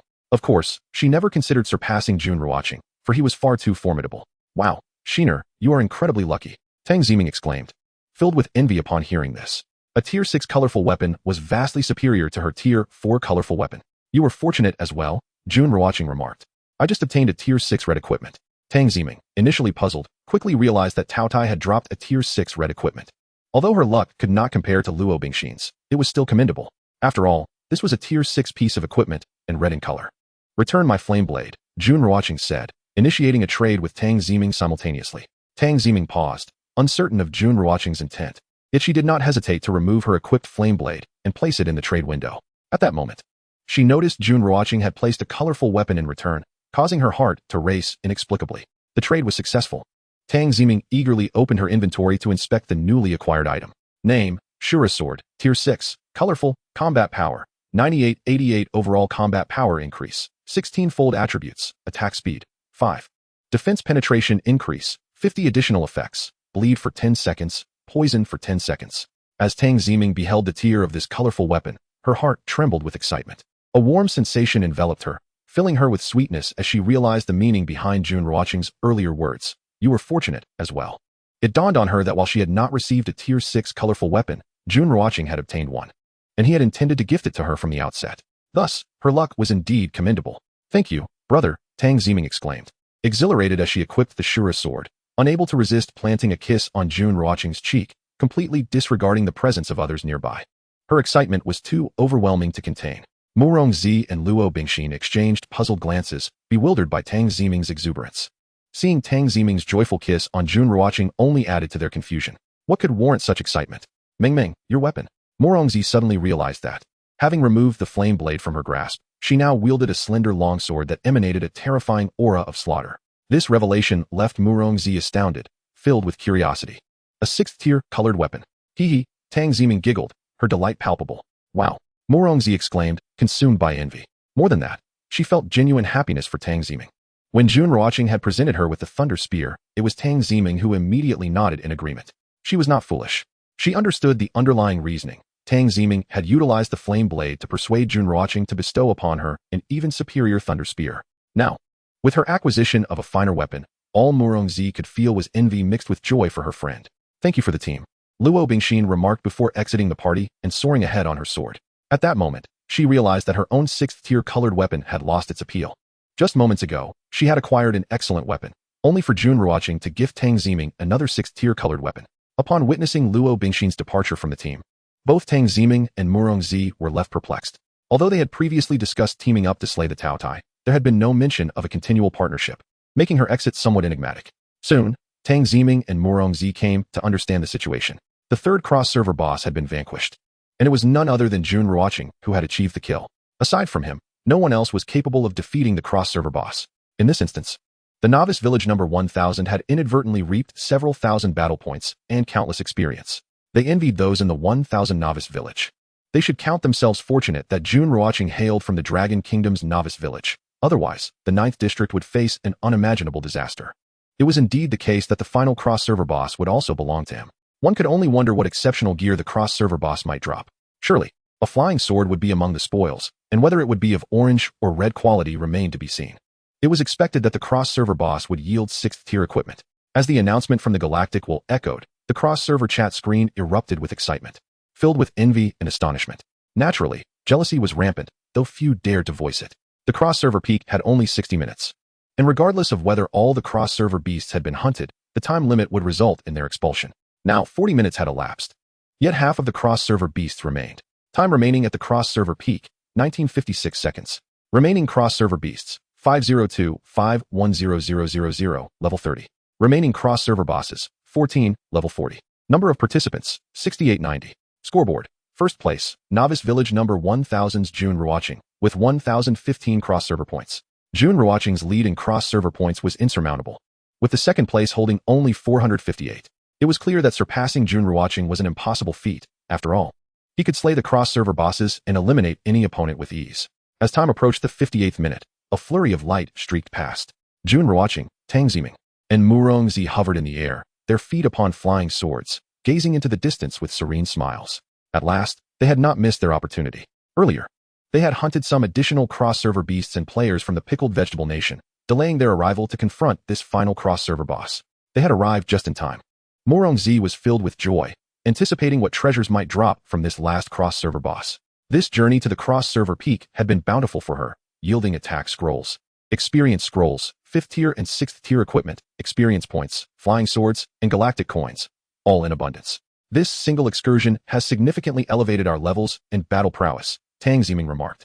The drop rates for beasts at the cross-server peak were indeed astonishing, exceeding all expectations.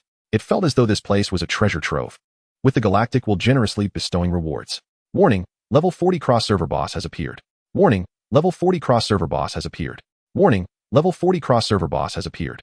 The alarms sounded as they entered the territory of the cross-server boss. Advancing further would provoke its wrath. In an instant, Jun Ruochén propelled himself forward, arriving before the colossal and fearsome chaos boss, which radiated an aura of annihilation. Yet, Jun Ruochén remained unfazed, raising the chiming Heavenly Emperor with a casual swing. Chapter 55, Chaos Feathergarb, first place at the cross-server peak. A cold beam sliced through the air, landing upon the enormous form of Chaos. In that moment, the terrifying cross-server boss crumbled as if it were made of tofu, crashing heavily to the ground with a resounding thud that shattered the earth beneath it. With a battle power of 400,000, it was no match for Jun Ruochén's 840,000. It was akin to a 1-year-old infant facing a robust 30-year-old. 30 such infants could not possibly contend with the adult. When battle power and levels reach a certain threshold, numbers become irrelevant. Announcement. The level 40 cross-server boss Chaos has been slain by Jun Ruochén of Novice Village number 1000. All participants receive 2,000 battle power, 20 million experience, 2,000 galactic coins, and 200 reputation points. Announcement. Jun Ruochén has killed the level 40 cross-server boss, receiving 188 888 galactic coins, 10,000 battle power, 99 million experience, 500 reputation points, and 1 chaos feather garb. As the chaos boss fell, the voice of the galactic will resounded, proclaiming the boss's demise. This was the final cross-server boss in the scene. Vanquished by Jun Ruochén. The entire novice village number 1000 received 2000 battle power, 20 million experience, 2000 galactic coins, and 200 reputation points. Meanwhile, Jun Ruochén obtained 888 galactic coins, 10,000 battle power, 99 million experience, 500 reputation points, and an unknown grade chaos feather garb, a reward from the galactic will. Hint: congratulations on defeating the level 40 cross-server boss Chaos, earning 1,000,000 experience. Hint: level 40 cross-server boss drops 888 galactic coins, 1 crimson sun. Hint: cross-server points 70. The notification chimes echoed in their ears. Hunting this cross-server boss bestowed upon him a staggering 1 million experience points, along with a bounty of 1888 galactic coins and the acquisition of a crimson sunblade. Frankly speaking, the name eludes clarity. Whether it is a title, an aura, a flying sword, or an item of equipment remains a mystery. Buzz, congratulations, you have leveled up. Combat power, 1000. Once again, he ascended in level. Reaching level 40 marks a significant milestone, as the attributes gained are considerably greater than before, directly boosting his combat power by an additional 1000. Beside him, Murong-Z and Tang Ziming wore expressions of elation. It goes without saying that they too had acquired equipment suitable for their use. Now, with merely a minute remaining, there was no necessity to hunt any more cross-server beasts. They would await the conclusion of the cross-server summit to see what rewards awaited the top 10 on the leaderboard. Upon returning to the novice village, he would meticulously account for his equipment and spoils. This cross-server summit had yielded bountiful rewards, whether in gear or galactic coins, reputation or flying swords, experience or combat power. All facets had undergone a remarkable enhancement. In truth, Jun Ruochén's greatest anticipation lay in the upgrade of his system VIP status and the claiming of a new title. For he had indeed reached level 40. Time slipped away, second by second. Finally, the countdown reached 0. Announcement: the cross-server summit has concluded. The top 10 on the cross-server leaderboard will receive generous rewards. The voice of the galactic will resonate. Immediately thereafter, a radiant light enveloped the survivors within the cross-server realm, sweeping them away before they reappeared in their novice village. Jun Ruochén and Tang Ziming found themselves back in novice village 1000. Alongside them, Luo Bingxin had also returned. Whoosh, whoosh. Above the novice village, streams of light descended, settling at the feet of the 4 companions. It was evident that these were the rewards for the top 10 on the cross-server leaderboard. He ranked first, Luo Bingxin second, Tang Ziming third, and Murong-Z fifth. Among the top 10, 8 hailed from the Dragon Kingdom's novice village, with 4 of them from novice village 1000, all within the top 5. Jun God, Jun God, Jun God.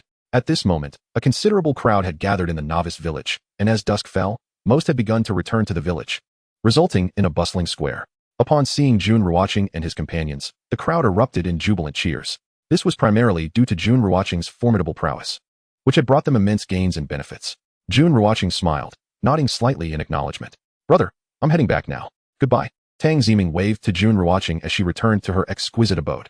Goodbye, Brother Ruochén, Murong-Z greeted before also departing. Now, they needed to organize their equipment and tally their loot.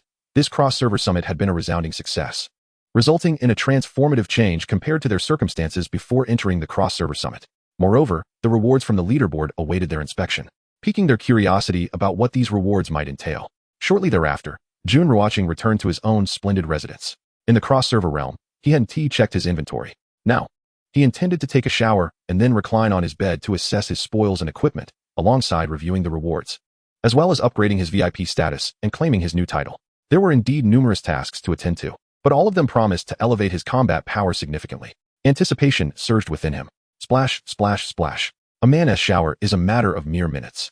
Soon, he completed his bath and lay on the broad, soft bed, eager to check the rewards from the cross-server leaderboard. As the first-place winner, his excitement was palpable. Notification: congratulations. You have secured first place on the cross-server summit leaderboard. Notification: rewards include 1,000,000 galactic coins, 1 triple attack scroll, 10 triple experience scrolls, and 5 title fragments.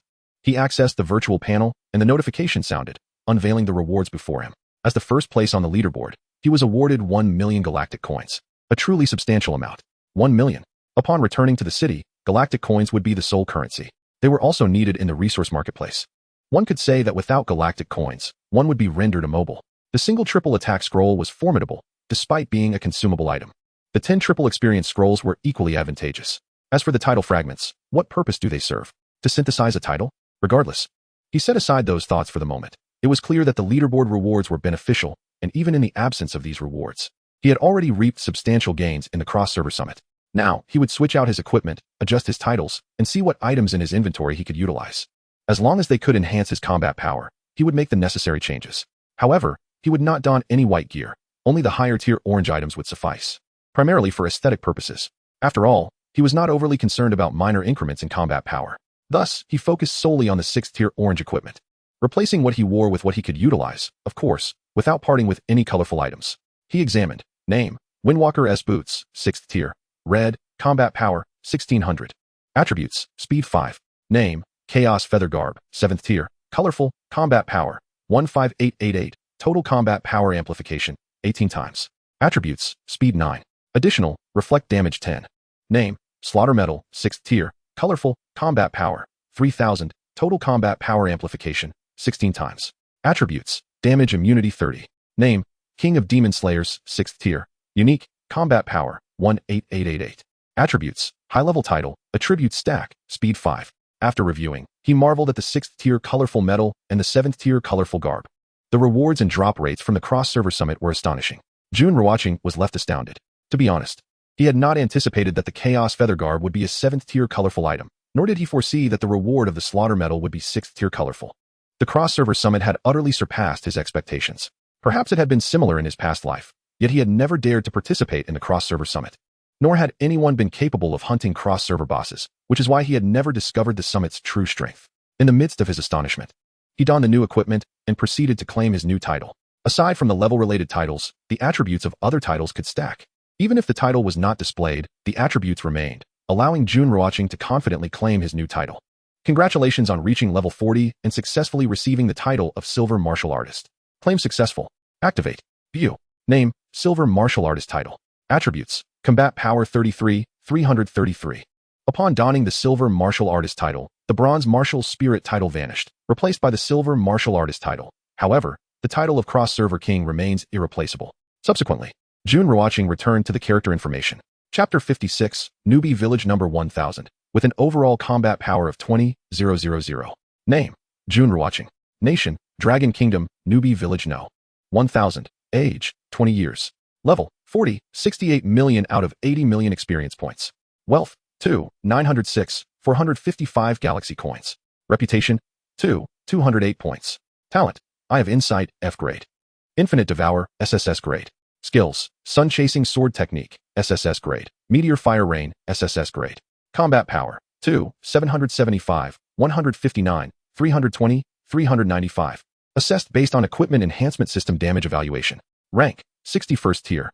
The equipment has been swapped, with the 3 highest colored equipment enhancements now being the Crimson Bright Emperor, Chaotic Feather Garb, and the Metal of Slaughter, with enhancements of 18 times, 18 times, and 16 times, respectively. Previously, they were merely 15 times, 15 times, and 15 times. The difference in enhancement combinations may appear minimal, yet the disparity is vast. After equipping the Chaotic Feather Garb and the Metal of Slaughter, his combat power surged from 184 million to an astounding 277 million, certainly augmented by the subsequent Infinite Devour combat power, the new title's combat power, and the enhancements from changing attire and metals. At this moment, his combat power had reached a formidable 61st tier. Before entering the cross-server pinnacle, Jun Ruochén's combat power was only 127 million. A mere 60 minutes in the cross-server pinnacle allowed his power to more than double. Moreover, his galaxy coins tripled, reaching 9 million. He acquired 1 million galaxy coins within the cross-server pinnacle. His reputation also surpassed 2,000. He possessed 49 double experience scrolls, 28 triple experience scrolls, 17 double attack scrolls, and 2 triple attack scrolls. His level ascended from 35 to 40, with level 41 now within reach. In his bag, there lay a plethora of equipment. Naturally, he had no use for most of these items. They could only be gifted or sold. He had 63 pieces of 5th tier equipment, 7 pieces of 6th tier equipment, and 18 flying swords. However, most of these items and swords were white, with only 7 being orange, 3 red, 2 gold, and 1 colorful. Without hesitation, he placed all the white equipment and flying swords into the resource mall, retaining the orange, red, gold equipment, and that 1 colorful item, along with a few good flying swords, reserved for Muziu and her companions. The resource mall contained some equipment and flying swords. Jun Ruochén entered the public chat screen and casually sent a message. Subsequently, he engaged in a trade with Chu Mengxi, offering the flame blade, a 5th-tier golden flying sword, and 2 pieces of orange equipment. Wow, thank you, brother Ruochén. Love you, Chu Mengxi exclaimed, bubbling with excitement. In truth, since Jun Ruochén and the others returned, she had eagerly awaited this moment, akin to a baby anticipating a meal. Although she felt anxious, she hesitated to message him, fearing she might interrupt his inventory assessment. Upon receiving the equipment and flying swords from Jun Ruochén, she nearly leapt for joy. Please organize your items first. We'll enter the cross-server pinnacle together tomorrow, Jun Ruochén messaged before closing the private chat. Thereafter, he traded with Mizuyu, offering a 5th-tier colorful flying sword, a 6th-tier orange weapon, and 2 pieces of orange equipment. A 5th-tier colorful flying sword, a 6th-tier orange weapon. Thank you, brother, you're the best, Mizuyu chirped. Equally thrilled, these pieces of equipment would undoubtedly elevate her combat power significantly, making her ready for the cross-server pinnacle tomorrow. Jun Ruochén remarked, indeed. Mizuyu nodded eagerly. With this new gear, entering the cross-server pinnacle would pose no challenge. Of course, hunting cross-server bosses would still be out of reach. However, hunting 30th level cross-server beasts would be manageable. Subsequently, Jun Ruochén distributed flying swords, weapons, and additional equipment to Lu Qingqing, who had the lowest combat power among Tang Ziming and her group. Thus, he equipped her generously. Moreover, Jun Ruochén was aware that Tang Ziming had gifted her a 5th-tier colorful piece of equipment. With the enhancements to her combat power secured, she was now adequately equipped. Once he had sorted everything, Jun Ruochén collapsed into bed, foregoing the Tower of Heaven, which he had initially planned to challenge that evening. Now, considering his equipment, combat power, and level, he felt there was no need to rush into the Tower of Heaven. It would still be there when he returned to the city, as the will of the galaxy had declared that the Tower of Heaven would endure eternally. Thus, he was not anxious. His primary focus was to complete the various activities within the newbie village. These activities would not return once missed. So many flying swords and orange items. Jun Shun is truly formidable. The price is astonishing. I am left speechless. Jun Shun is practically giving them away. Thank you, Jun Shun. It is not that Jun Shun is indifferent to galaxy coins. Rather, he seeks to assist us.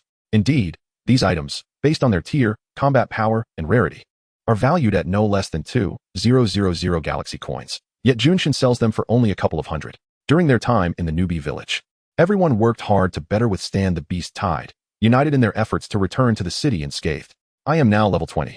I wonder if I can go to the cross-server pinnacle. Tomorrow, I shall inquire with Jun Shun, primarily because the strong are plentiful in the cross-server scene, and the beasts are formidable. One careless move could lead to death.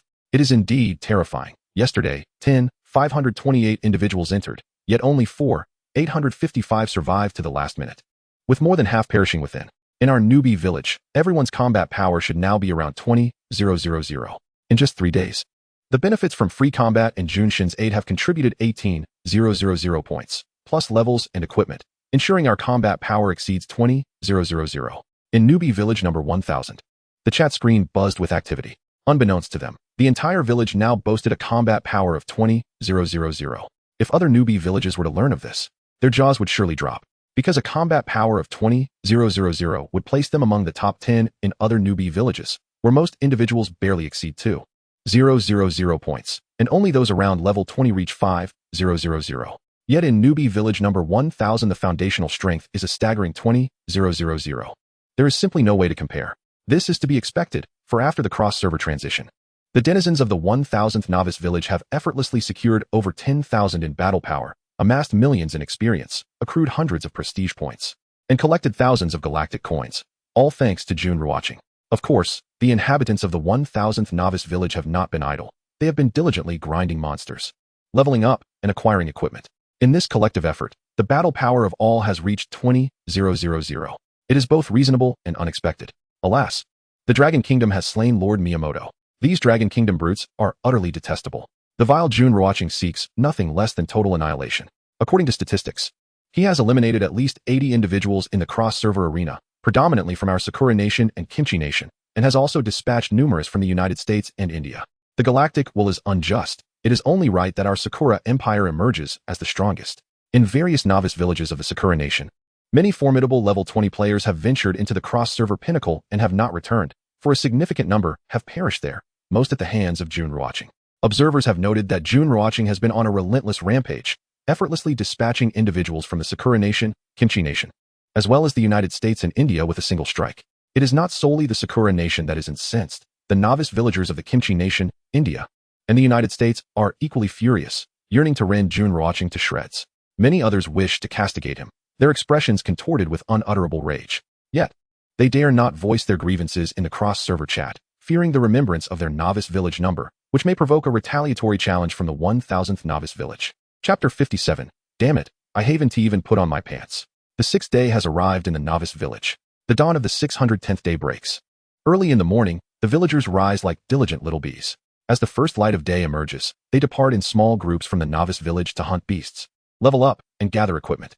Announcement. The 1000th novice village initiates a free challenge. Challenged villages: 333rd novice village, 514th novice village, 660th novice village, 9811th novice village, 6205th novice village, 1332nd novice village, 9997th novice village, 10,000th novice village, 4974th novice village, 17th novice village.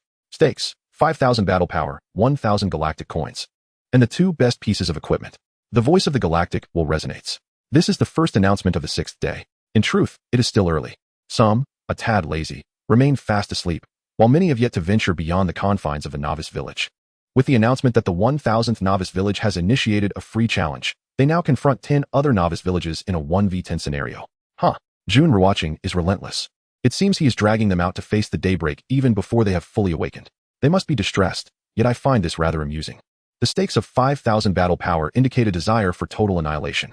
Frankly, even if all the inhabitants of the 1000th novice village were to intentionally underperform, they would still dominate the other novice villages, as each member possesses at least 20,000 in battle power. The free challenge is a setup for both slaughter and psychological warfare. Whether one accepts or declines, the outcome remains unchanged. Accepting will lead to defeat, while refusal also results in failure. It can be proclaimed that these 10 novice villages are doomed. In the cross-server chat, early in the morning, an atmosphere of quietude prevails. Yet, in this moment, the chat explodes with activity. Countless messages filled with laughter flood the screen. Generally speaking, the early bird catches the worm. And with Jun Ruochén's machinations, the challenged novice villages are plunged into despair. Not only the challenged novices, but also their respective novice villages are undoubtedly in a foul mood. Yet, there is no recourse. Damn it, I haven't even put on my pants. The day begins with chaos. This Dragon Kingdom swine has initiated a free challenge against us. It's all over. Who was the fool that first provoked him? Jun Ruochén, please spare us. In the wake of the announcement, the challenged novice villages turn pale, their faces contorted with dread. It is early in the morning, and despair has descended. This wager of 5,000 battle power is nothing short of murder. Is there any novice village aside from the 1000th where all members possess 5,000 battle power? Absolutely not. Time ticks away, second by second. Announcement. The 333rd novice village, 514th novice village, 660th novice village, 9811th novice village, 6205th novice village, 1332nd novice village, 9997th novice village, 10,000th novice village, 4974th novice village, and 17th novice village have not responded. Notice, the Galactic will has deemed an automatic acceptance of the challenge. 60 seconds pass. The 10 novice villages neither accepted nor declined. At this moment, the voice of the Galactic will reverberates, declaring these 10 novice villages as having automatically accepted the challenge. Initially, they had hoped to play coy, neither accepting nor rejecting, to see how the Galactic would adjudicate. However, they did not anticipate being categorized as automatically accepting. Announcement. The blue side is the 1000th novice village. The red side comprises the 333rd, 514th, 660th, 9811th, 6205th, 1332nd, 9997th, 10,000th, 4974th, and 17th novice villages. Notice, the side with the higher score within 2 hours shall claim victory. Stakes: 5,000 battle power, 1,000 galactic coins, and the 2 best pieces of equipment. The free challenge will officially commence in 5 minutes. The free challenge is forming and will begin in 5 minutes. Swish, swish, swish. The inhabitants of the 1000th novice village, led by Jun Ruochén, soar through the air on their swords towards the far western edge of the novice village. Accompanying him are Tang Zimin and the others, also flying on their swords. Yesterday, they had acquired numerous flying swords in the cross-server pinnacle and sold them to the villagers at the lowest price, a price that was practically a gift, symbolically collecting a few galactic coins. Now, the strength of the novice village has intensified. Although the 1000th novice village faces a 1v10 free challenge, no one feels anxious. Rather, they are filled with anticipation. They look forward to reaping rewards and ultimately claiming the stakes of victory. Given the prowess of the 1000th novice village, even without Jun Ruochén's intervention, They could easily overpower the 10 red-side novice villages.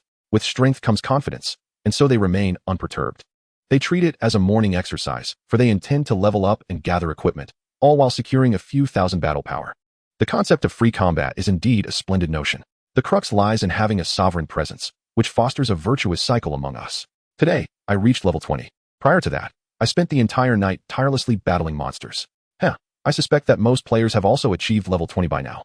While I cannot ascertain for certain today, by tomorrow, it is certain that everyone in our novice village will be at level 20, especially with the cross-server pinnacle event taking place today. Frankly, I would advise against venturing into cross-server arenas without a solid assurance of victory. Under such circumstances, dying would be an utter waste.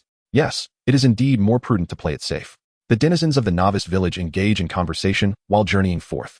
Over the past few days, they have grown quite familiar with their surroundings, aware of where the ferocious beasts dwell. Brother, one exclaimed, my combat power has reached 180,000. Tang Ziming had caught up to Jun Ruochén, exclaiming joyfully. Just yesterday, she had reaped abundant rewards in the cross-server arena, now adorned with 5th and 6th tier equipment, alongside the enhancement from her colorful gear, elevating her power to an impressive 180,000. Splendid. I aim to reach 250,000 combat power during my time in the novice village. Jun Ruochén replied with a smile.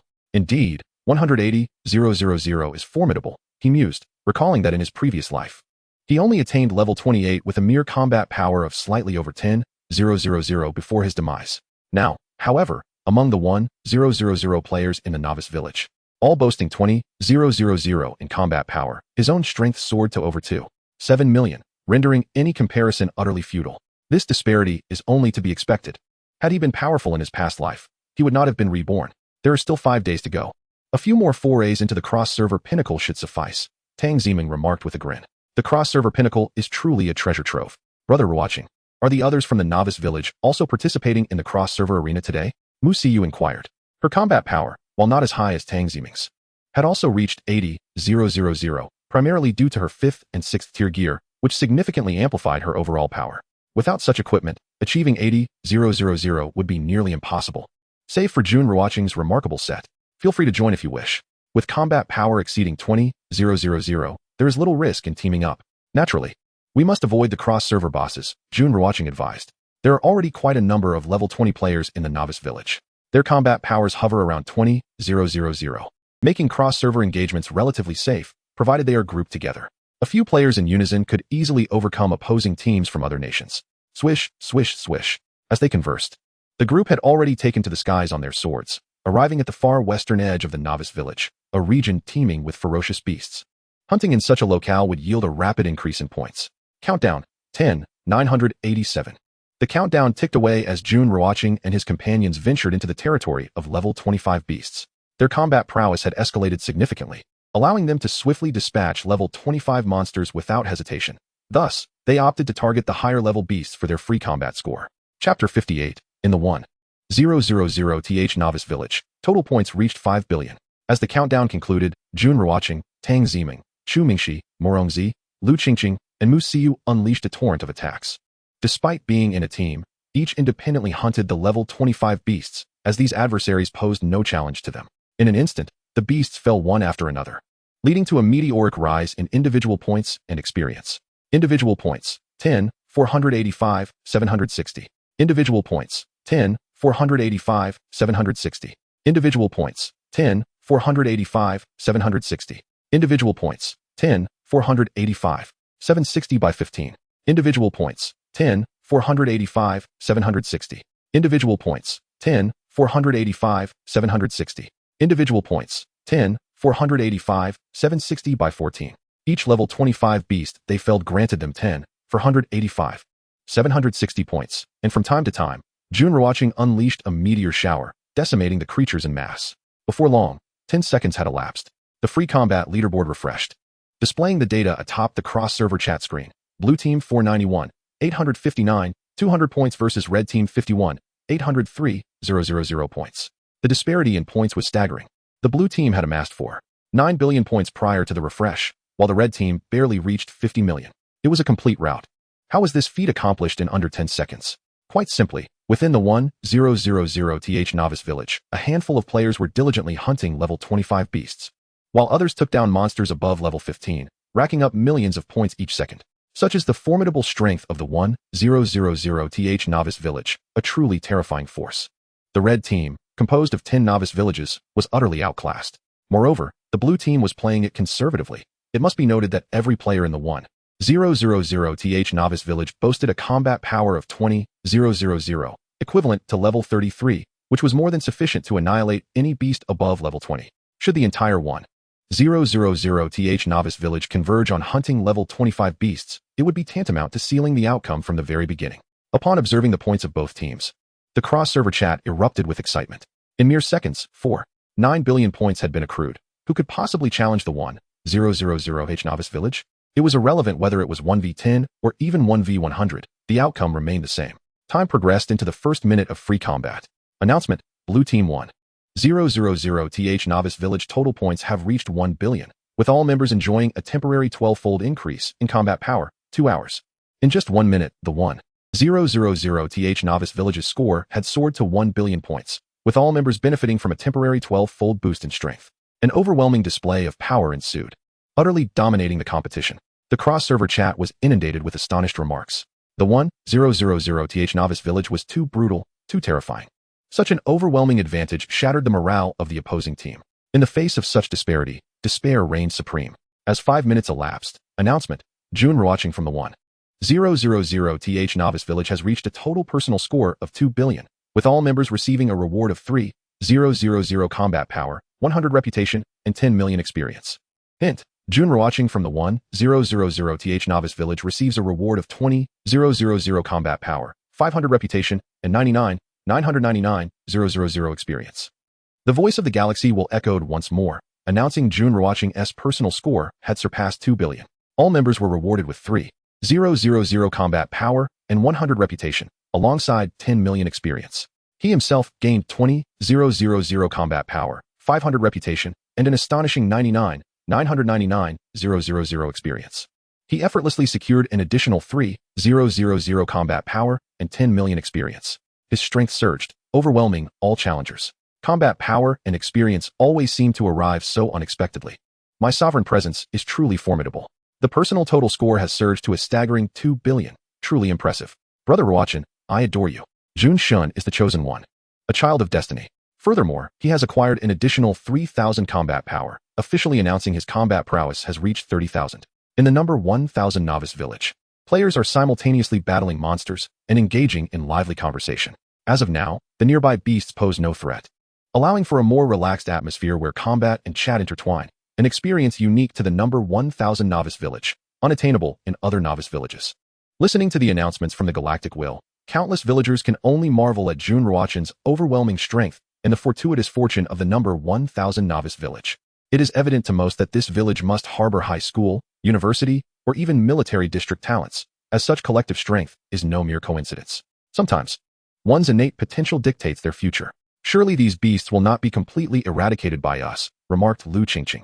Just days prior, she could hardly fathom slaying level 20 beasts in the novice village. Yet now, merely 2 or 3 days later, she is capable of effortlessly dispatching level 25 beasts.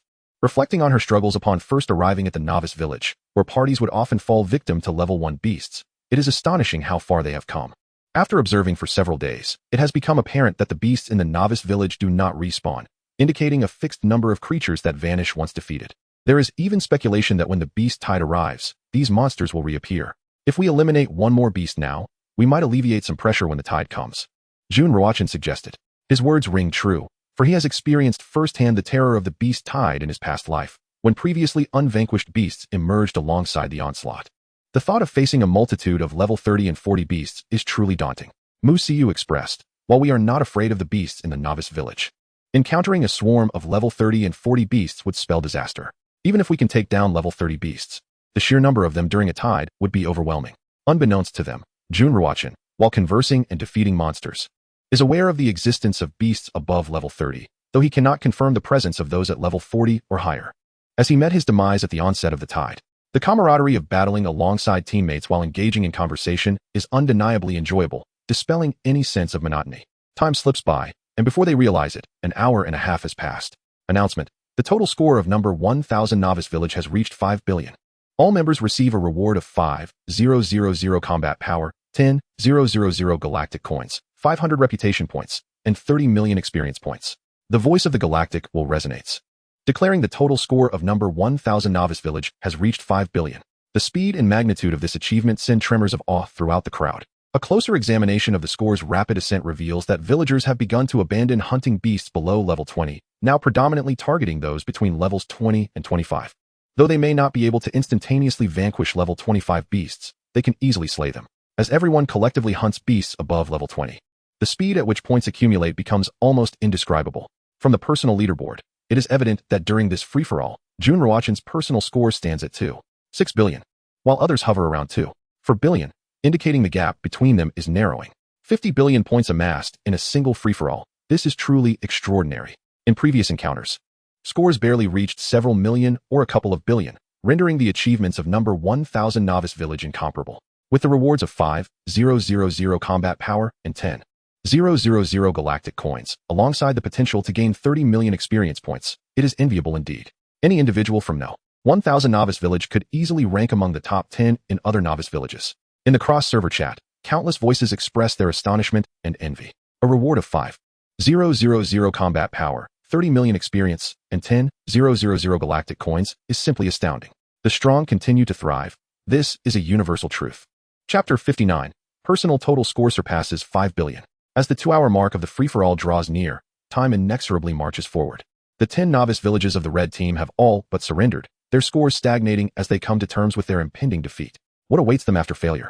A deduction of 5,000 combat power, 200 galactic coins, and the loss of their finest equipment. With such losses, they face inevitable demise. Thus, they have ceased to struggle, opting instead to lay down rather than fight futilely only to succumb. The cross-server chat is rife with curses from the red team's novices. Yet the galactic will silences all 10 villages. As the clock approaches 1 hour and 55 minutes, it becomes evident that only 5 minutes remain until the conclusion of this free-for-all. Announcement: Jun Ruochén from No. 1000 Novice Village has achieved a personal total score of 5 billion. All members receive 5,000 combat power, 10,000 galactic coins, 500 reputation points, and 50 million experience points, along with a random premium equipment piece, including a flying sword. Notification: Jun Ruochén of number 1000 Novice Village has gained 30,000 combat power, 100,000 galactic coins, 2,000 reputation points, and 99 million experience points, along with the 9 Heavens Galaxy. As the free-for-all nears its end, the voice of the galactic will announce Jun Ruochén's monumental achievement of a personal total score of 5 billion. This milestone leaves all in awe.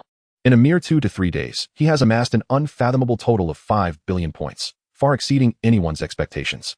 With his personal total score reaching 5 billion, the entire number 1000 Novice Village is rewarded with 5,000 combat power, 10,000 galactic coins, 500 reputation points, and a staggering 50 million experience points. Most importantly, they receive a piece of exquisite equipment or a flying sword. Such rewards are undoubtedly coveted. In contrast to other novice villages where newcomers toil relentlessly yet barely accrue a few tens of thousands of experience points, a handful of galactic coins, modest battle strength, or a smidgen of prestige, the denizens of novice village number 1000 seem to effortlessly amass tens of thousands in battle strength. They can recline and elevate their levels to 20 with ease, accumulate vast sums of galactic coins, and adorn themselves in dazzling equipment, all while remaining supine. To whom can one address such disparities? All are mere mortals. How can the chasm be so vast? The crux of the matter lies in a singular entity, Jun Ruochén. The effortless triumph of novice village number 1000 is attributed solely to him. The rewards bestowed upon Jun Ruochén are nothing short of monstrous. This time, the galactic will has conferred upon him an astounding 30,000 battle strength, 100,000 galactic coins, 2,000 prestige, and an astonishing 999,000 experience points. As for the 9 Heavens Galaxy, its nature remains shrouded in mystery, yet it is assuredly formidable. Oh, galactic will grant our novice village a Jun Ruochén. Such rewards would propel me to unimaginable heights. I can only express my profound envy.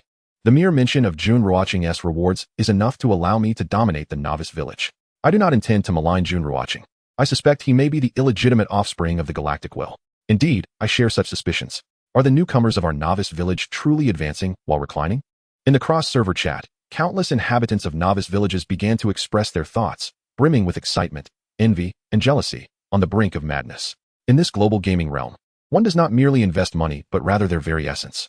At this moment, doubts began to arise regarding Jun Ruochén's lineage as the potential scion of the galactic will. Wow, brother, your total personal points have surpassed 5 billion. Tang Ziming exclaimed in astonishment upon hearing the announcement.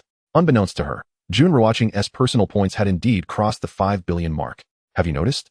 The announcements from the galactic will are simply enchanting.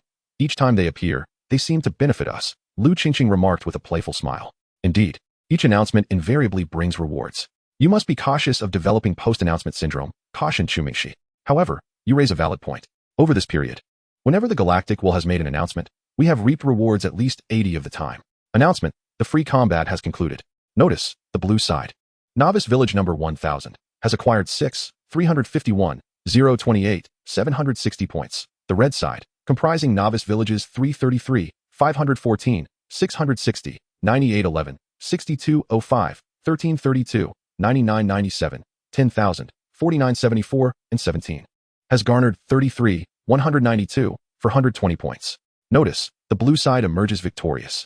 Notice, the red side has succumbed to defeat. After 2 hours, the voice of the galactic will resonated, announcing the conclusion of the free combat. The blue side, Novice Village number 1000, achieved a staggering 635 billion points, while the 10 red side Novice Villages accrued a mere 3 billion points. It was clear to all that the 10 red side Novice Villages had long since abandoned their struggle. Had they fought with fervor, their points could have reached 5 billion or even 10 billion. However, such efforts would have been in vain, unable to alter the outcome of defeat and demise. Although Novice Village number 1000 had already secured victory, they did not relent, for they were busy accumulating points. For them, this was not merely a free combat scenario. It was an opportunity to amass points under the guise of free combat. Jun Ruochén was similarly engaged in augmenting his personal total points. For the higher the total, the more terrifying the rewards. This was evident to all, though achieving such heights was an entirely different endeavor. Announcement, congratulations to Novice Village No. 1000 for winning the free combat. All members receive 5,000 battle strength, 1,000 galactic coins, and their 2 best corresponding pieces of equipment. Notice, Jun Ruochén leads Novice Village number 1000 to victory, earning 20,000 battle strength, 20,000 galactic coins, and his 2 best corresponding pieces of equipment, along with 300 prestige. As the rewards were dispensed, streams of radiant light appeared above Novice Village number 1000, ultimately descending before each individual.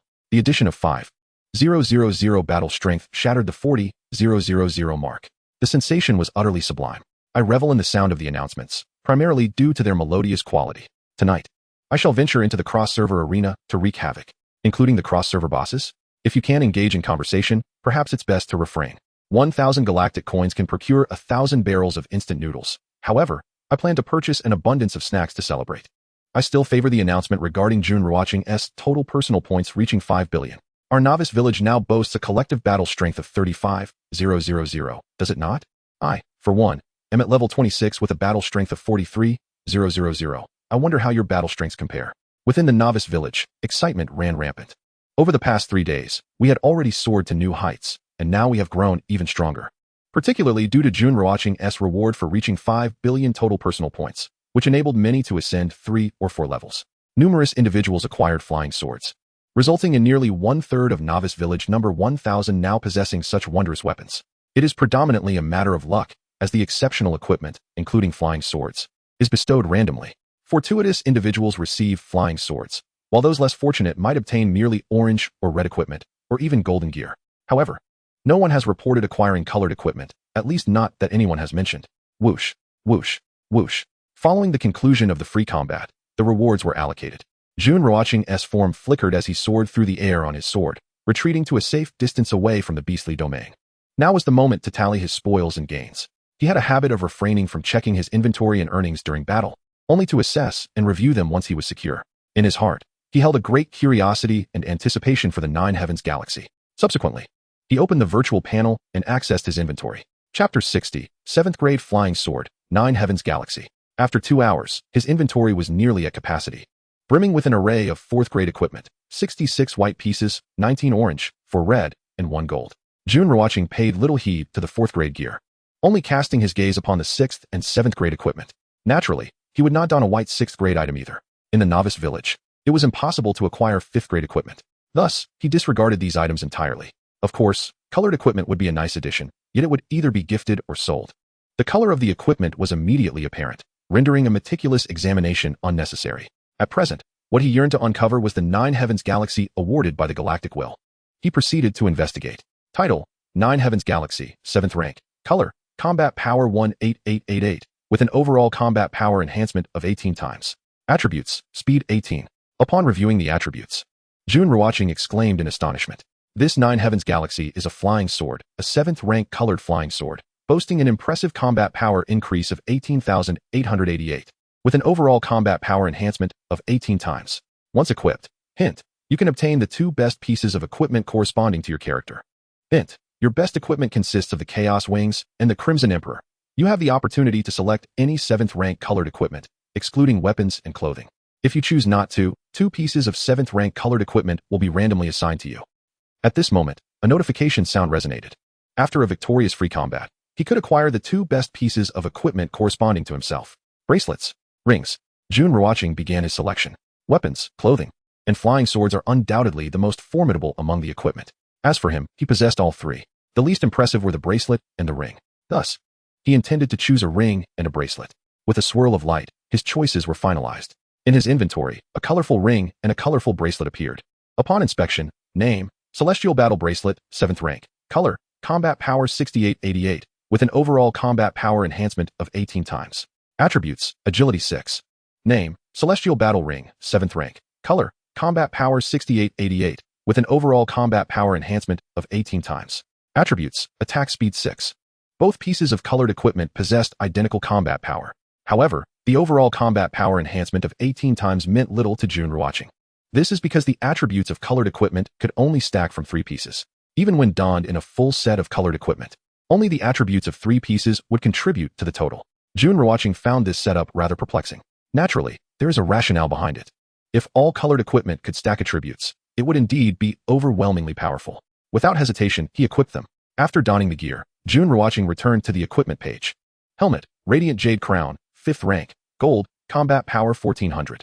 Necklace: Tyrant Dragon Necklace, 5th rank. Color: Combat Power 1588, with an overall combat power enhancement of 15 times. Clothing: Chaos Wings, 7th rank. Color: Combat Power 15888, with an overall combat power enhancement of 18 times. Weapon: Crimson Emperor, 7th rank. Color: Combat Power 18888, with an overall combat power enhancement of 18 times. Bracelet: Celestial Battle Bracelet, 7th rank. Color: Combat Power 6888, with an overall combat power enhancement of 18 times. Bracelet: Celestial Dragon Bracelet, 5th rank. Gold, Combat Power 1400. Ring: Celestial Battle Ring, 7th rank. Color: Combat Power 6888, with an overall combat power enhancement of 18 times. Ring: Celestial Dragon Ring, 5th rank. Red, Combat Power 1200. Belt: Monarch's Jade Belt, 5th rank. Color: Combat Power 1588, with an overall combat power enhancement of 15 times. Shoes: Windwalker Boots, 6th rank. Red, Combat Power 1600. Gem: Heart of the Ocean, 5th rank. Color: Combat Power 1588, Speed 5, with an overall combat power enhancement of 15 times. Medal: Medal of Slaughter, 6th rank. Color: Combat Power 3000, with an overall combat power enhancement of 16 times. Halo: Heart of Destiny, 5th rank. Gold, Combat Power 1200, evasion increased by 30. Sword: 9 Heavens Galaxy, 7th rank. Color: Combat Power 18888, with an overall combat power enhancement of 18 times. A complete set of equipment, with a balanced mix of 5th and 7th ranks. However, at this moment, the majority of his equipment was colored, and even the non-colored pieces were golden. The 2 red items appeared somewhat jarring. Name: Jun Ruochén. Nation: Dragon Kingdom, 1000 Newbie Village. Age: 20 years. Level: Level 43. Experience: 51, 300, 000 100, 000. Wealth: 166, 455 galaxy coins. Reputation: 5,508 points. Talent: Eye of Observation, F rank.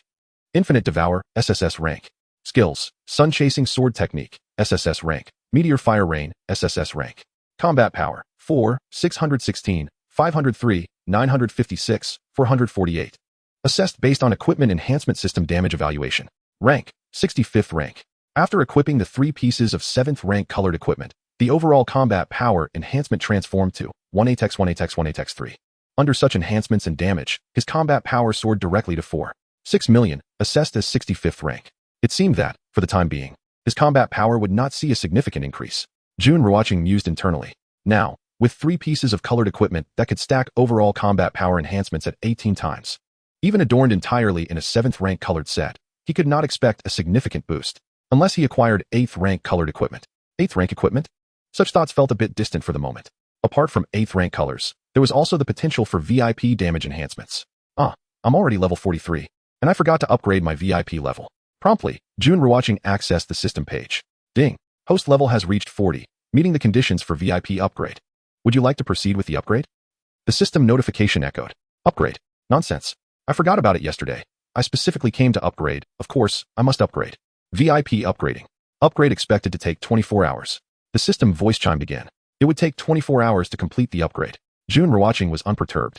After finalizing everything, he placed all the equipment obtained from today's monster hunting into the resource mall. Subsequently, he sent a message stating he had no need for 4th rank equipment. However, others did. Not everyone had acquired 5th rank gear. Despite his formidable equipment and high combat power, many others were still lacking. Even though their combat power reached the 40s or 50s, their equipment was severely inadequate. Most people were still wearing 2nd and 3rd rank gear. Qingqing, this is for you. Jun Ruochén called out, initiating a trade with Lu Qingqing. He offered the god of death's flowing light. Wow, thank you, brother Ruochén. Lu Qingqing was momentarily stunned. Upon seeing the colorful flying sword in the trade window, she was filled with immense joy. Now, she too possessed a 5th rank colored flying sword, significantly boosting her overall combat power by 15 times. With this, her combat power would see a substantial enhancement. Announcement: Newbie Village number 333 has vanished. Announcement: Newbie Village No. 660 has vanished. Announcement: Newbie Village number 9811 has vanished. Announcement: Newbie Village number 6205 has vanished. Announcement: Newbie Village number 1332 has vanished. Announcement: Newbie Village No. 10,000 has vanished. Announcement: Newbie Village number 4974 has vanished. Announcement: The disappearance of Novice Village number 17. Announcement: The disappearance of Novice Village number 514. Announcement: The disappearance of Novice Village number 9997. Notice, with each Novice Village that vanishes, all members of the corresponding nation lose 300 battle points. At that moment, the voice of the galaxy will resonated through the sky, declaring the obliteration of 10 Novice Villages belonging to the Red faction. A deduction of 5,000 battle points ensued, accompanied by the loss of 2 pieces of equipment and 1,000 galaxy coins. In the absence of galaxy coins and equipment, the deficit would be compensated by battle points, resulting in the demise of all inhabitants of the 10 Novice Villages. Thus, the entirety of the 10 Novice Villages of the Red faction was eradicated. Concurrently, all members of Novice Villages belonging to their nation suffered a reduction of 300 battle points. For instance, if 2 Novice Villages of Nation A disappeared, then every member across all Novice Villages of Nation A would lose a total of 600 battle points, and so forth. Ultimately, another 10 Novice Villages were lost. Jun Ruochén remarked nonchalantly. Since the commencement of the inter-server war, the annihilation of these Novice Villages was fated. The call for free combat was merely the anticipated conclusion. Brother, do we still need to level up? Tang Ziming inquired, her beautiful eyes gazing at Jun Ruochén. Muziu and the others also looked at him expectantly. Chapter 61. Announcement of the faction war, commencing in 24 hours. Have you reached level 40? Jun Ruochén retorted. No. Tang Ziming and Muziu shook their heads, appearing somewhat adorably confused. Have you attained a battle power of 1 million? Jun Ruochén further questioned. No. The girls instinctively shook their heads again, their expressions filled with puzzlement. What can you possibly do without leveling up? Jun Ruochén stated. With no one reaching level 40 and no one achieving 1 million in battle power, it is still early in the day. If you don't level up, will you simply return to the Novice Village to sleep? Oh. Upon hearing Jun Ruochén's words, Tang Ziming and the others lowered their heads like children caught in a misdeed. Focus on leveling up, Jun Ruochén declared, stepping onto his flying sword and soaring towards the Novice Village. Brother Ruochén, isn't it time to level up? Where are you going? Chu Mingxi and the others were momentarily taken aback as they watched Jun Ruochén take flight. Aren't we supposed to level up? That direction. It seems to be towards the Novice Village. I've reached level 40 and attained a battle power of 1 million. Jun Ruochén's voice echoed as he ascended into the sky, leaving behind a trail of luminescent brilliance reminiscent of the galaxy, exuding an aura of cool elegance, as if he were standing atop the Milky Way. Well then, his escape is justified. I find myself at a loss for words, Tang Ziming pouted. This guy first put us on the spot, and then slipped away. Yet, I find myself unable to argue, for Jun Ruochén has already reached level 43, with a terrifying battle power of 4.6 million. I haven't even achieved a tenth of that. Indeed, he has no need to level up any further. A single free combat session could elevate him by 2 or 3 levels, and with such formidable power, he would effortlessly ascend to the 30th or 40th floor of the Tower of Heaven, amassing countless experience points within. Meanwhile, The rest of them, barely at level 30, could not hope to compare. It seemed they would have to hunt beasts to level up instead. As for acquiring equipment, that was out of the question, as the beasts in the novice village did not drop tier 5 equipment. They could only venture to the inter-server pinnacle, a place solely for grinding experience. Announcement: the faction war will commence in 24 hours. Notice, the faction war is a genuine conflict between novice villages of different nations. The red faction will randomly match with 10 novice villages, while the blue faction will do the same. If there are fewer than 10 novice villages in a faction, allied novice villages will be included to meet the quota. Notice, each battle in the faction war will last for 2 hours. The faction whose numbers fall below 30 first will be deemed the loser. The defeated faction will face total annihilation, while the victors will have the opportunity to resurrect their fallen comrades, the number of which is contingent on the number of enemies slain. In the sky, the voice of the galaxy will resounded, and the announcement materialized. The faction war will commence in 24 hours, coinciding with the 7th day of the novice village. The faction war represents a true battle. This implies that 10 novice villages will form a faction to confront another faction in direct combat, not a contest of points, but a face-to-face struggle. The faction that first sees its numbers dwindle below 30 will lose, leading to the complete obliteration of the defeated faction. Oh my, things are becoming increasingly brutal and severe. The victorious faction may resurrect their fallen members, but the quotas are limited. For every 10 enemies slain, 10 comrades may be revived. This setup is intriguing. It is a genuine battle, and the real apocalypse will commence with the faction war, I suppose. I truly hope to be matched with novice village number 1000. Following them guarantees victory. This is a form of indirect extermination. With the announcement's arrival, the cross-server chat screens and the chat screens of various novice villages erupted in fervor. At that moment, shock and apprehension filled the air, with fear prevailing above all. After the onset of the apocalypse, when the world was gamified and everyone descended into the novice village, they faced the terror of ferocious beasts. Yet, as time passed, countless individuals survived and rapidly grew stronger, gradually acclimating to this new existence. However, upon hearing the announcement of the faction war, everyone realized that the true apocalypse had yet to unfold. The faction war marked the beginning of the end, and countless lives would be lost in the ensuing chaos. This was nothing short of an indirect annihilation, a coalition of 10 novice villages engaging in a brutal clash against another faction, akin to a large-scale war, where life and death hang by a thread. A single misstep could lead to demise, or worse, the annihilation of an entire faction. The faction war was finally about to commence. Jun Ruochén stood aloft in the celestial expanse, swiftly making his way towards the novice village. The announcement momentarily caught him off guard, yet his countenance remained unchanged, for he had long anticipated the faction war.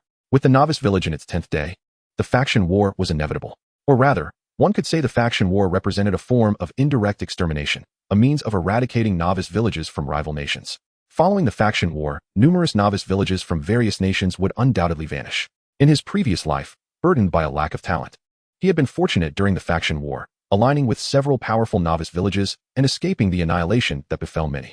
Indeed, based on his past experiences, both the inter-server pinnacle and the faction war generally consisted of 3 rounds. Was the faction war truly this merciless? It appears that I must strive to upgrade my equipment with great diligence. Only by becoming increasingly formidable can I ensure my safety. After all, there is no one who can surpass the prowess of Jun Ruochén. While we are unafraid of one-on-one confrontations, a 10-on-10 scenario instills trepidation. Particularly if we happen to be matched with inept teammates, that would undoubtedly spell disaster. Indeed, it is crucial that we do not encounter hapless allies tomorrow. Regardless of our teammates' abilities, we must exert ourselves. With only 1 day remaining, we shall endeavor to elevate our levels and enhance our combat strength, leaving the rest to fate. In the 1000th newbie village, the chat screen is abuzz with anticipation, anxiety, and apprehension. They fear not the one-on-one skirmishes. In such instances, the 1000th newbie village possesses unwavering confidence to dominate. Yet, the specter of encountering incompetent teammates looms ominously, for that would truly be catastrophic. Based on our gaming experience, during faction wars, members of a faction tend to congregate within specified boundaries, avoiding dispersion. Therefore, irrespective of who we match within tomorrow's faction war, our comrades must unite. We cannot afford to be scattered. We must avoid being surrounded, prioritizing the safety of our 1000th newbie village members. The other matters can be assessed as circumstances dictate. There is no need for excessive anxiety. A touch of seriousness will suffice. Jun Ruochén, upon observing the messages on the chat screen, decided to speak. At times, the morale and unity of the people are of utmost importance. Amidst the prevailing panic, he must emerge to instill a sense of calm. A pivotal figure, he exemplifies his strength precisely in such moments. In his previous life, he participated in 3 faction wars and is well versed in their intricacies. Of course, he cannot divulge this knowledge now. When Jun Ruochén appears, we shall heed his guidance. Yes, let us remain focused and composed. Unity, unity, and more unity. Jun Ruochén. Should I fall in battle, please remember to revive me, if there is the opportunity. It is worth noting that as long as our faction emerges victorious, the fallen will have a chance of resurrection. Together, 10 of us can contend against dozens of foes. Jun Ruochén. Shall we venture to the cross-server summit tonight? Upon seeing Jun Ruochén's appearance, countless hearts were instantly set at ease. His words suggested that the faction war might not be as daunting as previously perceived. Furthermore, there is the cross-server summit tonight, where we might procure superior equipment. However, whether we gain entry to the summit hinges upon Jun Ruochén's affirmation. Only if he permits shall we proceed. Chapter 62. In the 88th newbie village, Murong Yao addresses the cross-server summit, stating that all may attend this afternoon, provided they form teams. Yesterday, the scene at the cross-server summit witnessed numerous individuals besieging a single player. Despite each member of our newbie village boasting combat strength exceeding 40 to 50,000, isolation renders one vulnerable to ambush by other teams. As for the cross-server boss, it is evident that engagement is inadvisable unless one's strength reaches 450,000. Jun Ruochén conveyed a message on the chat screen. Currently, all members of the 1000th newbie village are above level 26, with combat strength exceeding 45,000. With such prowess, we can roam freely in any cross-server summit. Thus, today, we can allow our members to enter the arena. The primary objective is to hunt the 10,000 cross-server beasts that remain from yesterday's encounter, which would otherwise be a waste. This afternoon, permitting the 1000th newbie village to enter serves a dual purpose: to hunt the cross-server beasts for equipment and resources, and to gain invaluable combat experience. Ensuring we are adequately prepared for tomorrow's faction war. We can form smaller teams of 2 and larger teams of 10, providing mutual support. This strategy is commendable. We shall neutralize enemies as we encounter them. By reaping rewards at the cross-server summit tonight, we can bolster our confidence for the faction war tomorrow. By the way, Jun Ruochén, shall we engage in another round of free combat tomorrow? This would weaken the other nation's newbie villages. The chat screen brimmed with various suggestions, all aimed at fortifying the 1000th newbie village. In truth, Jun Ruochén had anticipated these developments long before. Subsequently, he entered the cross-server chat screen to address the newbie villages of the Dragon Nation, stating that the faction war today and tomorrow could yield significant gains. If we can eliminate even one opponent, we shall do so. As the foremost player in the region and top of the individual leaderboard, his message was prominently displayed at the top of the cross-server chat screen for 60 seconds, rendered in a soft red hue, making it particularly eye-catching. First newbie village received. 9th newbie village received. 12th newbie village received. 9011th newbie village received. 8355th newbie village received. 4000th newbie village received. With Jun Ruochén's message, the chat fell silent, followed by a chorus of acknowledgements. Within mere seconds, over 100 newbie villages of the Dragon Nation registered his message, many of which were relatively strong, having achieved consecutive victories in one-on-one battles and even initiated free combats. Now, after Jun Ruochén's decisive weakening of the other nations, their newbie villages are in a significantly diminished state. In free combat scenarios, a 1-on-3 engagement guarantees victory. Announcement: the first newbie village initiates free combat. Announcement: the 9th newbie village initiates free combat. Announcement: the 4000th newbie village initiates free combat. Announcement: the 8355th newbie village initiates free combat. Subsequently, various newbie villages of the Dragon Nation initiated free combat or one-on-one challenges. Although one-on-one confrontations may not utterly annihilate the opposing newbie villages, they can certainly diminish their combat strength by 500 points. In free combat, entire newbie villages can be dispatched. Destroying a single newbie village results in a reduction of combat strength for all villages within that nation, creating a vicious cycle that plunges the other nations into despair. Consequently, they will hesitate to approach the cross-server summit, and in the faction war, they are merely awaiting their demise. The newbie villages of the 9th District, Sakura Nation, and Kimchi Nation have met their end. Such disgraceful tactics aimed at eliminating us before the faction war reveal their fear of our capabilities. Even as they face annihilation, they remain defiant. Among the newbie villages of other nations, countless individuals are engulfed in despair. At this juncture, they have no options left. Refusing to engage results in immediate defeat, while accepting the challenge brings about the same fate. Ultimately, it is a dead end. Following today, the newbie villages of other nations will suffer losses, and what truly devastates them is the erosion of their collective strength. After several deductions of 300 combat points, no one can withstand that. In the far west of the newbie village, Tang Ziming, while battling monsters, converses with Chu Mengxi and the others. Although the 9th District lacks a sovereign leader, however, due to Jun Ruochén's popularity and esteemed reputation, he unequivocally stands as the de facto leader of the Dragon Kingdom in this region. His words resonate with the populace, who heed them without a hint of dissent, for they recognize that it is for the greater good. If each nation can annihilate 5 novice villages today, the enemy will be unable to withstand the onslaught. and perhaps they will even hesitate to venture into the cross-server pinnacle. Engaging in conversation, slaughtering monsters, leveling up, and acquiring equipment all yield multifaceted benefits, while simultaneously elevating morale. Such a scenario is exclusively witnessed in Novice Village 1000, where any individual's level and combat prowess could easily place them among the top 10, or even the foremost. In other novice villages within the 9th district, in merely 5 or 6 days, every inhabitant of Novice Village 1000 has surpassed level 26, while the majority in other novice villages languish around level 10, desperately striving to reach level 20. Should 10 days pass without attaining level 20, many will face obliteration. It is believed that nearly half of the players will be eradicated due to their failure to reach the requisite level. This stark contrast underscores the remarkable prowess of Novice Village 1000. As time inexorably progresses, noon arrives, and nearly all cross-server battles conclude. In the span of a single morning, almost 30 novice villages have vanished. The disappearance of these villages is merely the beginning. The true horror lies in the debilitating effect it has on the combat capabilities of the remaining novice villages within their respective nations. Their original strength was already tenuous, and after this assault, they find themselves in a feeble state, some even teetering on the brink of death. In such dire circumstances, participation in the cross-server pinnacle is utterly unfeasible, let alone the impending faction wars. Furthermore, prior to tomorrow's faction battle, the Dragon Kingdom's novice villages can launch a series of free-for-all skirmishes or 1v1 encounters.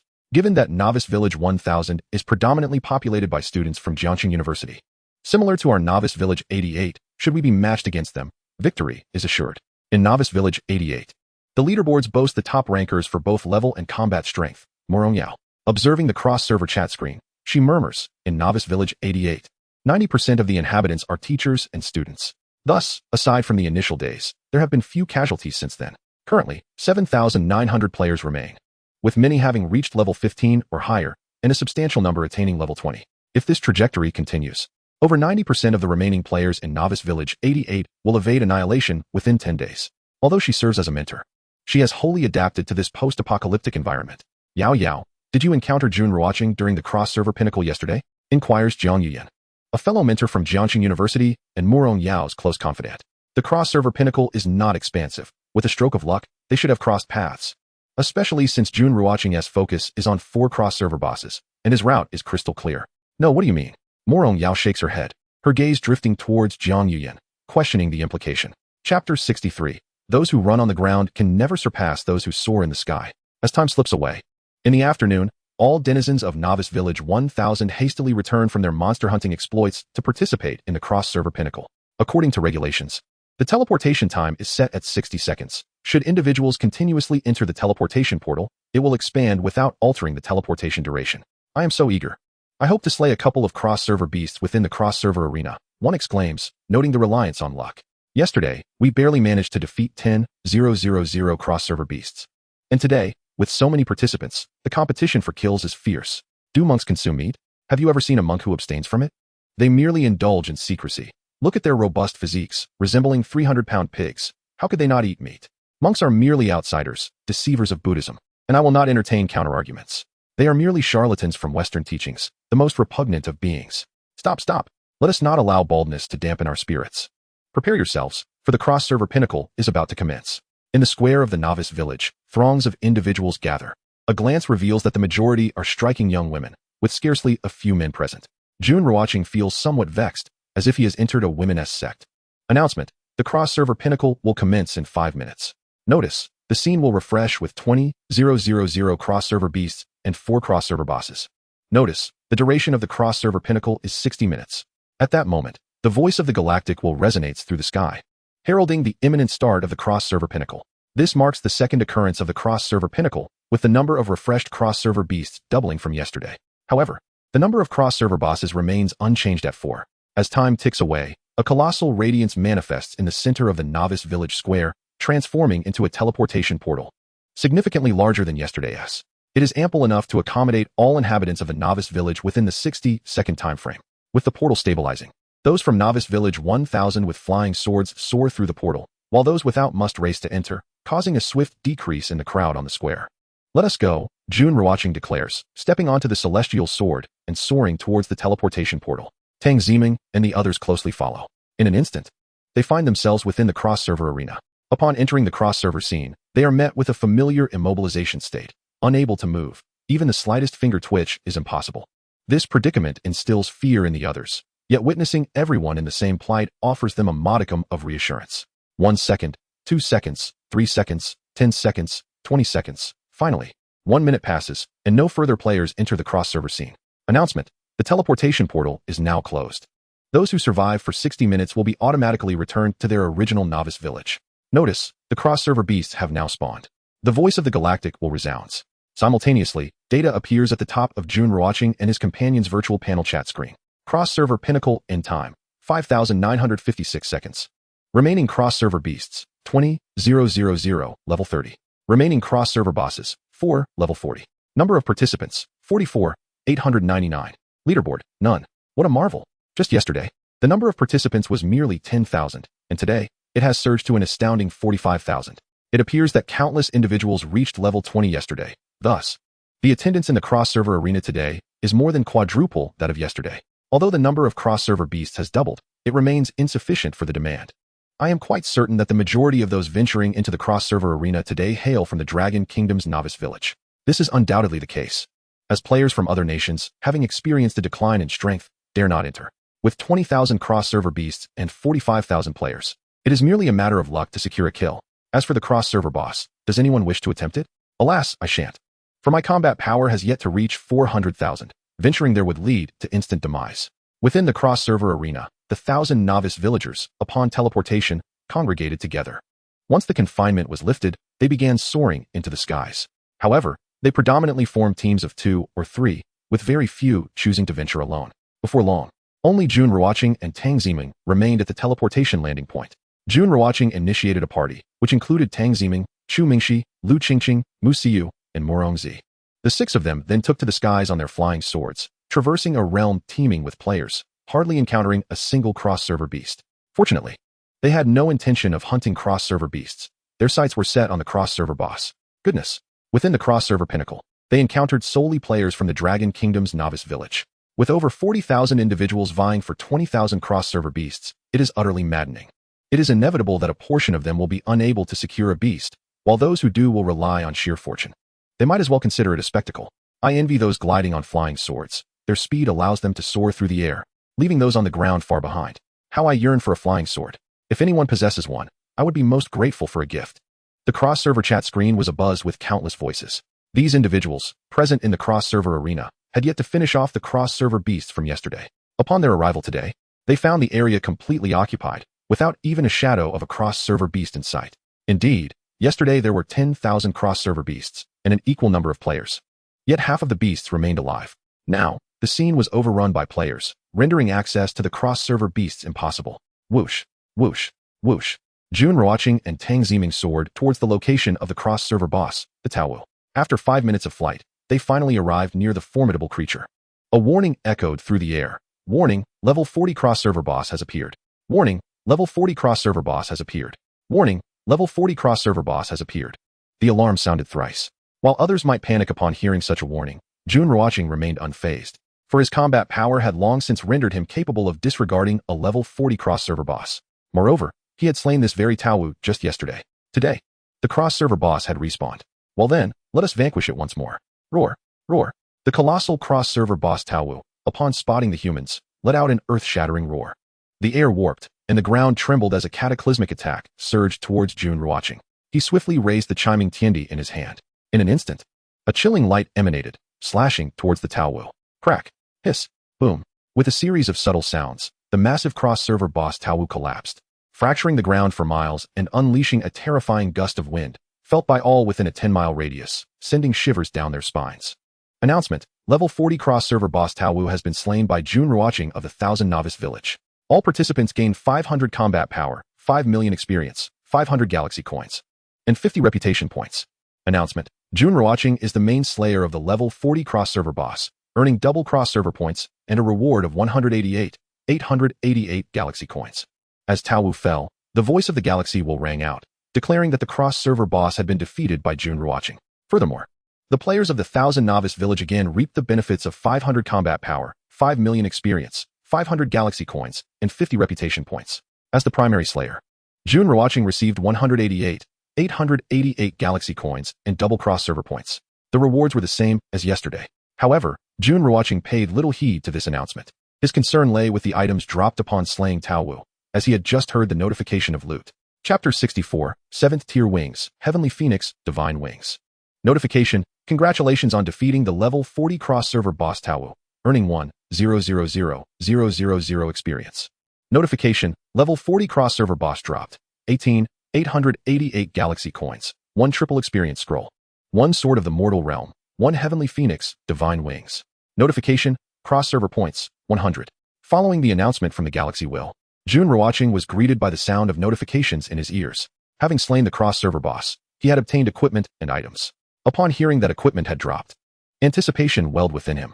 Regardless of the circumstances, the gear dropped by cross-server bosses is certainly superior to that of cross-server beasts. He promptly opened the virtual panel and accessed his inventory. The Sword of the Mortal Realm was a 6th tier golden weapon, which Jun Ruochén disregarded for now, though it was indeed a commendable weapon that could be bestowed upon Lu Qingqing and the others. After all, it was a 6th tier golden weapon, only slightly inferior to a 6th tier colorful one. He examined the next item. Name: Heavenly Phoenix Divine Wings, 7th tier, colorful. Combat power: 18,888. With an overall combat power increase of 18 times. Attributes: Advanced Divine Wings, Speed, 20. Additional effects: 100 immunity to confinement, 100 immunity to deceleration. Goodness. Upon seeing these attributes, Jun Ruochén couldn't help but exclaim internally. He had not anticipated receiving wings this time. The Heavenly Phoenix Divine Wings are indeed a type of wings, and they are of the advanced variety. With their 7th tier colorful status, the speed boost of 20 points is astonishing. Calculating, his current speed has now reached 56 points, and the speed of his sword flight has escalated to a terrifying level. Everyone knows that the higher the speed attributes, the faster one can fly and run. What astonished him even more were the additional effects: complete immunity to confinement and deceleration. This implies that, regardless of whether it is a demonic beast or an adversary, the application of confinement and deceleration skills upon him proves utterly ineffective. For the Celestial Phoenix Wings grant immunity to all forms of restraint and sluggishness. Without hesitation, he donned the wings, which boasted a combat power of 18,888, 1-8x1-8x1-8x3. At first glance, the Celestial Phoenix Wings appeared to possess a formidable power of 18,888. However, when factoring in the amplification of his entire body's combat strength and the system's damage, the true magnitude becomes terrifyingly immense. Indeed, this sums up to an astounding 464 points of combat strength. Goodness, this cross-server boss, the Tengu, is quite impressive. Upon its defeat, he procured a piece of equipment that ultimately augmented his combat power by 330,000. Wow, brother, what is this? So cool. Wings, absolutely magnificent. Brother Ruochén, you've obtained wings. I too desire wings. The Celestial Phoenix Wings are so beautiful. Nearby, Tang Ziming and her companions, who were initially reveling in their own fortunate finds, were suddenly struck dumb by the sight of Jun Ruochén's Celestial Phoenix Wings. Once they regained their composure, envy surged through them. Wings are rarer than flying swords. In fact, the difficulty in acquiring wings surpasses that of obtaining colored equipment. These wings are truly a rare treasure. Of course, colored equipment is also exceedingly difficult to find. Had it not been for Jun Ruochén possessing such gear and the beneficial cycle of equipment gambling in free combat, he would not have acquired 2 pieces of colored equipment. In truth, only Jun Ruochén and a select few, including Tang Ziming and her companions, owned colored gear. The rest had none. Not even a single piece of gold or red equipment. Possessing an orange item is already commendable. Upon witnessing Jun Ruochén's wings, their envy was palpable. Wings are incredibly difficult to obtain, Jun Ruochén remarked.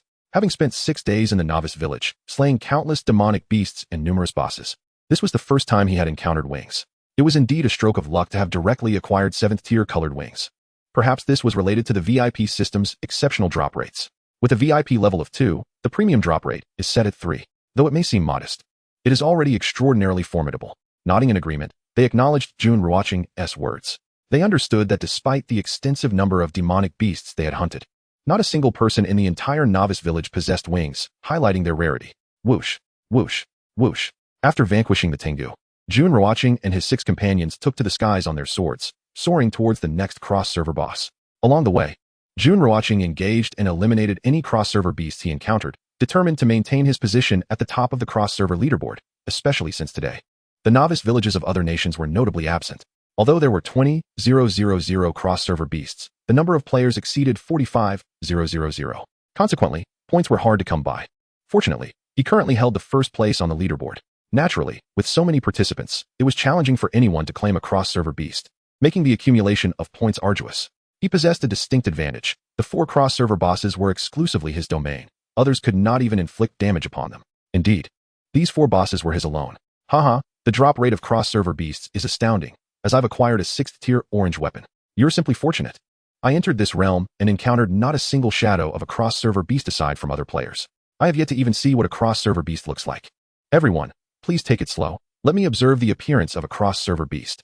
Why haven't we seen any players from other nations' novice villages today? During team competitions, they were so arrogant and confident, it was indescribable. Now, their silence is quite baffling. In truth, I yearn to witness their obstinate demeanor, especially that of the players from the Pickled Cabbage Nation. Their vile expressions are something you can easily imagine. The players from Novice Village 438 were similarly boastful, only to be thoroughly defeated by us and Jun Ruochén. I vaguely recall the players from the Pickled Cabbage Nation begging us to acknowledge them as our grandsons. The cross-server chat screen was never quiet, except in the early hours of the morning. At present, the cross-server summit was in full swing, and the atmosphere was indescribably vibrant. Although they had yet to encounter any cross-server beasts, the discussions were exceedingly enjoyable. As time ticked away, in the 22nd minute, an announcement echoed. Announcement: the 40-level cross-server boss, Xiongqi, has been slain by Jun Ruochén from Novice Village 1000. Everyone receives 500 combat power, 5 million experience, 500 galaxy coins, and 50 points of prestige. Announcement: Jun Ruochén deals the final blow to the 40-level cross-server boss, rewarding him with 888 galaxy coins, 2,000 combat power, 10 million experience, and 100 prestige. The voice of the galaxy will resonated as the cross-server boss, Xiongqi, fell. Jun Ruochén noted that while he was hunting the cross-server bosses, the rewards today were slightly less impressive than those of yesterday. Yesterday, he had received 99,990,000 experience, whereas today, it was merely 10 million. The other rewards remained unchanged. Time passed to the 39th minute. Announcement: the 40-level cross-server boss, Tao Tai, has been slain by Jun Ruochén from Novice Village 1000. Everyone receives 1,000 combat power, 10 million experience, 1,000 galaxy coins, and 100 points of prestige. Announcement: Jun Ruochén delivers the final blow to the 40-level cross-server boss, rewarding him with 888 galaxy coins, 3,000 combat power, 20 million experience, and 200 prestige. The reward for defeating Tao Tai was less than that of the king of demon slayers. As time moved to the 53rd minute, announcement: the 40-level cross-server boss, Chaos, has been slain by Jun Ruochén from Novice Village 1000. Everyone receives 2,000 combat power, 20 million experience, 2,000 galaxy coins, and 200 points of prestige. Announcement: Jun Ruochén delivers the final blow to the 40-level cross-server boss, rewarding him with 888 galaxy coins, 5,000 combat power, 30 million experience, and 500 prestige. Finally, all 4 bosses in the cross-server scenario lay defeated. The rewards were diminished. There was no equipment, less experience, and reduced combat power. It seemed that only when achieving a first kill would the rewards be substantial. In truth, prior to the completion of the cross-server boss hunt, all other cross-server beasts had already been exterminated. After all, with 45,000 players hunting 20,000 cross-server beasts, there simply weren't enough to go around. Moreover, only Jun Ruochén was capable of defeating the cross-server bosses. At last, it is done, Jun Ruochén proclaimed. Today's harvest is modest. Aside from acquiring the 7th tier colored celestial phoenix wings from the Tengu, the other 3 cross-server bosses yielded equipment that is of no use to me. I did, however, obtain experience scrolls and attack scrolls, along with a flying sword. Ultimately, I acquired 1 7th tier white equipment and 1 6th tier orange equipment. Fortune has favored me, as both pieces of equipment I acquired are indeed usable. The inter-server boss encounters yield remarkably high drop rates. Now, we eagerly await the conclusion of the inter-server pinnacle. Tomorrow, during the inter-server pinnacle, I hope to obtain a piece of red equipment. Tang Ziming and her companions, soaring through the skies on their flying swords, chatter animatedly as they await the end of the event. Announcement: the inter-server pinnacle has concluded. The top 10 of the inter-server leaderboard will receive substantial rewards. At last, the time for the inter-server pinnacle reaches 60 minutes. The voice of the galactic will resonates, declaring the end of the event. Whoosh, whoosh, whoosh. In an instant, beams of light appear, transporting countless participants away from the inter-server arena and back to their respective novice villages. Those who placed in the top 10 of the leaderboard harbor hopes for their rewards. Jun Ruochén is no exception, although he is aware of what some rewards entail. He believes that nothing should be taken from him. In truth, his greatest anticipation lies in tomorrow. Tomorrow, after the VIP upgrade is complete, he will have held the #1 position on the leaderboard for 7 consecutive days, and with 20 dragon soul fragments collected, he will be able to forge the true dragon. Chapter 65. Is it truly acceptable to gain 10,000 battle prowess without effort? Whoosh, whoosh, whoosh. In Novice Village number 1000, beams of light illuminate the square as they descend, transforming into figures. Soon, the square is bustling with those returning from the inter-server arena, creating an atmosphere of vibrant activity. Some are elated, while others are disheartened. This is entirely normal, as the scarcity of inter-server beasts has left many without even a glimpse of them, unaware of what these creatures look like. Naturally, those who manage to hunt inter-server beasts are filled with joy, for such beasts are guaranteed to yield rewards, albeit modest ones. Whoosh, whoosh. Jun Ruochén returns to the square of the Novice Village, where a streak of light materializes before him. This is the reward for achieving the top score in the inter-server arena. Aside from him, for others in Novice Village number 1000 also ranked among the top 10. Goodbye, brother. Farewell, Jun Shun. Goodbye, Ruochén Gij. Tang Ziming and her companions bid farewell to Jun Ruochén, as the evening has fallen and it is time to rest. Furthermore, they must tally the spoils from the inter-server arena. Jun Ruochén is also inclined to do the same. He waves goodbye and finally returns to his exquisite abode. Taking a shower before reclining on his spacious, soft, and comfortable bed, he accesses the virtual panel and enters his inventory. Notification: congratulations on maintaining your position as the top scorer in the inter-server pinnacle. Notification: you have earned 2,000,000 galactic coins, 2 triple attack scrolls, 20 triple experience scrolls, and 5 title fragments. The notifications chime in. As the reigning champion of the inter-server leaderboard, this reward surpasses yesterday's by a factor of 2. The galactic coins amount to an impressive 2 million. There are also 2 triple attack scrolls and 20 triple experience scrolls, though the title fragments remain at 5. Observing this notification, Jun Ruochén nods in satisfaction, recognizing that these rewards are essentially a windfall, even without the Galactic Will's acknowledgement. He would have returned from the inter-server arena laden with treasures. The Galactic Will's rewards are merely a bonus. Name: Jun Ruochén. Nation: Dragon Kingdom, Novice Village 1000. Age: 20 years. Level: 44, 16, 530, 00011, 000 experience points. Wealth: 5, 997, 559 galactic coins. Reputation: 5, 708 points. Talent: Eye of Insight, F grade. Infinite Devour, SSS grade. Skills: Sun Melting Sword Technique, SSS grade. Meteor Fire Rain, SSS grade. Battle Power: 5, 223, 404, 606, 901. Assessed based on Equipment Augmentation System damage metrics. Rank: 66th. In the inter-server pinnacle, he amassed battle power of 600,000 galactic coins totaling 8,200,000 reputation points, and level 1, alongside a plethora of equipment and special items. Such a bounty is unparalleled, unique to him, Jun Ruochén. Once he has settled the matters at hand, Jun Ruochén succumbs to slumber, eagerly awaiting tomorrow's VIP upgrade, the forthcoming faction war, and the synthesis of the true dragon from the dragon soul fragments. This true dragon should rightfully serve as a mount. Novice Village, Day 7, 7/10. With only 3 days remaining until the final deadline for Novice Village tasks, today, at dawn, players from all Novice Villages in the Dragon Kingdom rise early to grind monsters for experience and gear to enhance their battle prowess. As the deadline approaches, those yet to reach level 20 grow increasingly anxious. More so, players from other nations' Novice Villages are in a state of despair, as they can no longer see the light of hope and opportunity. Failing to achieve level 20 means certain elimination, and losing the faction war also spells doom, compounded by the impending free-for-all skirmishes among the Novice Villages of the Dragon Kingdom. Last night, during the inter-server pinnacle, statistics revealed that apart from the Dragon Kingdom, only a handful of players from other nations participated. Early this morning, Novice Villages across the Dragon Kingdom initiated free-for-all combat. Announcement: Novice Village 1000 has initiated a free-for-all. Notification: the challengers are Novice Villages 2008, 2919, 3111, 3333, 3720, 4801, 5022, 8109, 9399, and 9170. Stake: 10,000 battle power, 10,000 galactic coins, 200 reputation points. The first to initiate the free-for-all is Novice Village 1000. This time, the number of challengers is still capped at 10 Novice Villages. However, the stakes differ.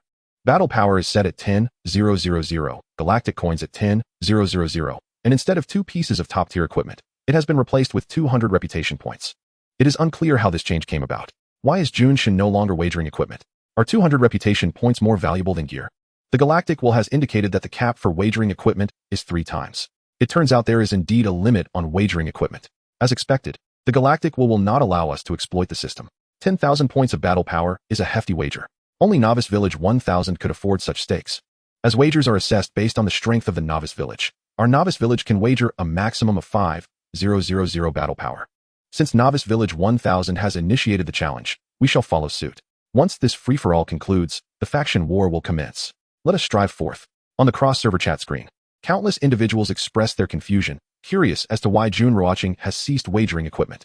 Soon, someone steps forward to elucidate, explaining that his novice village has already wagered equipment 3 times, and upon attempting to wager again in the 4th free-for-all, he was met with a notification from the Galactic Will indicating that the equipment wager limit had been reached. Thus, Jun Ruochén is unable to wager equipment in this free-for-all. Announcement: Villages 2008, 2919, 3111, 3333, 3720, 4801, 5022, 8109, 9399, and 9170 displayed no response. Tip: the selection time exceeded 60 seconds. The Galactic will determine that Red Side's Villages 2008, 2919, 3111, 3333, 3720, 4801, 5022, 8109, 9399, and 9170 have failed. Tip: Blue Side's Village 1000 has emerged victorious. Tip: Red Side's 10 villages have failed. After Village 1000 initiated a free confrontation, 60 seconds elapsed without a refusal or counterattack from the opposing 10 villages. At this moment, the voice of the Galactic will resonated, declaring the defeat of the 10 Red Side villages. Announcement: Congratulations to Village 1000 for their victory in the free confrontation. All members receive 10,000 combat power, 10,000 galactic coins, and 200 reputation points.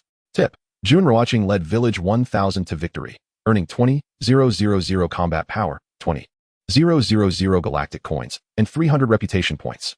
Not only was Village 1000's triumph announced, but the rewards were also distributed. Every member of Village 1000 received an increment of 10,000 combat power, 10,000 galactic coins, and 200 reputation points. Jun Ruochén, in particular, garnered 20,000 combat power, 20,000 galactic coins, and 300 reputation points. The sudden surge in combat power was truly astonishing. The members felt elated. They had anticipated grinding for points, yet their opponents capitulated without a fight. Acquiring 10,000 combat power felt almost undeserved. To receive such a boon without effort, especially in the early hours of the day, was both delightful and somewhat bewildering. The atmosphere in Village 1000 was charged with excitement, as countless individuals prepared to slay monsters and accumulate points. However, the voice of the Galactic will caught them off guard, far exceeding their expectations. Victory was inevitable, yet the manner in which the rewards were acquired was unforeseen. The increase in combat power sent waves of exhilaration throughout the ranks. It was important to note that this 10,000 combat power represented a quarter of their current total, thus raising Village 1000's overall combat power to over 55,000, along with an immediate gain of 10,000 galactic coins. Such an extraordinary start for Village 1000 left many in awe. How enviable are the inhabitants of Village 1000. My goodness, 10,000 combat power, just like that. The rewards alone surpass my total combat power. It's utterly disheartening to realize that if I were part of Village 1000, I would now boast tens of thousands of combat power. You should consider yourself fortunate to be a citizen of the Dragon Nation, otherwise, you would be lying in defeat by now. Thankfully, Jun Ruochén was indeed a citizen of the Dragon Nation. At this moment, the cross-server chat was ablaze with excitement, shock, and envy. Everyone knew that Village 1000 would achieve an effortless victory, yet none anticipated such an outcome. Announcement: Villages 2008, 2919, 3111, 3333, 3720, 4801, 5022, 8109, 9399, and 9170 have vanished. Tip: Each member of the vanished villages belonging to their respective nations will lose 500 combat power multiplied by n. The voice of the Galactic will echoed as the recently defeated 10 Red Side villages disappeared. A deduction of 10,000 combat power was imposed. Surviving this would be nothing short of miraculous. The disappearance of the villages had repercussions for the other villages within their nation, leading to a deduction of 500 combat power for each vanished village. Thus, the loss of 10 villages resulted in a staggering reduction of 500 multiplied by 10,000 combat power. Our adversaries had been significantly weakened. Let the battle commence. The citizens of the Dragon Nation's villages were in a state of shock, primarily filled with relief and excitement. Subsequently, all villages of the Dragon Nation either initiated 1v1 confrontations or free battles, determined to thoroughly cleanse the other nation's villages before the impending faction war. Lord Jun, what should we do now? Someone inquired in the chat of Village 1000. Chapter 66, VIP 3. The Biluogen Formation, SSS level. Observing the messages in the chat, Jun Ruochén replied, "Everyone, rest and regroup in preparation for the faction war." Indeed, Now was the time to recuperate. The free confrontations for the day had concluded. Other villages would only have a few hours of combat left. Moreover, currently, no other villages from different nations were left unoccupied. Village 1000 was the most at ease. Great, great, great. The chat in Village 1000 was filled with expressions of approval. In an instant, the village was at leisure. Previously, as dawn broke, everyone would venture out to hunt monsters, level up, and farm for equipment.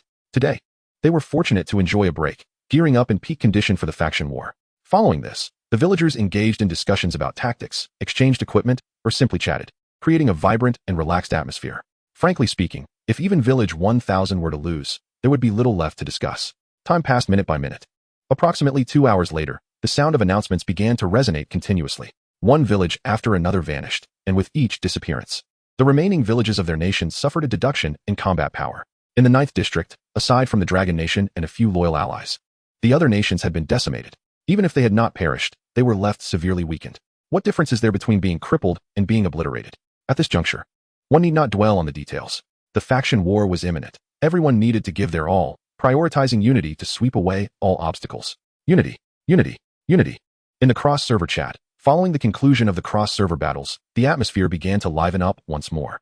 In the 9th district, aside from a handful of friendly ally nations, the remaining villages had been left in tatters, devoid of any combat strength, thus rendering the faction war a manageable affair. At this moment, everyone awaited the arrival of the faction war. Meanwhile, Jun Ruochén had returned to his quarters. He activated the virtual panel and accessed the system page. Ding. VIP upgrade complete. Current level is VIP 3. VIP 3 auxiliary functions include 200 drop rate, elite drop 5, 400 damage, 400 experience, Billuogen formation, SSS level. Upon entering the page, the system notification chimed, indicating the successful upgrade to VIP status. Now he had ascended to VIP 3, and the functionalities available were immensely more powerful than those of VIP 2. Indeed, the further one advanced in VIP status, the more formidable the capabilities became. Jun Ruochén gazed at the auxiliary features of VIP 3, his expression shifting dramatically, his heart shaken to its core. Although the upgrade was merely one tier higher than VIP 2, the disparity was staggering.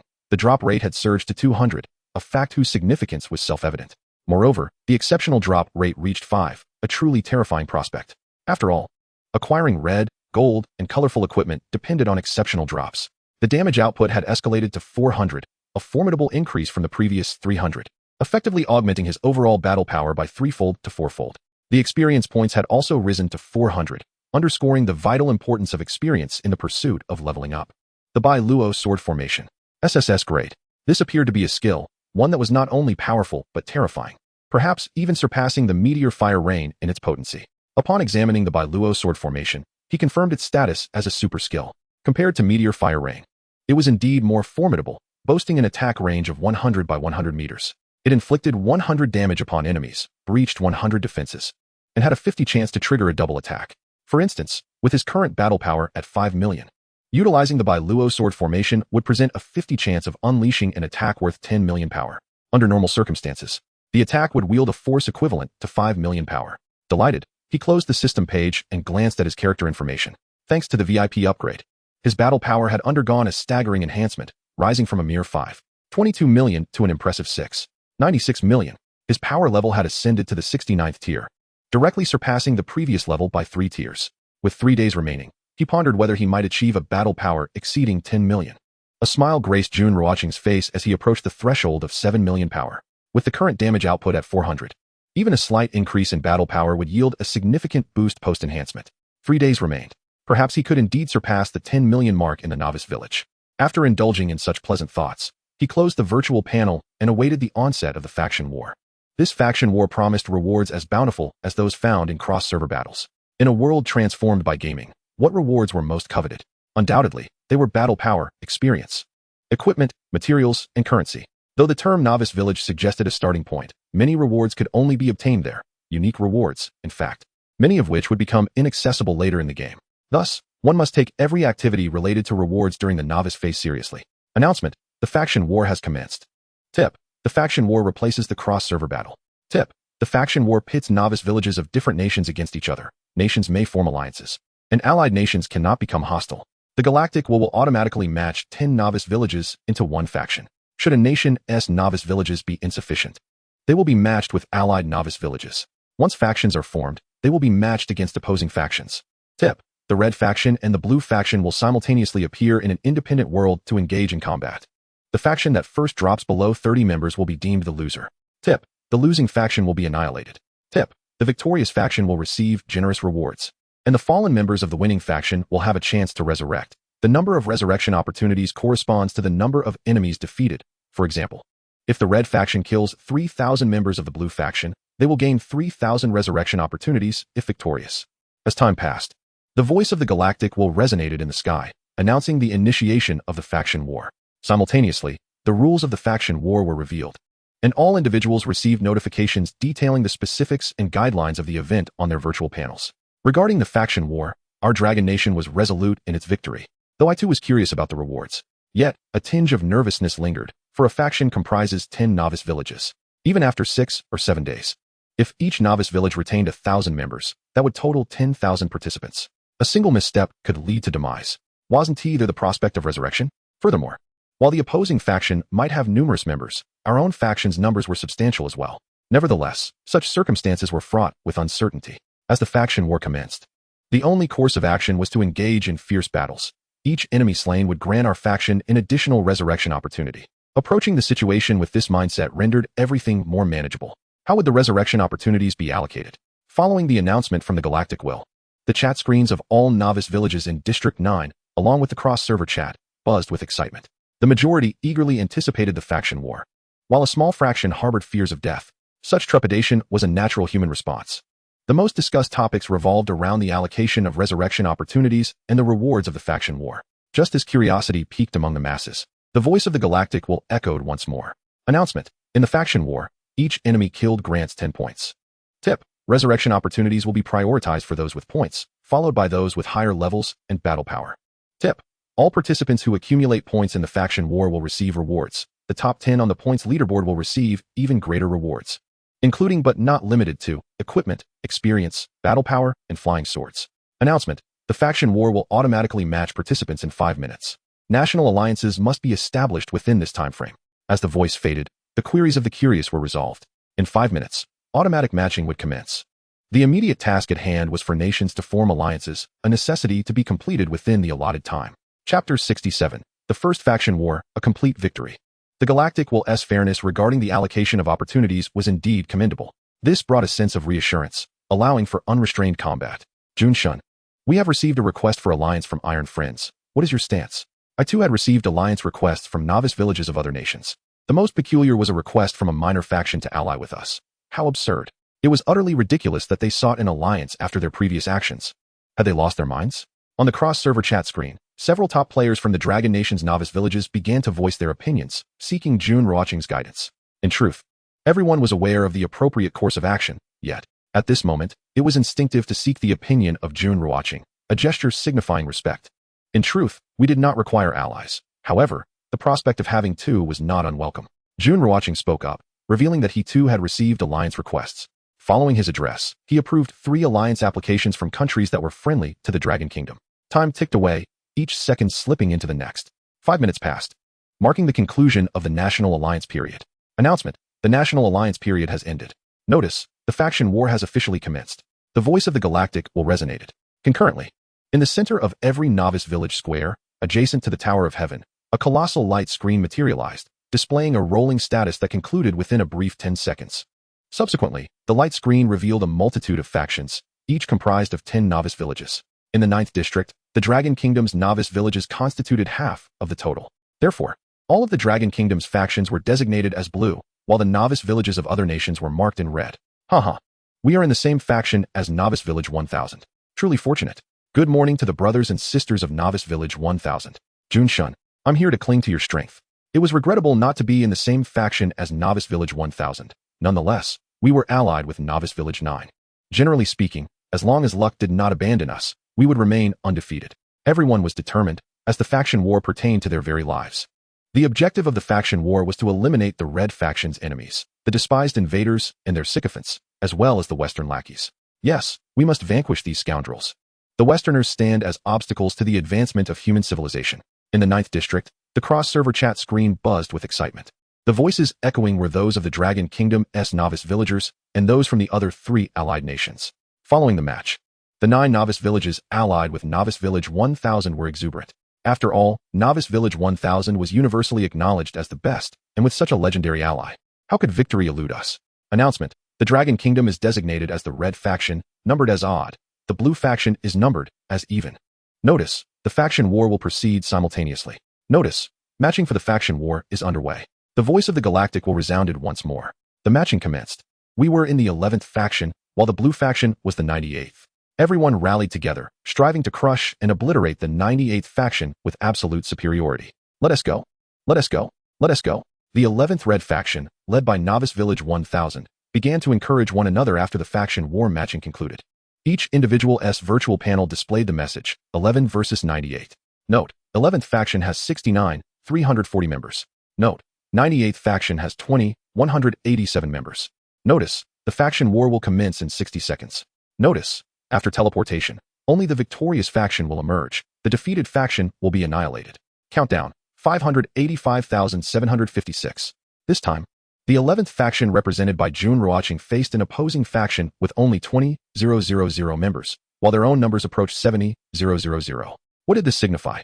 It indicated that many from the Dragon Kingdom's novice villages had survived. Otherwise, the combined population of 10 novice villages would not amount to nearly 70,000, while their adversaries totaled merely 20,000. 70,000 against 20,000. It was a foregone conclusion. Unless Jun Ruochén were part of the 98th faction, the outcome was certain.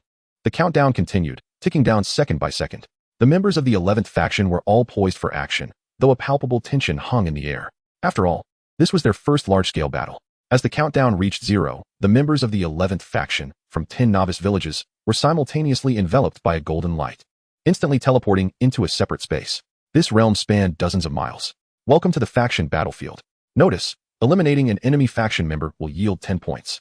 Once the teleportation concluded, the alert sounded again, and Jun Ruochén and the others beheld the members of the 98th faction. The two factions stood less than 2,000 meters apart. Those who can wield swords, follow me. I shall disrupt them, Jun Ruochén declared. Once the faction war commenced, only one word remained, slaughter. As he spoke, he soared toward the 98th faction on his sword, the Bailuo sword array already primed to unleash a devastating strike. Whoosh, whoosh, whoosh. Behind him, thousands of individuals flew on swords, while those without swords hastened forward. Although the risk of death was high, they were unwilling to forfeit the initiative in this battle where numerical superiority was overwhelmingly in their favor, and killing members of the opposing faction would grant them points. 2,000 meters was merely a matter of 10 seconds for Jun Ruochén. Soon, he hovered in the air, unleashing a meteor shower.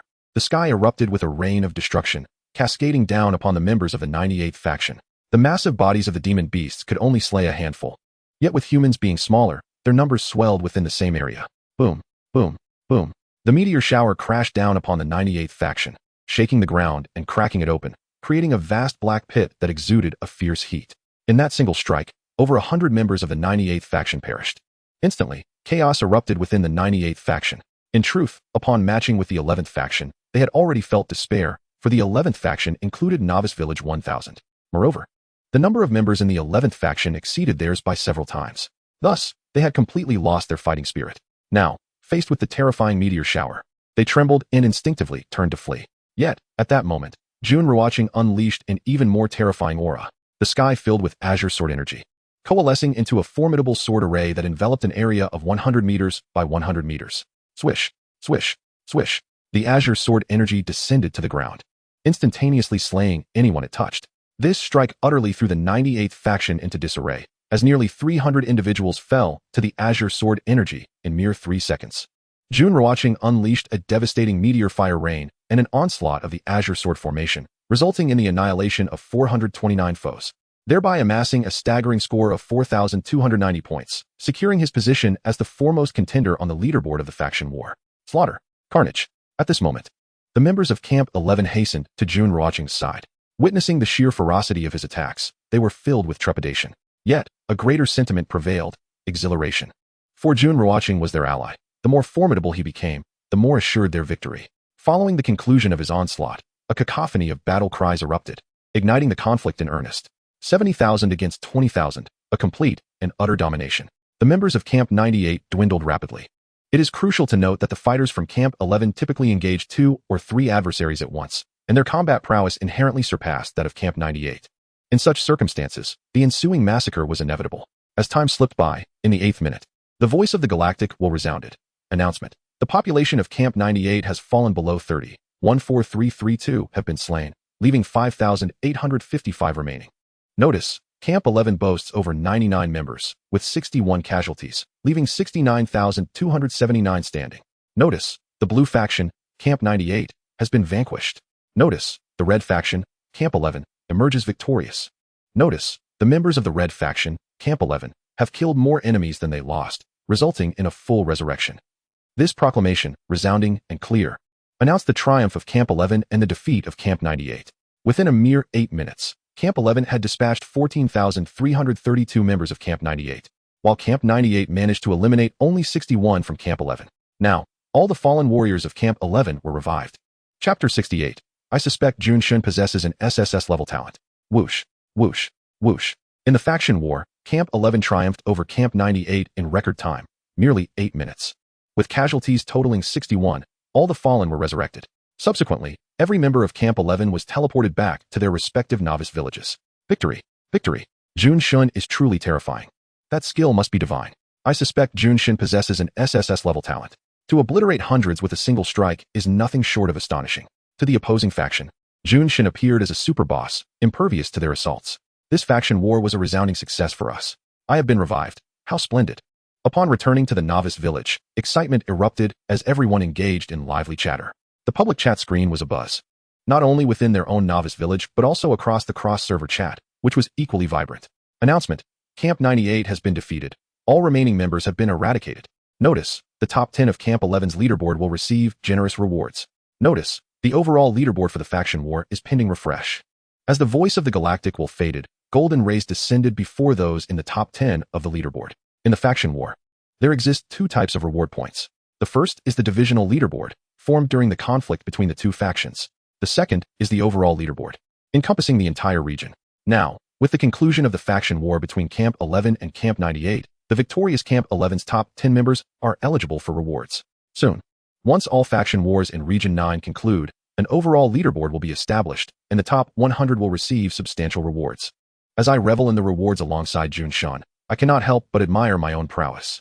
Jun Ruochén ranks first, accruing an astonishing 18,710 points, indicating that he has slain 1,871 foes in this faction war.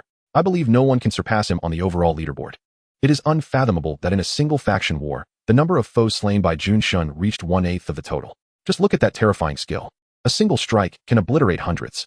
Such celestial abilities must be matched by formidable combat strength. Otherwise, no matter how expansive the area of effect, it cannot inflict significant damage on the enemy. The chat screen was abuzz with excitement. However, some expressed confusion.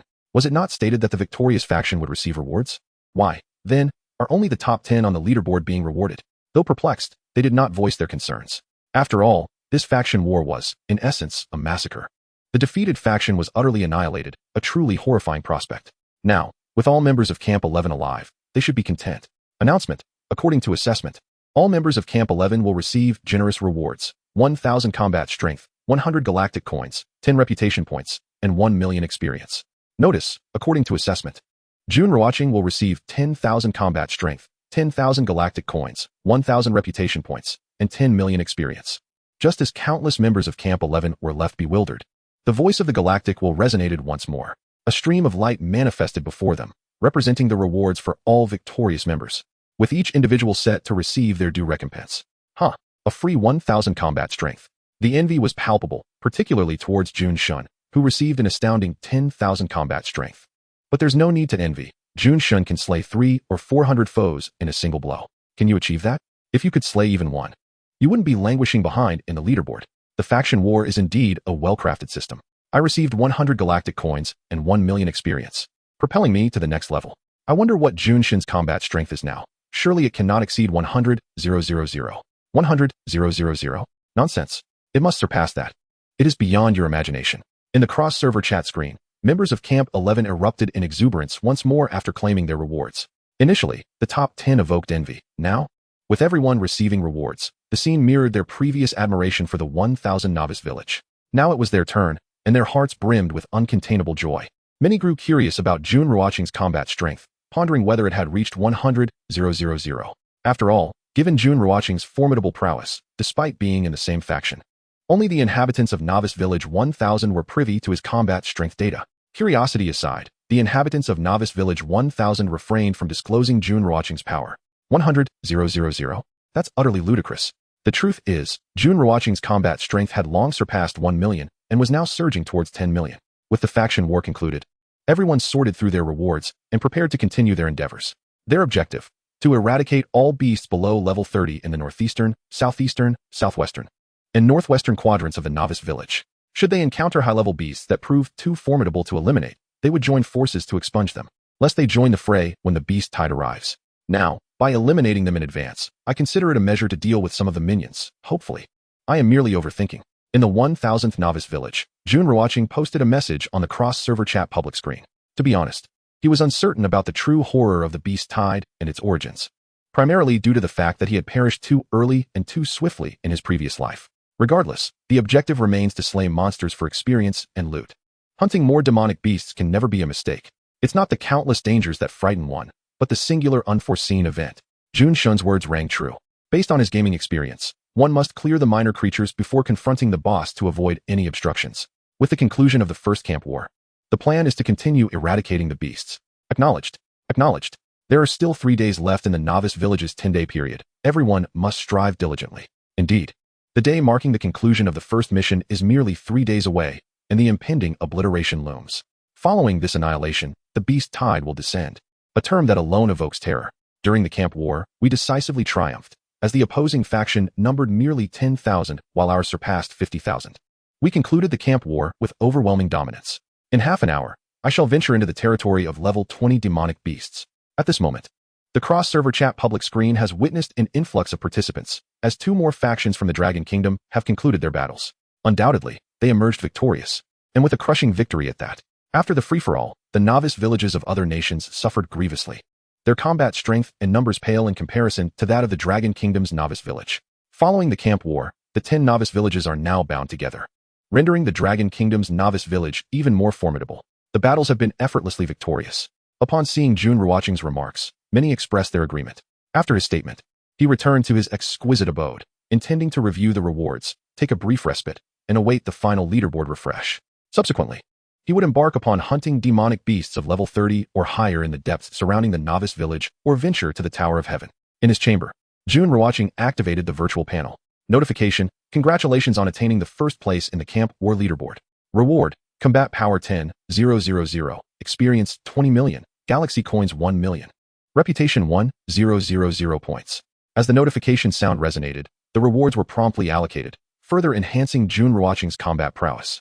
Although the Galaxy will granted him only 10,000 combat power, once the enhancements from his equipment were factored in, it amounted to a staggering calculation: 10,000 by 18 by 18x 18 by 4, 233. 280 combat power. Coupled with the collective reward distributed to the victors of the camp war, his total combat power surged to 233, 280 by 2, for 166, 560. Thus, this particular camp war had augmented his true combat power by an impressive 460,000. In addition to this, he received 30 million experience points, 101 million galaxy coins, and 2,000 reputation points. After managing everything, he retired for the night, awaiting the conclusion of the camp war. The leaderboard for the 9th district had yet to refresh.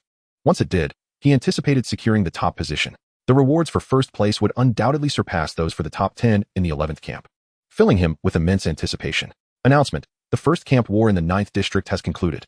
Notification: the total leaderboard has been refreshed. At long last, just before noon, the voice of the galaxy will resounded, announcing the conclusion of the first camp war in the 9th district, along with the refresh of the total leaderboard. Chapter 69. First place on the leaderboard, Camp Leader. As the voice of the galaxy will echoed, everyone instinctively directed their gaze towards their virtual panels, where the total leaderboard for the camp war appeared at the top of the chat screen, the rankings freshly updated. Camp War Total Leaderboard. First, Jun Ruochén, 18, 710 points. Second, Yun Xia, 3, 200 points. Third, Lu Tianxiang, 3, 190 points. Fourth, Shen Jiu, 2, 630 points. Fifth, Chu Fan, 2, 280 points. Sixth, Tang Ziming, 2, 020 points. Seventh, Zhang Tianchen, 1, 660 points. Eighth, Luo Bingxin, 1, 500 points. Ninth, Qin Mingyao, 1, 240 points. 10th, Jun Ruochén, 1, 0, 10 points. Regardless of the rankings, the most resplendent is undoubtedly the first place, followed by the top 10. As for the other names, they hold little interest. The total leaderboard for the Camp War announces the top 100, who are eligible for substantial rewards. Indeed, as anticipated, Jun Ruochén holds the first position in the 9th district. This rank is unassailable. Observing the points, countless individuals felt a jolt. His individual points from the Camp War equated to the total of the subsequent 9 participants combined. Announcement: rewards for the top 100 from the first Camp War are being distributed. As the leaderboard refreshed, streams of golden light appeared, ultimately settling before the top 100 in the Camp War. Upon witnessing the descent of the golden light, Jun Ruochén was filled with unparalleled anticipation. The later stages of the novice village period are increasingly perilous, yet the rewards likewise grow more bounteous. At this moment, with combat power in the millions and dazzling equipment, acquiring superior gear seems nearly impossible. Nevertheless, this does not diminish his eagerness for the rewards. Notification: congratulations on attaining first place in the Camp War Total Leaderboard. Reward: Combat Power 30,000, Galaxy Coins 2 million, Experience 50 million, Reputation 2,000, Camp Leader 1. The notification chimed, and a radiant smile graced Jun Ruochén's face. 30,000 combat power is indeed commendable. Despite his millions in combat power, this additional 30,000 is of great significance, as it translates to several 100,000 once enhanced. 2 million Galaxy Coins, excellent. 50 million Experience Points, also favorable. 2,000 Reputation Points, quite satisfactory. Camp Leader: this must be a title, augmenting combat power and attributes.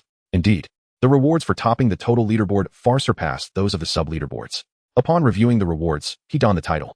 This title, when equipped, does not replace other titles, but merely adds to the attributes. It can, of course, be displayed. With a subtle smile upon his face, his combat power has surged significantly. Checking his character information: name, Jun Ruochén. Nation, Dragon Kingdom, Novice Village 1000. Age, 20 years. Level, 44. Experience, 96, 531, 100. Wealth, 9,027, 559 Galactic Coins. Reputation, 10,008 points. Talents: Eye of Surveillance, F grade. Infinite Devour, SSS grade. Skills: Sunslaying Sword Technique, SSS grade. Meteor Fire Rain, SSS grade. Azure Sword Formation, SSS grade.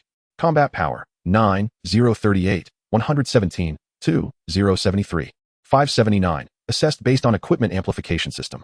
Tier, 71. The proximity to 10 million combat power is imminent. The Galactic Coins are also nearing 10 million.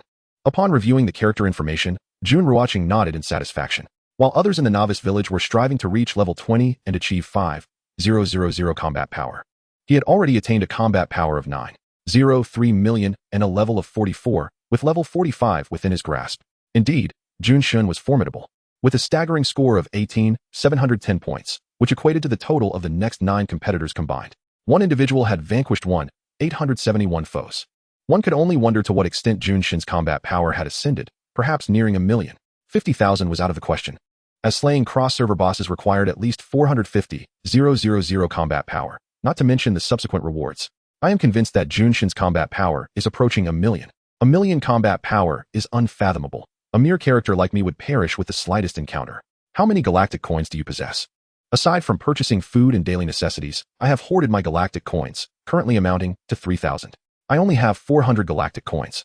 How am I to survive upon returning to the city? The cross-server chat screen was bustling with activity at this moment.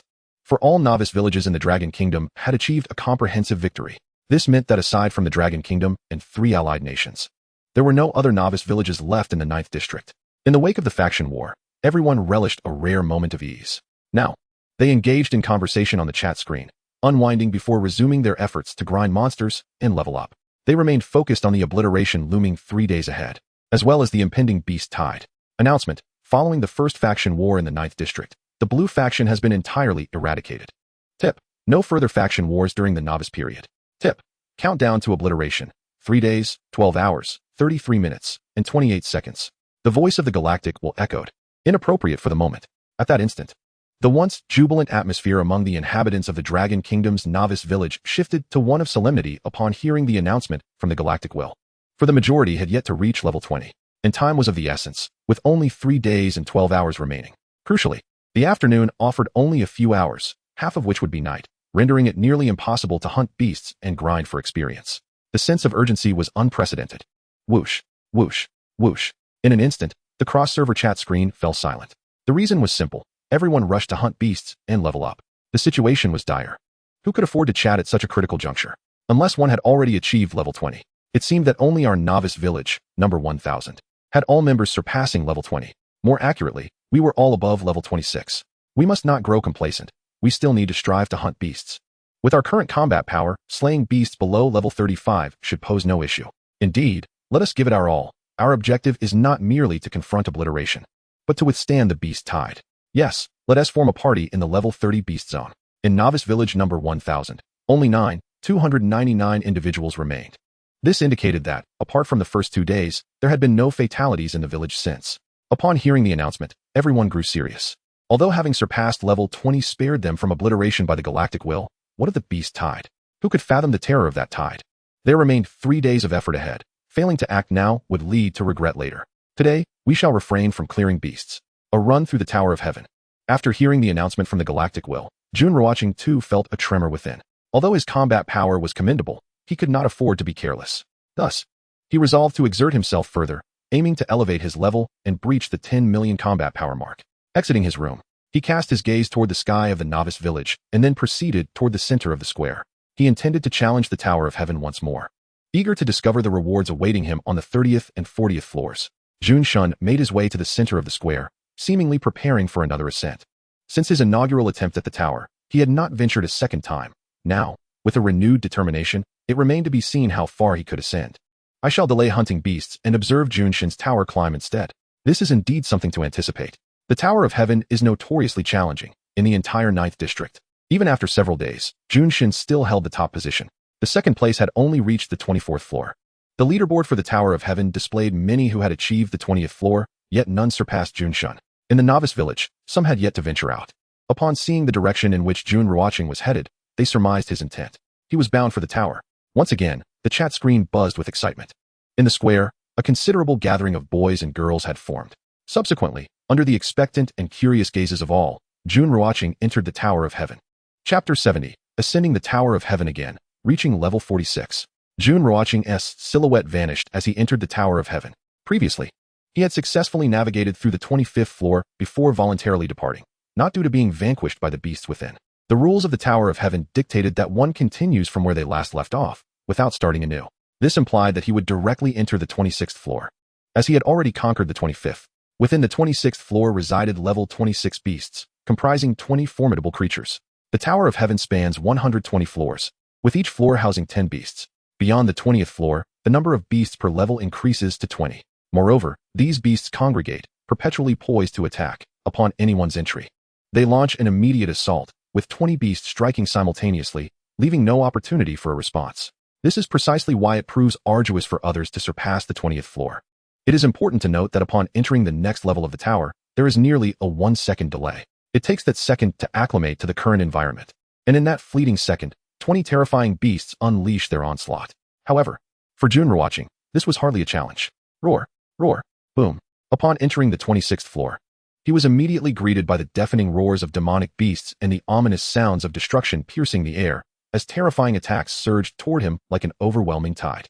He felt akin to an ant facing a cataclysmic wave. However, with his combat power reaching the 71st tier, and the 26th level demonic beasts possessing merely a combat strength of 29, even standing still would be insufficient to breach his defenses. Yet, he would not allow the demonic beasts to assault him unopposed. He raised the chiming emperor in his hand and swung it forth. Boom, boom, crack, boom. In an instant, all 20 of the 26th level demonic beasts lay defeated. Instant kills, every single one of them. Congratulations to Jun Ruochén of Newbie Village 1000 for reaching the 26th floor of the Tower of Heaven, retaining the top rank. A resounding voice echoed from the luminous screen of the Tower of Heaven. Concurrently, the 26th floor of the tower illuminated. Congratulations on conquering the 26th floor of the Tower of Heaven. Reward, 10 million experience points, 1 triple experience scroll. Within the Tower of Heaven, Jun Ruochén also heard the notification sound. By surpassing this level, he gained 10 million experience points and 1 triple experience scroll. After clearing the 26th floor, he proceeded directly to the 27th. Congratulations on conquering the 27th floor of the Tower of Heaven. Reward, 11 million experience points, 1 triple experience scroll. The 27th floor was similarly cleared in an instant. Buzz, congratulations, you have leveled up. Combat power, 4,000. At that moment, a golden light enveloped him, marking his ascension. His level had reached 45. Now, to attain level 46, he required 120 million experience points. However, given the rewards from the Tower of Heaven, reaching level 46 would be a breeze. Jun Ruochén had advanced to the 27th floor with remarkable speed. It was undoubtedly swift, especially considering his elevated combat power. The 30th floor posed no challenge. The question remained whether Jun Ruochén could ultimately reach the 40th floor. Achieving the 40th floor would surely grant him formidable equipment and unique items. Alas, we could only remain stagnant at the 20th floor. You should be content. If our entire team did not possess a combat power of 60,000, we would struggle even to reach the 10th floor. In Newbie Village 1000, the plaza was filled with eager onlookers, all gazing at the dark expanse of the Tower of Heaven.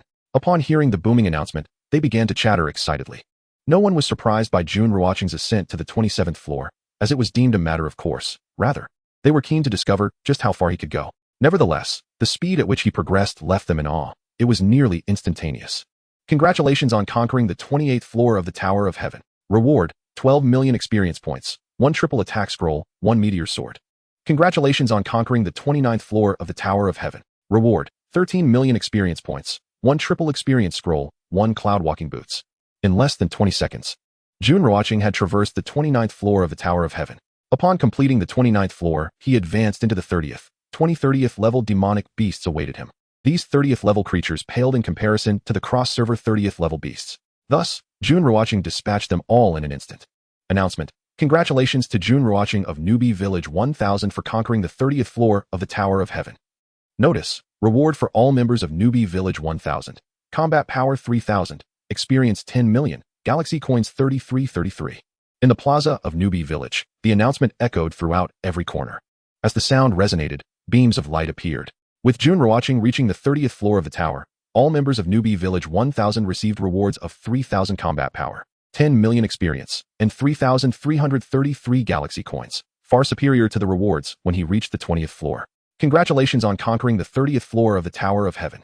Reward, combat power 30,000, experience points 15 million, 1 Emperor's Golden Crown, 5 triple attack scrolls, 888 galaxy coins. Within the tower, the notification resounded. As expected, reaching the 30th floor yielded greater rewards, benefiting the entire Newbie Village. A faint smile graced Jun Ruochén's face. However, he did not pause. Instead, he continued his ascent toward the 31st floor. The 30th floor was anticipated and logical. You expressed this notion, yet it seems unspoken. Achieving the 30th floor granted everyone rewards, effortlessly earning 3,000 combat power and 10 million experience, along with galaxy coins. Do not underestimate the 3333 galaxy coins. For other novice village members, it constitutes a substantial fortune. Jun Ruochén was truly remarkable. We hope he charges into the 40th floor. Have you noticed that the rewards for the 30th floor far surpass those of the 20th? Exceeding tenfold? Onward to the 40th floor, Jun Ruochén. The members of Newbie Village 1000 were elated, reveling in the effortless gains of thousands in combat power and millions in experience. Who wouldn't be delighted? It is essential to acknowledge that even though they currently possess tens of thousands in combat power, acquiring an additional 3,000 was no trivial feat. It was equivalent to their harvest over the course of 2 to 3 days. Within the 31st floor of the Tower of Heaven, 31st level demonic beasts awaited him. The number had increased by 10, and their strength was significantly enhanced. For others, this presented a formidable hurdle. Yet for Jun Ruochén, it was utterly dismissible. Whoosh, whoosh, boom, crack, boom. With a flourish of the chiming emperor in his hand, waves of demonic beasts fell before him, all instantaneously vanquished under the aegis of the Biluogen formation. Congratulations on conquering the 31st floor of the Tower of Heaven. Reward, experience points 16 million, 3 triple experience scrolls, 1 Sun God Ring. Congratulations on conquering the 32nd floor of the Tower of Heaven. Reward, experience points 17 million, 3 triple experience scrolls, 1 Crimson Light. Congratulations on conquering the 33rd floor of the Tower of Heaven. Reward, experience points 18 million, for triple experience scrolls, 1 Exquisite Gem. Congratulations on conquering the 34th floor of the Tower of Heaven. Reward, experience points 19 million, for triple experience scrolls, 1 Bright Moon. Congratulations on conquering the 35th floor of the Tower of Heaven. Reward, experience points 20 million, for triple experience scrolls, 5 double attack scrolls, 1 Light Leaf Boat. In no time, Jun Ruochén had surpassed the 35th floor of the Tower of Heaven. The entirely dark tower illuminated brightly from the 35th floor below. It appeared resplendent. Buzz. Congratulations, you have leveled up. Combat power, 4,000. Another upgrade. Indeed, ascending the tower is the quickest route to advancement, but this location offers rewards only once, with no possibility of repetition. Presently, Jun Ruochén's level had reached 46. He discovered that as one progresses further, the ferocity of the demonic beasts escalates alarmingly. Gradually, the beasts here bore a striking resemblance to those encountered at the cross-server pinnacle. One could only imagine that as he continued, the beasts of equal rank would surely surpass the aberrations found at the cross-server summit. Naturally, the rewards would become increasingly bountiful. Swish, swish, crack. Time slipped away, second by second. Mere minutes had passed since his entry into the Celestial Tower, yet he was now tantalizingly close to the 40th floor. The anticipation among the crowd in the novice village square grew palpable, even tinged with anxiety. For if Jun Ruochén were to reach the 40th floor of the Celestial Tower, they would all reap rewards, an effortless gain of several thousand in combat power. Or perhaps the reward at the 40th floor would exceed their expectations. 36th floor, 37th floor, 38th floor, 39th floor. At last, the pitch-black Celestial Tower illuminated at the 40th floor. In that moment, every heart raced, awaiting the announcement. Chapter 71. Combat power exceeds 10 million, level 76. Announcement. Congratulations to the novice village player 1000, Jun Ruochén, for conquering the 40th floor of the Celestial Tower. Tip. All members of novice village 1000 receive rewards. Combat power 30,000, experience 50 million, galactic coins 55, 555, prestige 555. Disappointment was averted as the announcement resonated, declaring Jun Ruochén's triumph over the 40th floor of the Celestial Tower. All members of Novice Village 1000 were granted their rewards. Upon hearing the announcement, they were momentarily stunned, their expressions shifting in disbelief. They were aware that rewards were forthcoming, and indeed, they were substantial. However, they had not anticipated an outright grant of 30,000 combat power. This was a staggering amount. Consequently, many experienced a surge in their combat power, crossing the 100,000 threshold. Moreover, there was the bounty of 50 million experience, 55, 555 galactic coins, and 555 points of prestige. The magnitude of these rewards was nothing short of astonishing. Damn, what can I say? A direct gain of 30,000 combat power. This surge brings my total to 120,000. I've surpassed the 100,000 mark.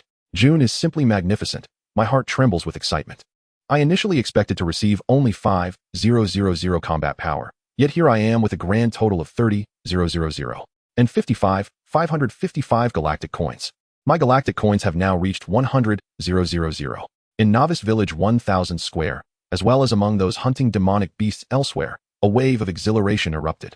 The increase of 30,000 combat power out of thin air was undeniably electrifying. Congratulations on conquering the 40th floor of the Celestial Tower. Rewards. Combat power 100,000. Experience 99,999,000. King S Necklace X1. Triple Attack Scrolls X10. Galactic Coins 1. 888. 888. Prestige 18. 888. Inside the tower, Jun Ruochén was greeted by the sound of notifications. The rewards were nothing short of terrifying. An immediate boost of 100,000 in combat power, 99,999,000 experience points. A piece of equipment, 10 triple attack scrolls, 1, 888, 888 galactic coins, and 18, 888 points of prestige. However, achieving the 40th floor of the Celestial Tower was no feat for the average individual. Buzz, congratulations, you have leveled up. Combat power, 5,000. A golden light shimmered as he leveled up once more, reaching level 47. With the reward of 99,999,000 experience points, he was not far from level 48. As even without this vast experience, he was nearing level 47. However, at this moment, he chose not to continue his ascent in the Celestial Tower, but rather to depart. The leaderboard of the Celestial Tower, along with the rankings upon returning to the city, would remain. He preferred to evade the spotlight. Announcement. Novice Village 1000's Jun Ruochén has conquered the 40th floor of the Celestial Tower. Announcement. The Celestial Tower Instance Dungeon is officially opened. Tip. Reaching the 40th floor of the Celestial Tower grants access to the Instance Dungeon. As Jun stepped out of the Celestial Tower, the voice of the Galactic will echoed. The announcement proclaimed Jun Ruochén's achievement on the 40th floor, simultaneously unveiling the commencement of the Celestial Tower Instance Dungeon. An Instance Dungeon? Is there truly another dungeon? My goodness.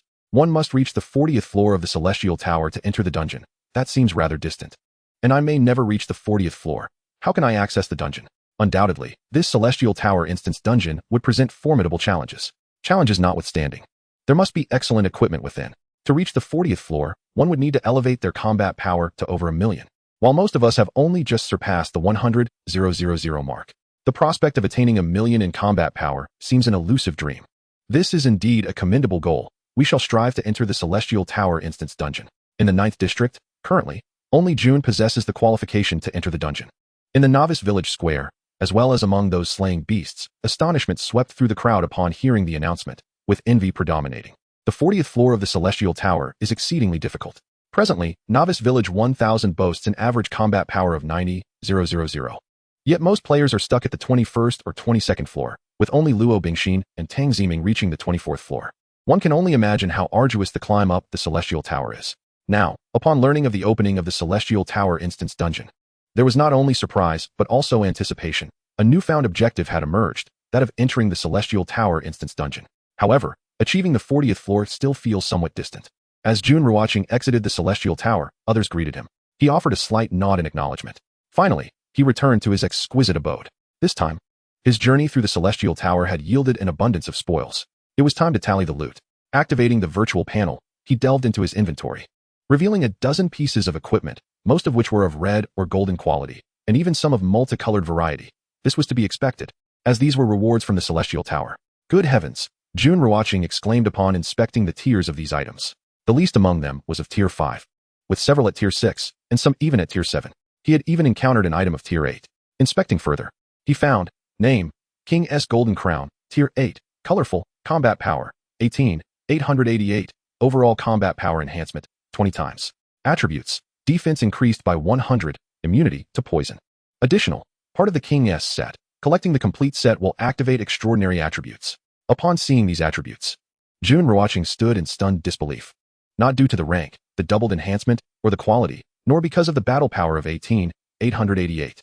Rather, it was the revelation that this royal golden crown was part of a set, which, when fully assembled, would unlock extraordinary attributes. At long last, a set of equipment had emerged.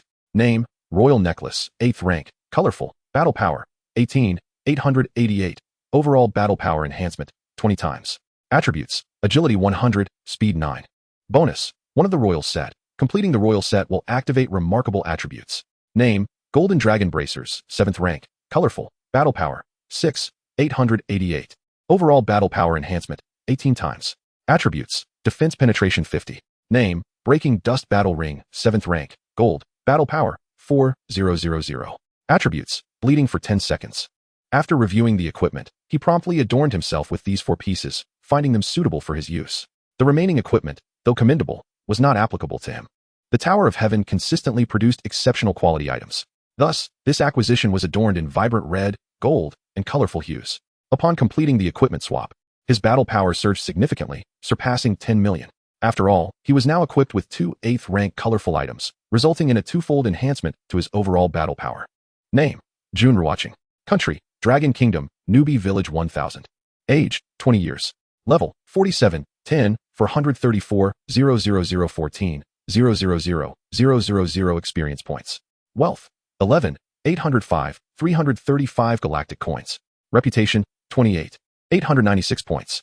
Talent, Eye of Observation, F rank, Infinite Devour, SSS rank. Skills, Sun Chasing Sword Technique, SSS rank, Meteor Fire Rain, SSS rank, Azure Sky Sword Array, SSS rank. Battle Power, 16, 479, 717, 5, 321, 548, assessed based on equipment enhancement system damage. Rank, 76. Upon reviewing his character information page, Jun Ruochén noted his level at 47. Wealth exceeding 10 million, and reputation nearing 30,000, with battle power at 16. 47 million and rank at 76. A satisfied smile graced his face. The Tower of Heaven had yielded unprecedented rewards, nearly doubling his battle power. Now, the enhancement had transformed. It was no longer 1-8x 1-8x 1-8x 4233 to 8 times, but rather 1-8x 2x 2x 4 to 8 times. With such an enhancement, his battle power naturally soared. No beast tide could now instill fear in him. Gazing at his dazzling equipment, coupled with his battle power exceeding 10 million, he smiled and mused to himself. However, he remained cautious, recognizing that facing a beast tide required more than mere individual strength. Other conditions were paramount. He glanced at his inventory and decided to distribute the surplus equipment to Tang Ziming and Mu Siyu. The remaining items would be placed in the resource marketplace for others in the newbie village to acquire. Equipment of 5th, 6th, and 7th ranks represented exceptional gear for the villagers, particularly since they were all red and gold, gifts from the Tower of Heaven. In truth, if circumstances permitted, he would have retained these splendid red and gold items to sell later in the city, where their value would undoubtedly appreciate, as rarity begets value. However, His inventory space was limited to a maximum of 96 slots, meaning he could only accommodate that many items. Thus, selling became his only option. Of course, selling to the villagers could be seen as a form of investment. Their enhanced strength would provide greater opportunities to withstand the beast tides. Does the system not possess a space of its own? Jun Ruochén inquired of the system, with which he seldom communicated. He found the system to be rather taciturn, not the loquacious type.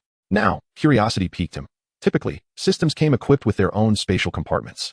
Yet, his system was purely auxiliary, seemingly tailored for a world on the brink of apocalyptic transformation. Why then did it lack such a space?